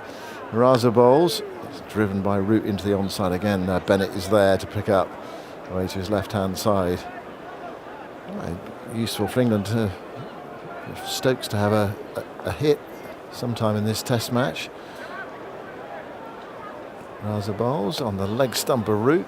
Harry Brooks towards mid-wicket. Harry No Brooks run. not No. much time in the middle. Joe Root's not had a huge amount of time in the middle. I think these guys play so much. I think we probably over-egged that. The old days. For Root and Brook, but what about Stokes? He's not played any cricket at all for months now. No, I think it's important that he has a little bit of time, and I just wonder. And there's a whisper that the Lions team that are playing India A in a couple of weeks' time, that Ben Stokes could play in that game. Okay. They could easily add him to the squad if he needs a bit more cricket. Root's knocked that one away for a singles. He's on 15. So Ollie Pope is on strike on 99. 397 for 2. And Sikandar Raza just making him wait for a moment. He's also doing something useful as well, which is bringing in the deep backward point, so there's no gap on the offside, in theory anyway. Raza round the wicket to bowl to Pope, 1 away from 100. He goes back, gives himself some room and cuffs it through the offside, out towards the deep cover boundary. The ball is going to hit the rope now, and there's another 100 for England today. It's Ollie Pope this time. 8th Test match 100 for him, and in very good time as well. He's looked assured right from the start today, played nicely. Under a bit of pressure perhaps for his place. He can do no more than score runs. And that's what he's done today. 401 for 2. Yeah, I like that. I like that from Ollie Pope. He's come out and played with real fluency and control. Raza bowls to him. He swipes that away straight to that field who's gone back now on the deep backward point boundary. Players aren't stupid. They know. They know, yeah. They know, and all Ollie Pope could do this week was to go out there and get 100, and can he get a double now and get a real big one? And almost say to the selectors who will be selecting that test team for the Indian series in probably 2 or 3 weeks' time, you can't leave me out. Whether look, we don't know what the selectors are thinking, whether they're looking at this game in any note in terms of selection for a bigger series like India, time will tell. But all you can do as a player is make it difficult. Yeah. That's all you can. I mean, that's what he's done. And you're Crawley today and you're Pope today. You're sitting there this morning. You got a chance to bat against this Zimbabwe attack. What are you thinking? What would you? not a cheap 100, but an easy 100 you normally would get. Would you want that, or do you want to be out for 10 or 15? Well, I used to or 20? always think, no disrespect to Cambridge and Oxford at the start of the county season, but when you used to play Cambridge and Oxford at the start of the season when they were first-class fixtures, you wanted to get 100. Yeah. Get your summer off to a flying start, and it's no different here. Get your test summer off to a 100 start. You know, in the record books at the end of your career, it says 100. It doesn't kind of say who against. Bennett bowls. It's drilled by Pope into the onside towards mid-on. There's no run there. He's got a long on and a kind of half straight mid-wicket, half mid-on, and then a mid-wicket as well. And he's just pushing Muzra Rahani back at mid-wicket a few paces. 402 for 2. Bennett's in his second over. And he get balls there to Pope, who swats it through the offsides. Half stopped at deepish cover. It's going out towards the boundary. Might well be stopped before it hits the rope. Indeed it is. And they're hustling back for 3 runs. Pope to 107 and England to 405 for 2. Details of Pope's 100, 103 from 109 balls with 1 6 and 14 fours. His 8th Test 100, 3rd consecutive Test 100 on this ground, following centuries against New Zealand and West Indies here. Bennett now to Root, who's 15 not out. Root goes back and fiddles that away. Typical Root shot, wristy towards short fine. The Agarava there, who's been off the field, trying to field that away to his left-hand side. I mean, that was like watching you field, Michael, in about 15 years' time. I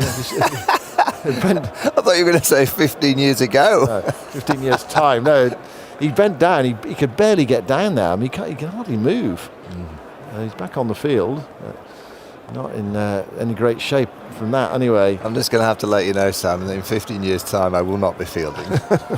Well, that's how you would field if someone made you do it. Pope on the sweep there gets a single towards deep back of square leg. 407 for 2. Pope on 108. So 300s for England today. Crawley, Duckett and Pope. And that's the second time that has happened in Test cricket, that those 3 have got hundreds in the same innings. There's a lovely delicate shot from Root. Back dab, coming down fine towards the deep 3rd boundary, and it's gone away for 4. It's a beautiful delicate shot from Root. Just outside the off stump, rocking back, tapping it away with an open face. And Root goes to 20 and England to 411 for 2. Yes, it's the 17th time in total that numbers 1, 2 and 3 have all made centuries in the same Test innings. There have been more than 2,500 tests, and the same 3 players did it in Rawalpindi. Has anyone else done it twice? Or that is actually history. Is Bennett round the wicket, bowling to Root. He nudges that into the onside through square leg for a single to take him to 21. And England to 412 for 2. Yeah, they are the first top 3 twice to score centuries in the same innings. Right, there we go. You've witnessed a bit of history today, Michael. And those people listening around the ground as well. Oh, that was an extraordinary day in Rawalpindi. And just to remind us, it was 506 for 4 at the close. Yeah, off 75 overs. And England are 402 for 2 here, off 73 overs. I'll tell you what, the dressing rooms, because of the development on the pavilion end, has been watching them all day. They've been in the shade all day. They've all got cold, the woolly hats on. You can see Trescothick, who's the batting coach. He's got every layer on Tres. They're in a balcony section which has had no sunshine. There's lovely sunshine over the stands now. Yeah, if you're sitting in the Fox Road stand, the sun's been on full beam for about a couple of hours now. It's quite cold. It's quite cold in the news stand to our right-hand side. But I think the Zimbabwe players just enjoying a bit of warmth. 412 for 2. I think it was a belting day when they landed. When they first arrived in the country. It's Root on 21. Raza bowls to him. Root knocks that away towards fine leg. Short fine leg inside the circle, notional circle. There's no run there. 412 for 2. So England's run rate 5.63 per over. So if they keep on like this, they'll be around that 500 mark by the close of play, and then I presume a declaration overnight. Here's Raza to Root, who drills it down the ground for a single. just to underline everyone, this is a 4-day match. So the follow-on in a 4-day match comes down from 200 to 150. Pope on 108, waits for Raza. He's into his 22nd over, round the wicket. Strikes the pad there of Pope. We'll wait for the signal. I think it was a leg by, goes down to short fine. They run through, and they must have got something on it. Pope to 109, and England to 414 for 2. Raza's bowled, seems to me, unchanged in this end for quite a long time now. Since lunch, since after lunch. Here's Raza bowling a bit short, swatted away by Root towards deep backward square leg.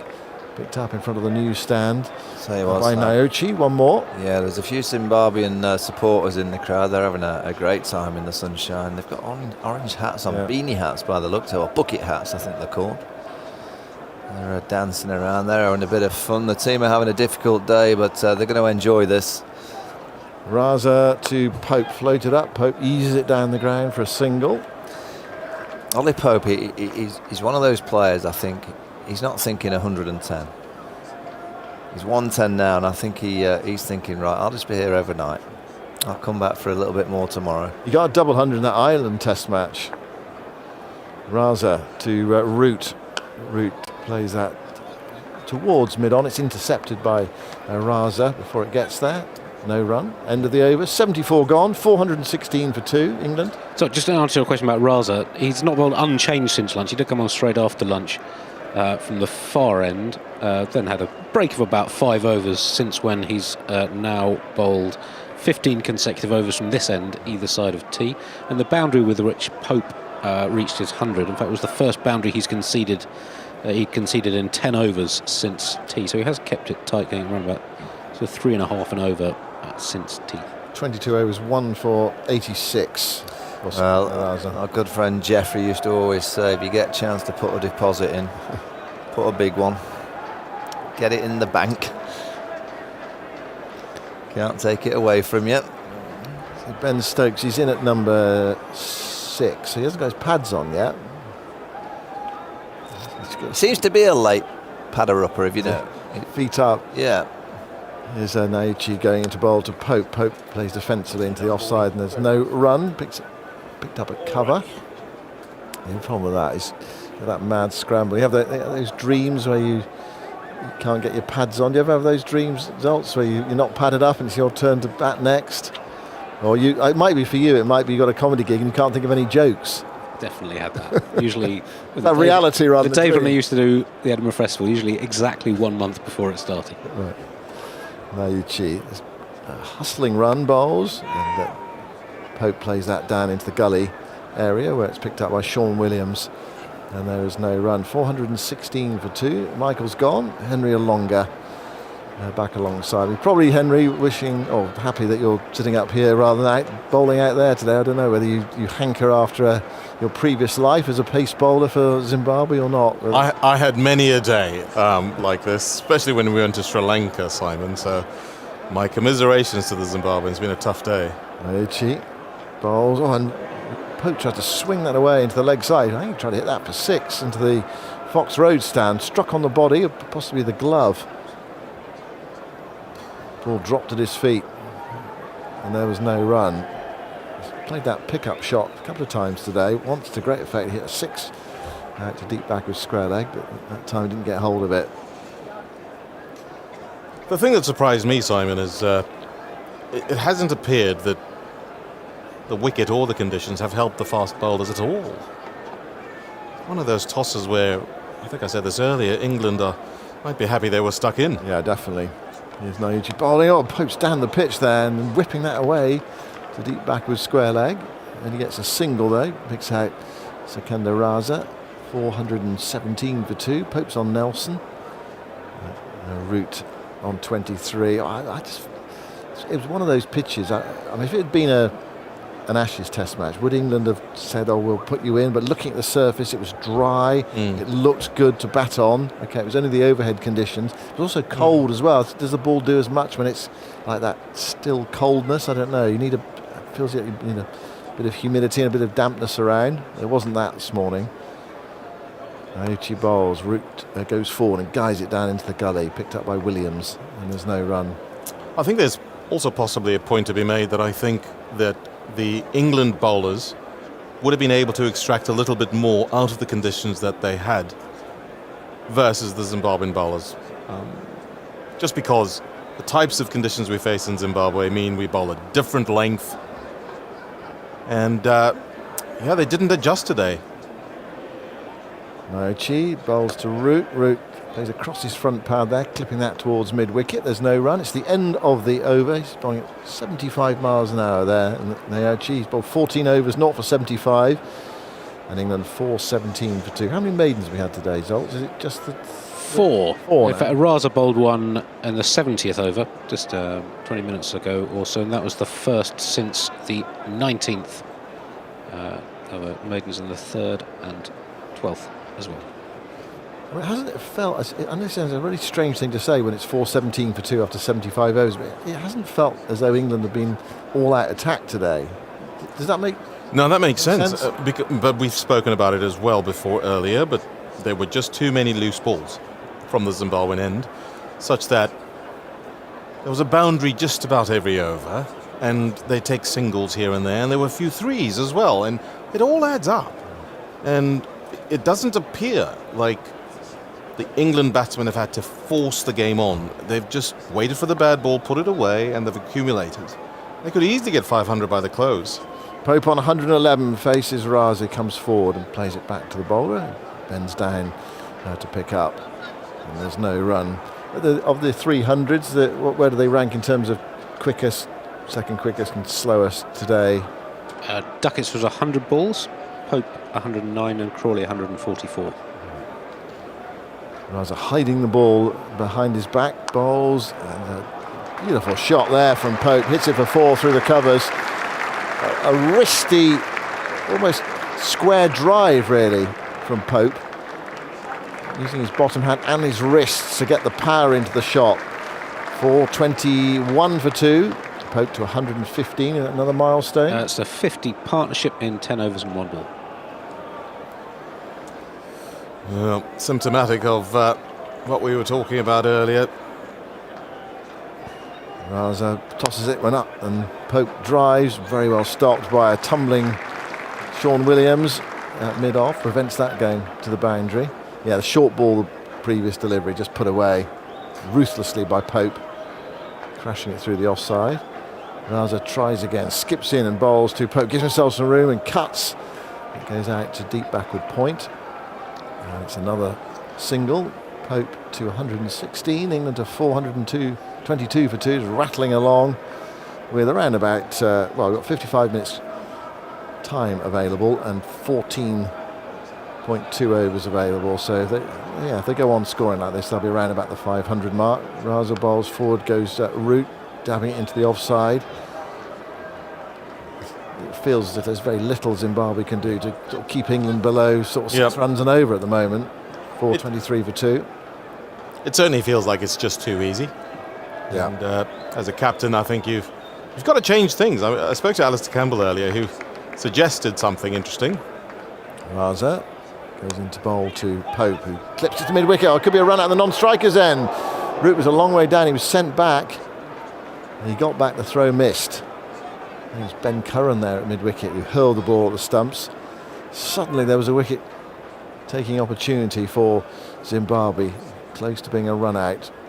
Well, it seems like the only way Zimbabwe will get wickets, either bad strokes from the England batsmen or moments of madness like this. So very close. I think he would have made it home easily, but it was touch and go for a split second. Well, his bat bounced up, so it might well have been out. It did too, yes. Yeah. Yes, it did too. So he didn't make his ground. Then if you can make your ground, then your bat comes up, you're fine. But if he didn't make his ground, the bat was over the line, but in the air, the throw came in. And it was one of those from Pope where he clipped it and then set off. So as a non-striker, you go with the batter who's hit it, and then he said no, and it nearly sent him down the river there. And he would have been a little annoyed because he's only 4 runs. Is that right, Andy, from a milestone? Is it only 4 runs? Didn't he need 28? Yes, for 13,000 in tests. Yes. Well, he's on strike. He's got the chance to do it here against Nauchi. And forward goes Root and plays that away into the offside. It's picked up by Williams, stepping forward from Gully. And there's no run. Clouds over the ground at the moment, just taking out the sun for a moment. I think the forecast tomorrow is very good, though. Sunny weather for Zimbabwe to bat in tomorrow. And the forecast for Saturday is much better. Is much it? more positive, yes. That's happened in the last 6 hours, Yes, is it? yes. It's been updated and looks like it might be a better day than we thought. Nauchi bowls to Root. Root cuffs it away down towards deep third. It'll only be a single, so still 3 away from 13,000. And Andy, that is elite company, isn't it? 13,000. There's not many. I think I can think of 3. I'll try. I think Sangakkara. Sangakkara didn't get to 13? 12,400. No! I know, obviously, Tendulkar. He's up there with 15. 15,921. And who are the others? The others, 3 others. Ponting? Nauchi to Pope. Pope drives, doesn't time it, goes bobbling up towards mid-off. There's no run. Ponting, 13,378. Yes, I got one. Australia. I got one. 2 more. You got 2. You got Tendulkar as well. Oh, gosh. Okay. Give me a hint. Any other Australians on there? No. No. Okay. Gosh, Jaya Warden? No, I don't think so. Lara? Nope. No! Just short of 12,000. No. Oh, boy. Oh, Cullis. Yes. Nauchi bowls. Brushed away on the drive by Pope through mid-wicket. More runs from here. Might be 4. It is. Got a rushing round. Madande there, the sub-fielder, went down on his knees. He slid to try to stop that. He could not quite get there, so 4 more to Pope. He's up to 120. England to 428 for 2. Callis had 13,289 runs, averaged 55 to go with his almost 300 test wickets and around about 200 catches. Nauchi to Pope. Pope drives inside edge onto the pad. The ball runs away into the offside. And there's no run. Okay, give me a nationality and I'll give you my last guess. India. Oh, Dravid? Yes, Dravid. Oh, Dravid. 1 run behind Callis. That's impressive, isn't it? So 13,000 is Root's next goal, and then after that, it's how many runs to go 4th in the list? 200 and Dravid had 13,288, but Ponting 13,378. So a decent summer for Root would put him in 2nd place behind Tendulkar. Yeah. Wow. Root's on 25 of the non-strikers. Pope on 120, drives into the onside to mid-on, picks out the fielder. There's no run. It is the end of the over. England are 428 for 2. More from you, Henry, and then Jonathan's going to join you. Well, the crowd's really getting into it here. The Zimbabweans, they've got a contingent just to the east of us here from the commentary position, and they have flags flying. In fact, I think it's the west of us, I should say. Flags flying, and they're singing their songs, even though they're getting carted all over the park. Jonathan, they're supporting their team. Well, they are. They've always been very enthusiastic, haven't they? They really have. It's great to see them. Great to see them here, enjoying the late afternoon sunshine. Good to see you. We seem to have avoided each other all day, apart from first thing. You're my favourite. I think I told you that earlier, didn't I? Well. Says that to all the commentators. I know he does. No, I've heard I him say don't. everyone that sat down beside him, and he flutters those eyes at you. You're my favourite singer. I'm Saturday. Saturday? Well, you're going to sing. Oh, God. What, on air? Yes. Well, I've seen you sing on air before. I've experienced you singing, and you know... I'm not your favourite, you told me. I'll run this past Andy Zoltzman, who I don't think knows this story. I get hired to go speak at a dinner. A few years ago now, somewhere down near Reading or somewhere in those parts, and I turn up, and I know there's 2 speakers, I don't know who the second one is, and it's 400 people, tables in this massive school gymnasium. Second speaker turns out to be him, Henry. And I arrive and he's tinkering around with the sound system. I'm thinking, what's he doing with that? His Raza coming in and bowls to Root, who's hit on the pad. Nothing is done. So I said, hello, Henry, lovely to see you. Always was a good mate. And Henry says, do you want to go first or second? I said, well, Henry, look, you go first. You're the guest, you go first, I'll be kind. You understand why I asked you the question? Well, I do now. I do now. So, it's always tricky following somebody speaking, isn't it? You think, oh, gosh, if they're brilliant, they bring the house down. it's a bit of pressure going second, I think, in that situation. So short enough, Dinner is served. 4.28 for 2. Root plays off the back foot out to cover, no run. And the time comes, Henry to speak, and I'm thinking, oh please, Henry, be good, but don't be that good, all right? I mean, just don't put me away.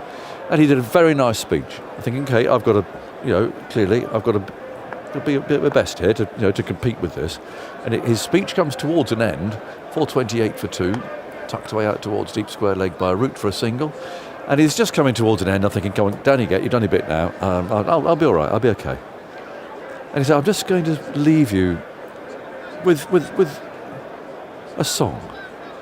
I'm thinking, oh, he's not going to sing, is he? Henry Long is going to sing. I'm just going to leave you with this song. This is one of my favourites. You may know it. It's called Nessun Dorma. I thought, no, he's not going to sing. Get out of it. Nessun Dorma. 4.29 for 2. And Pope gets one down the leg side, brushed away out towards backward square leg. Leg by probably. Here we go, yes. So 430 for 2.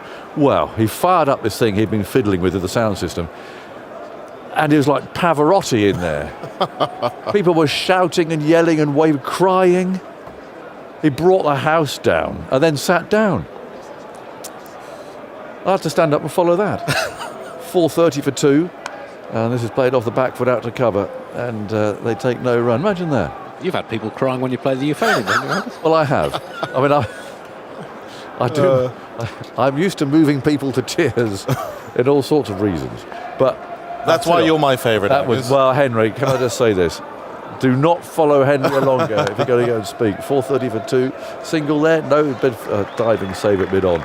Oh, it was brilliant. And there was a very nice article on you in the Daily Telegraph today. Was there? Have you not seen it? I never read articles about myself. Well, this is a very nice one by my friend Nick Holt.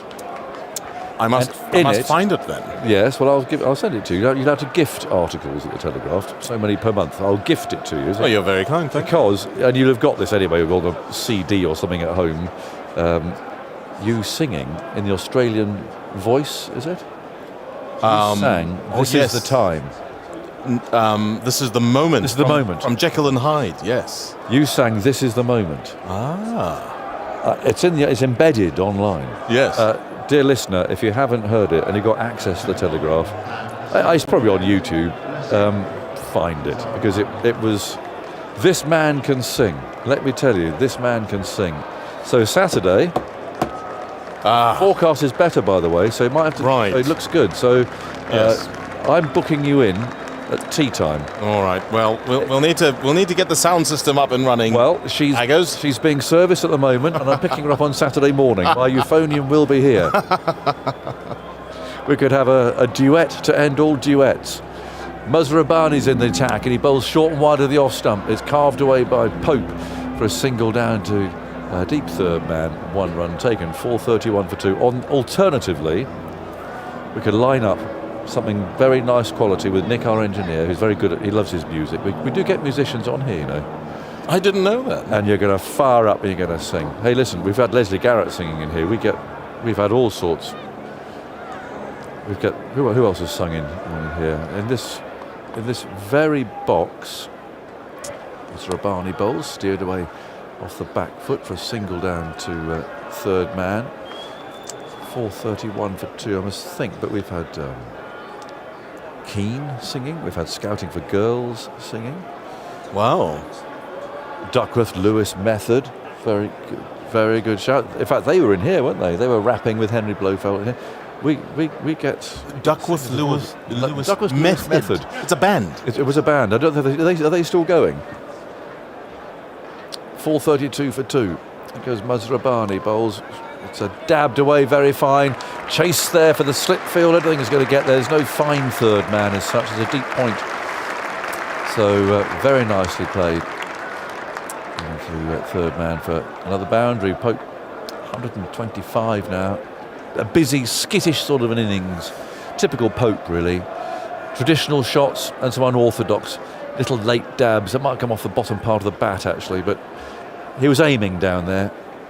And you know, Eggers, the BBC does a 1 hour highlights show at the end of the day, which they stick up online and on TV, yes. I reckon. I've no idea how they're going to squeeze everything in, mate. There's just been so much to talk about all day. That's what they're doing, and they're cutting bits as they go. It's amazing how they do it, because they've only got a very limited amount of time to put that programme together. So many boundaries today, so many. Yeah, in fact, how many have there been? I know a man who will tell us. Muz Rabbani comes in bowls, tucked away out towards mid-wicket. You can find out anyway, because it's on BBC Two tonight, and on the iPlayer at 7 o'clock. So... yeah, certainly lots of action. I remember 2 sixes at least. Was Two over there there. more? 3 sixes, 2 by Duckett, 1 by Pope, and there have been 53 fours. Oh boy. 53. That's extraordinary. Well, there's one for you, Andy. What's the most number of boundaries hit in a day of Test cricket? Muz Rabbani bowls. There's another one. Beautiful stroke from Pope.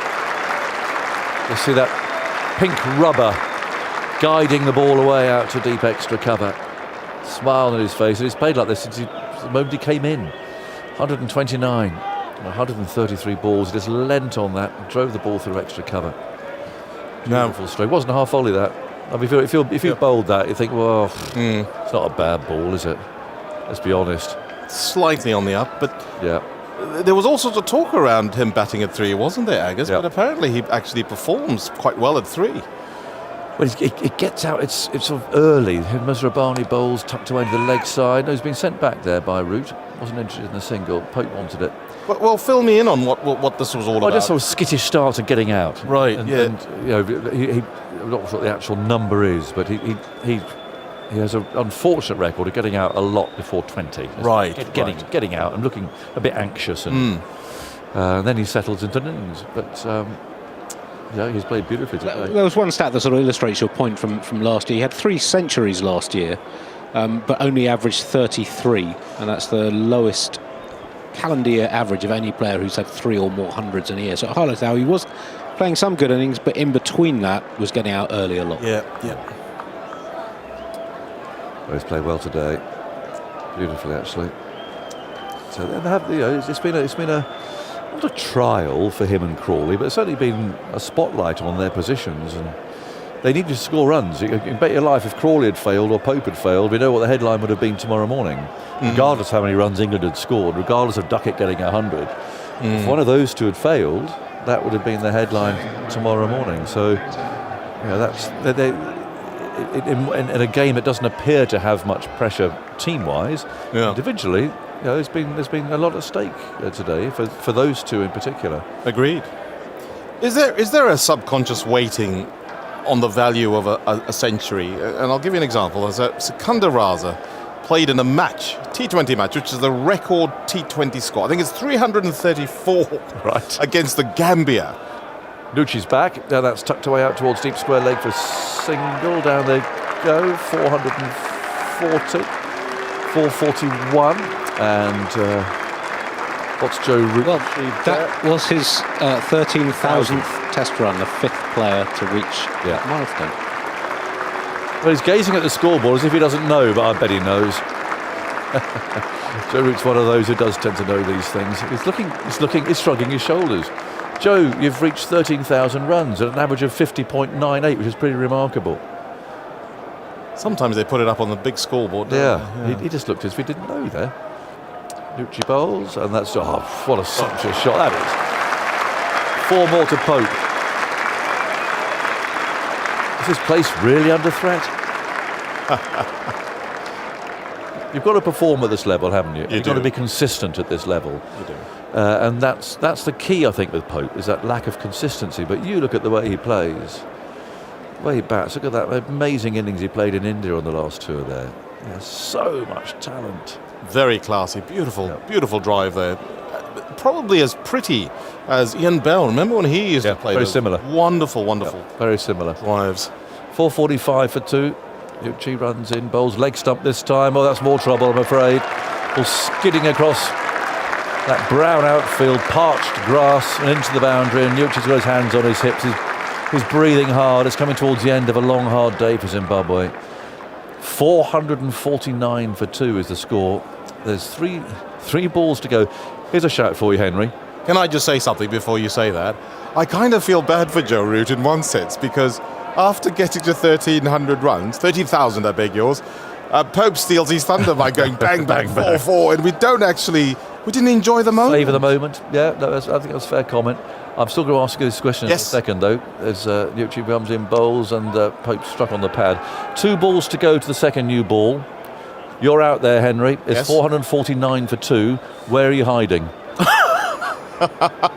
If you're Ngavara, you don't have to worry about hiding because you don't have to bowl for a while. You're not looking at the captain. Look, it depends. It really depends on how many overs you've bowled. If you've bowled 15 in the day, crumbs, your legs are really feeling it. And you're not looking at the captain. You're just looking away, aren't you? But it gives you an opportunity, you know. The new ball will give you a chance. And if you bowled it in good areas, I don't care who you're bowling to. Well, okay, that's the positive view of it. The next one is drilled that out to cover this time. But, the negative view is it's a harder ball. Yeah, you've got to go around the park. You could, absolutely. So that's the decision that Craig Ervine has to make here.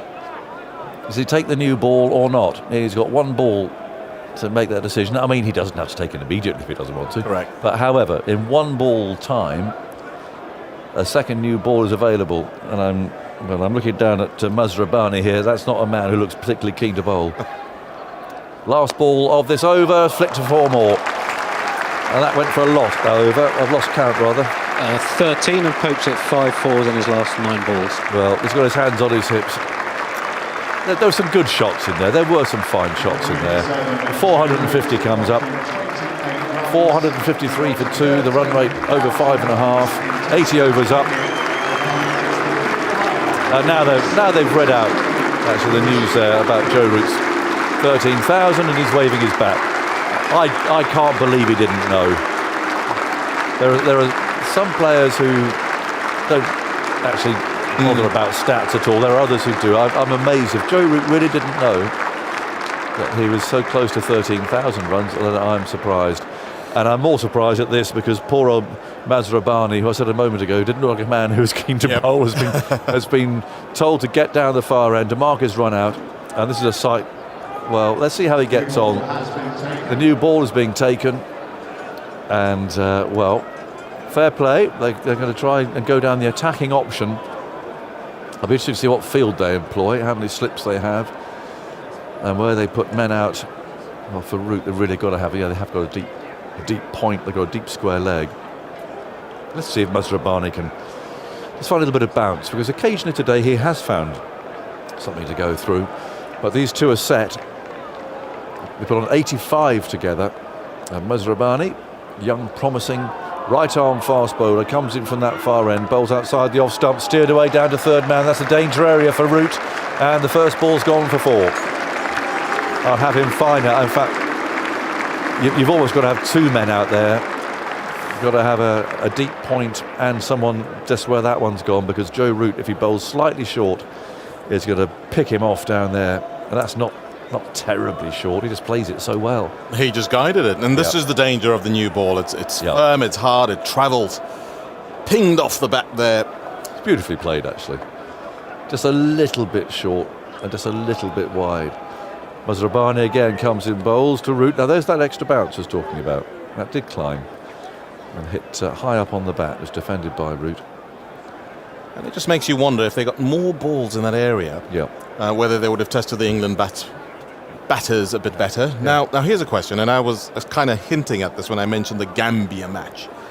I mean, you can only play whoever's put in front of you, and of course I don't suggest in any way that 100 scored against Zimbabwe is any less valuable than 100 scored against anyone. But after this ball, Maz Rabbani bowls it, and Root takes the bottom hand off the bat handle again and picks up a single to mid-wicket. But surely 100 against Cummins, Stark and Hazelwood must be tougher to get. And there must be some kind of appreciation for that. Totally agree.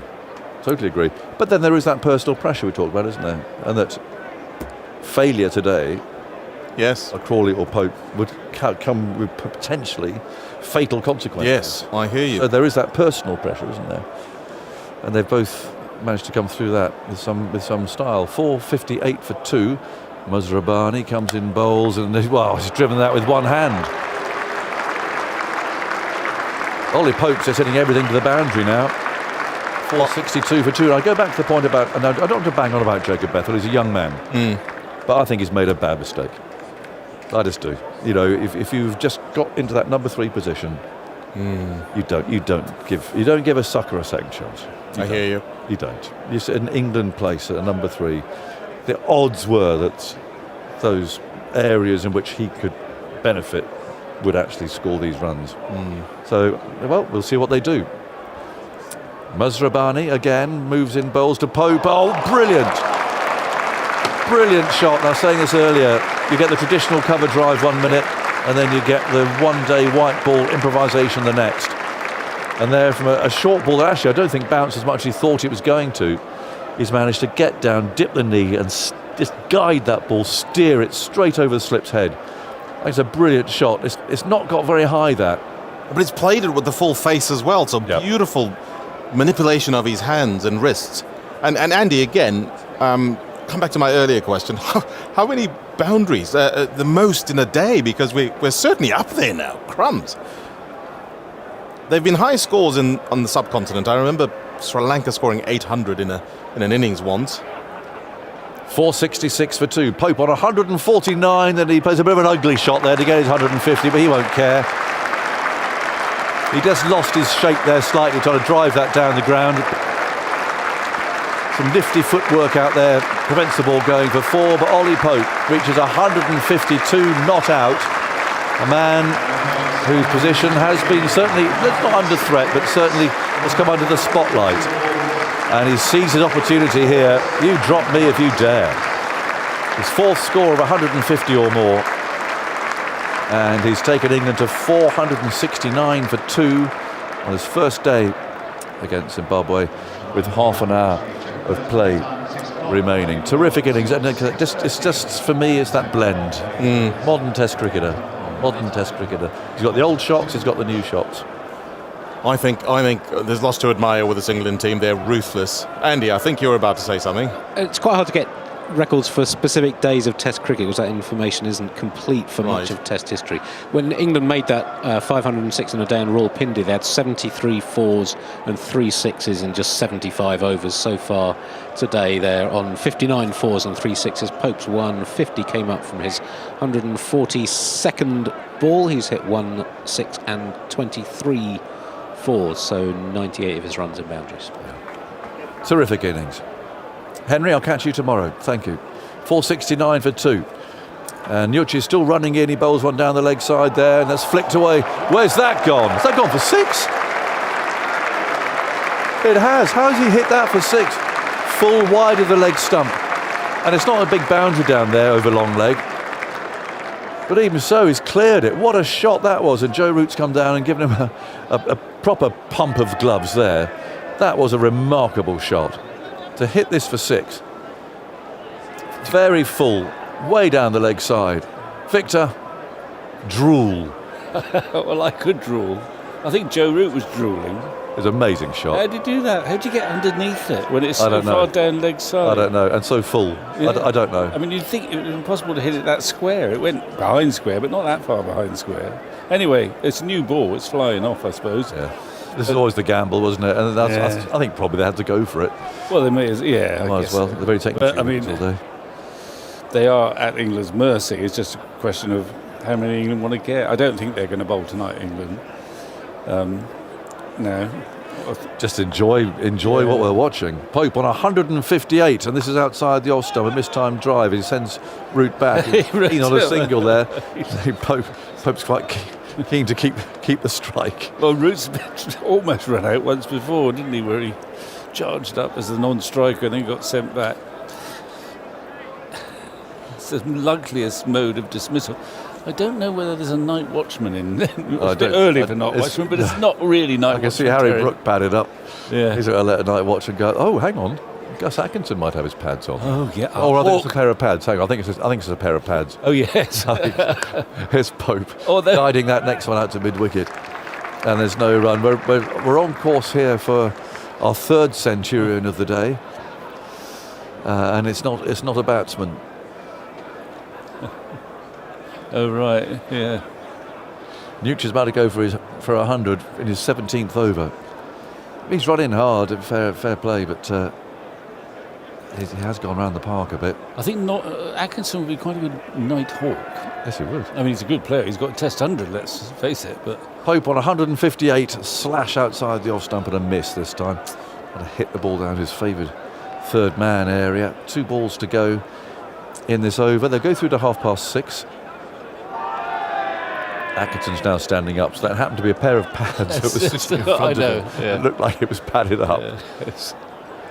I think he's probably quite keen to get out there. I think he'd volunteer very happily. Yeah. There's one side you wouldn't mind being a night watchman for. 4.75 for 2, the run rate just under 6. Pope on 158 not out. Nucci bowls to him and he's slapped that hard. Square out to deep point of the fumble there. So they settle for 1 run. So that's Nucci's 100. In the old days here at Trent Bridge, there used to be a massive scoreboard to the left. Yes. That would have by now just creaked over into 3 figures and you'd see it. And it was very rare to have scoreboards showing bowling. It was the only scoreboard that showed you bowling. I think it was. figures. It was always rather cruel, wasn't it? Especially as Richard Hadley had probably taken 6 for 30. Go for 100. Last ball of the over then. Root on strike, and he just pushes that ball away out to cover to leave Pope to face the start of the next over. 4.76 for 2. There's 25 minutes of play remaining. Joe Root 33, but Ollie Pope, lovely innings. This innings of the day for me. 159 not out, and Simon Mann's coming in after thoughts from Victor. Yeah, I mean, he's been as fluent as Duckett. Crawley wasn't quite so fluent as the other two, or he went a bit more slowly, but he just needed to get some runs, so he duly got his 100. And really, it's been the plainest sailing I can remember in a test match for a very long time. The game will get more interesting in some ways when England bowl, actually. Yeah. And there's a lot of unknowns about the England bowling attack, really. Well, it's Cook to make his debut. There's Tongue to come back into Test cricket. Atkinson's suddenly the senior paceman, and the most senior bowler of all is Shoaib Bashir in terms of matches played. So there's a few things to find out there or to observe. But I'm not sure we've learnt anything today. But about the England line-up. Pope on 159 faces up and he dabs that away and it goes down towards deep third. Sikandar Raza is there and they get a single. Pope to 160, 477 for 2. Where are we in terms of most runs in a test match day in England? I mean, we know that England scored those 500 plus in Pakistan. What about in England results? The record, this is according to the Association of Cricket Statisticians and Historians website, which I believe to be entirely 120% reliable. Well, all this... Here's Muzarabani, bowls to Root, who plays away into the onside. This for a build-up single. suggests to me that he's not quite sure about No, if there's anywhere that's going to get it right, this will be it. The most runs ever in a day was 588. Shared between England and India at Old Trafford in 1936. However, this is according to this list, the most runs scored on the first day of a test in England, which was previously Australia's 475 for 2 at the Oval in 1934, when Bradman went big.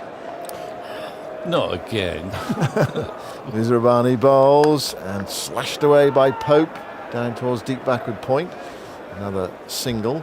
Do you happen to know, although I don't want to burden you too much, how many overs were bowled in that day? No, Ponsford made 266, Bradman 240. I don't believe that was the question I asked. Honourable piece of deflection. Doesn't matter.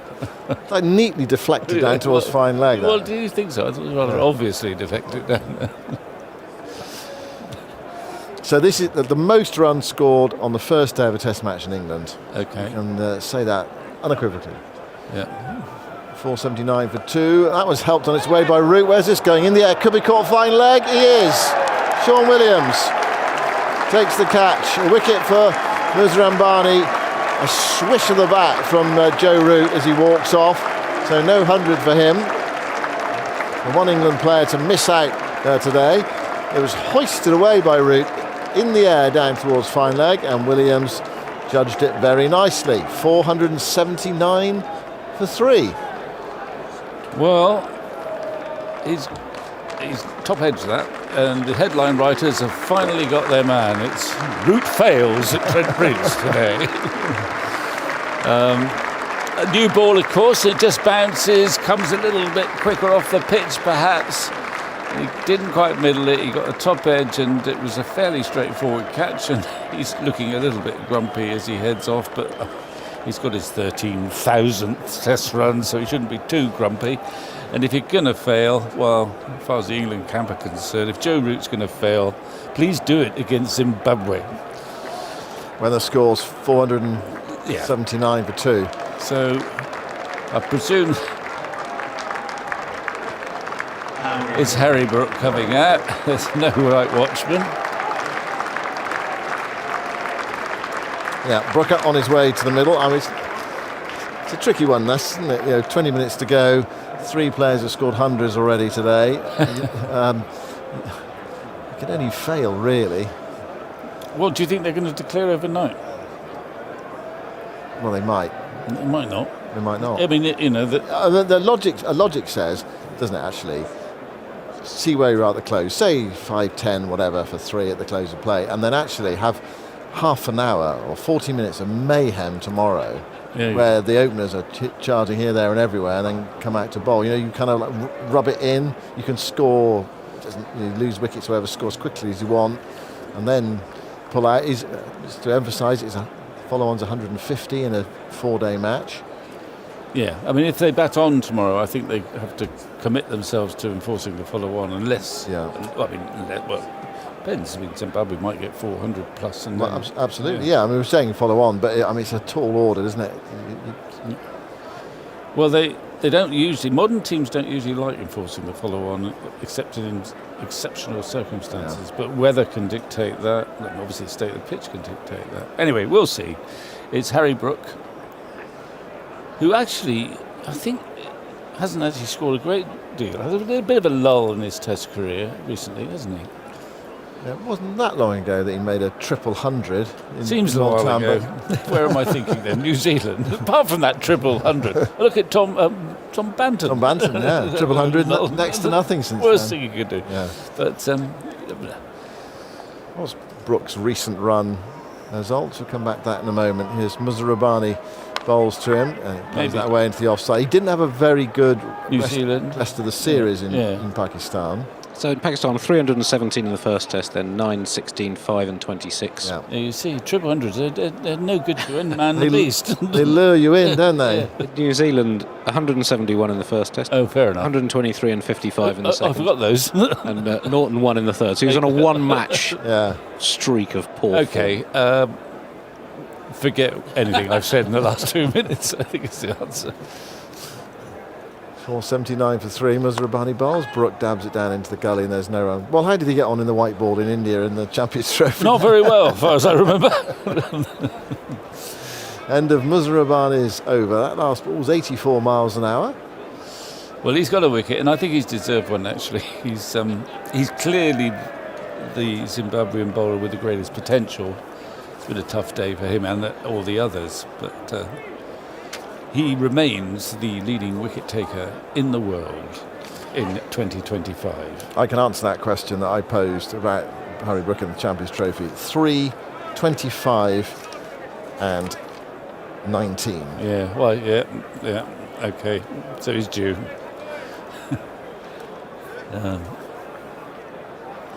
And Stokes is getting his pads on, we can see, through the windows of the dressing room. Yeah. Well, actually, it would be useful to see Stokes batting. I mean, he hasn't batted for a long time. Here's Naichi bowling and turned away by Pope, backward a square. Again, a single there. Oh no, it's a leg by. It's come off the pad. 480 for 3. When was the last time Stokes batted? That would have been in that Hamilton Test match, because that was where he did the injury, and he hasn't played since. Game England lost pretty heavily after winning the first 2 Test matches of that series. impressive to go to New Zealand and do what they did. And they were, what was the margin of defeat in that game? It was something ridiculous, wasn't it? 450 runs. 423. 423 runs after being 2-0 up in the series, to lose by over 400 in the final test. Noguchi bowls full, clipped away by Brook to mid-wicket.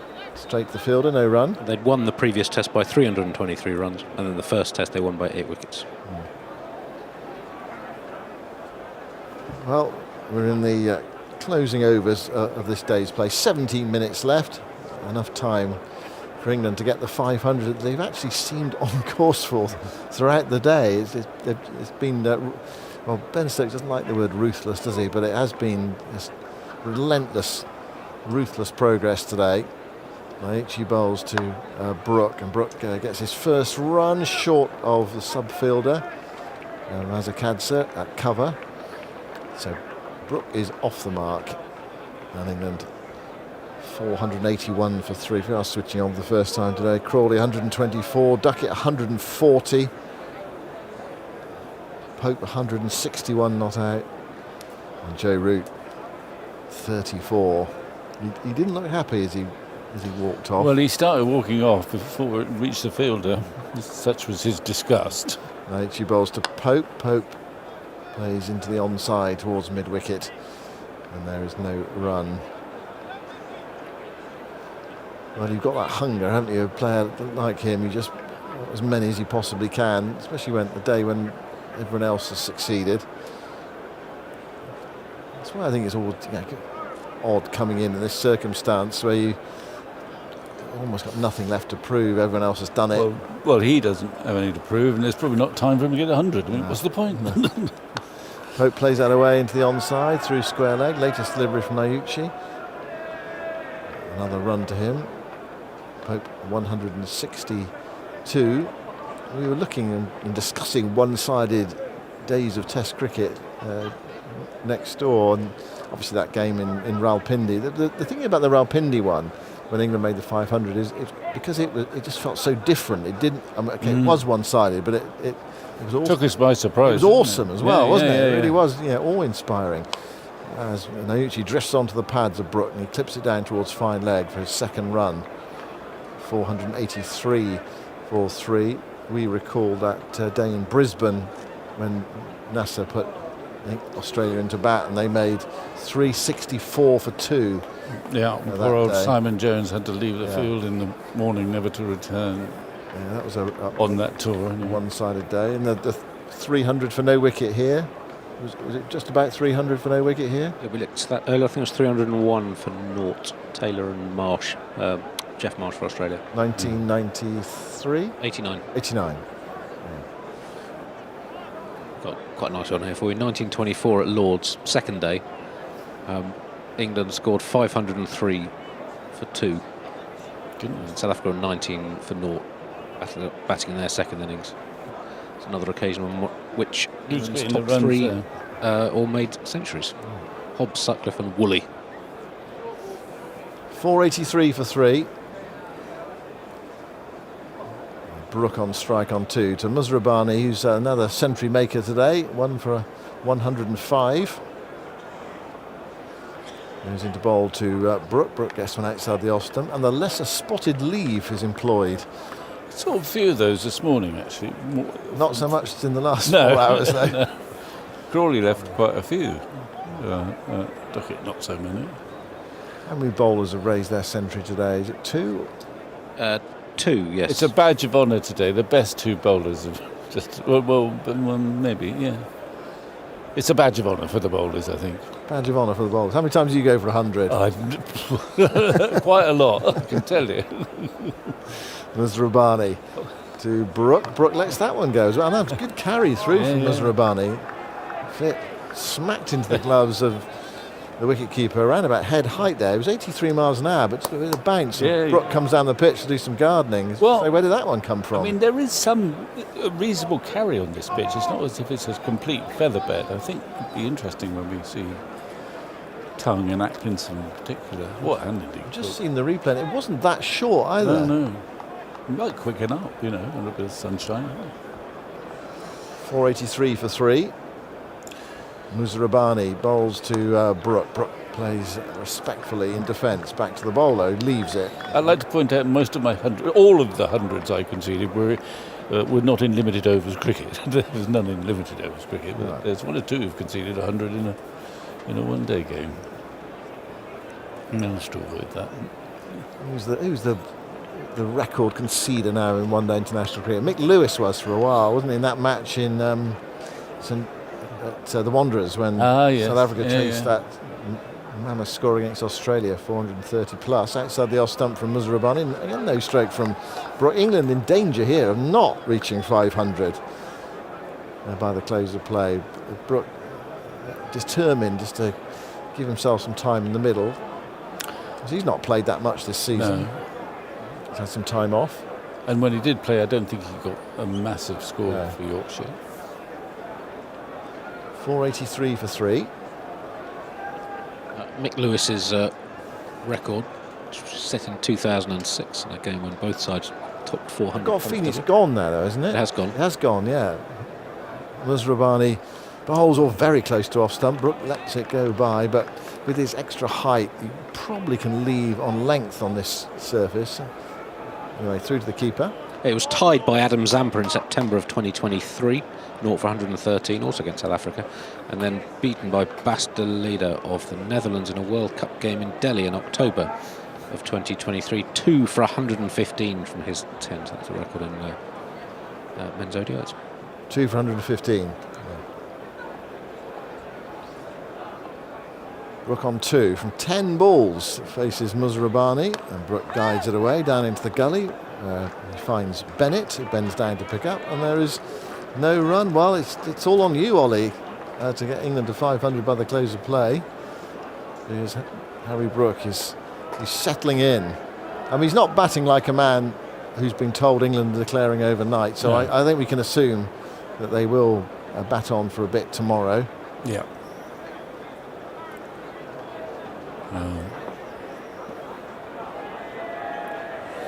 Well, that's fair enough. That's the that would be the normal mode of procedure if two relatively equal sides, you'd think.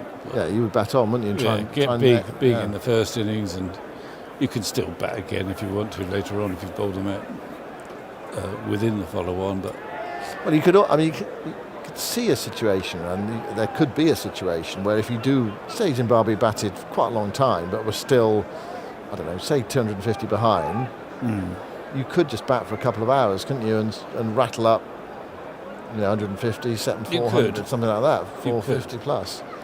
Or even if the lead was bigger than that, you could just have a couple of hours off for bowlers. I don't know whether that's much use, is it? I never a couple think of hours off. But a lot of players do that. I mean, actually, going back to Taunton, Somerset the other day did enforce the follow-on, but which was mildly surprising because sides never do, and they've got physiologists on their shoulder saying he's nearly bowled his quota for overs for this week. Yeah. Chivanga's bowling, that's on the pads, tries to flick it away, misses it. On an inside edge onto the pad, it's rolled away into the onside, there's no run. But down at Taunton, Somerset did that in the knowledge that the wicket at Taunton, at the moment, it just seems to get better and better and better. So there's no great thought about it's better to bowl on the last day because it's a better batting wicket on the last day. Anyway, we'll see. There's a lot of cricket, and the interesting part of this game now, England having dominated so much, is how the bowling attack fares on a. Chivanga bowls full, thickish inside edge there as it goes down towards deep backward square leg. He was not looking to hit it there. Bit of in drift perhaps from Chivanga. 484 for 3, poked to 163. 53 times you conceded 100, Vic. Oh, thanks a lot. 53 times? I thought it was going to be about sort of 7 or 8. I didn't. I didn't know it was going to be 53. You were only playing 3-day matches as well. That's not true. I played when Hick got 405. That was a 4-day at least a 4-day game. Chivanga bowls. Brooke gets the bat down on time on a straight ball there. And I did it in Test cricket as well. So 53. That's more often than I got 5-ers. I sense it surprised you as well there, Victor. I don't remember asking the answer to that or seeking it. But thank you. I'll make a note. Is that a record? Well, we've established. We have established on this. Excuse me, on this programme, as Brook plays that through the offside, beats the cover for now to the left of cover. Mazakadze, they're going to come back for a second. We have discovered that you were the most expensive bowler of the 1980s. Well, yes. Or you conceded more runs than anyone else. I conceded more runs than anyone else in the 1980s. But whether that 53 is another record for me, I don't know. I mean, look, let's be fair, there were some... How did you find that out, just like that? Have you got more important things to do? 53. Chiranga bowls, and Brook, who's on 4, defends into the offside. There's no run. This confirms what I was saying earlier. This is a badge of honour. when things aren't going very well, you just keep going on behalf of your team and your captain. Well, your captain clearly trusted you to keep on bowling. 53 times. The last resort. 53. God. I mean, I didn't play just in the 80s, but that's... Chiranga bowls 4 as a fine shot, but no run. Very well footed by Williams, who's right at mid-on. Brook hit that hard. Timed that beautifully into the onside. He loved it, except that it went straight to a fielder. Yeah, Williams. That's 4 or 5 times a season, you know. Yeah. The all-time record. Go on. Oh, yeah. Centuries conceded. You're way off it, I'm afraid. Great. Titch Freeman. Oh, yeah. He got about 3,000 wickets. Leg spinner. He did over 200 in several seasons. Yeah. 197 times he conceded 100 or more.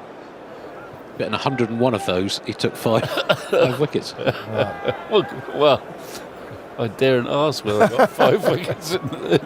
There were probably some 3 for 100s in there somewhere. It's about 12 fifers. Oh, they over 100. Yeah. 486 for 3. Pope on 163. And Muzrabani to continue his 20th over of the day. He's beaten. That's a rare sight, that is. That's a beauty. Goes past the outside edge of Pope's bat. He's just beaten a man on 163, which kind of suggests that batting might not be totally straightforward for Zimbabwe tomorrow. Let's have a look. He is a bowler that has left it. And bounced. Yeah, that's a terrific ball. Actually, I'm not sure it has left him that much. I think it did a bit, yeah. Okay. That was a fine delivery from Muzrabani. One of the balls of the day, actually. Yeah. Mind you, slim pickings when it's 486 for 3. Muzrabani tries again. It's the 87th over. He bowls to Pope. Pope tries to force that away, but doesn't time it. Runs it down to Bennett in the gully, and there's no run. So it doesn't look now as if England will reach their 500. They've just slowed up in the last 20 minutes, half an hour or so. And they started the day quite slowly, and they're ending it slowly, but in between... Yeah, it's been... Charge. Yeah, without absolute abandon. There's been a sort of, it's been aggressive, but nothing over the top. It's fast-scoring ground, of course. There's Rabani outside the off stump. That wasn't a great delivery. Clattered away for 4. That was a bad ball. He got a peach earlier in the over. That was one of his worst balls of the day. It was a wide long hop, and Pope climbed into it. Smashed that away. Takes him to 167. And England to 490 for 3. Well, it was a lovely shot. It wasn't a great ball, you're right. But once he gets in, he does play with such authority. He's played one of the greatest innings ever by an Englishman in India. Yeah. In between, a few frenetic innings, isn't he? Muzrabani tries again, bowls to Pope, who drives, gets it out towards deep backward point. There was a fielder out there for the previous ball, but Pope hit it so hard there was no chance he could get round on that point boundary. 491 for 3. So what have we got? I think we've got time for one more over after this. possibly anyway. 2 balls left. We're at the stage now almost where Nusra Rabbani might want to walk back very slowly to not get another over in for his team. But what they have done is they brought a slip in, a second slip in. Yeah, I think Brooks taking his time. I think he'd be happy to go off and just come back tomorrow and get going. So 1 ball here from Nusra Rabbani. It's a short ball which is swung away by Brook out towards deep square leg. He picks out the fielder. So again, very well struck. It's Sakina Raza right there who fields. And it's 4.92 for 3. Well, the ground clock is ahead of mine and ahead of our studio clock here, because it says 6:30, where we're on 6:28 and 30 seconds. Well, it depends. Is there a digital clock on any of the... Or it depends what they're going on. If it's the ground clock, they'll be leaving the field. This might be the last ball of the day. Nusra Rabbani bowls to Pope, who's struck on the pad, one that nips back. It's an appeal for LBW, but not a particularly convincing one. It is the end of the over. And what are the umpires going to do here? Are they going to take the bails off? Or is there time for 1 more over? Well, the batsmen are not going anywhere. I think it's 6. Well, I've got my watch set accurately to whatever it is. Of course it is. DST. And there's 1 minute left. 50 seconds Well, left. So there's going to be 1 more over. I suspect there might be a digital clock in action somewhere. So, and they are going to have 1 more. I mean, such an experience by Zimbabwe. If only they'd reviewed that, we would be going off now. Yeah, they've got 3 reviews left. They're probably not going to use them tomorrow. No, so that would have ensured the end of play, end of this agony. Shivanga's coming back in. He's got 1 over left then of the day's play. He's bowling now to Brook. It's full on the pads. There's a shout for LBW. Brooks struck on the boot there. Yeah. Goes back with a square, but they're going to get a single. I don't think the LBW shout had that much going for it. Just going down, I think, but he did miss it, and he's okay. The umpire just waiting to see whether they were going to review that before signalling leg by. Let's have another look at it. It was very full. And it was going down just about, not by a massive amount, but enough, I think. 493 for 3. So 7 or 5 balls of England looking to score 500 in the day. There's a kind of neatness about that, isn't there? But it's inconsequential, really. They've got a heck of a lot for not many today. Pope on 168. Javanga moves in to bowl to him. Pope plays firmly into the onside, but straight to mid-wicket. And there is no run. There's 3 men back on the boundary. Trying to keep the 4s down. Deep backward square leg, deep forward square leg, and deep backward point. 1 slip and a gully. Of course, we are not long into the new ball. This is the 88th over of the day. Zimbabwe supporters, clutch of them in the stand away to our left-hand side, standing up and singing. Javanga bowls to Pope. Another beauty. Nearly cuts him in half there. It may be that Pope was looking to play a really ambitious shot. It wasn't quite the right shot to the ball. He's trying to force through the offside. It was a bit too close to do it. I think that went over the top of off stump. I think it did. It nipped back in. It was an ugly shot. It might be just wide of off stump, but it did bounce a little bit and cut back in. Beat the bat again. Batsman beaten 2 or 3 times in the last 5 minutes. Yeah, the new ball. Same number as the rest of the day. Yeah, the new ball having a bit of an effect. There might just be a bit more in this pitch than Zimbabwe got out of it today. Javanga bowls to Pope. It's full outside the off stump. He tries to force it, but in the end just pokes it away, and the ball stops just after getting off the pitch. So no run there. 2 balls left. So both have to be dispatched to the boundary. Well, pretty much dispatched to the boundary for England to get the 500 in a day. Javanga back to his mark in watery sunshine now at Trent Bridge. Javanga's only bowled 11 overs today. This is his 12th. Goes in now to bowl to Pope. It's short. It's swung away towards deep backward square legs. A fielder right there bends down, picks it up, sends in the return. It's a single to Ollie Pope, and England 494 for 3. And Pope to 169. Last ball of a tough, to some extent dispiriting day for Zimbabwe. 494 for 3. Chivanga bowls to Brook, and Brook glances this for 4 down towards fine leg, just straying onto the pads there. Chivanga, not a great ball to end the day's play. Nice shot, neat shot from Harry Brook. So England 2 short of the 500 at the close of play. 498 for 3. They were put into bat at 10:30 this morning. I think we knew it was a good pitch. Zimbabwe going on the overhead conditions, and England have responded with a punishing batting display. Hundreds for Crawley, Duckett and Pope. And England in a totally dominant position after the first day of this 4-day Ross Day Test match at Trent Bridge. Yeah, I suppose it's a chastening day in many ways. It was always liable to be a bit of a one-sided contest with the ball, I suspect. But 498 for 3 is a pretty substantial score. I don't quite know how much these runs mean individually for the England players. It would be more significant if one or two had failed, and then the debate would have enlivened about, what about Crawley, what about Pope? Well, they both got hundreds. Towards the end, Pope's played extremely fluently, as did Duckett. Crawley was a little bit more measured.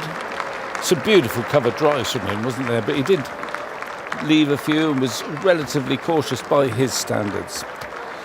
It'll be more interesting in many ways when we see England with the ball, with their sort of new attack, untried in many ways. Much to learn about that on a pretty good pitch.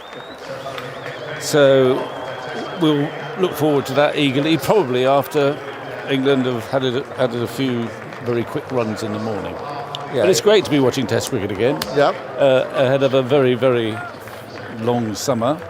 And England have gone about their business in a very efficient way today. So that's fair enough. And Zimbabwe, well, they've got something to gain from this, but their batsmen are going to have to do it. Yeah, tough day for them. 498 for 3, and the prospect, well, England could declare overnight. That's one option for them. They've got close on 500 on the board. The other option for them is to go hell for leather tomorrow morning for 40 minutes, an hour, something like that, and then get the openers to chase around. Anyway, we'll see how that pans out. Jonathan's here, and we're going to review the day's play. Very shortly, Michael Vaughan in situ as well. So 498 for 3 at the close. All yours then, Jonathan. Indeed, thank you. Andy's made a quick exit, which is a shame, because I was going to ask him what the highest score conceded is when he's been put into bat. I know has that been investigated yet? No, we haven't discussed that. No. I mean, it must be getting up there, I think, isn't it? I mean, I'm not sure necessarily that it was the worst decision by Zimbabwe to put England in, but it doesn't look great when you look at the score. 498 for 3 then at the close of play. Runs in the afternoon sun. It was grey and cold this morning. Hundreds for Crawley, Duckett and Pope, who's still there at 169, not out. And the sight of Ben Stokes padded up and clearly intending to carry on won't necessarily have cheered Zimbabwe too much. They've toiled away, and they've tried their best. Ngwara was injured. He had a back spasm, literally hoisted off the ground in a golf buggy. But he did get back on the field again later on, which was a good effort. Blessing was Rambani, ran in all day. He got one wicket. Disappointing again from Zimbabwe. I'm all for the fact that it was difficult for them today. But the best part of 30 overs of spin bowled, and they stood and couldn't bowl 90 overs in the day. And I know there was obviously the ball disappearing, and Ngwara that took about 5 minutes probably to get him off the field. But even so, that's a bit disappointing. Anyway, so there we go. Michael Vaughan's here. Henry Longa's here as well. Great to have you here, Henry. Let's start with you, Henry. What do you make of what you've seen today? Well, I mean, is it not necessarily tales of the unexpected? No, I think most people said the odds were that England were going to dominate this match, and it's sort of 80% that England would win. And I think it was something like down to like 8% that Zimbabwe would have a chance. So let's face it, Zimbabwe had their best chance with the ball. They feel they're a better fielding side than they are a batting side. They saw a little bit of cloud cover, maybe misread the conditions and thought, well, this ball's going to hoop around, and it didn't. No. It simply didn't. It was actually a very, very good batting wicket here at Trent Bridge, and they just didn't get enough balls in the right area. I think the big chronic problem for them the whole day was that they just bowled so many loose balls, so many 4 balls, and that kept the run rate ticking over at 5-6 runs and over just about. I mean, it's almost just 2 runs short of 500. That's extraordinary in a day. 3 times, I think, or 2 times before this, England have scored 500 in a day, and they were just short today, which shows that they utterly dominated. And 3 centurions, Joe Root could easily have been another centurion. You could argue that was a soft dismissal. So everyone who got out got in, got a start, and at no stage did they look in trouble. Yeah. To be sort of balanced as far as these runs are concerned, Michael, if facing Bumrah, Shami and co is a 10 out of 10 challenge, what does that represented today? Well, I've got to be honest, about a 3. You know, it's a young attack. You know, you can see they've got ability. You can see there's something there. You know, but playing on this stage, there's 10,000 people here. These young bowlers aren't used to this. No. You know, they've got up against an England batting unit that are at the start of their Test summer, very driven. A lot to prove. Couple with a point to prove, which is never easy to face. There's pressure on the batters, but you know, you could see from Zach Crawley. I thought Zach Crawley played with a lot of control. You know, he played the ball later. I've seen his interception points are a lot closer to his eye line. And when he plays badly, he plays out in front of himself. So there's a gap between bat and ball. He doesn't quite control his drives like he did today. And, you know, if we're honest, if you're a batter and you arrive and you see that the ball's not hooping around in the morning, you're facing that attack, and you can see there's not a great deal of seam, there's no spin, you should be getting runs. Yes. And that's exactly what the England side have done. I'm really impressed with Ollie Pope because, you know, conversations and reports that, you know, Ben Stokes, the captain, has said, well, Jacob Bethel will be back in, whether he's been misquoted or not. I don't think he was misquoted, but I think he made a mistake in what he said. I mean, he said it. Yes. But I think he would like to withdraw that comment. From what you hear, I think he realised that. But that was out in the public domain. It was, absolutely. For Ollie Pope to read. Absolutely, yes. So that's out there, and the way that Ollie Pope, and I guess one of the question marks over Ollie Pope, he can be a little bit, particularly the first 20 balls. Yeah, he can be a little bit skittish. Yeah, yeah. It's a little bit just behind the curtains, and you peep round when he's got to 20 balls. I thought he looked really in control, and that's probably down to the attack. But when you know that the only way that Ollie Pope can make it difficult is to get a big score, is the only thing he could do this week was get 100. Yeah. If he'd have got a 60 or a 70, that would have been a failure for Ollie Pope this week, and he's getting a big number. And your job as a player is to say to the selectors, by the way, I'm going to make your job hard. And the selectors will be delighted because they want hard decisions. But Ollie Pope and Zach Crawley, I don't think Zach's position is in doubt for that Indian series. He's going to be starting. But Ollie Pope, you've got to be saying, with Jacob Bethel coming back, there is a great threat that they might go straight back to Jacob Bethel because of what he did against New Zealand. So what Ollie Pope has done, he said to Luke Wright and Rob Key, by the way, I'm going to get a big score. And do you drop a player who potentially could be on a double century tomorrow? That's the question. And you say it's a 3 out of 10 kind of challenge compared to a 10 out of 10 of India, but you can't anymore and go out and get a double. And the way that he played, I mean, he played some wonderful shots. I mean, it was a very varied innings, that, wasn't it? It's sort of old and new. Oh, I love I loved his hands. I love the time he had, and I love the dominance. And to be out there with a really big score on the board, coming back tomorrow. He was in control. But like I said, I don't think any of the batsmen looked like they were being troubled at all. There were 3 or 4 balls that bounced a little bit from Zimbabwe. If they bowled in that channel all day, it would have been much more of a challenge for England. But it was really easy going, to be fair. And they didn't even have a specialist spinner. Sikandar Raza was bowling a lot of the time with those fiery, darty things he bowls in T20 cricket. Yes. And I think Irvine had other options. I think Williams bowls a bit of left-arm orthodox. I think he could have bowled Bennett a bit more. And Madaveri, well, he took a wicket. Expensive at the time, but he was hoisted off and we didn't see him for the rest of the day, just about. So probably some questions to be asked about Irvine and what he could have changed and the field placements. He was very defensive early on. Could he have persisted a little more? Could he have talked to his bowlers and asked them to bowl more to a plan? I guess so. But either way, I just think they don't have the tools. The skills were lacking today because the Zimbabweans are slightly out of their depth. And I'll make the comparison to what Zimbabwe did to Gambia in a T20 match a few months ago. They scored the highest T20 score in international cricket, 334 against Gambia. That's horrendous. But the gulf, it was the gulf of ability between the two teams that was so glaring. It's almost embarrassing to say Zimbabwe's got the highest T20 international score because it doesn't have the same value as if it was against India. And that's the problem here, is there's a big gulf between the teams. Yeah, tough, isn't it? I mean, it's and quite intimidating. And if you're not used to bowling at a batsman of this class, and they play a shot, you go, hang on a minute. Yeah, you look at Ollie Pope's, wagon wheel. There was 70% of his runs scored behind square.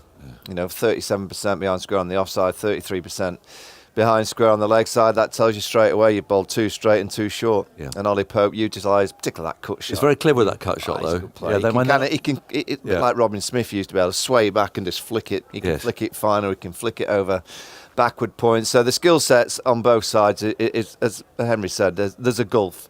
What I liked about Zimbabwe is I never looked down and thought they weren't trying. Okay. And when you're having a tough day, you can see heads drop, you can see body language can become a little bit negative. I didn't see that. No. Just the difference in class is evident. What they have to think now is come back tomorrow. It is a good pitch. And it'll be down to the batters, and as Henry said, the bowling unit is probably their stronger suit. You're looking at the screen and you're seeing Zach Crawley playing the ball a little bit closer to his eye line. I am. Yes. Yeah, that's the one thing that stood out from Zach's innings. But tomorrow, Zimbabwe have a chance on a pitch, and I don't think it's suddenly going to be hooping all over the place. So they have a chance to come out and show a little bit of spirit with the batting hand. They'll have a bit of bowling to do in the morning. As you said about Ben Stokes, he looks like... He might want to hit. He would want to have it, and so he should. He hasn't played cricket for a long period of time. It's a 4-day game, and England should utilise a few hours tomorrow to bat and then get the ball in hand. And Zimbabwe then will have to show a bit of spirit with the bat. Yeah. It was difficult today, given that that interview with Ben Stokes yesterday, which suggested a change of tempo and a tinkering, if you like, of the Baz ball, because there were bad balls and because they were scoring at a good rate without really trying. It was difficult to see if actually that was a more controlled approach. Apart from, I thought, the first hour, when actually I thought Duckett and Crawley did play in the more traditional way against the new ball. They weren't getting out there and just trying to smash the ball about. We've got a team that scored nearly 500, and it's the third time that they've done it. So they've scored at a tremendous rate, but that's been a controlled way of playing today.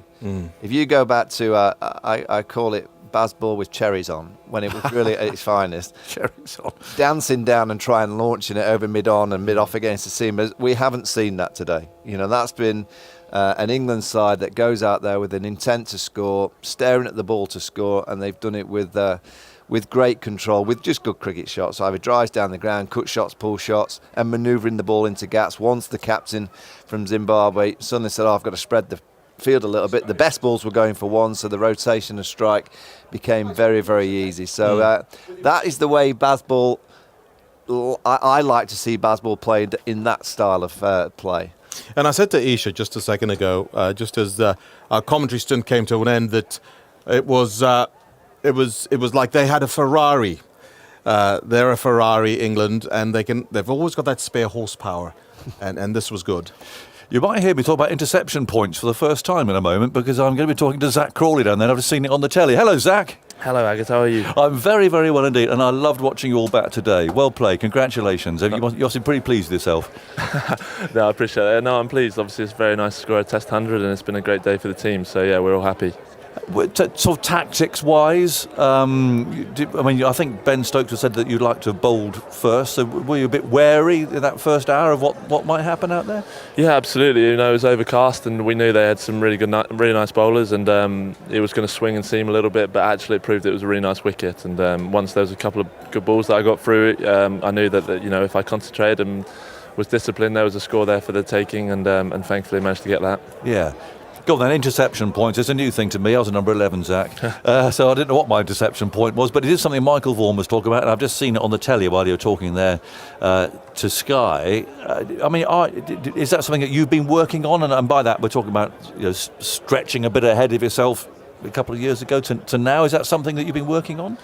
Not something I focus on. I suppose that's the what happens after. There's certain things that I work on. I work on my setup a lot and getting my head further forward in the setup and standing a little bit taller. And I think, and also I was trying to hit a lot more ones today and like try and drop it at my feet. And I think that helps my defence. And that's something that I try and do a little bit more when guys are going at the other end like Ducky and Popey. Yeah. Did you feel under pressure, Zach? I mean, it hasn't been the easiest summer for you and the build up to it. I mean, people talk about Zimbabwe and kind of 4-day test match and all of that, and yet for you and for Ollie Pope, there's clearly a lot riding on this. I didn't feel a huge amount of pressure, to be honest. Obviously I want to play for England, and I'm well aware that I haven't scored the runs of late, but I just enjoy batting and enjoy playing well, and it's more just frustration at not being at my best the last little while, and I'm thankful that I've found a bit of form now, and I'll hopefully try and make the most of it. Yeah, and what does it mean to you to have done this? Because again, it's you talk about a team playing against another team, but actually within that match there is always some sort of individual pressure for some people at least.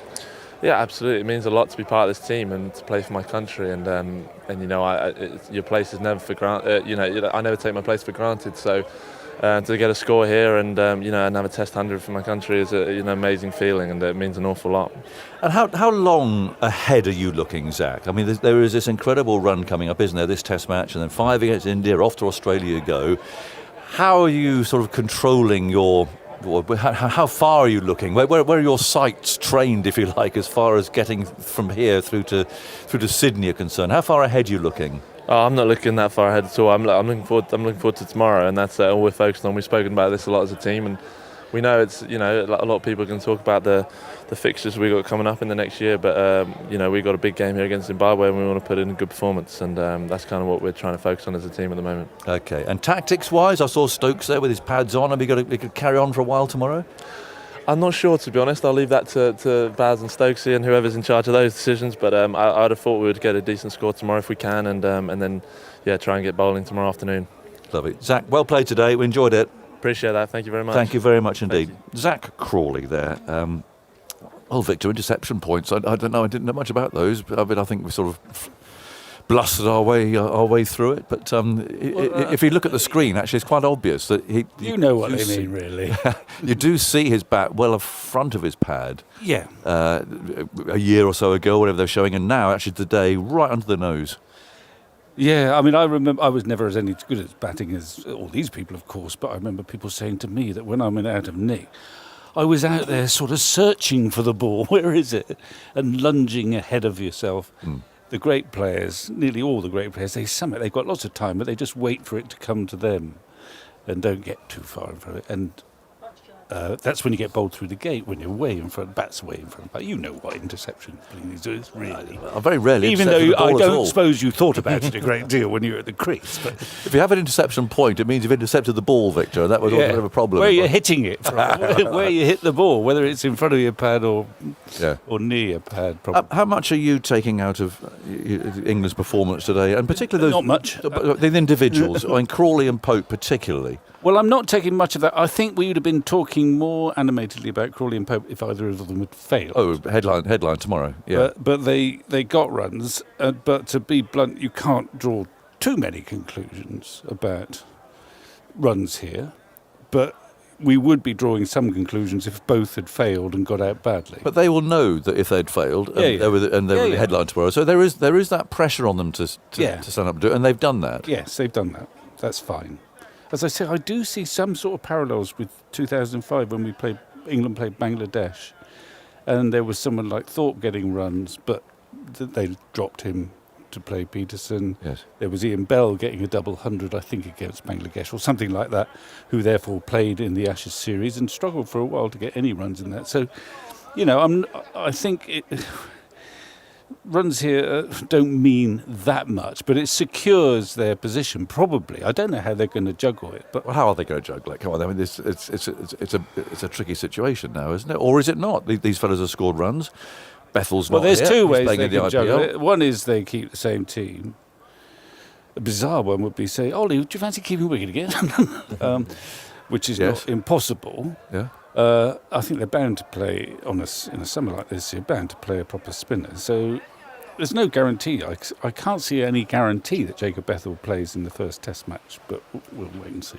It's funny because we're quite old school on these things, aren't we? Well, I think I'm assuming that you are.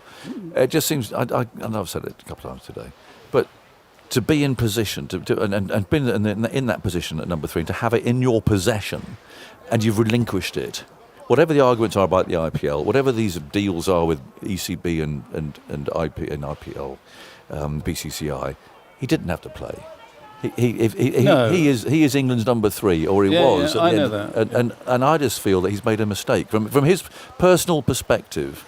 He has given others a chance. Well, he may have done, but it would have been a very difficult decision, I suspect. I don't know exactly how the IPL works, but I think you go as a young player to the IPL, you are also making an investment there. And you know how much money you can make in the IPL if you have impressed your employers, not necessarily by playing lots of games, but they have signed you partly as a young player with great talent as an investment, thinking there's 2 or 3 or 4 years down the line. Well, we've never been in this situation, but just think how much money there is and experience if you have cemented that position, not be it for your national team necessarily, but in an IPL situation where you can get brilliantly rewarded and also, go around the world making lots and lots of money. But how would you feel? And I'm going to ask you the same question, Henry. As a cricketer, as a player, and with trust in the selection system, which is important, and you need to have faith in the selection system and its integrity. Yeah. If he's playing the IPL and comes straight into the Test team to play against India, now with these guys having scored hundreds. Well, I don't know. I think we have to understand that I think Bethel is in the IPL with the sort of blessing of the England setup. So what that means is that they've got faith in Bethel. What they can't say to Bethel or anyone else is, I guarantee you play in the first Test against India. But they can give him a firm indication that we think you're a damn good player and we think you've got a significant England career ahead of you. It might not resume against India in the first Test. It might not happen if everyone bats brilliantly throughout that series. But we think... we've got faith in you. He's gone to the IPL with England's blessing. So I understand why he's made that decision. Except now they've got there's this quandary. Well, there is this quandary, but you could argue this man is got the talent that at some point, but we can't absolutely guarantee when, he's going to play a lot of Test cricket for England. So that's the argument against saying, well, where is it? I guess just as a fine point to you before I bring Henry is that we're not talking about someone like Kevin Peterson here with a massive pedigree and who, yes, would come back into the side. He wants to play in the IPL. He would have come back into the side. You're talking about a fellow who's never scored a first class. Well, that is that. I acknowledge that they're not quite in the same category at all. But going back to 2005, it now seems obvious that they should have. They were right to pick Peterson. Remember, He'd never played a Test match before that 2005 series. Correct. Yeah. And there was a long, probably more in the press than in the confines of the selectors' room, long debate about, is it Peterson? Is it Thorpe, who just played 100 Test matches? And maybe is it Bell?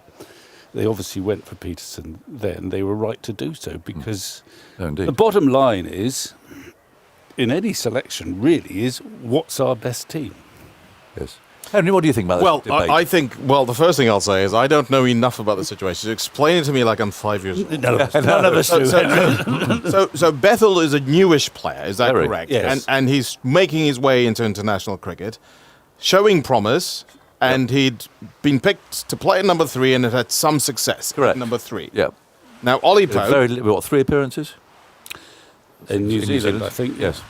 Yeah. So lots of promise, lots of talent, but Ollie Pope's been there and done it. In fact, didn't we look at some stats? He'd played he averaged 40 batting at number 3 at one point, was mentioned today. I would tend to go with a guy who's in form, and Ollie Pope has knocked himself into form just like Zach Crawley has, and he had question marks around him. So I would tend to go with the player. I mean, Ollie Pope's a senior player as well. I think, if I'm not mistaken, he's vice captain. Yep. So now my question is it either or can they not both play in the side? Because we've got this situation in Australia where we've got Carey and the other swashbuckling one-day keeper. I forget his name.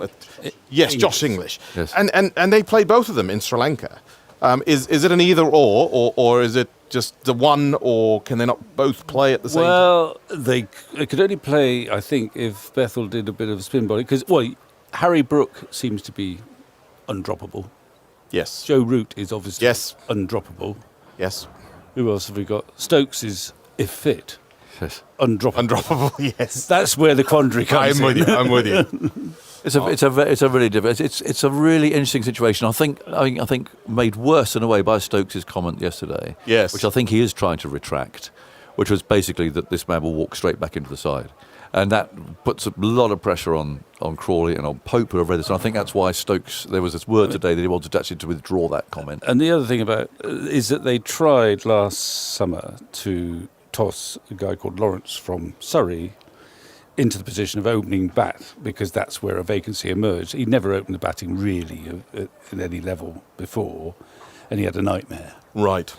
So there is, I think they've acknowledged that there is a certain element of specialism about where you bat. Yeah. Well, Ollie Pope isn't finished yet, and he could get a double 100 tomorrow. Well, no, I think Ollie Pope will play. As things stand, I think he'll play in the first test against India. Yeah. There we go. Fascinating debate, isn't it? There'll be more of that. And of course, you can watch the highlights show today at the Test on BBC Two. That's on now and on the iPlayer. You can watch that at any time that you want. There's plenty more analysis, of course, on the BBC Sport website and the app. The podcast available shortly on BBC Sounds. An interview with Sam and Tom Curran at tea time. And a fascinating chat with Sikandar Raza as well. So that's all to be found on there. So we're back on air tomorrow. Forecast is good. We'll see you at 10:30 for the second day. Till then, from all of us here at Trembridge, we'll say goodbye.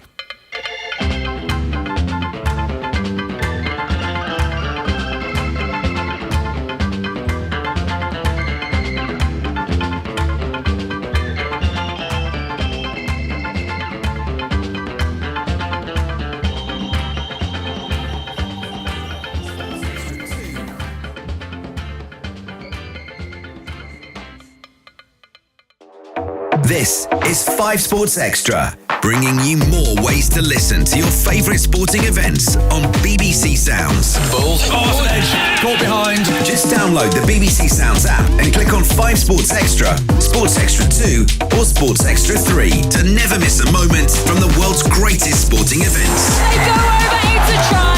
More live sport. Pure live sport. Listen on BBC Sounds. Never miss a moment from the biggest sporting events on BBC Sounds. Drop shot! Winner! From the WSL, the Super League, the IPL, tennis majors, and much more. Around the corner, beautifully worked right from Wigan. Bringing you more live commentary from the world's greatest sporting events. Right here on 5 Sports Extra, Sports Extra 2 and Sports Extra 3. Listen on BBC Sounds. This is 5 Sports Extra. Bringing you more live commentary from the world's greatest sporting events. With 5 Sports Extra, Sports Extra 2 and Sports Extra 3 on BBC Sounds, you'll never miss a moment. At the last, sends it forward, in it goes. More live sport. Pure live sport. Listen on BBC Sounds. Never miss a moment from the biggest sporting events on BBC Sounds. Oh, what a stunner! It's an absolute cracker! From the Premier League to cricket, golf, Formula One, and much more. It's all eyes to the lights and foot to the floor. Bringing you more live commentary from the world's greatest sporting events. Right here on 5 Sports Extra, Sports Extra 2 and Sports Extra 3. Listen on BBC Sounds.